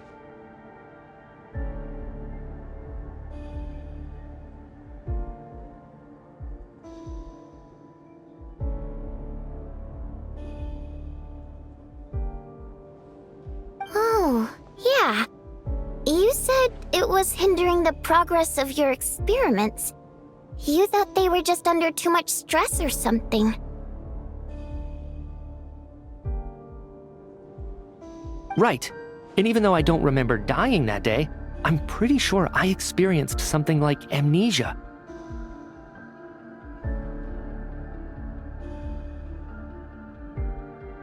Some of my memories from that afternoon are missing.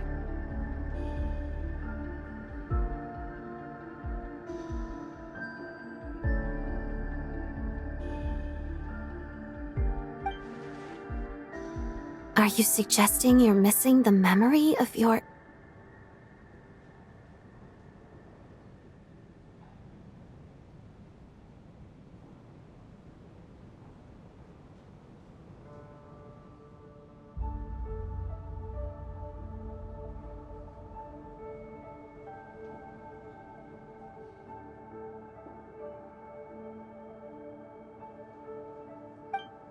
Of course, how am I only just realizing this? Humans aren't necessarily aware of their own death. You mean being silently assassinated? or dying in your sleep. Situations like that. The researcher's amnesia. Suddenly it all makes sense.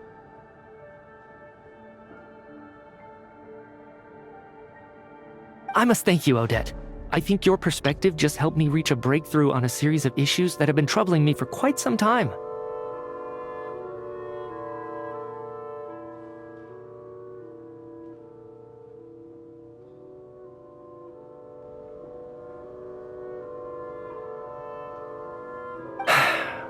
All right. It's decided then. I'll be the one to leave today. Leave? Hey, wait a minute. Aren't you rushing into this? What if you're wrong? You'll pay with your life. Come on, kid. Aren't you gonna fight for your life? This seems like a rash decision.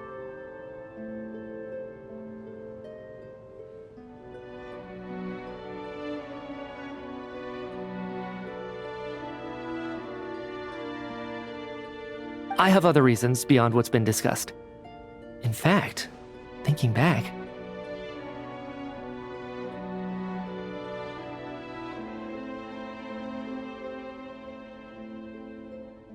I remember during Miss Odette's performance, while I was sitting in the audience stalls, a brilliant new idea for my research popped into my mind. But then, my train of thought suddenly cut off.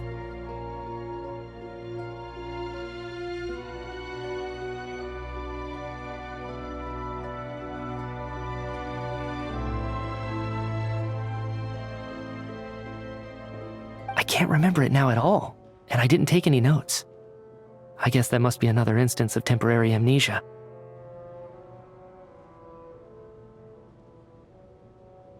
No. Hold on. I see where you're going with this. You're suggesting that each instance of temporary amnesia is a death, right? There's a glaringly obvious flaw in that idea, no? How can one person die so many times? I believe Miss Odette's account. During the period where my memory is blank, I must have been either dead or in a similar state. All it would take is for the same thing to happen in the theater, and I would come under the effect of the ley lines in this vicinity. This increases the likelihood of me being the deceased, does it not?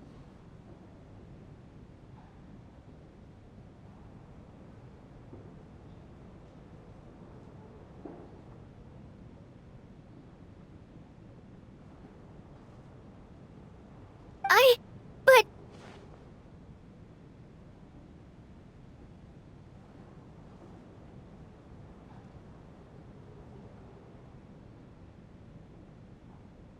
There's no evidence to suggest that anyone other than me is a candidate for the deceased. So allow me, as a scientist, to treat this as an experiment.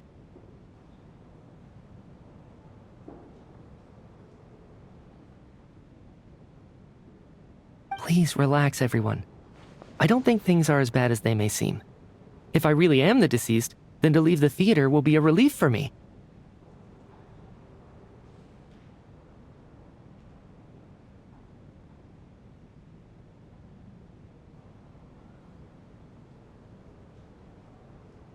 If, on the other hand, I'm still alive right now, well, apparently you've all witnessed my resurrection recently anyway. Who's to say I won't Nietzsche's right. This is the only thing we can try right now. I think he's deliberately downplaying the gravity of the situation, though. He probably doesn't want to burden everyone. What is a scientist if not someone who gambles on experiment after experiment in an attempt to obtain the truth?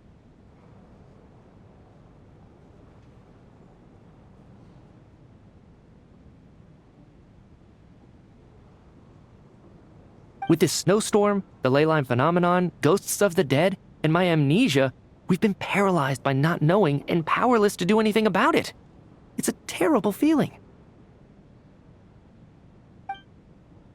But if I do get resurrected, you can be sure that I'll come back with the truth of all this. Just you wait.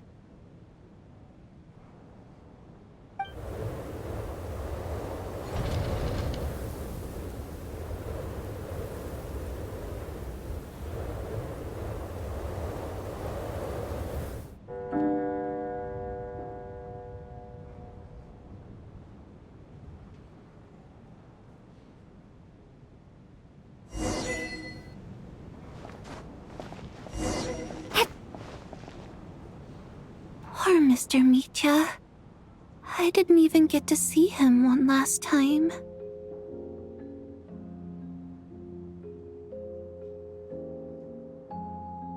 Maybe it's a good thing that you weren't there to see it. It was a hard thing to watch.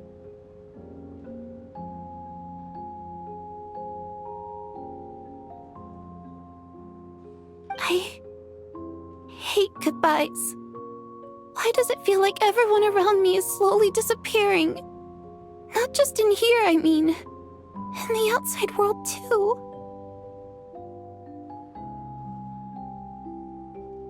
Maybe it's the realization that, at the end of life, everyone has to face it alone.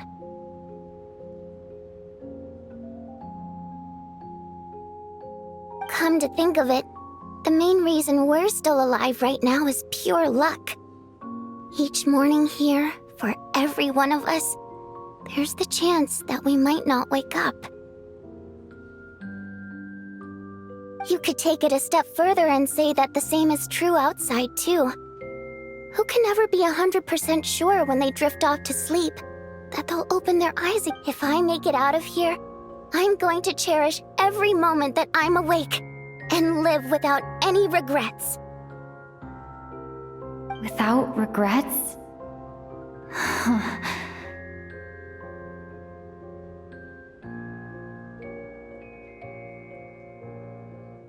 I feel like a strange sense of anxiety has been quietly growing inside me over the last 2 days.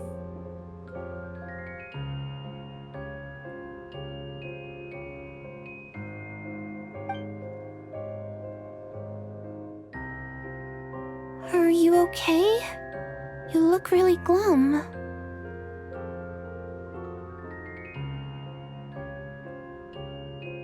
If something's bugging you, let's talk about it. There's only a few of us left here now. After everything we've been through, what's the point in keeping things bottled up? I have a travel companion named Paimon. Alosha and Odette have met her before. She's been feeling unwell recently.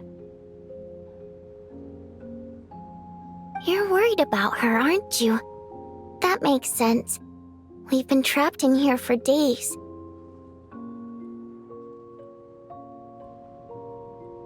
To be honest, I used to feel like I was just a spectator in this world, watching everything that happens from the sidelines.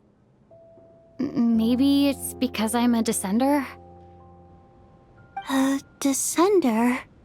But with Paimon by my side, over time, I slowly felt my connection to this world growing stronger.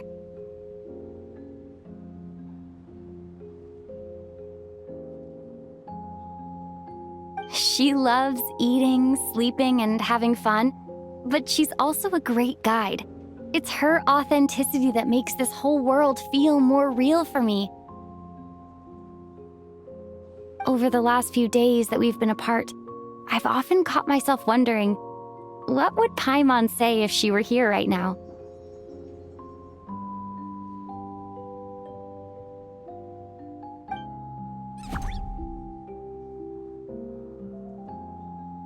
But by the time I snap out of it, the conversation has already moved on and I'm still in my own little world.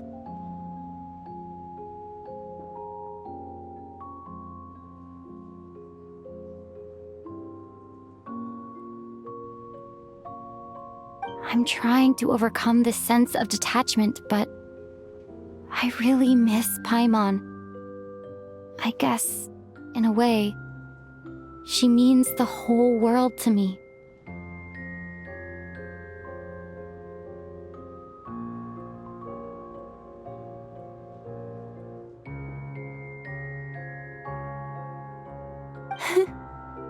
I bet she misses you when you're not there as well.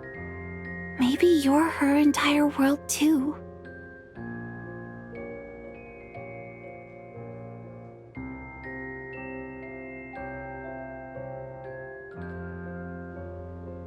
I don't know if this will make you feel any better, but back when the water imps left Snezhnograd in droves, I also felt like the whole world was suddenly empty. I could be surrounded by people all smiling and having fun, and still feel completely separate from it. So, I totally understand how you feel. Later on, I started to think, maybe accepting the fact that our loved ones won't always be with us is something that takes a lifetime.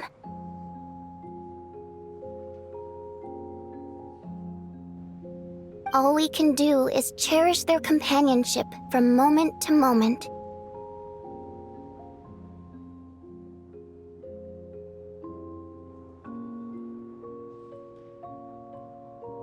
So, once we get out of here, you better hurry back to our side as fast as you can. You can't let your story end in regret. That's the trope I hate. Thank you. That's exactly what I needed to hear.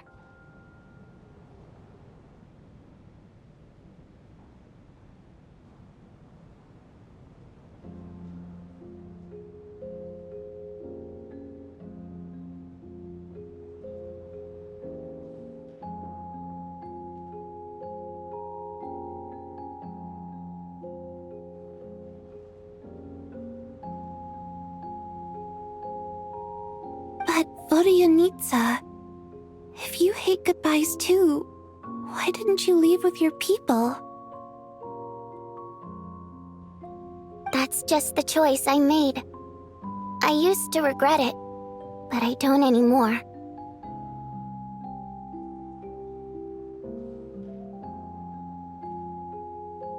Like I said before, singing is a water imp's primary mode of expression. It's how we convey our emotions.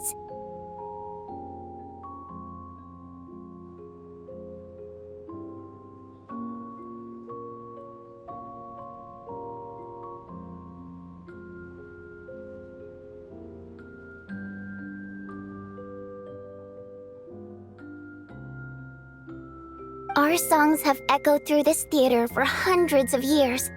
Each one a story pieced together through moments of joy and sorrow.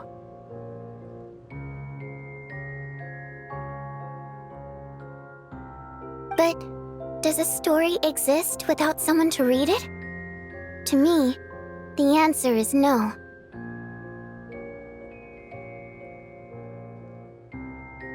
So I made the choice to stay.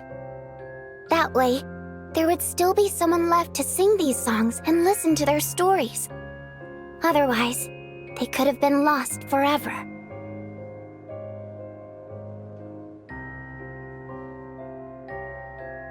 Could you teach me how to understand your people's songs sometime? I want to be able to truly hear them, like Mr. Shram.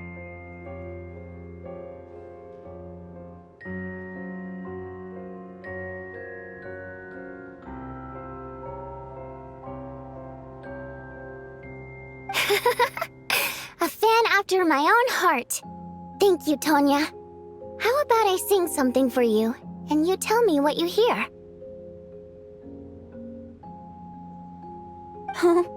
Okay, I'll do my best.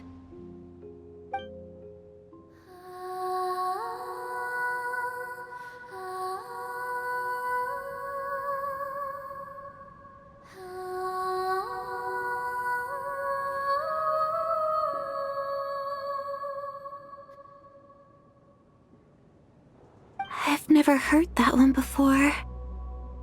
I feel like I can hear a sense of longing somehow. I wonder why that is.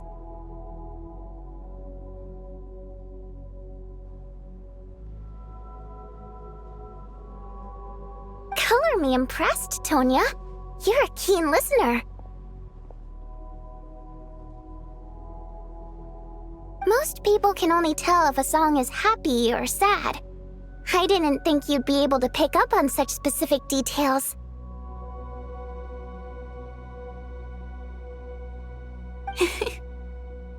So, what's the song about then? Come on, tell me! I've actually never performed this song in the theater before, because it has more of a ceremonial purpose for our people. It's not meant for the stage. It means something like, "May those we have lost watch over us, and follow this song back home in the night, so that we might be reunited once more. No wonder I could hear that sense of longing. You sing it for loved ones who have passed away.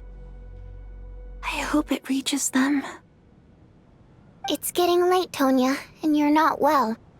We should all turn in early.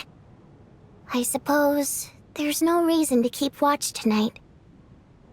Okay, but, Of course! Any...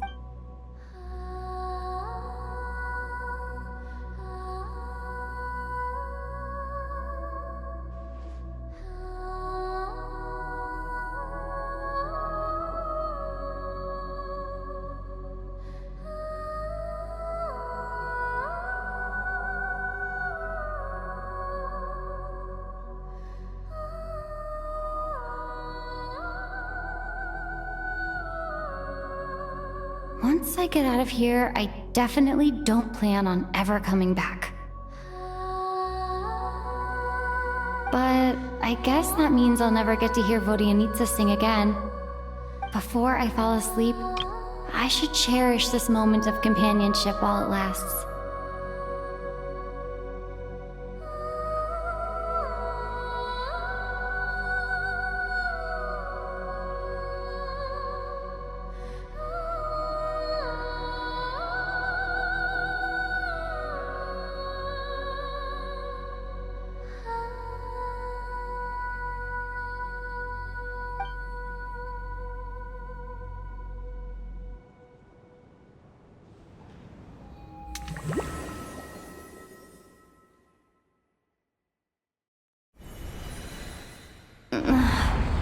Where am I?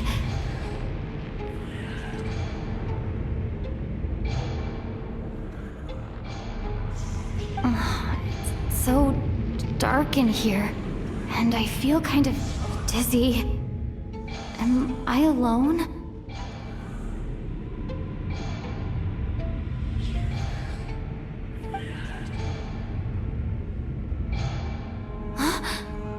What was...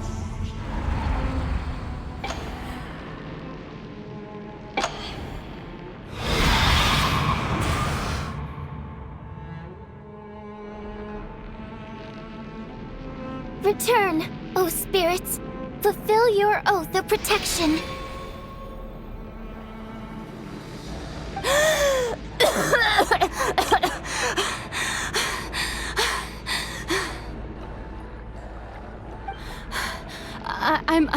I'm alive? What just... No time for questions. Quick, over here. Turn on the switch.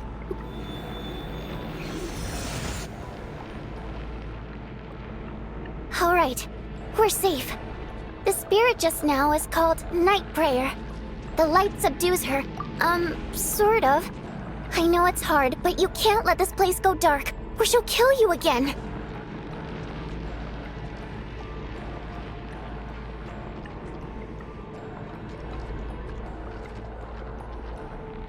Yep. Luckily, I was here to resurrect you.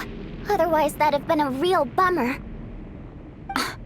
A bit more than a bummer. Sure I do. I'm your guardian spirit app. I specialize in soul recall. Oh, it's nice to... Oh. Thanks. It's nice to meet you too.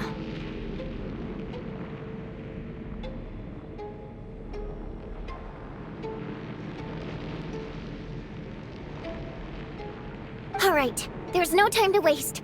The black mist is already catching up. We need to reach the next switch before the place gets too dark. If we bring the light back, Night Prayer won't be able to get to us. Sweet, sweet light! It's back!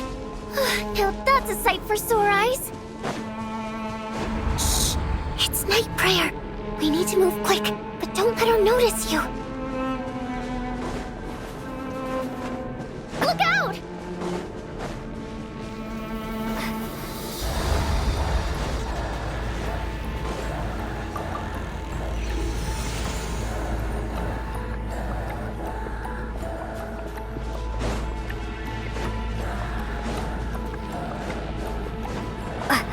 The next switch is over there.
No! Nightbringer is here too! This can't be the only path. I won't let you die like this. Not on my watch.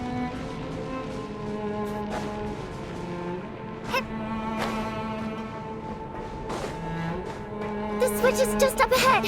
Hurry!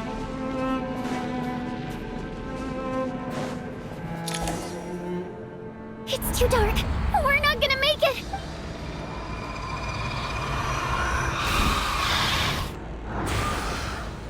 Traveler! I won't let you die like this.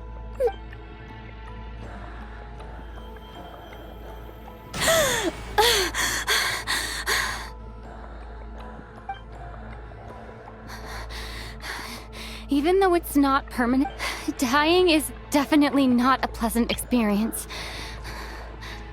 Great. Yeah, thanks. Time for you to get out of here. What about you? I can't. I've already been. The Guardian Spirit skills are finite. I might not look any different, but I can go no further. Why didn't you tell me sooner? Because it wouldn't have changed anything. That knowledge would... But... Go. Now, before...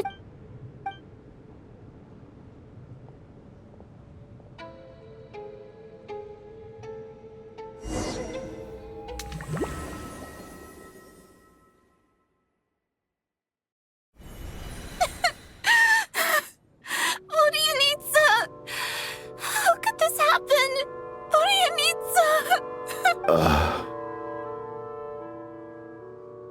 Well, I guess there's no need to inspect the body.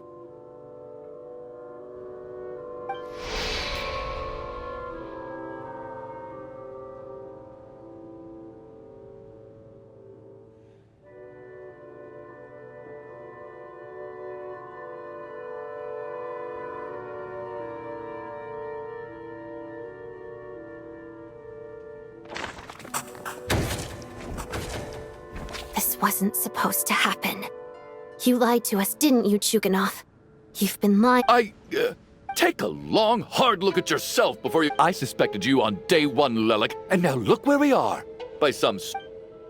And you, little hunter, ever so content with staying on the sidelines. Yet, you were the one who stopped us from leaving for this... Now you're just lashing out indiscriminately. That's either a sign of anxiety or a guilty conscience. Where was all this passion and bravado before? Decided to fight until the bitter end. Is that it? Is that a threat?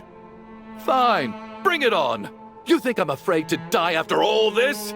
You want to kill me? Go ahead. After all the trauma of the past few days, everyone's been pushed to the breaking point. Valeri and Nietzsche aren't here anymore. Someone else needs to step up and take charge.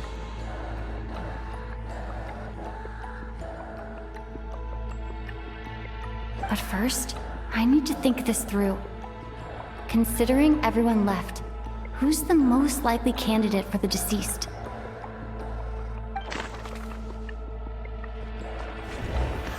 She's been Of those who remain, the only person we've never met before is Tonya. There is room to doubt her true identity. People are easily misled by first impressions. Now that I think about it, Child's sister was in fact a label I imposed on her due to my own assumptions. But Mr. Chuganov vouched for Tonya's identity yesterday, with basically no other possibilities left. Could it be...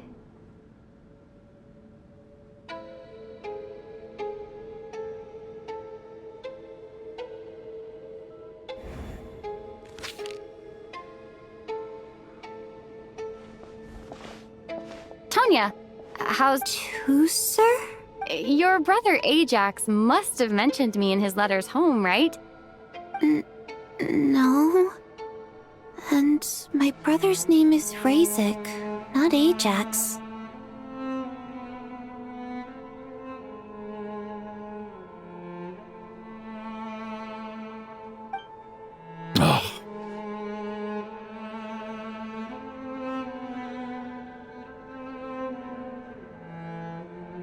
Chuganov, looks like it's your turn to do some explaining. Yesterday you said you could vouch for Tonya.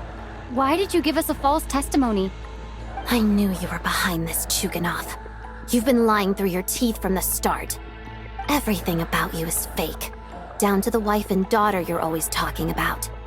Your entire family man persona is a charade, isn't it? That night, when I infiltrated your place as Lelik, I noticed you were home alone. But thinking back on it now, that doesn't seem very likely. My guess is, you live alone, don't you? Even that was a lie? But why would he lie about having a family? Oh! Curses! Oh, why is there no end to this blasted snowstorm? If it would just stop! I think I remember now. I know how I ended up here. It feels like a distant memory. But at the same time, it's just like it was yesterday. The reason I'm always coughing is because I got sick with frostbite. The locals usually call it the snow cough. It's not a very common illness. It's partly genetic and partly caused by the cold climate, but it can be fatal. They sent me to the hospital as soon as they found out I had it, and I spent so long lying there in that hospital bed. After a while, I felt myself growing weaker and weaker. Nothing seemed to be working anymore. Neither the treatment that the doctors were giving me, nor the medicine my brother was brewing from frost fairy flower leaves.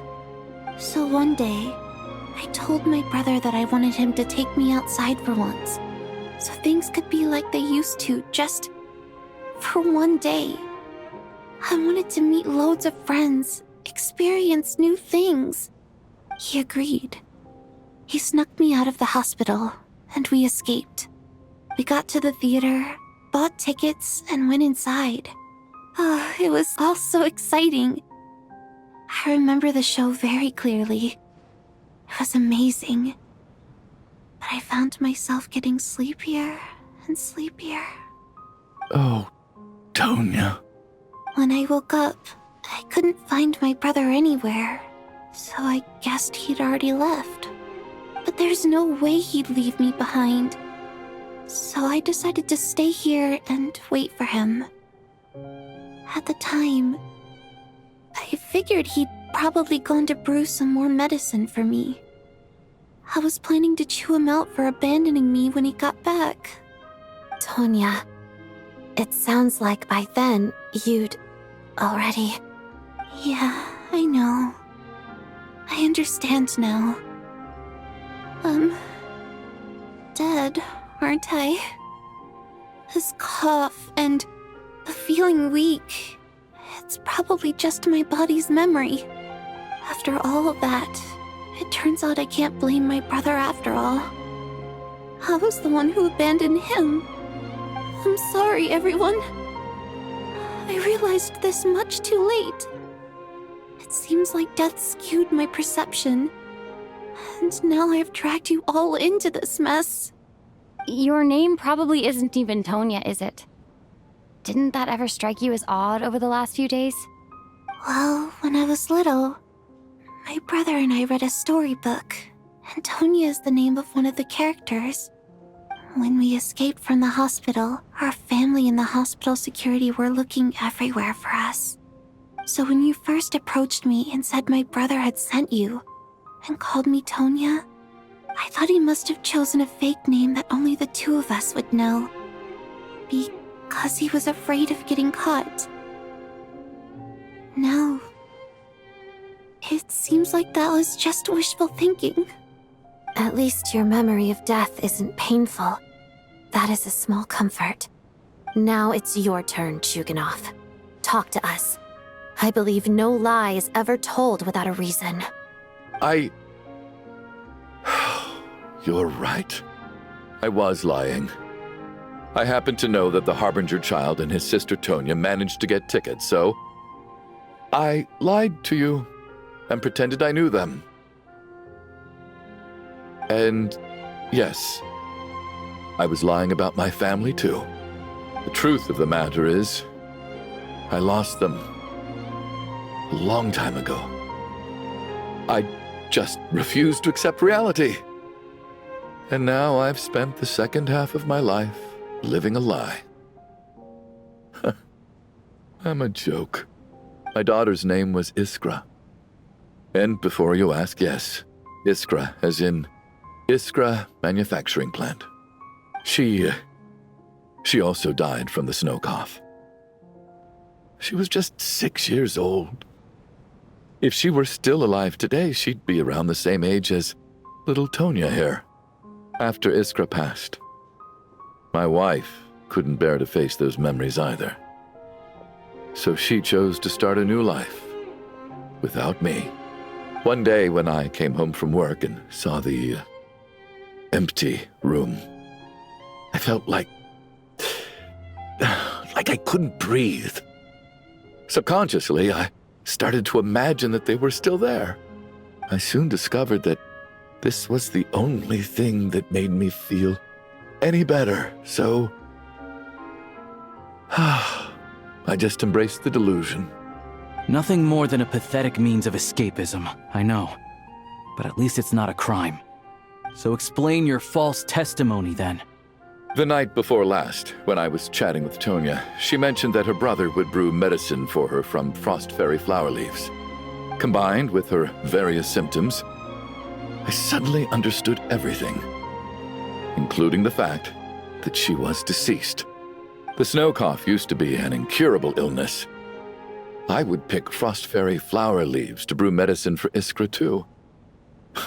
It took hours and hours on the stove.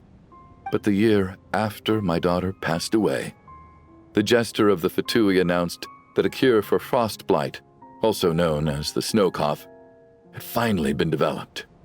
It turned out that all previous treatments were completely ineffective. No better than random concoctions. That was the final straw for me. I just couldn't take it anymore. Just one more year. One more year, and everything would have been okay. So, more than anyone, I know full well that in this day and age, no one in their right mind would still be using frost flower leaves to brew medicine for the snow cough.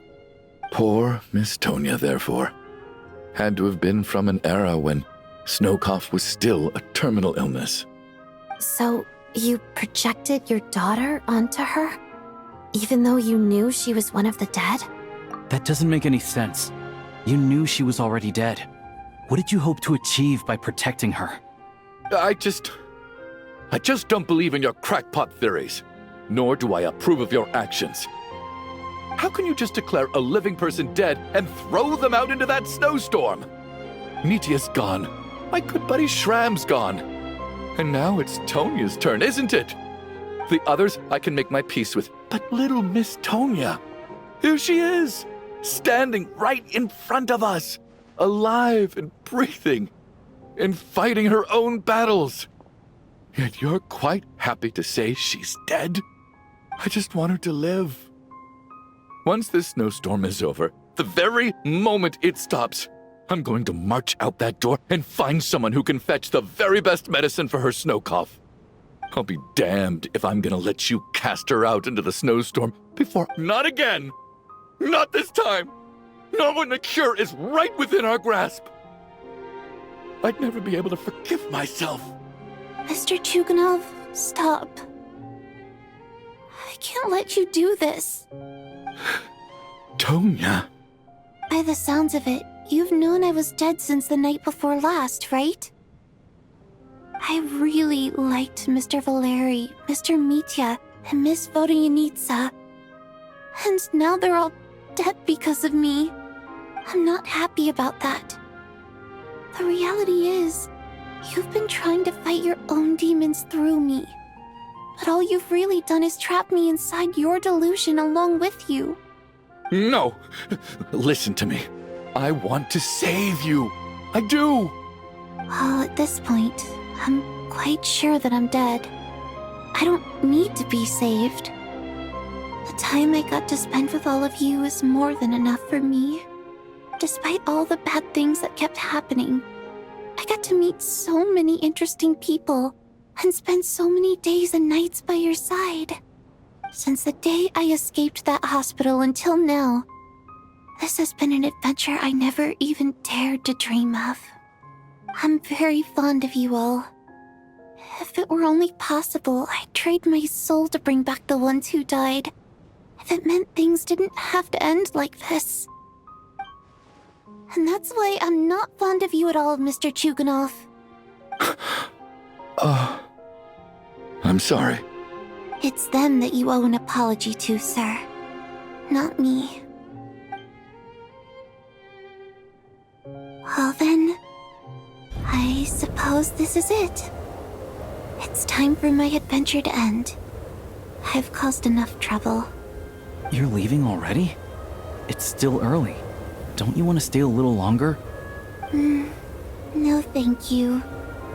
Oh, and by the way, my name is Patoshka. It was nice meeting you all.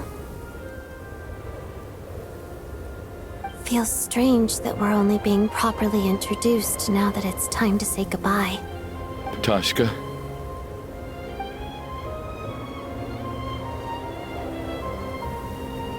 What are you doing, Chuganov? Are you crazy? Let me leave. I can't keep lying to myself anymore. In your dreams.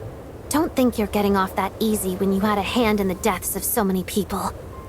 The Fatui have honed quite an array of enhanced interrogation techniques since they were founded. Once we're out of here, Lelik will personally give you a taste of every last one.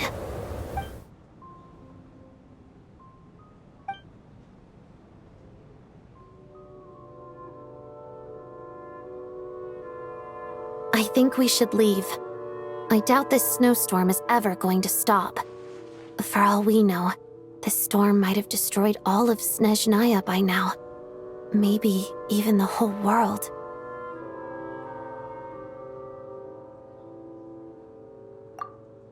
Wait, we finally solved the mystery of the haunted theater today. Maybe let's at least try to enjoy tonight? Fair enough. I don't particularly feel like dying in Chuganov's company anyway. And yet you won't let me die first. Hey, Chuganov, on a serious note, if we do make it out of here, you should close down that factory of yours. A lot of people are freezing thanks to you. Is this really the time to be discussing my factory? All right, fine. I'll shut it down. Doesn't matter to me anymore.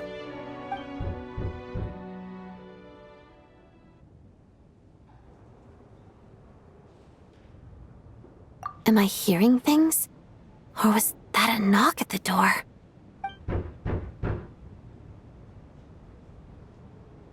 There it is again. But I don't understand. The snowstorm hasn't stopped, has it? Should we open the door? Is this it? Is this nightmare finally over? If the last few days are anything to go by, I probably... Whatever lies beyond that door at this moment, it could be something even more terrifying.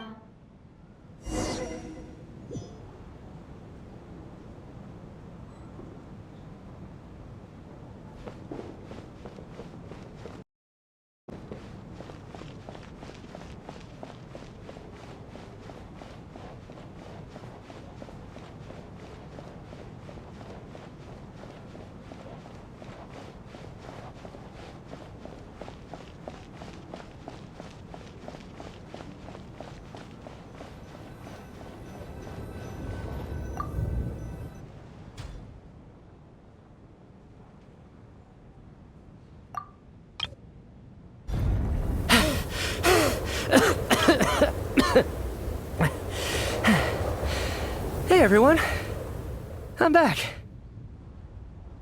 How are you doing? Feeling any better? Much better, thanks. Whew, it is so good to have you guys here. I was a little worried that the theater would be empty by the time I got back. Let me see. Tonya and Vodyanitsa are missing, which means Vodyanitsa died last night. And then you discovered that Tonya was the other dead person. Am I right?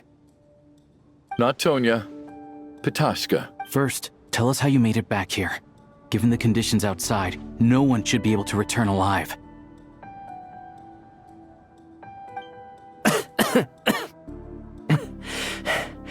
You're right. The thing that got me back safely was a song. I heard someone singing.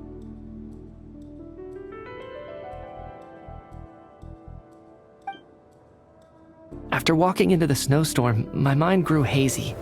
I don't know how long I walked through the storm before my mind completely slipped away.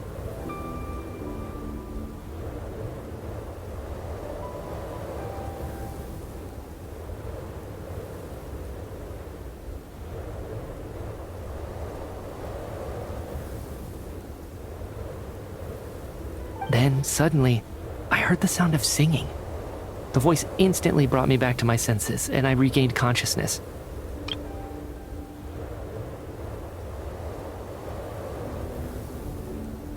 So I followed the voice, searching for the source of the singing.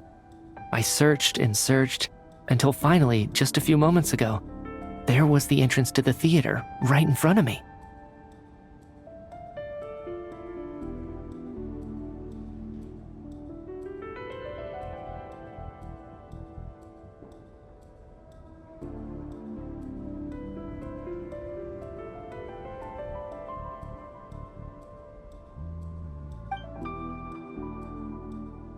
I've actually never performed this song in the theater before, because it has more of a ceremonial purpose for our people. It's not meant for the stage. It means something like, "May those we have lost watch over us, and follow this song back home in the night, so that we might be reunited once more."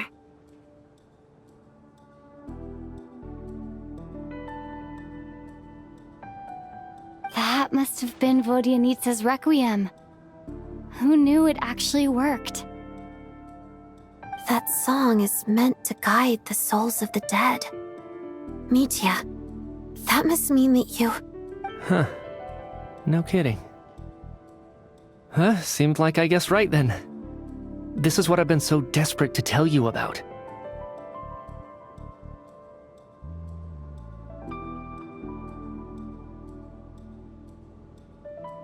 When I first stepped out of the theater, I was still quite lucid. My memory of it is still pretty intact.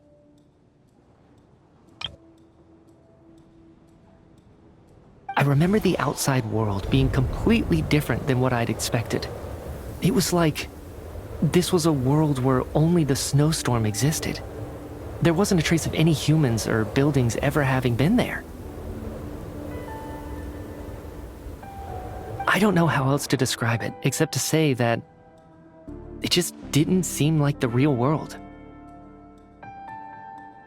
And as for the Requiem, if I was guided here by Vodyanitsa's song, it can only mean that I must already be dead, and this is my soul, not my body.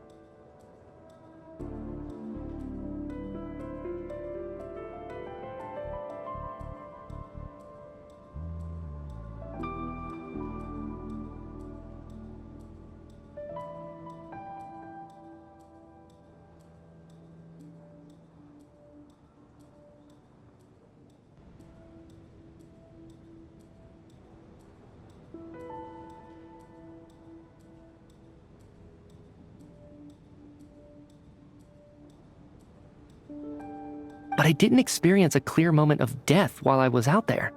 Nor do I feel any different now than before I walked into the snowstorm.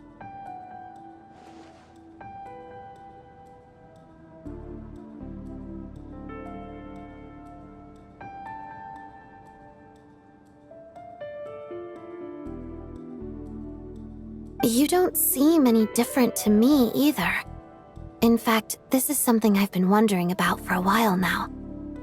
If souls aren't physical, shouldn't they lack tangible form? Both Shram and Petashka were clearly deceased, And yet their souls didn't look or feel like ghosts at all. They were visible, tangible, no different than you or me.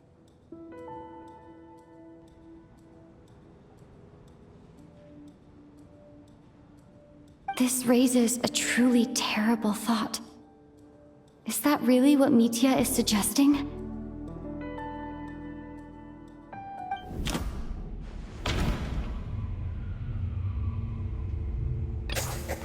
Mitya's soul was summoned back by the Requiem, confirming that he is indeed already dead. And yet, he looks no different from us. Of course, if even the long-deceased like Mr. Schramm can blend in with us undetected, then maybe we've all been dead from the very start. And all of us are now souls wandering the theater.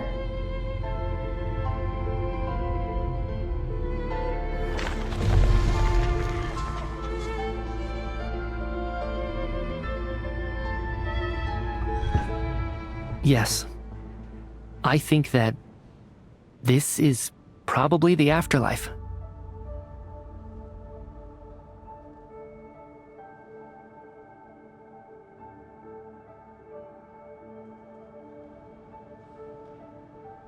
What did you say?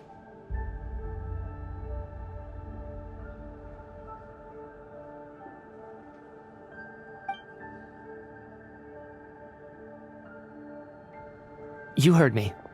We died in the theater. All of us did. But due to an obstruction in the theater's ley lines, our souls are trapped here, while an endless, infinite snowstorm rages outside.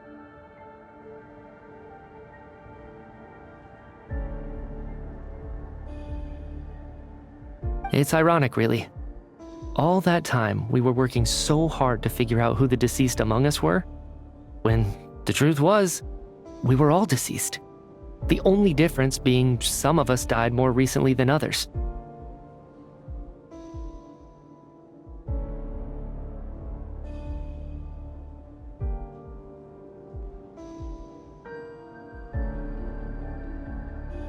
Do you remember that note, "Death is near"? Seems like we misunderstood what it meant after all. Death was nearer than we wanted to think all along. The note simply meant that all of us were already dead.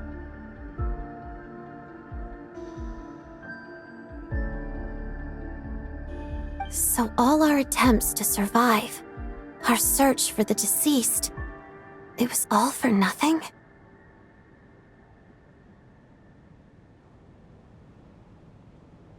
Hard to say. At the very least, we hope 2 lost souls find clarity and go to where they belong.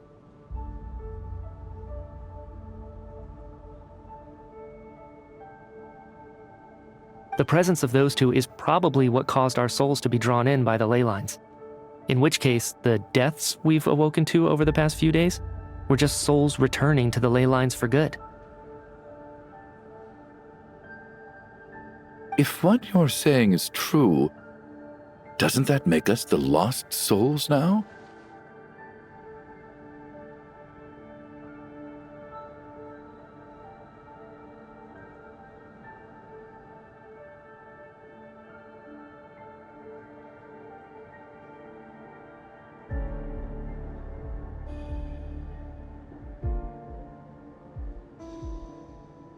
Huh, no wonder. This afternoon, when I was moving Vodyanitsa's body, I noticed that the other bodies in the room hadn't decayed one bit after all these days.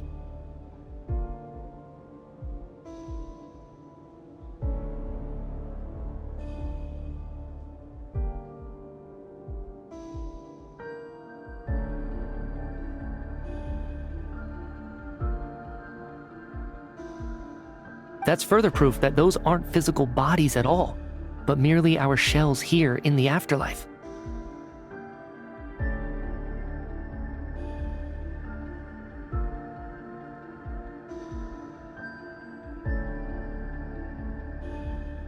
Am I really dead? This doesn't feel real to me at all. No, that's impossible. This cannot be how it all ends.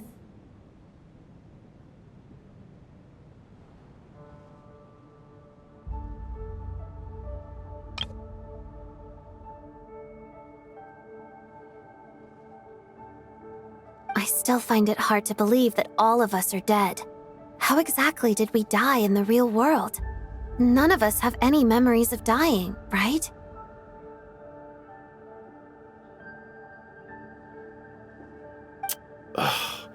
Not even knowing how we died is preposterous. Good grief! Surely there has to be some reason. Exactly. It's hard to rest in peace when you don't even know how you died. It gave me lots to think about as I strode out into the snowstorm.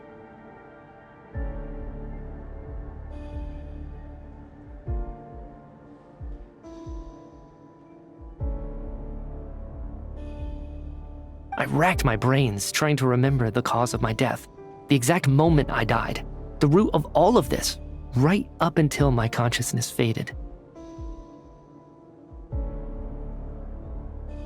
Wait. Hold on. Right before I lost consciousness, I think I saw something. I can't remember. And I think I lost my notebook and pen. Mitya, your hand. Is that blood on your fingers? Huh? You're right. There's blood on the fingertips of my right hand. Looks like it's already dried. When did that happen? What the? I guess this was what I saw. I must have desperately drawn it in my own blood right before losing consciousness. What's wrong? Do you recognize the symbol? It's Renova, the ruler of death.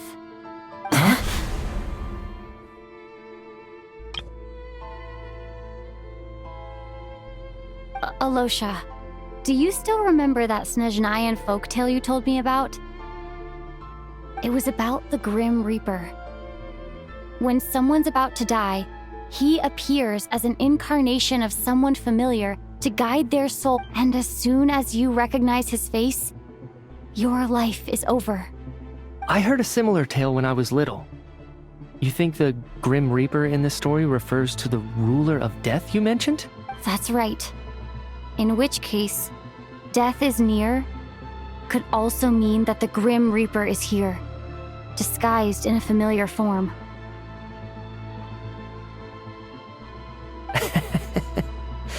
Death, the deceased, and the Grim Reaper?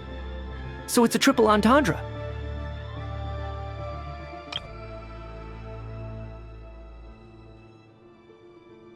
When I first saw this note, I thought it contradicted the investigation report. But now it seems like that was the whole intention. So the Grim Reaper deliberately misled us. Then, we started suspecting each other and searched for the deceased while they hid in plain sight.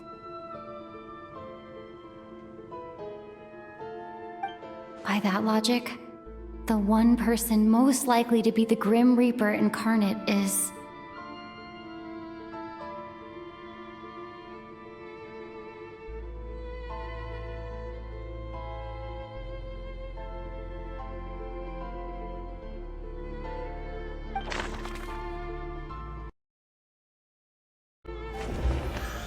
Identifying the Grim Reaper is a major decision to... The Reaper is right here among us, and won't... Identifying the Grim Reaper is a major... Identifying the Grim Reaper is a...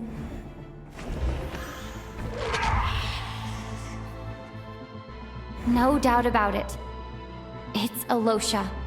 Looking back at how everyone has acted over the past few days, Alosha is most likely the Grim Reaper lurking among us.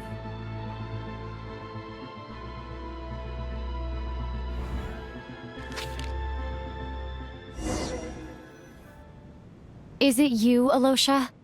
You were the first to discover the investigation report, and you had plenty of time to slip the note inside to mislead us. So?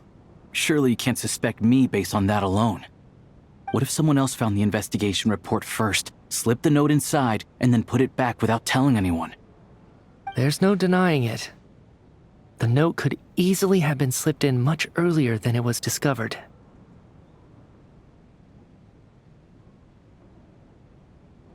That's not all.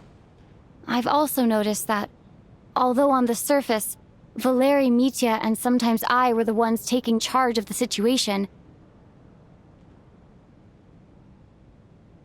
looking back now, even though you didn't say much, you were always subtly guiding everyone from the sidelines.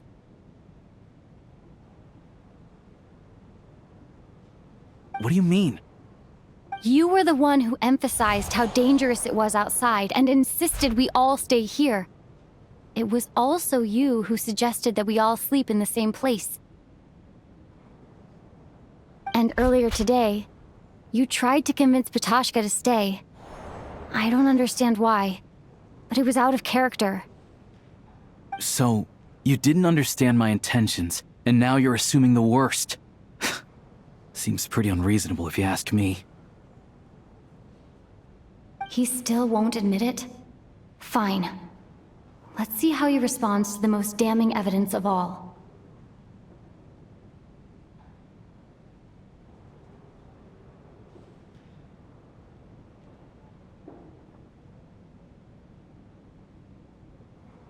The biggest question I have right now is, if the Grim Reaper is impersonating Alosha, then where's the real Alosha? When did they switch?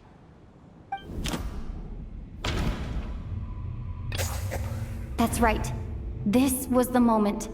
Right at the start, before any victims had even emerged, Alosha was switched with the Ruler of Death while everyone's guard was still down.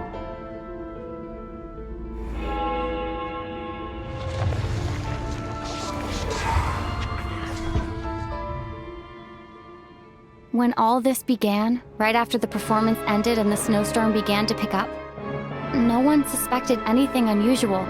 We just assumed we were snowed in.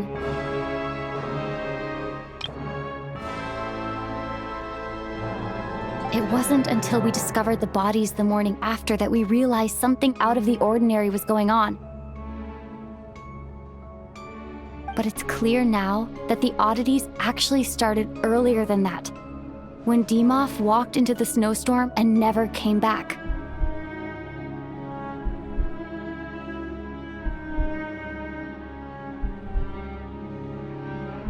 Right. So Mr. Dimov was the first victim, not Sobolova and Torgov.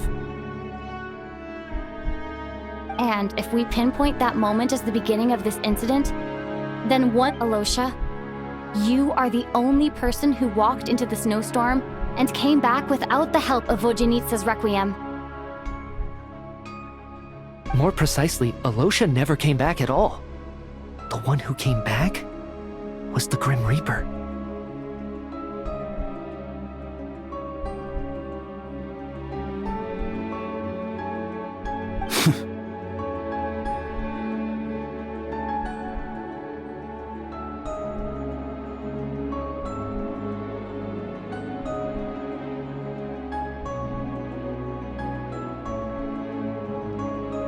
Not bad. Well,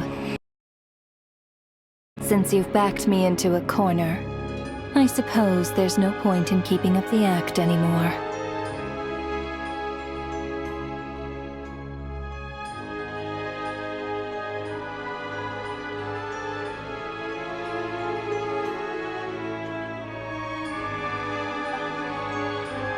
Alosha? You're the Grim Reaper? I am no such tired cliché. Mortals should address me as the ruler of death. Before being wiped out for good, you identified the two deceased, and even sensed my presence. A commendable achievement. Far beyond what I expected. I heard you can ferry souls. Those deaths each night. Were they your doing? Your initial conclusion was correct. Due to the existence of the two deceased, the ley lines yearned to reclaim those long-lost souls. Every night, they devoured an equal number of souls to fill the void. This required no intervention from me. Though, of course, ferrying souls is indeed my authority. Here, take a look.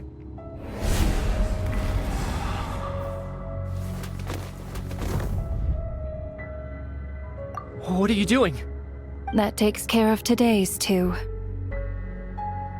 Don't get so worked up. You are already dead, and your souls must return to the ley lines. I know we're already dead. You murdered us, didn't you? Murdered? No. Murder is when mortals usurp my authority. Death is my jurisdiction. If I require someone to die, I need not resort to such laborious methods as murder. You simply met the criteria to trigger my curse of death.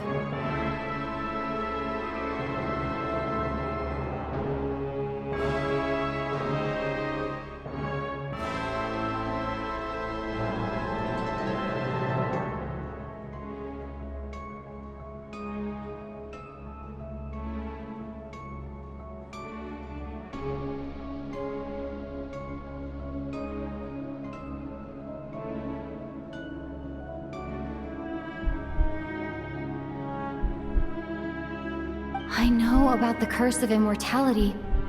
So there's another death-related curse too? You cursed us? When?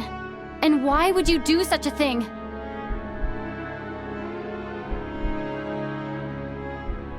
So often, humans pray to me, begging to know when their death will come, and what form it will take.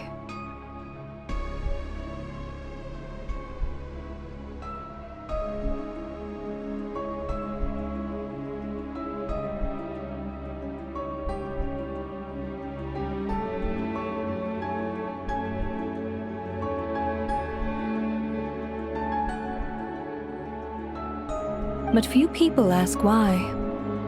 If you must have an answer, know that death comes simply because one's time has come.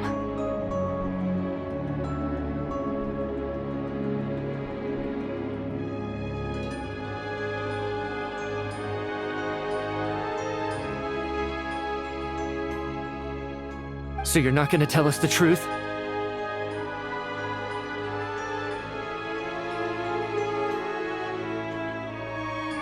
Hold your tongue.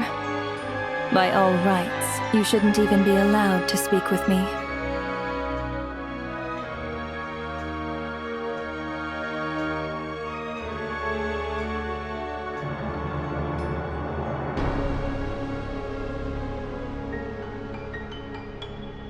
Those angels from the past are to blame for the reckless renovation of the ley lines here.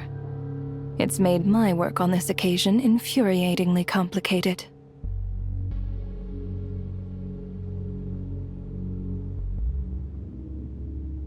Work?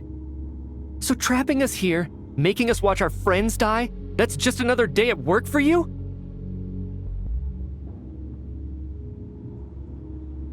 You clearly have a lot of questions. Fine.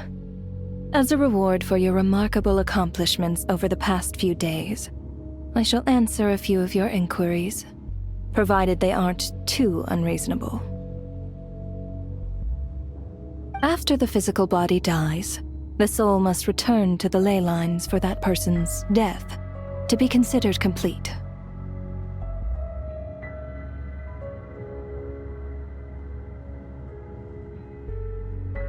My work encompasses the entire process of death, including, naturally, the guiding of souls into the ley lines, with which you are now so familiar.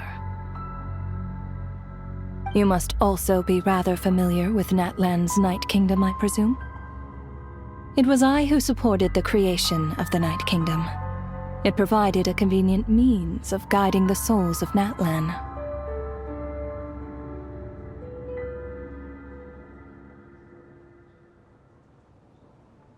Here, too, the ley lines connected to the theater underwent some modifications, The angels hoped to make them capable of accommodating the souls of some special creations.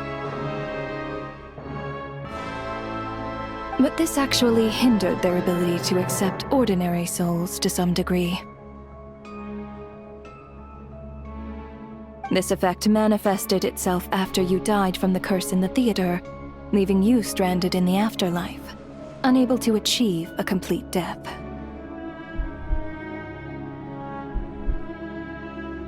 But if souls who die from the curse of death fail to return to the ley lines within a short window of time, they will miss their chance for good.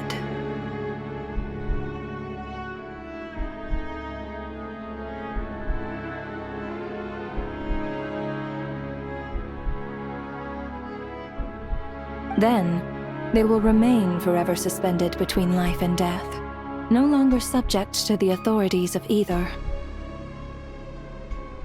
So if you don't resolve this matter soon, and see all our souls return to the ley lines before long... Mitya is sharp. This must be what Renova was worried might happen, and the reason she got involved to begin with.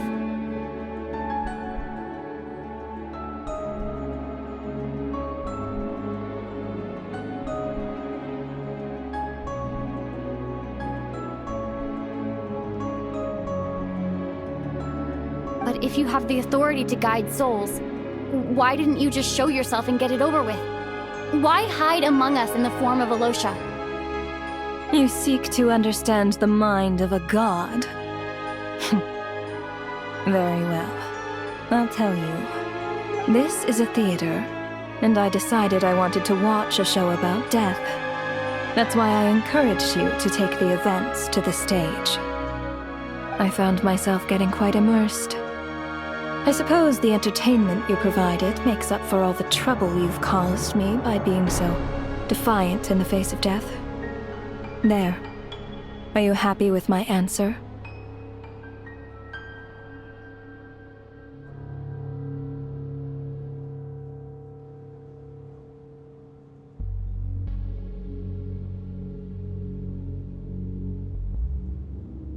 Can't say I am.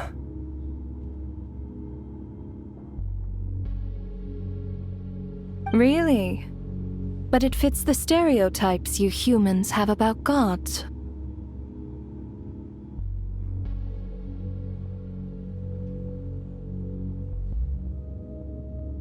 Just moments ago, you were complaining about how infuriatingly complicated your work here has been.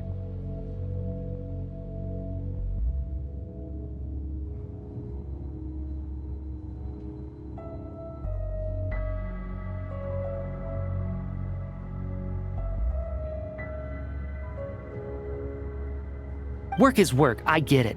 There are times when it's a... That's a rather unique perspective for a human. You are in fact correct. There is a pain point in this case.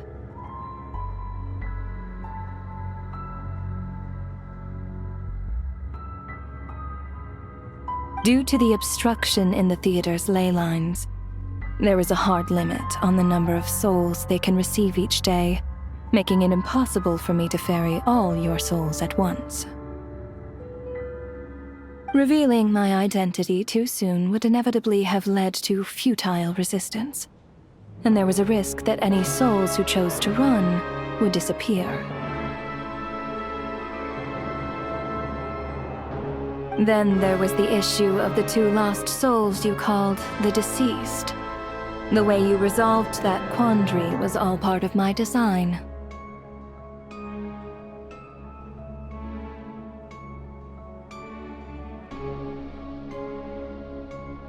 That's what I don't understand. If all of us were souls of the dead, what made their presence among us special? For centuries, they have refused to return to the ley lines, exploiting the issues created by the angel civilization to resist being drawn in. Centuries of obsession accumulated during this process. You may think of this obsession as the resentment of the dead, and in this quantity, it was a bomb that could have detonated at any moment.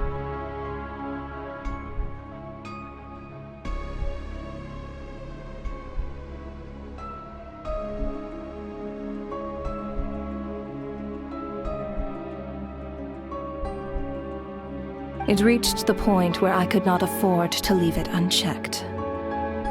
But the only way to fix it was to help them acknowledge their own deaths, make peace with their regrets, and willingly walk into the snowstorm.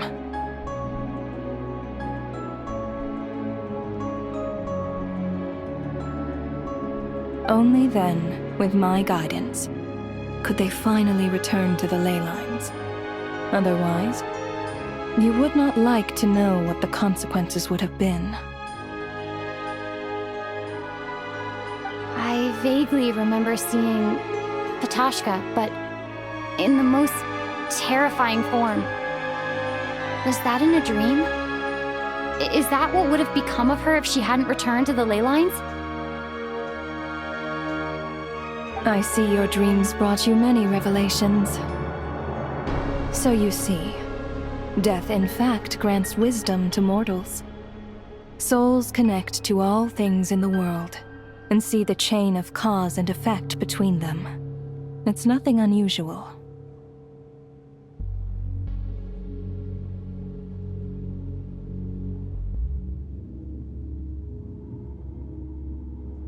Anyway, giving psychological counseling to lost souls is not my strong suit.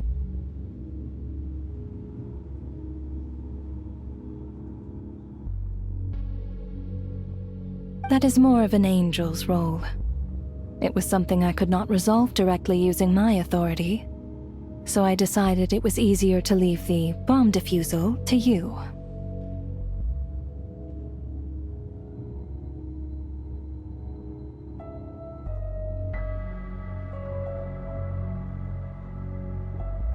Meanwhile, of course, their presence caused the souls of other members of your party to return to the ley lines each night. From where I stand, that was killing two birds with one stone.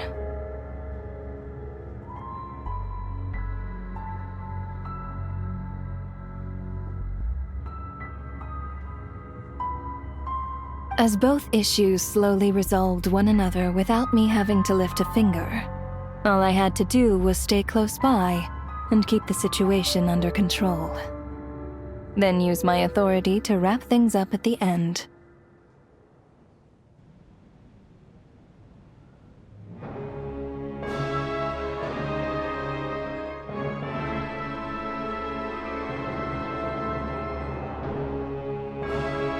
And, of course, while I was at it, I thoroughly enjoyed watching this drama, dealing with death from a mortal perspective, play out on the stage.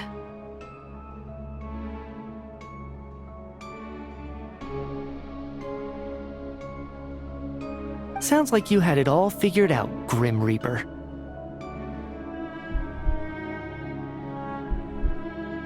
I just did the math. You said there's a hard limit to the number of souls the ley lines here can receive each day. It's 2, isn't it? That much is obvious, even to a fool. It's time to review this whole affair. If the ley lines can only take in 2 people per day, I need to go over the deaths from these past few days again.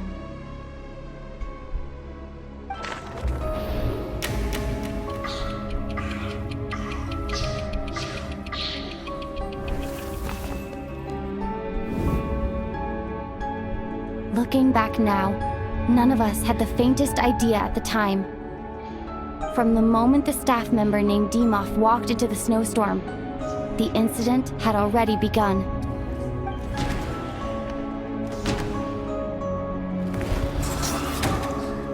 Alosha was the second to walk into the snowstorm after Dimov to investigate.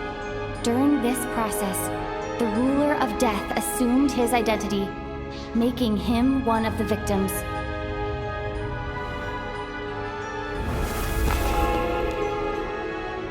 During our first night in the theater, everyone was caught up in the novelty of it all. No one could have expected there would be victims the very next morning. Despite all the confusion, and with the help of hindsight, we finally began to realize that something was amiss with the snowstorm.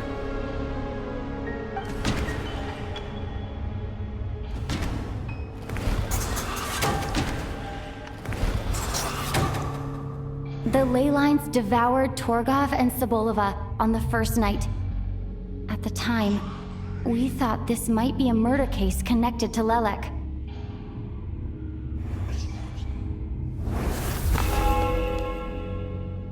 Odette and I spoke a lot that night.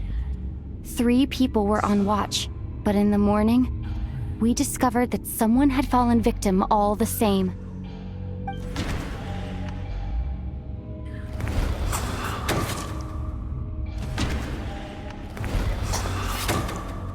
The deaths of Kulish and Ranpana caused everyone to stop suspecting Lelek. Unexplainable phenomena occurred one after another, leading Mitya to suspect that we were caught up in a supernatural event.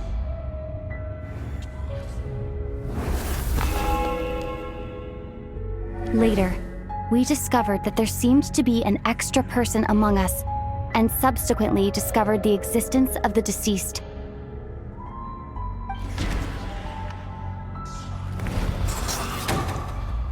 Mr. Schramm realized he was the deceased and walked into the snowstorm to return to the ley lines of his own accord.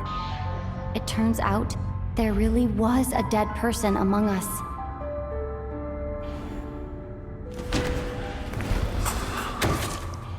We thought it was all over, but Mr. Valeri's death was a rude awakening for everyone. Once again, the ley lines consumed him during the night. A lot happened today. Mr. Valeri's death led us to discover the connection between the number of deceased and the number of victims during the night.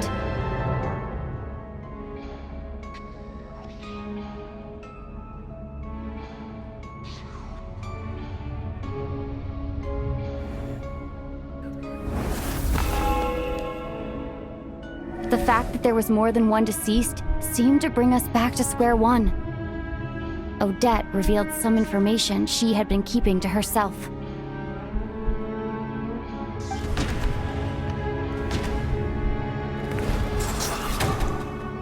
Vodyanica was swallowed by the ley lines in her sleep, but the requiem she sang before falling asleep was quite a game changer.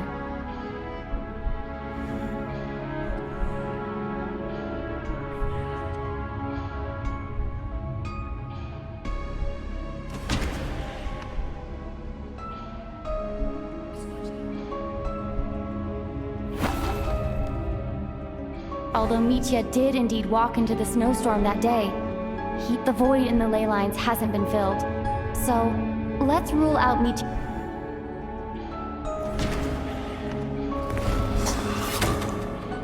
As it happened, Patashka filled the void left by Mitya's return from the ley lines by walking into the snowstorm this morning. The girl I thought was Child's sister, Tonya, turned out to be another of the theater's deceased. Come to think of it, Patashka was about to walk into the snowstorm at that time, and Renova, unaware that Mitya would return, was concerned that her soul would overflow from the ley lines.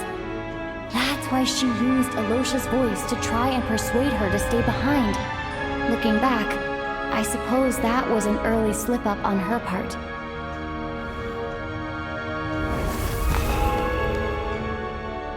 No one could have expected anyone who walked into the snowstorm to return. But just after nightfall, Mitya returned, bringing crucial information with him.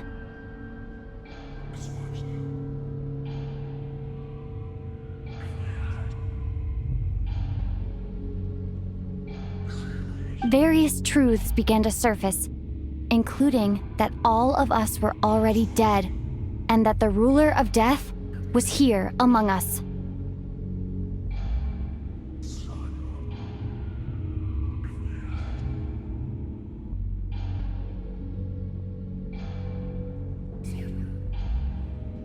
Then, after revealing her true form, Renova callously claimed 2 souls.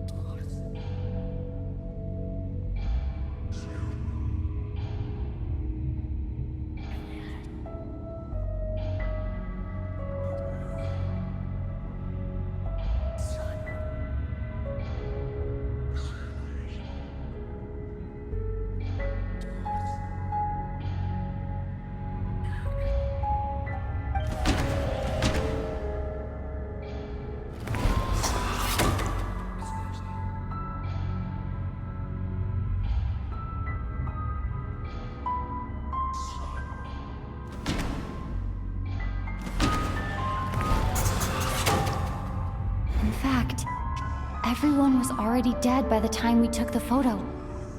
And in the days since, we've experienced many more partings in the afterlife. Now, only Mitya and I remain.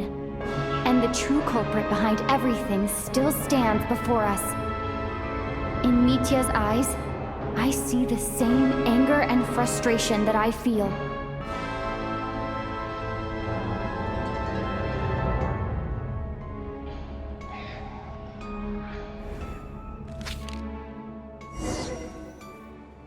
That covers everything. It's all clear now. Your work isn't finished here yet, is it? The Traveler and I are still standing here, safe and sound.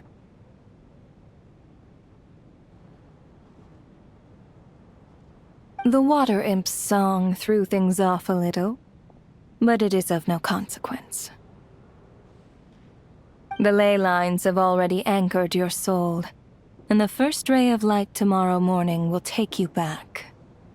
I, meanwhile, need to review my attitude towards the Water Imp race. So, the reunion in the night that Vojanitsa mentioned, I suppose that was never meant to be a permanent reunion. That just leaves you, Traveler. My power only allows me to temporarily separate your soul from your body. The ley lines of Teyvat would not accept you. And your soul is firmly anchored to your body by your will. For a descender like you, who is not bound by Teyvat's rules, your death can only be brought through the most violent of means, such as directly destroying either your body or soul. I have no interest in involving myself with Descenders, for now. Although, this may change if Asmodee remains missing, or you insist on interfering with our affairs. One last question then. All our struggles and sacrifices here, they were meaningless from the very beginning, weren't they? Death abides no reason. Besides, what you call sacrifice is merely a concept created by humanity. To me, it is nothing more than a self-indulgent charade in the face of death.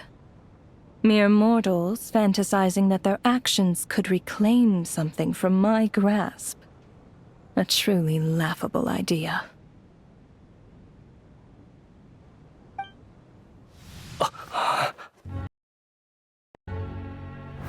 Grim Reaper, you really know how to get on my nerves.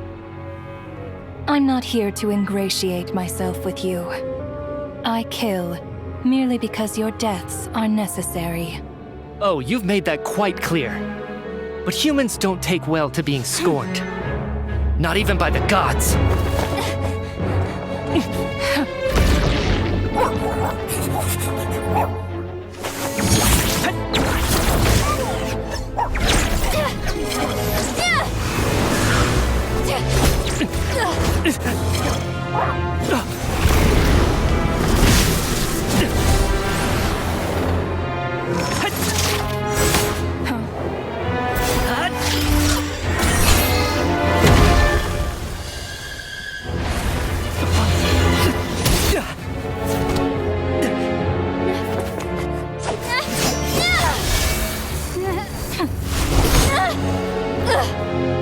This is futile. You must know that you are powerless against me in my own domain. I suggest that you save your strength. For what? Maybe we can't change anything. But if nothing else, we can at least teach you to have some respect for the dead. Audacious.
How are you holding up, Odette? What happened to me? How much do you remember? What do you mean? Is the performance over? I can't seem to recall what happened. Has Odette already forgotten?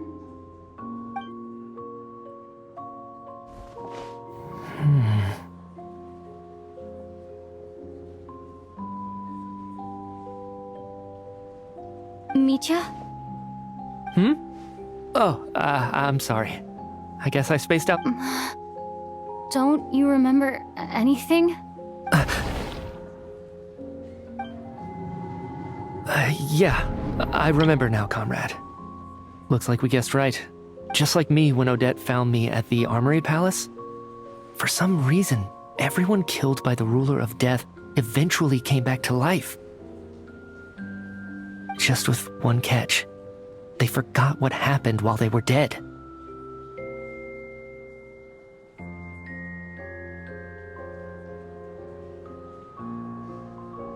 Odette and the others have already forgotten everything. Why were you able to remember this time?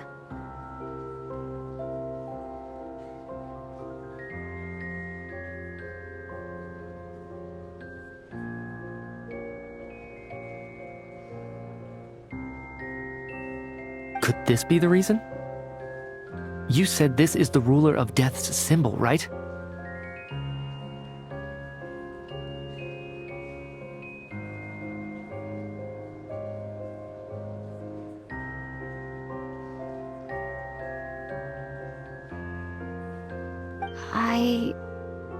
I don't see anything there.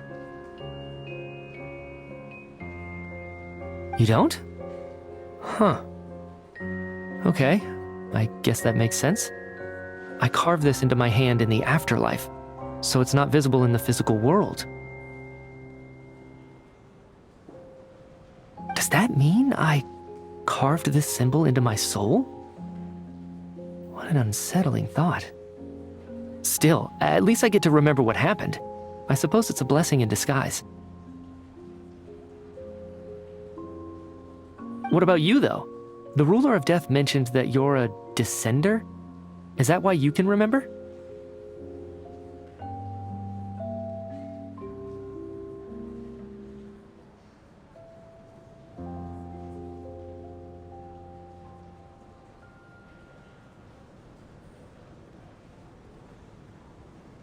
A full explanation would get complicated very quickly, but that's essentially it.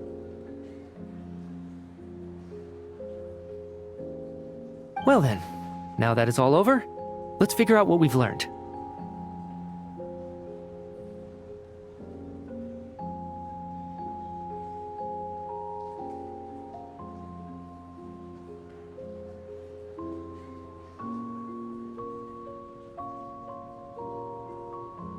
The first thing I notice is that everything here is precisely as we left it, right before our deaths.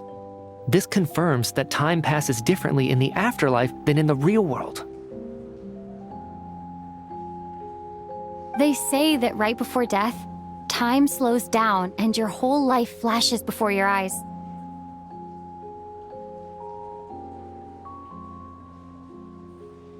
That must be how you know you have one foot in the afterlife by that point.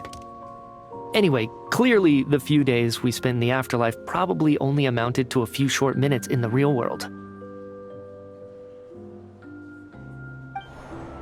This also aligns with previous reports of widespread temporary memory loss among the Armory Palace personnel.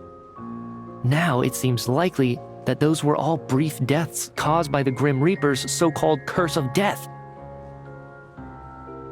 To those unaware of the truth, dying and coming back to life must feel similar to a short bout of catatonia.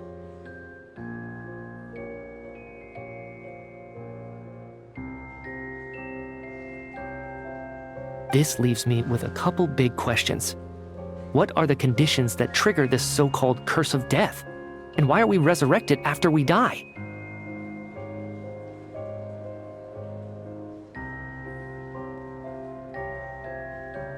If nothing else, I think it shows that killing us wasn't her ultimate goal.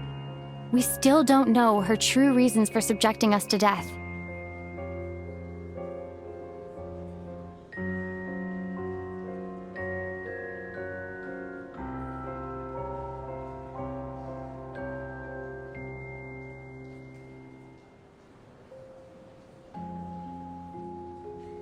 Right. This time only got complicated because of the situation with the theater's ley lines.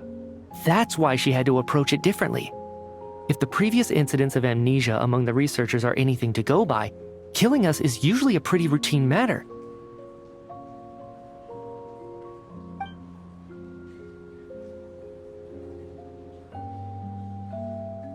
Come to think of it, wasn't I about to note something down before I died?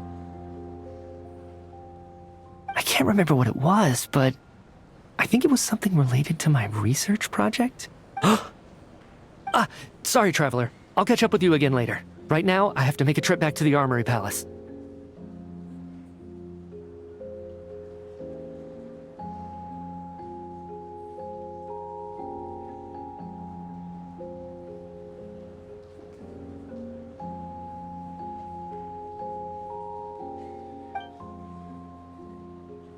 Ma'am, if I may, no one of your description has ever shown up in my investigations into Mr. Mitia's friends. Yet, you two seem very familiar with each other. Could you perhaps tell me where he was in such a rush to get to?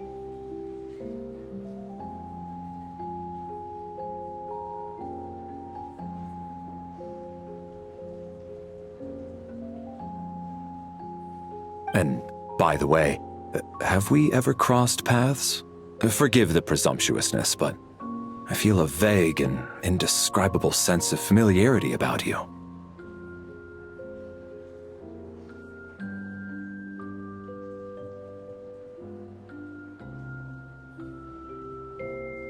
I can explain everything. Could you help me gather everyone in the theater in one place?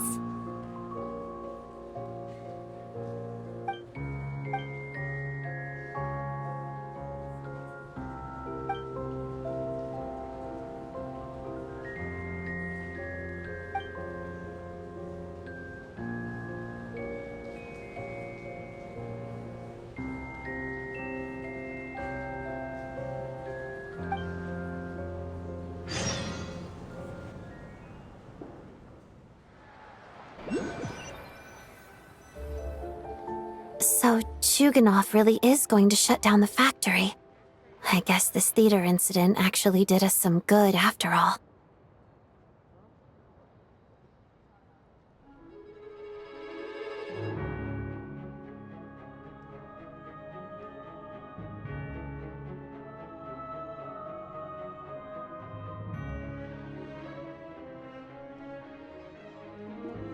So, you said I promised to take you to the Armory Palace while we were in the afterlife, yes?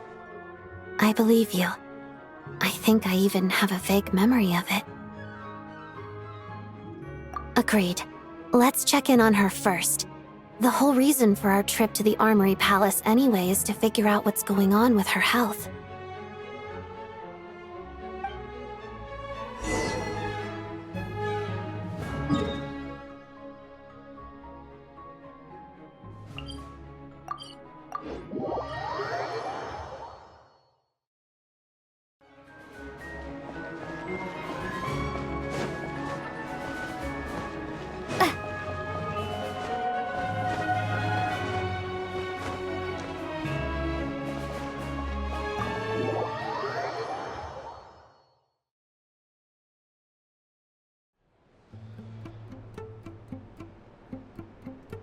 I'm finally back.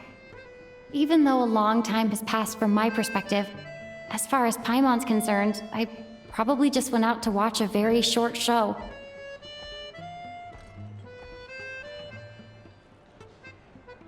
I should keep my emotions in check when I see Paimon again. or it'll seem weird. Wait. The atmosphere here feels off. Shh. Stay quiet. Let's go inside and take a look.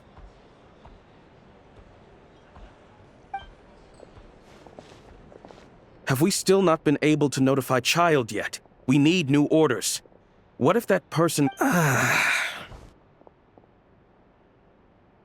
I'm so sorry.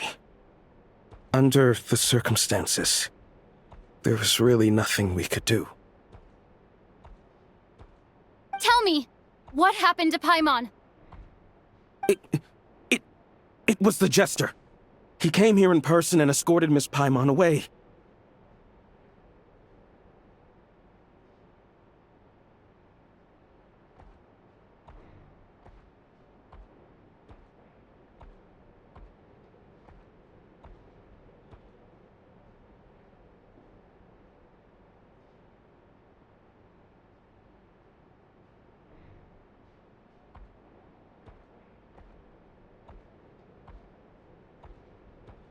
He's the director of the Fatui. His authority supersedes all others and cannot be questioned. There was nothing we could do. How long ago did he leave? And what was Paimon's status?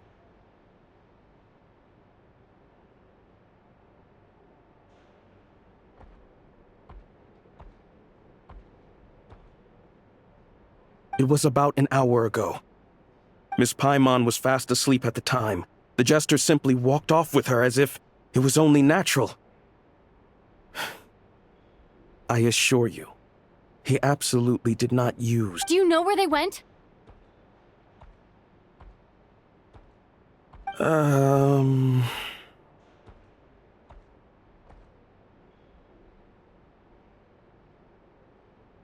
The Armory Palace, most likely. Lord Piero, the Jester, has been overseeing the experiments there lately, keeping a close eye on their progress. Everyone in the Fatui has heard about it by now. I'm surprised he came in person. Whatever his reason for taking Paimon, he'll most likely return to the Armory Palace first, which is exactly where we were headed anyway. Then lead the way, Odette.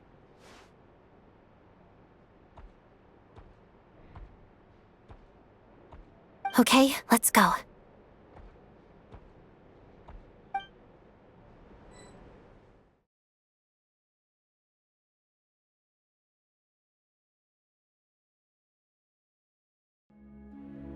It's just up ahead.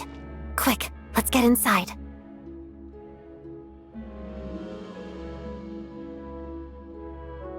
No, I'll go alone. You know I'm planning to force my way in. You're with the Fatui, so you should stay outside.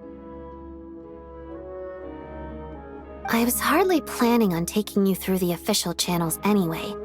I'm here to force my way in, just like you.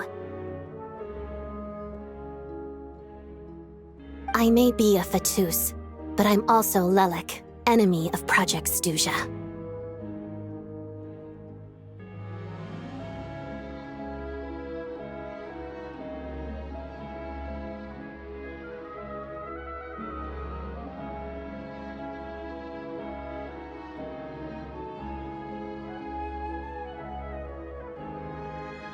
Paimon's safety is paramount right now.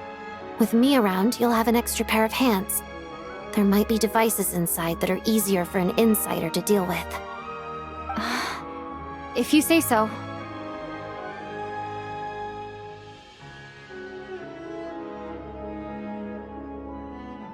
Let's go. There's no time to hesitate.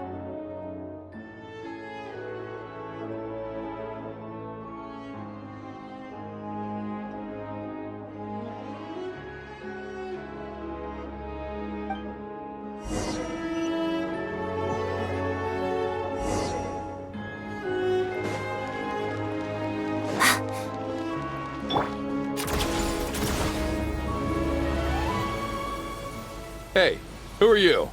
This part of the Armory Palace is under restricted access. What do you think you're doing? No questions, please. We're short on time.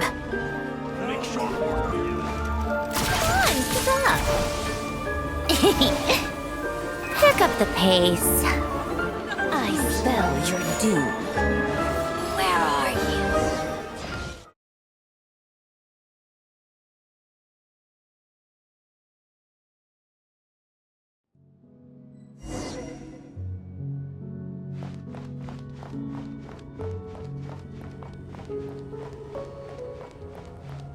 you? Do you have a pass? Where are you coming from? So, you're intruders, huh? Don't blame me for what happens next! Wish. Got a death wish. Victory is in the balance. Didn't take too long.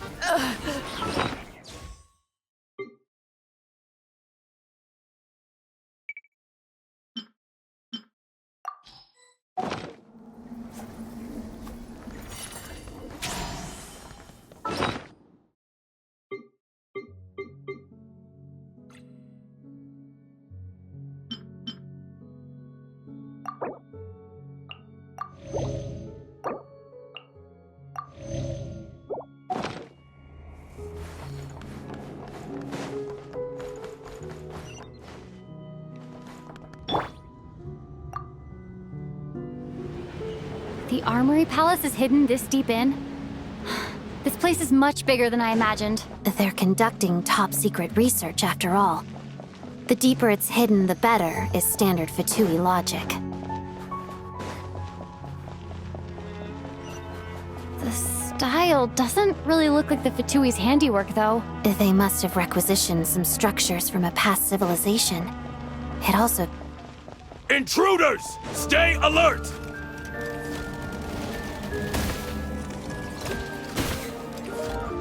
Cryostorm! Emerge! Right now. Right here. Shadow me. Waltz of the snowflakes.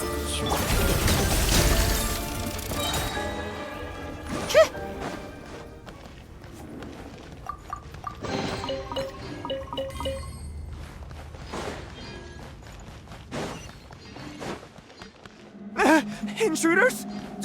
Don't come any closer!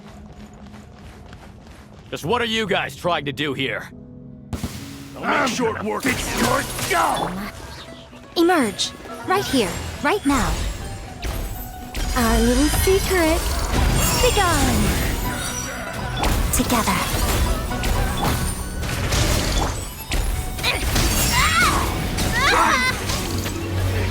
Every battle has its twists. Let's test my hypothesis. No one interferes with the Jester's work!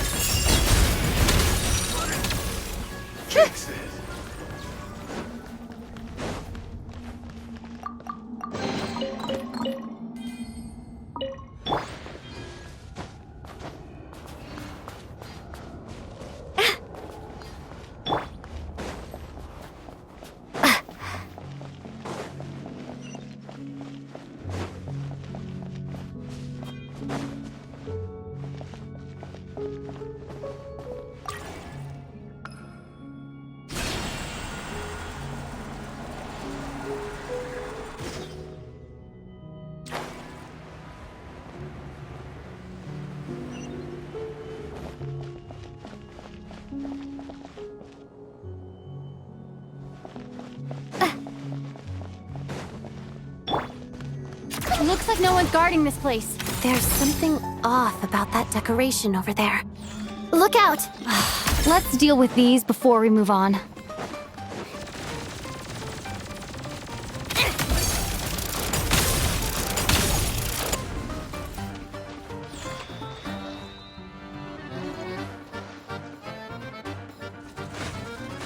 Were my calculations unsound?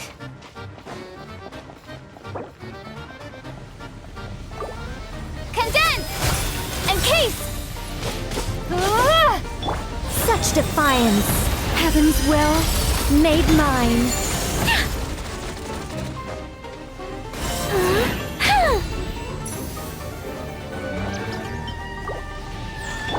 How tiresome.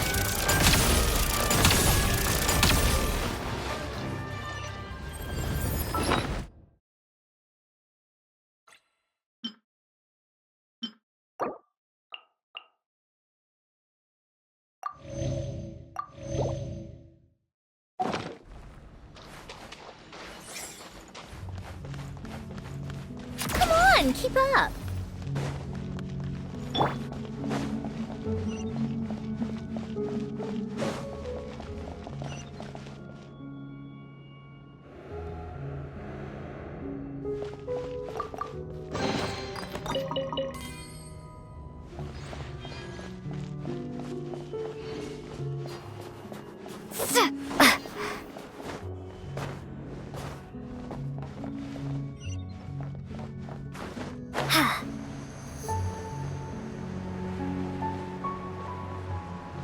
The researchers here probably don't know that we're uninvited guests. Let's try not to hurt them. What's the big star from the theater doing here? That's Miss Odette. She's a member of the Fatui. Don't tell me you didn't know that.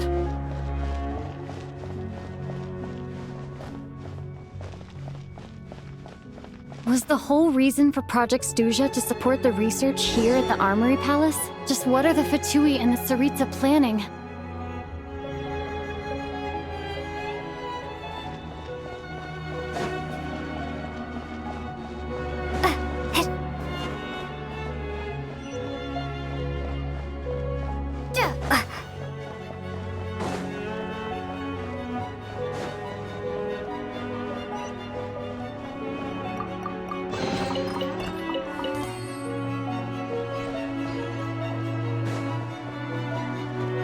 Whoa! Who are you? Never seen you around here before.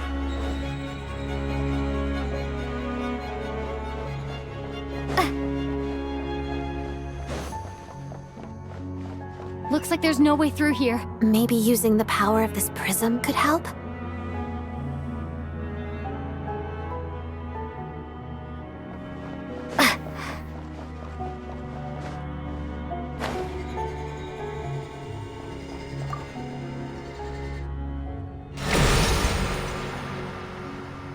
I think I see some images. It's the prism's power at play, causing images of the past to reappear, albeit only as illusions. Let's make our way through here.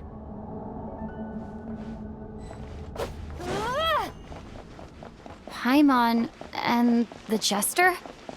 Is this another scene from the past? Yes. It looks quite old, though. I don't think it happened in the recent past.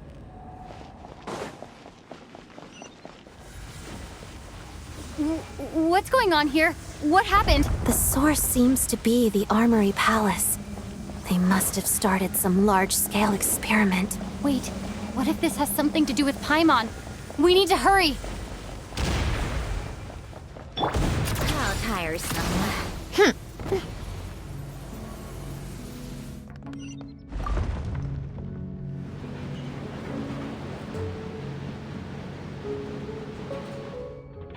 Come on, keep up. We're almost there. The Armory Palace is just up ahead. Paimon, please be okay.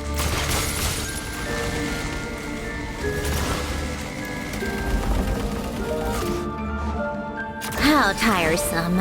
Pick up the pace.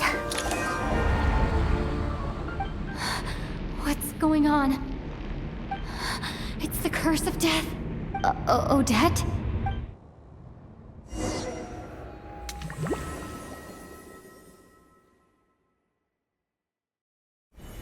Is this the afterlife again? I need to find a way back to reality. Is that a...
Odette!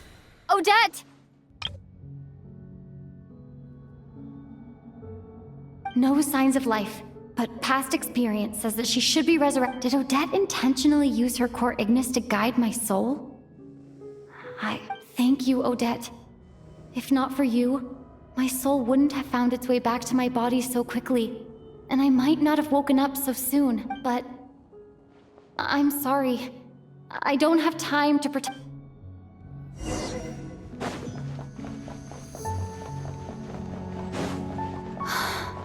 Sure enough, everyone here has been affected by the curse of Paimon! Paimon! No, wait. Paimon probably didn't escape Renova's curse either. She won't be able to respond to me right now.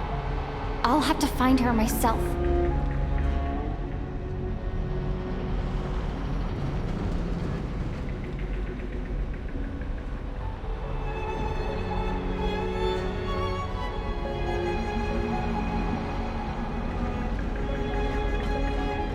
Mitya! Is this the laboratory he works in?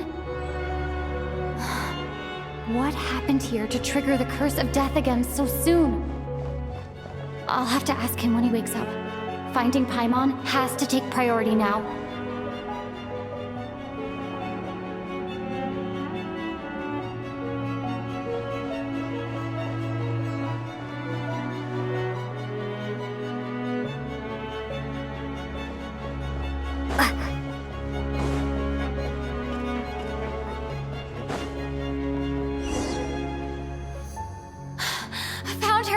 Paimon really is here.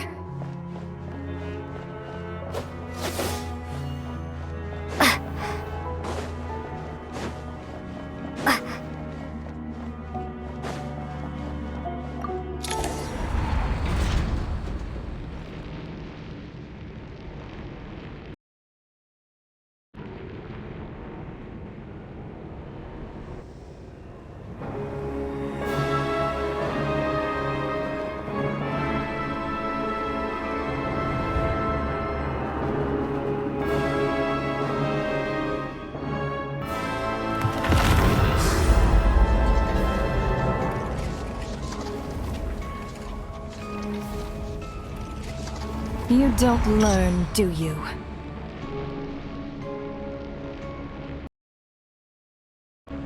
You've already been involved in one mass death, and now you show up at the scene of another.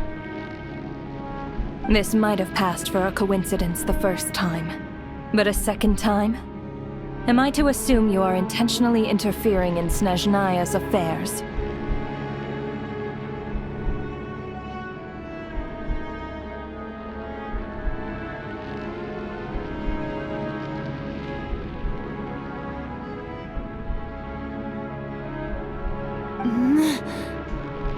Judging by your expression, it seems that you understand little of what is going on here. In that case, a word to the wise. Do not interfere in Snezhnaya's affairs.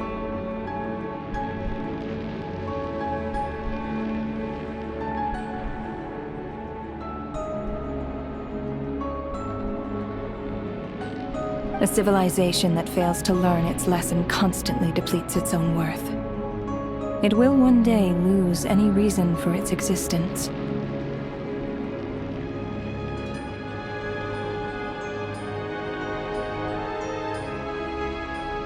And as a descender, you are perfectly suited to be the lifeline to which a dying civilization might desperately cling.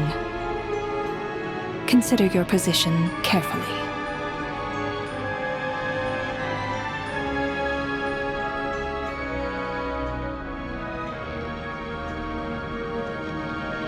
No advice needed. I'll make my own judgments.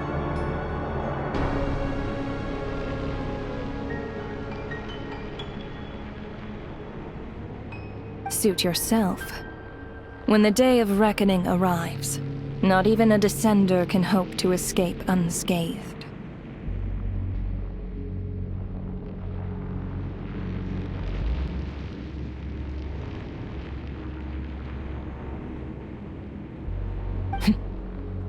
The time for resurrection fast approaches. The mortals here are not yet worthy to behold my form. So that will be all for today.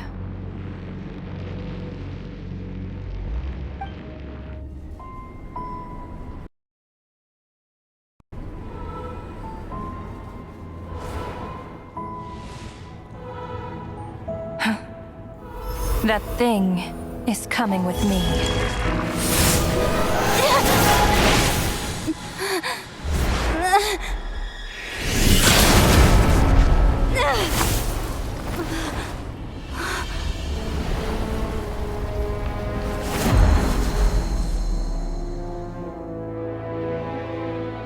You awoke sooner than I thought. The curse of immortality is stubborn, unable to enter the ley lines, yet not content to remain a spirit. Ruler of death, what do you want? You perplex me. Both you and you. That thing may be a creation of Celestia, but it possesses none of Celestia's power, let alone authority. Your obsession with it baffles me. No matter, the resurrection will soon begin. It's worthless anyway. I'll reclaim it next time.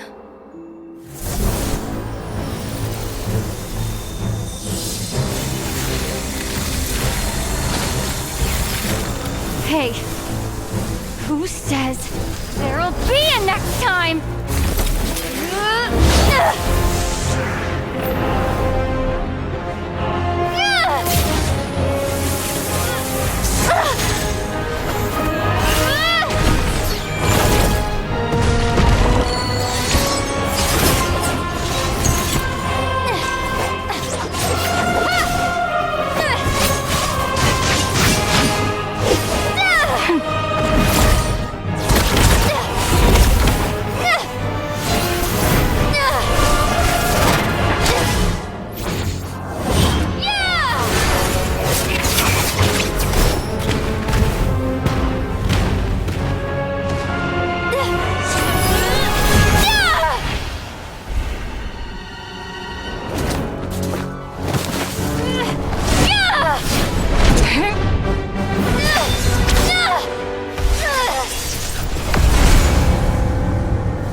I missed you, Paimon.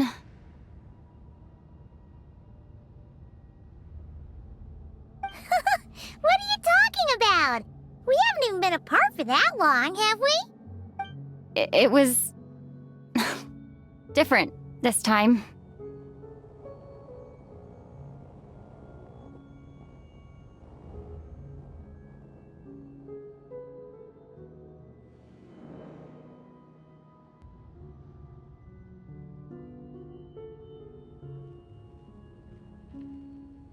You seem to be in pretty good shape.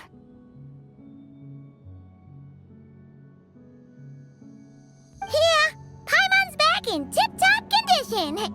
It's the weirdest thing. Paimon fell asleep earlier, and when she woke up, she found herself here.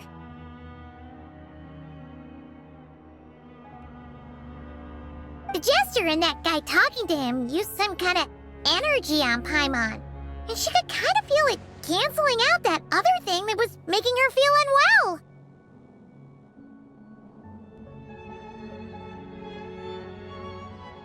So, Mitya helped too? Apologies for leaving in such a hurry at the theater earlier. I was in a rush to verify some theories. Rest assured that your companion is perfectly safe. We reversed the effects that the experimental energy had on her. The Jester specifically instructed me to do so. I suppose this is our first official meeting, Traveler.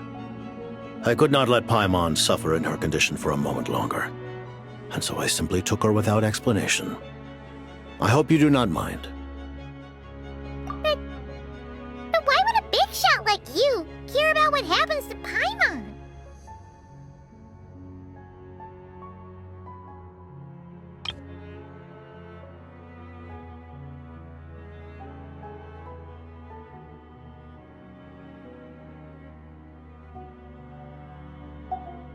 As I said when you first arrived in Snezhnaya, we once spent some time together in the distant past.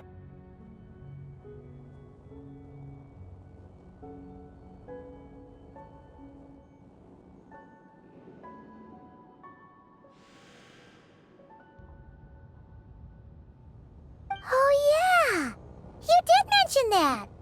And Paimon did think you seemed strangely familiar the first time we met.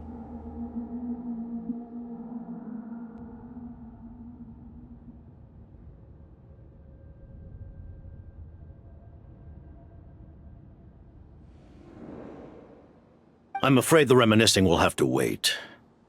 Mitya, let us continue with the report.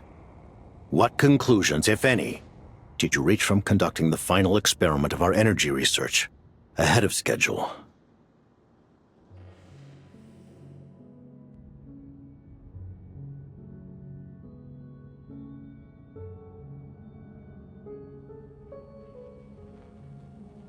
The good news is, my hypothesis regarding the Ruler of Death has been verified. As for the bad news, I recommend we suspend the experiments and Project Mistleton until further notice. Currently, we have no means with which to make a breakthrough. I say this purely as a scientist, guided by reason alone.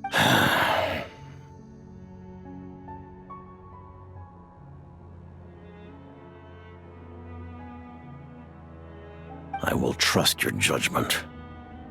We shall put the project on hold until the Ruler of Death has been eliminated. Wait, what are you guys talking about? You want to get rid of Renova? Like, how? By killing her?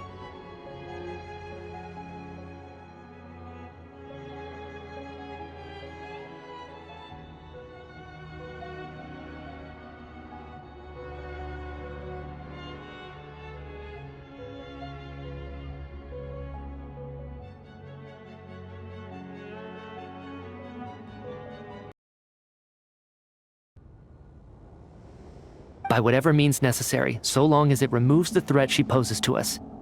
Until then, everything we do will be in vain.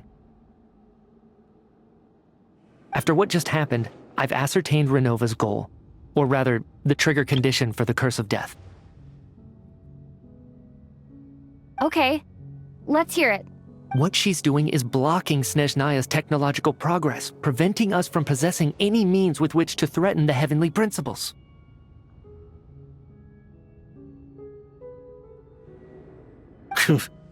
Just like the little lapdog she is.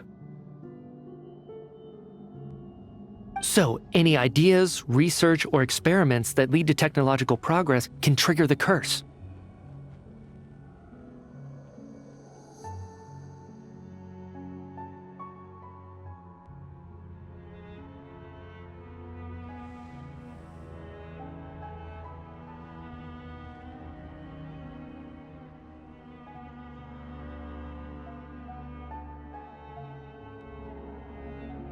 Just now, for instance, I was set to launch a final phase energy experiment ahead of schedule. If the experiment was successful, we could have achieved a crucial breakthrough.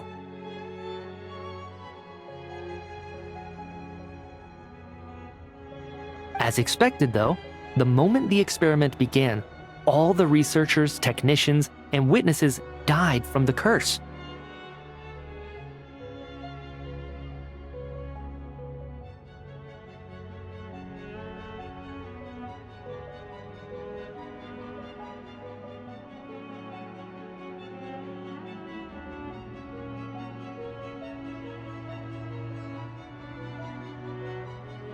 All that effort, not to mention the energy and materials we relied on Project Stuja to gather for us, went to waste. In the end, nothing was gained.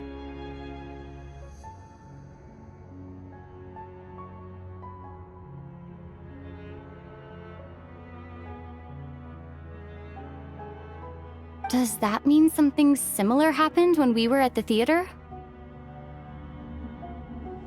That's right. During the performance, I thought of an important breakthrough regarding the experiment, and wound up dragging everyone into this.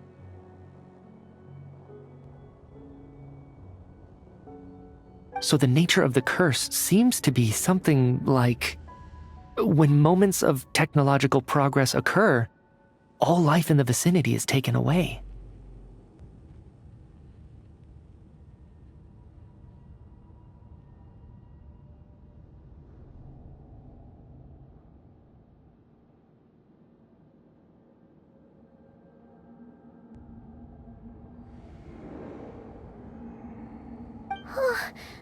What a violent method!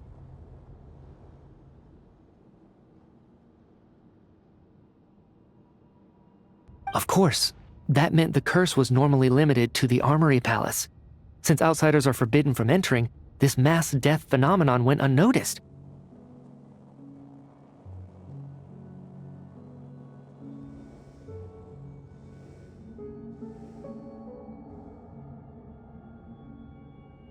Until Odette came along. I believe she was the first witness. The curse of death was triggered just before she infiltrated the Armory Palace that day.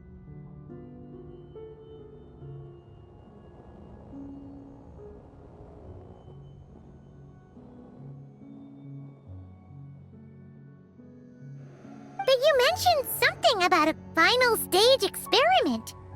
Doesn't that mean you've actually made some progress?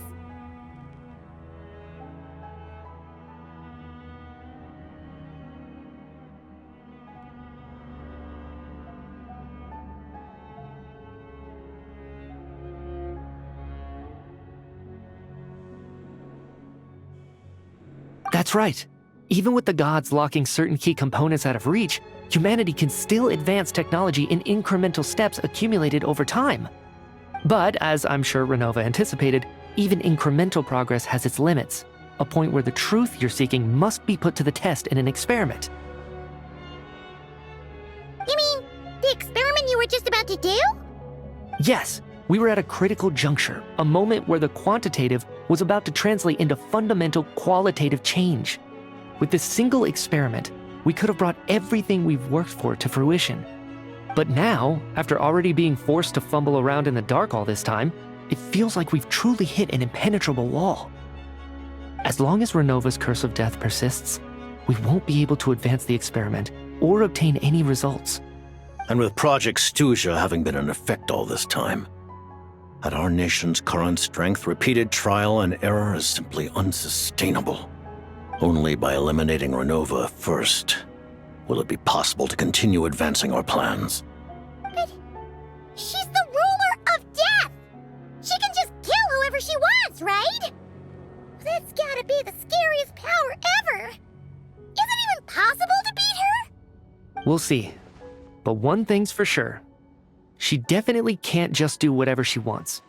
The best proof of that is me, standing here, very much alive. You're saying... Wouldn't it be easier to just kill all of us researchers for good? Why resurrect us over and over again? Why let us advance our technology to this point?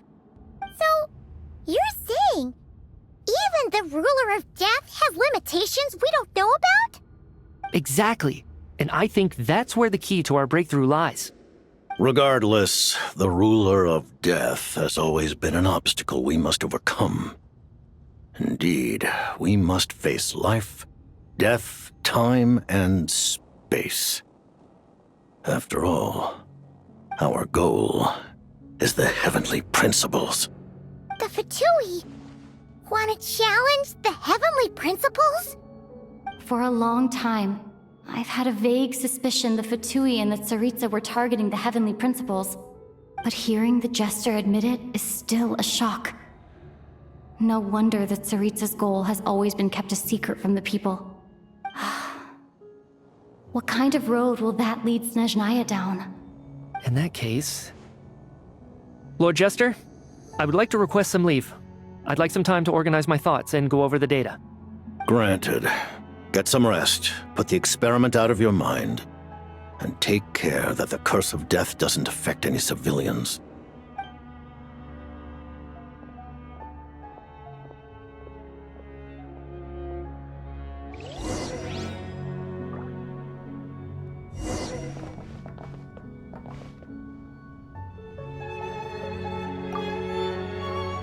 While there is yet time, allow me to offer you my hospitality, honored guest of Snezhnaya.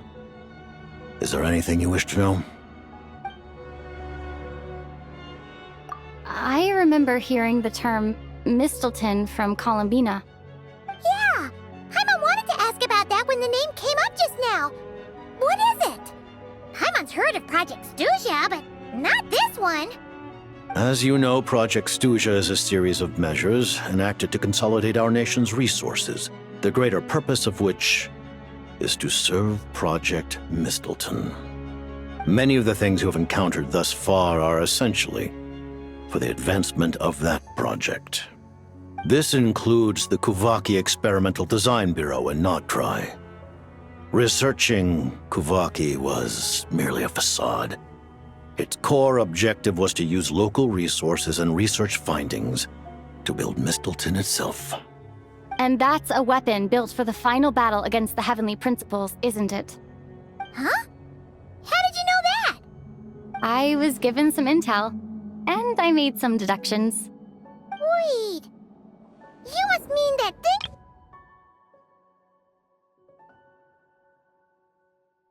If you guys sent so many people to Notdry to work on it! Kuvaki alone will not break through Celestia's defenses, let alone challenge the Heavenly Principles.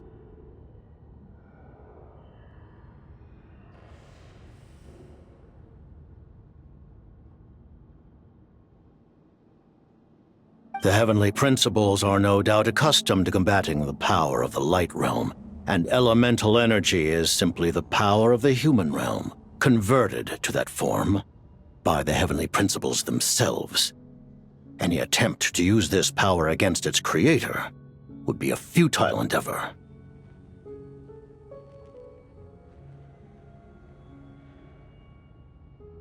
For now, therefore, we have set our sights on the form of energy associated with the Third Descender and the Stellar Linchpins.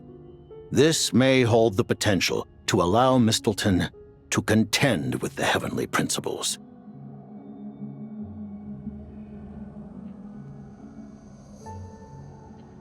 You could say that by reverse engineering the Stellar Linchpins to extract the energy within, we have obtained a source of anti-Celestia energy.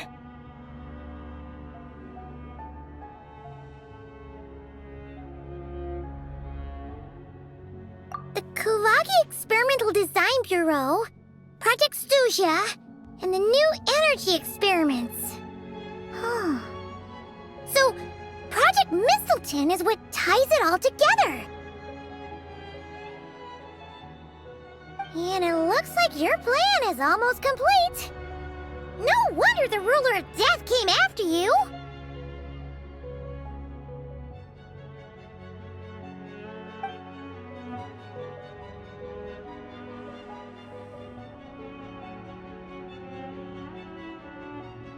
Her Majesty the Tsaritsa has embarked upon an expedition to vanquish a monster. Were it not for this, I imagine she would have been delighted to grant you an audience.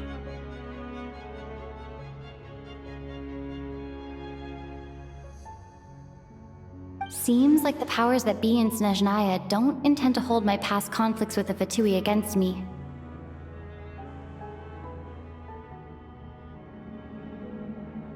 The Harbingers have been granted significant autonomy in retrieving the Gnosis.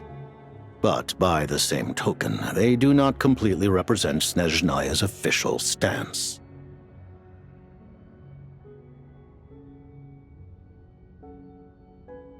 You read my mind. Speaking of the Gnosis, Paimon's been dying to ask this question since forever. Why exactly does the Tsaritsa want to collect them? Is it something to do with the fight against the heavenly principles? The Gnosis will undoubtedly serve as a key bargaining chip when she confronts the heavenly principles. Beyond that, you had best ask the Tsaritsa herself. I am not sure if this information is mine to disclose.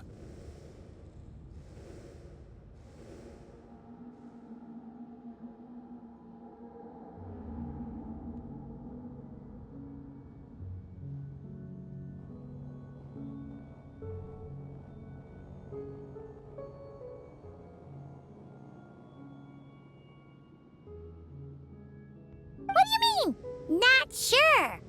Don't you make the rules? You're the highest ranking Harbinger! Ugh, never mind.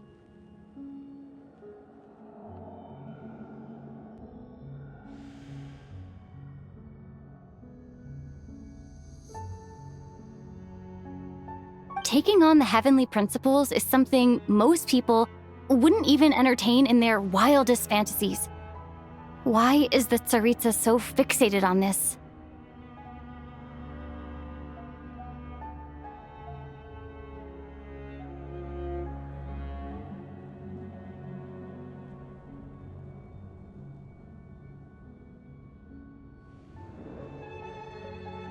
In Teyvat today, civilization is nothing but an illusion.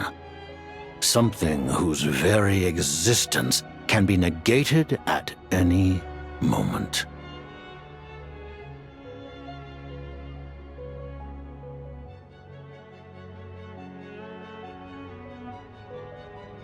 Our civilization may very well be destroyed in the struggle, but as things stand, the heavenly principles could choose to negate our existence on a passing whim.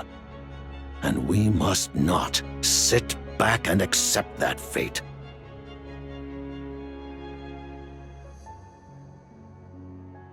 Only by changing the state of affairs, only by overthrowing the heavenly principles, can our civilization truly be said to have taken root. Otherwise, the fate of the people of Khaenri'ah and Hyperborea is a cycle doomed to repeat itself.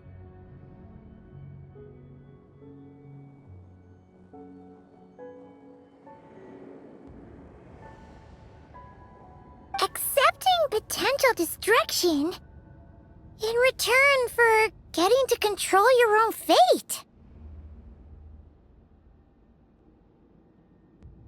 Furthermore, perhaps this is still somewhat difficult for you to understand. Are you aware that all the rules of this world are made up of curses? Huh? All of them? Paimon knows about the curse of death you mentioned, and the curse of immortality that you and Dainsleif have. Then, the birth of the Hilichurls, the rules of Natlan's Ode of Resurrection, those are curses too?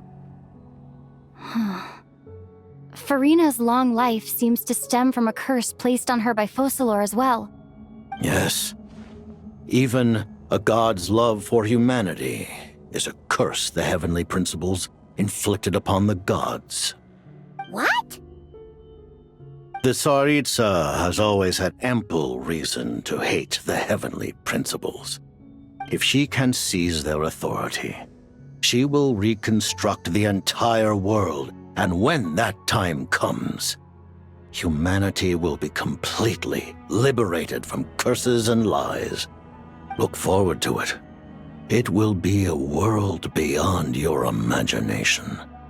Though the ordinary people of Snezhnaya may not understand these details, in this frigid land locked in a ceaseless struggle against the environment, in this nation to which the gods have never shown favor, we all believe that standing in solidarity with the Tsaritsa in our shared struggle will surely usher in a new and better world.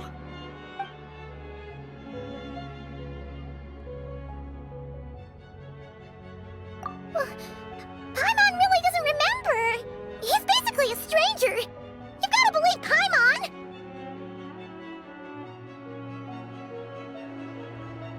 Allow me to explain. The reason Paimon reacted to the anti-Celestia energy developed by the Armory Palace is because she comes from Celestia herself. More specifically, she is one of its creations. Paimon? A creation of Celestia? Oh, right. I was blinded by anger earlier, but thinking back on it, Renova also said that Paimon is a creation of Celestia, but she lacks Celestia's power or authority. As you know, the lunar fragments in Nodcry were pulled down from the sky using Fatui technology. But the first application of this technology was in Khaenri'ah over 500 years ago. I used this technology upon the heavens, and the response I received was none other than Paimon descending from Celestia.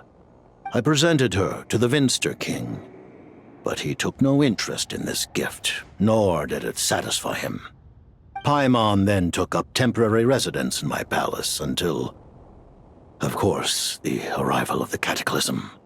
Wait, Paimon's a little confused.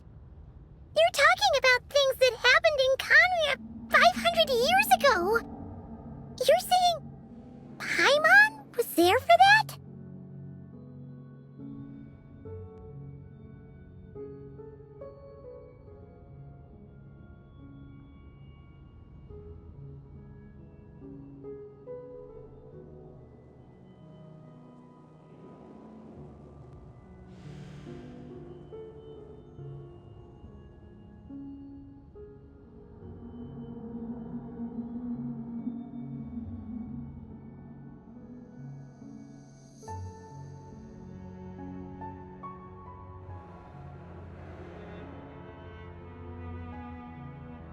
But Paimon doesn't remember any of that. Falling from the sky, being given away as a gift, none of it. Having lived through the Cataclysm, perhaps you too were burdened with some manner of curse. Although, losing your memories would indeed be the smallest price I've ever seen paid. But it's not just her memories from Khaenri'ah. Paimon doesn't even know how she spent the last 500 years. She only has memories from the past few years. No matter how hard she tries to remember. What was Paimon like back in Khaenri'ah? Did she know a whole lot because she came from Celestia? Was she super smart? Unfortunately, when you arrived in Khaenri'ah, your consciousness was like that of a newborn infant. None could say what kind of being you once were in Celestia. During the time you lived in Khaenri'ah, your personality was no different from how it is now.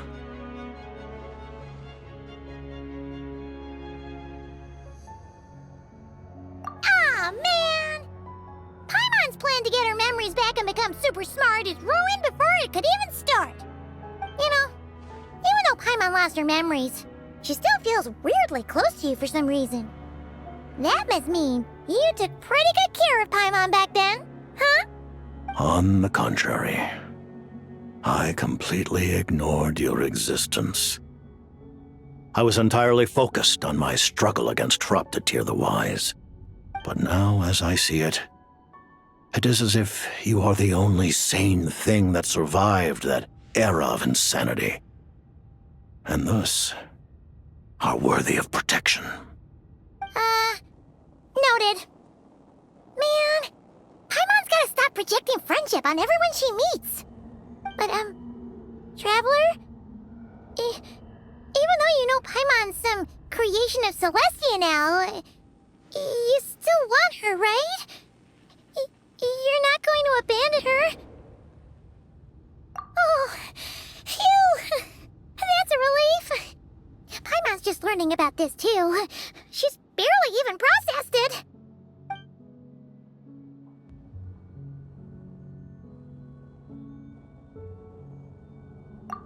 Thank you for telling me so much.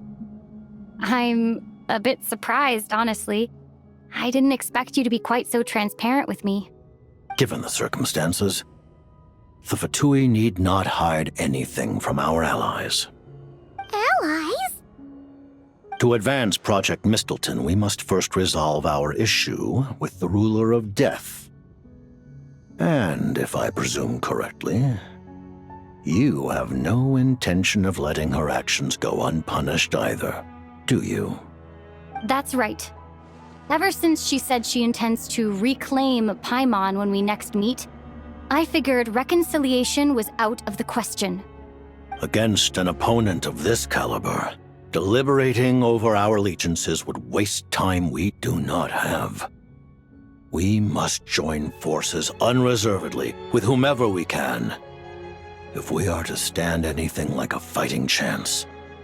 You're going to challenge the Ruler of Death? Just for Paimon? But Paimon's only... Thank you! Oh, thank you! Oh, gee! Now Paimon doesn't even know what to say! Anyway, Paimon's super touched! The Tsaritsa will return in triumph in short order, and the Fatui shall hold internal discussions regarding the enemy. The time for us to meet again will come very soon. Got it. Thanks for your help with Paimon. I'll be sure to look after her for you. There was just one other thing. Well, it's just a request, really. Paimon really wants to see what this Mistleton thingy you're gonna use against the Heavenly Principles looks like. Of course, Paimon knows it's top secret and stuff, but she just had to ask. It's okay if the answer's no. Certainly you may. Oh, for real? Actually... While the technology is not yet fully developed, it has nevertheless reached the stage where Celestia's creations are unable to damage it. In that regard, you may rest assured. Oh. Wow. No wonder Paimon felt so out of sorts recently, even though it was super far away. Alright then! Paimon's ready to take a sneaky peek at this top secret super weapon!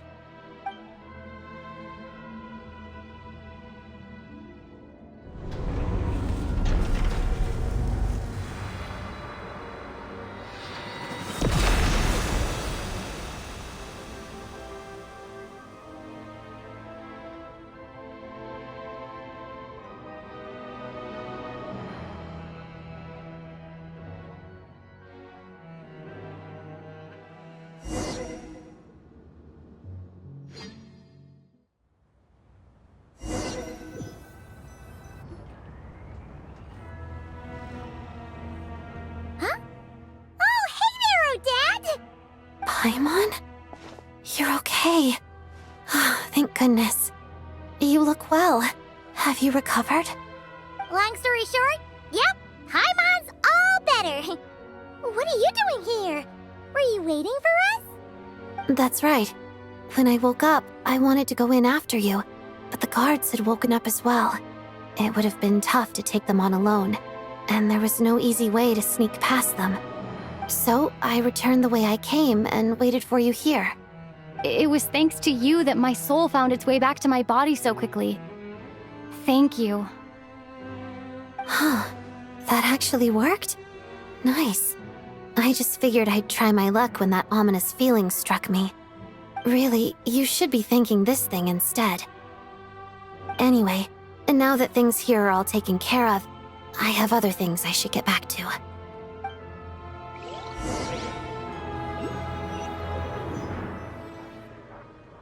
Ah, Director Chuganov, you're back. We just received notice that Project Stuja has been suspended, so we've convened an emergency meeting. This is the preliminary plan. In addition to expanding production capacity, we've also discussed feasible layoff plans to optimize revenue and expenditure structure. Our calculations indicate that the factory's profits will increase by at least 30%. Just give the word, Director. That won't be necessary. Leave the energy for those who need it. Whether they use it just to get by or to run a business, that's up to them. Start preparing to halt production and lay off the staff. Make sure the workers are able to land on their feet and that they are duly compensated. Thank you all for your hard work during this time. Am I hearing you right? Why? After all the tough times we made it through, now is exactly when we should start to turn a profit. I just suddenly don't want to do this anymore. Huh. Does there have to be a reason? Iskra, it's time to rest. Dear esteemed members of the Rokot, given the effects of Lelic's radical actions upon our organization's reputation and social stability, a decision has been made to permanently withdraw this codename from use. Considering that Lelic did what they did for the benefit of the people, the Rokot has nevertheless negotiated with the authorities, ultimately securing a waiver for all penalties due to them. Lelic will be suspended for a period of time. Depending on their future performance, they may be allowed to adopt a new codename and continue acting as part of the Rokot. The purpose of this notice is to remind everyone once again that motives and methods are equally important when one operates in the shadows. Even with Project Stooge's suspension and our interim operational victory, we must guard against complacency and rashness and work to consolidate the progress we have made so far. We act only for the greater glory and solidarity of our nation. May the aurora shine ever on, and the tundra always stand firm. We act only for the greater glory and solidarity of our nation. May the aurora shine ever on, and the tundra always stand firm. Looks like it's finally over. You mean for us? Just thinking out loud. I've never seen the Snezhna Gradvecha so lively before.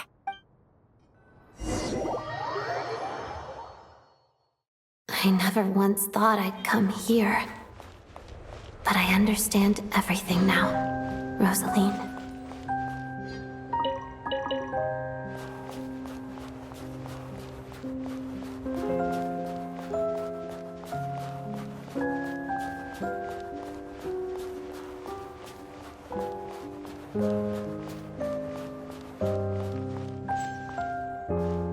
I've seen Spirit Seeker performed many times, including by your mother. Why do you bring that up all of a sudden? Even though the choreography is always identical, every dancer finds a way to make it her own.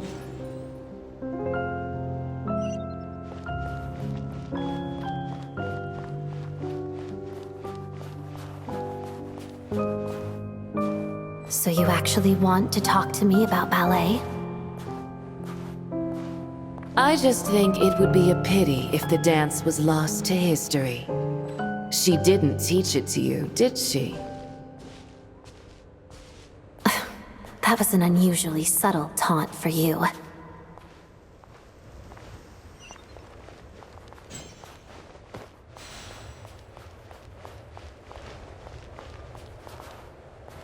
We embraced one another on the snow-swept plains, melting the ruthlessness of time. But when our bodies, in pieces, are cast to the winds, what of our love will remain behind?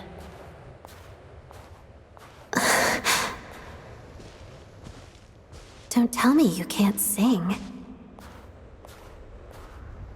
Shush.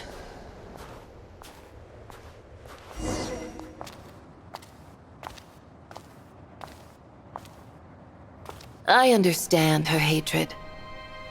The Fatui robbed her of the life she should have had.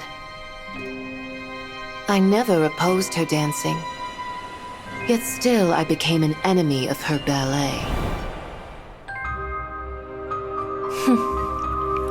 I'll just keep my distance. Many despise me. I'm used to it. You're certainly not one to shy away from confrontation. But children, they need a different approach. I'm hardly the most maternal figure. Yet, she is a child. In my experience, while a father commands authority, he must still yield to love. You should tell her what you think about her dancing.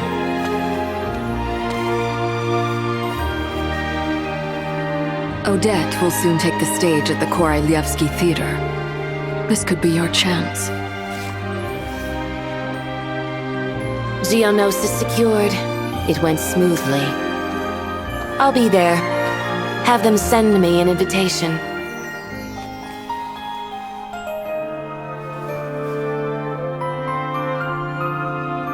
Sadly, things didn't work out.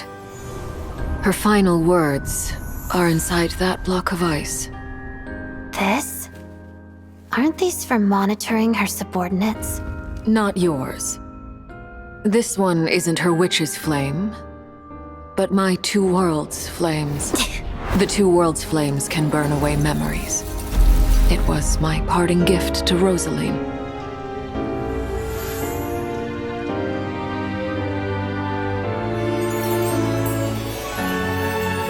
If all goes to plan, she and I will both live to see the Tsaritsa succeed. I believe she'll find peace. But if anything happens to me, she needn't follow in my footsteps. The cryo-energy will fade away in time. Then the two worlds' flames will burn away all memories of the Fatui. She'll be free to dance. She deserves this. I will handle the aftermath. The choice is yours, child.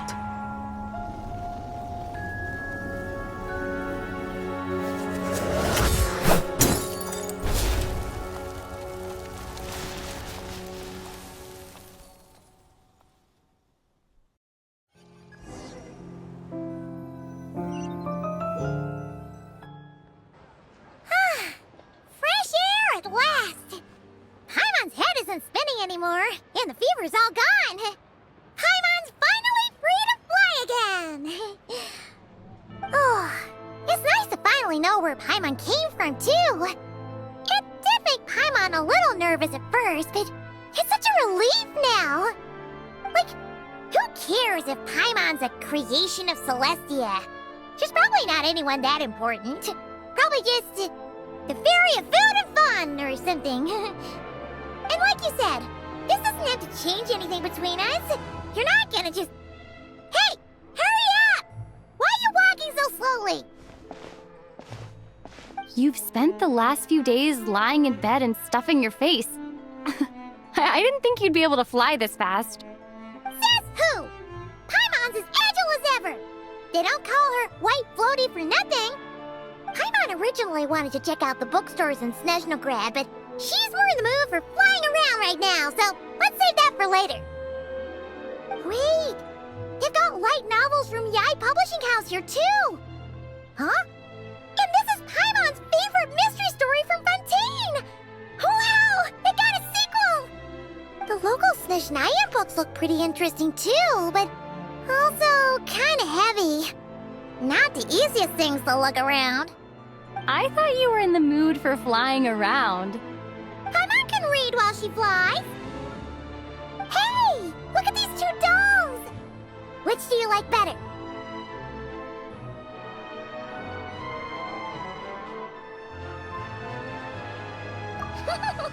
All right, boss, we'll take both. Paimon will have the other one. Oh, I thought we were only getting one. All right, fine, I'll pay. There you are. Thanks for visiting. Paimon will grab this and then... Huh? Huh? Huh?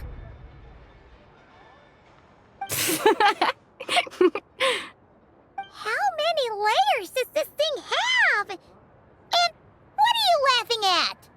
Huh. You knew all along, didn't you? A whole bunch of people are gathered over by the plaza! Hey, look! That looks like Tartaglia! Hey, Tartaglia!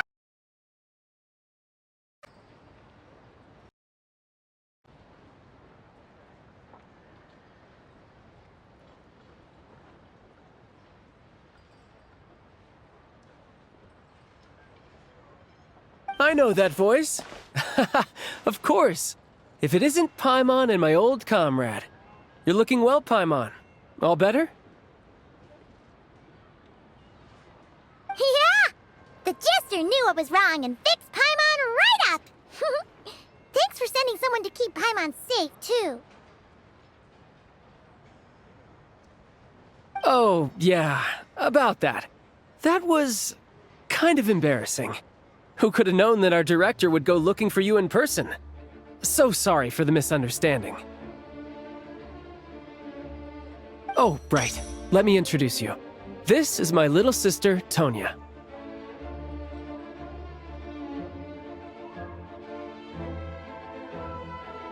Hello, Tonya!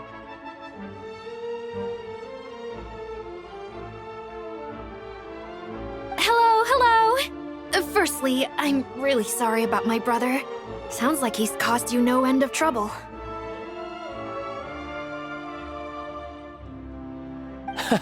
Hey now, why'd you have to start with that? Not that it isn't true, of course.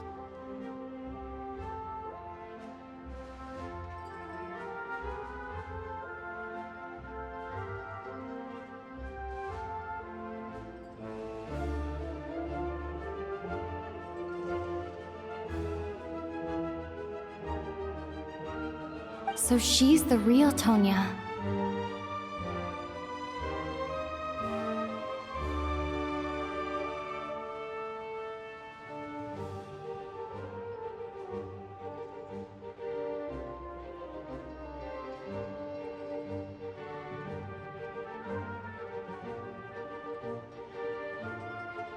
She said you two didn't manage to meet up at the theater. She waited ages for me, and when I didn't show, she got a little worried and went outside. I know, right? He didn't bother to say a word to me. I searched up and down the city for him, and he only told me about it when I finally caught him at the gates of Glupov.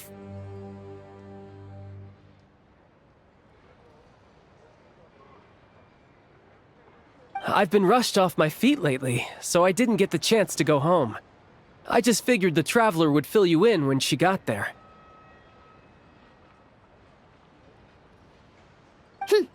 Well, the snow was bad, and you're never late. So I was really worried about you. How was I supposed to know that you'd stood me up?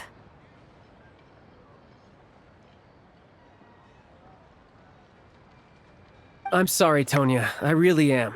I'll make it up to you somehow. Just, please don't tell Mom and Dad.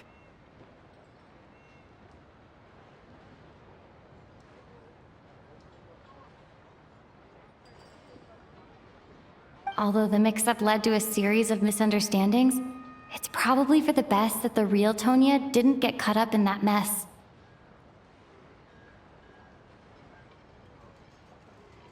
Besides, it's obvious that Tartaglia isn't usually one to break a promise. He only gave his ticket to me because he had to look into Lelek. No, it's fine. It just meant I didn't get to see the show in the end. By the way, what did you think? You were one of the first people to see it, you know?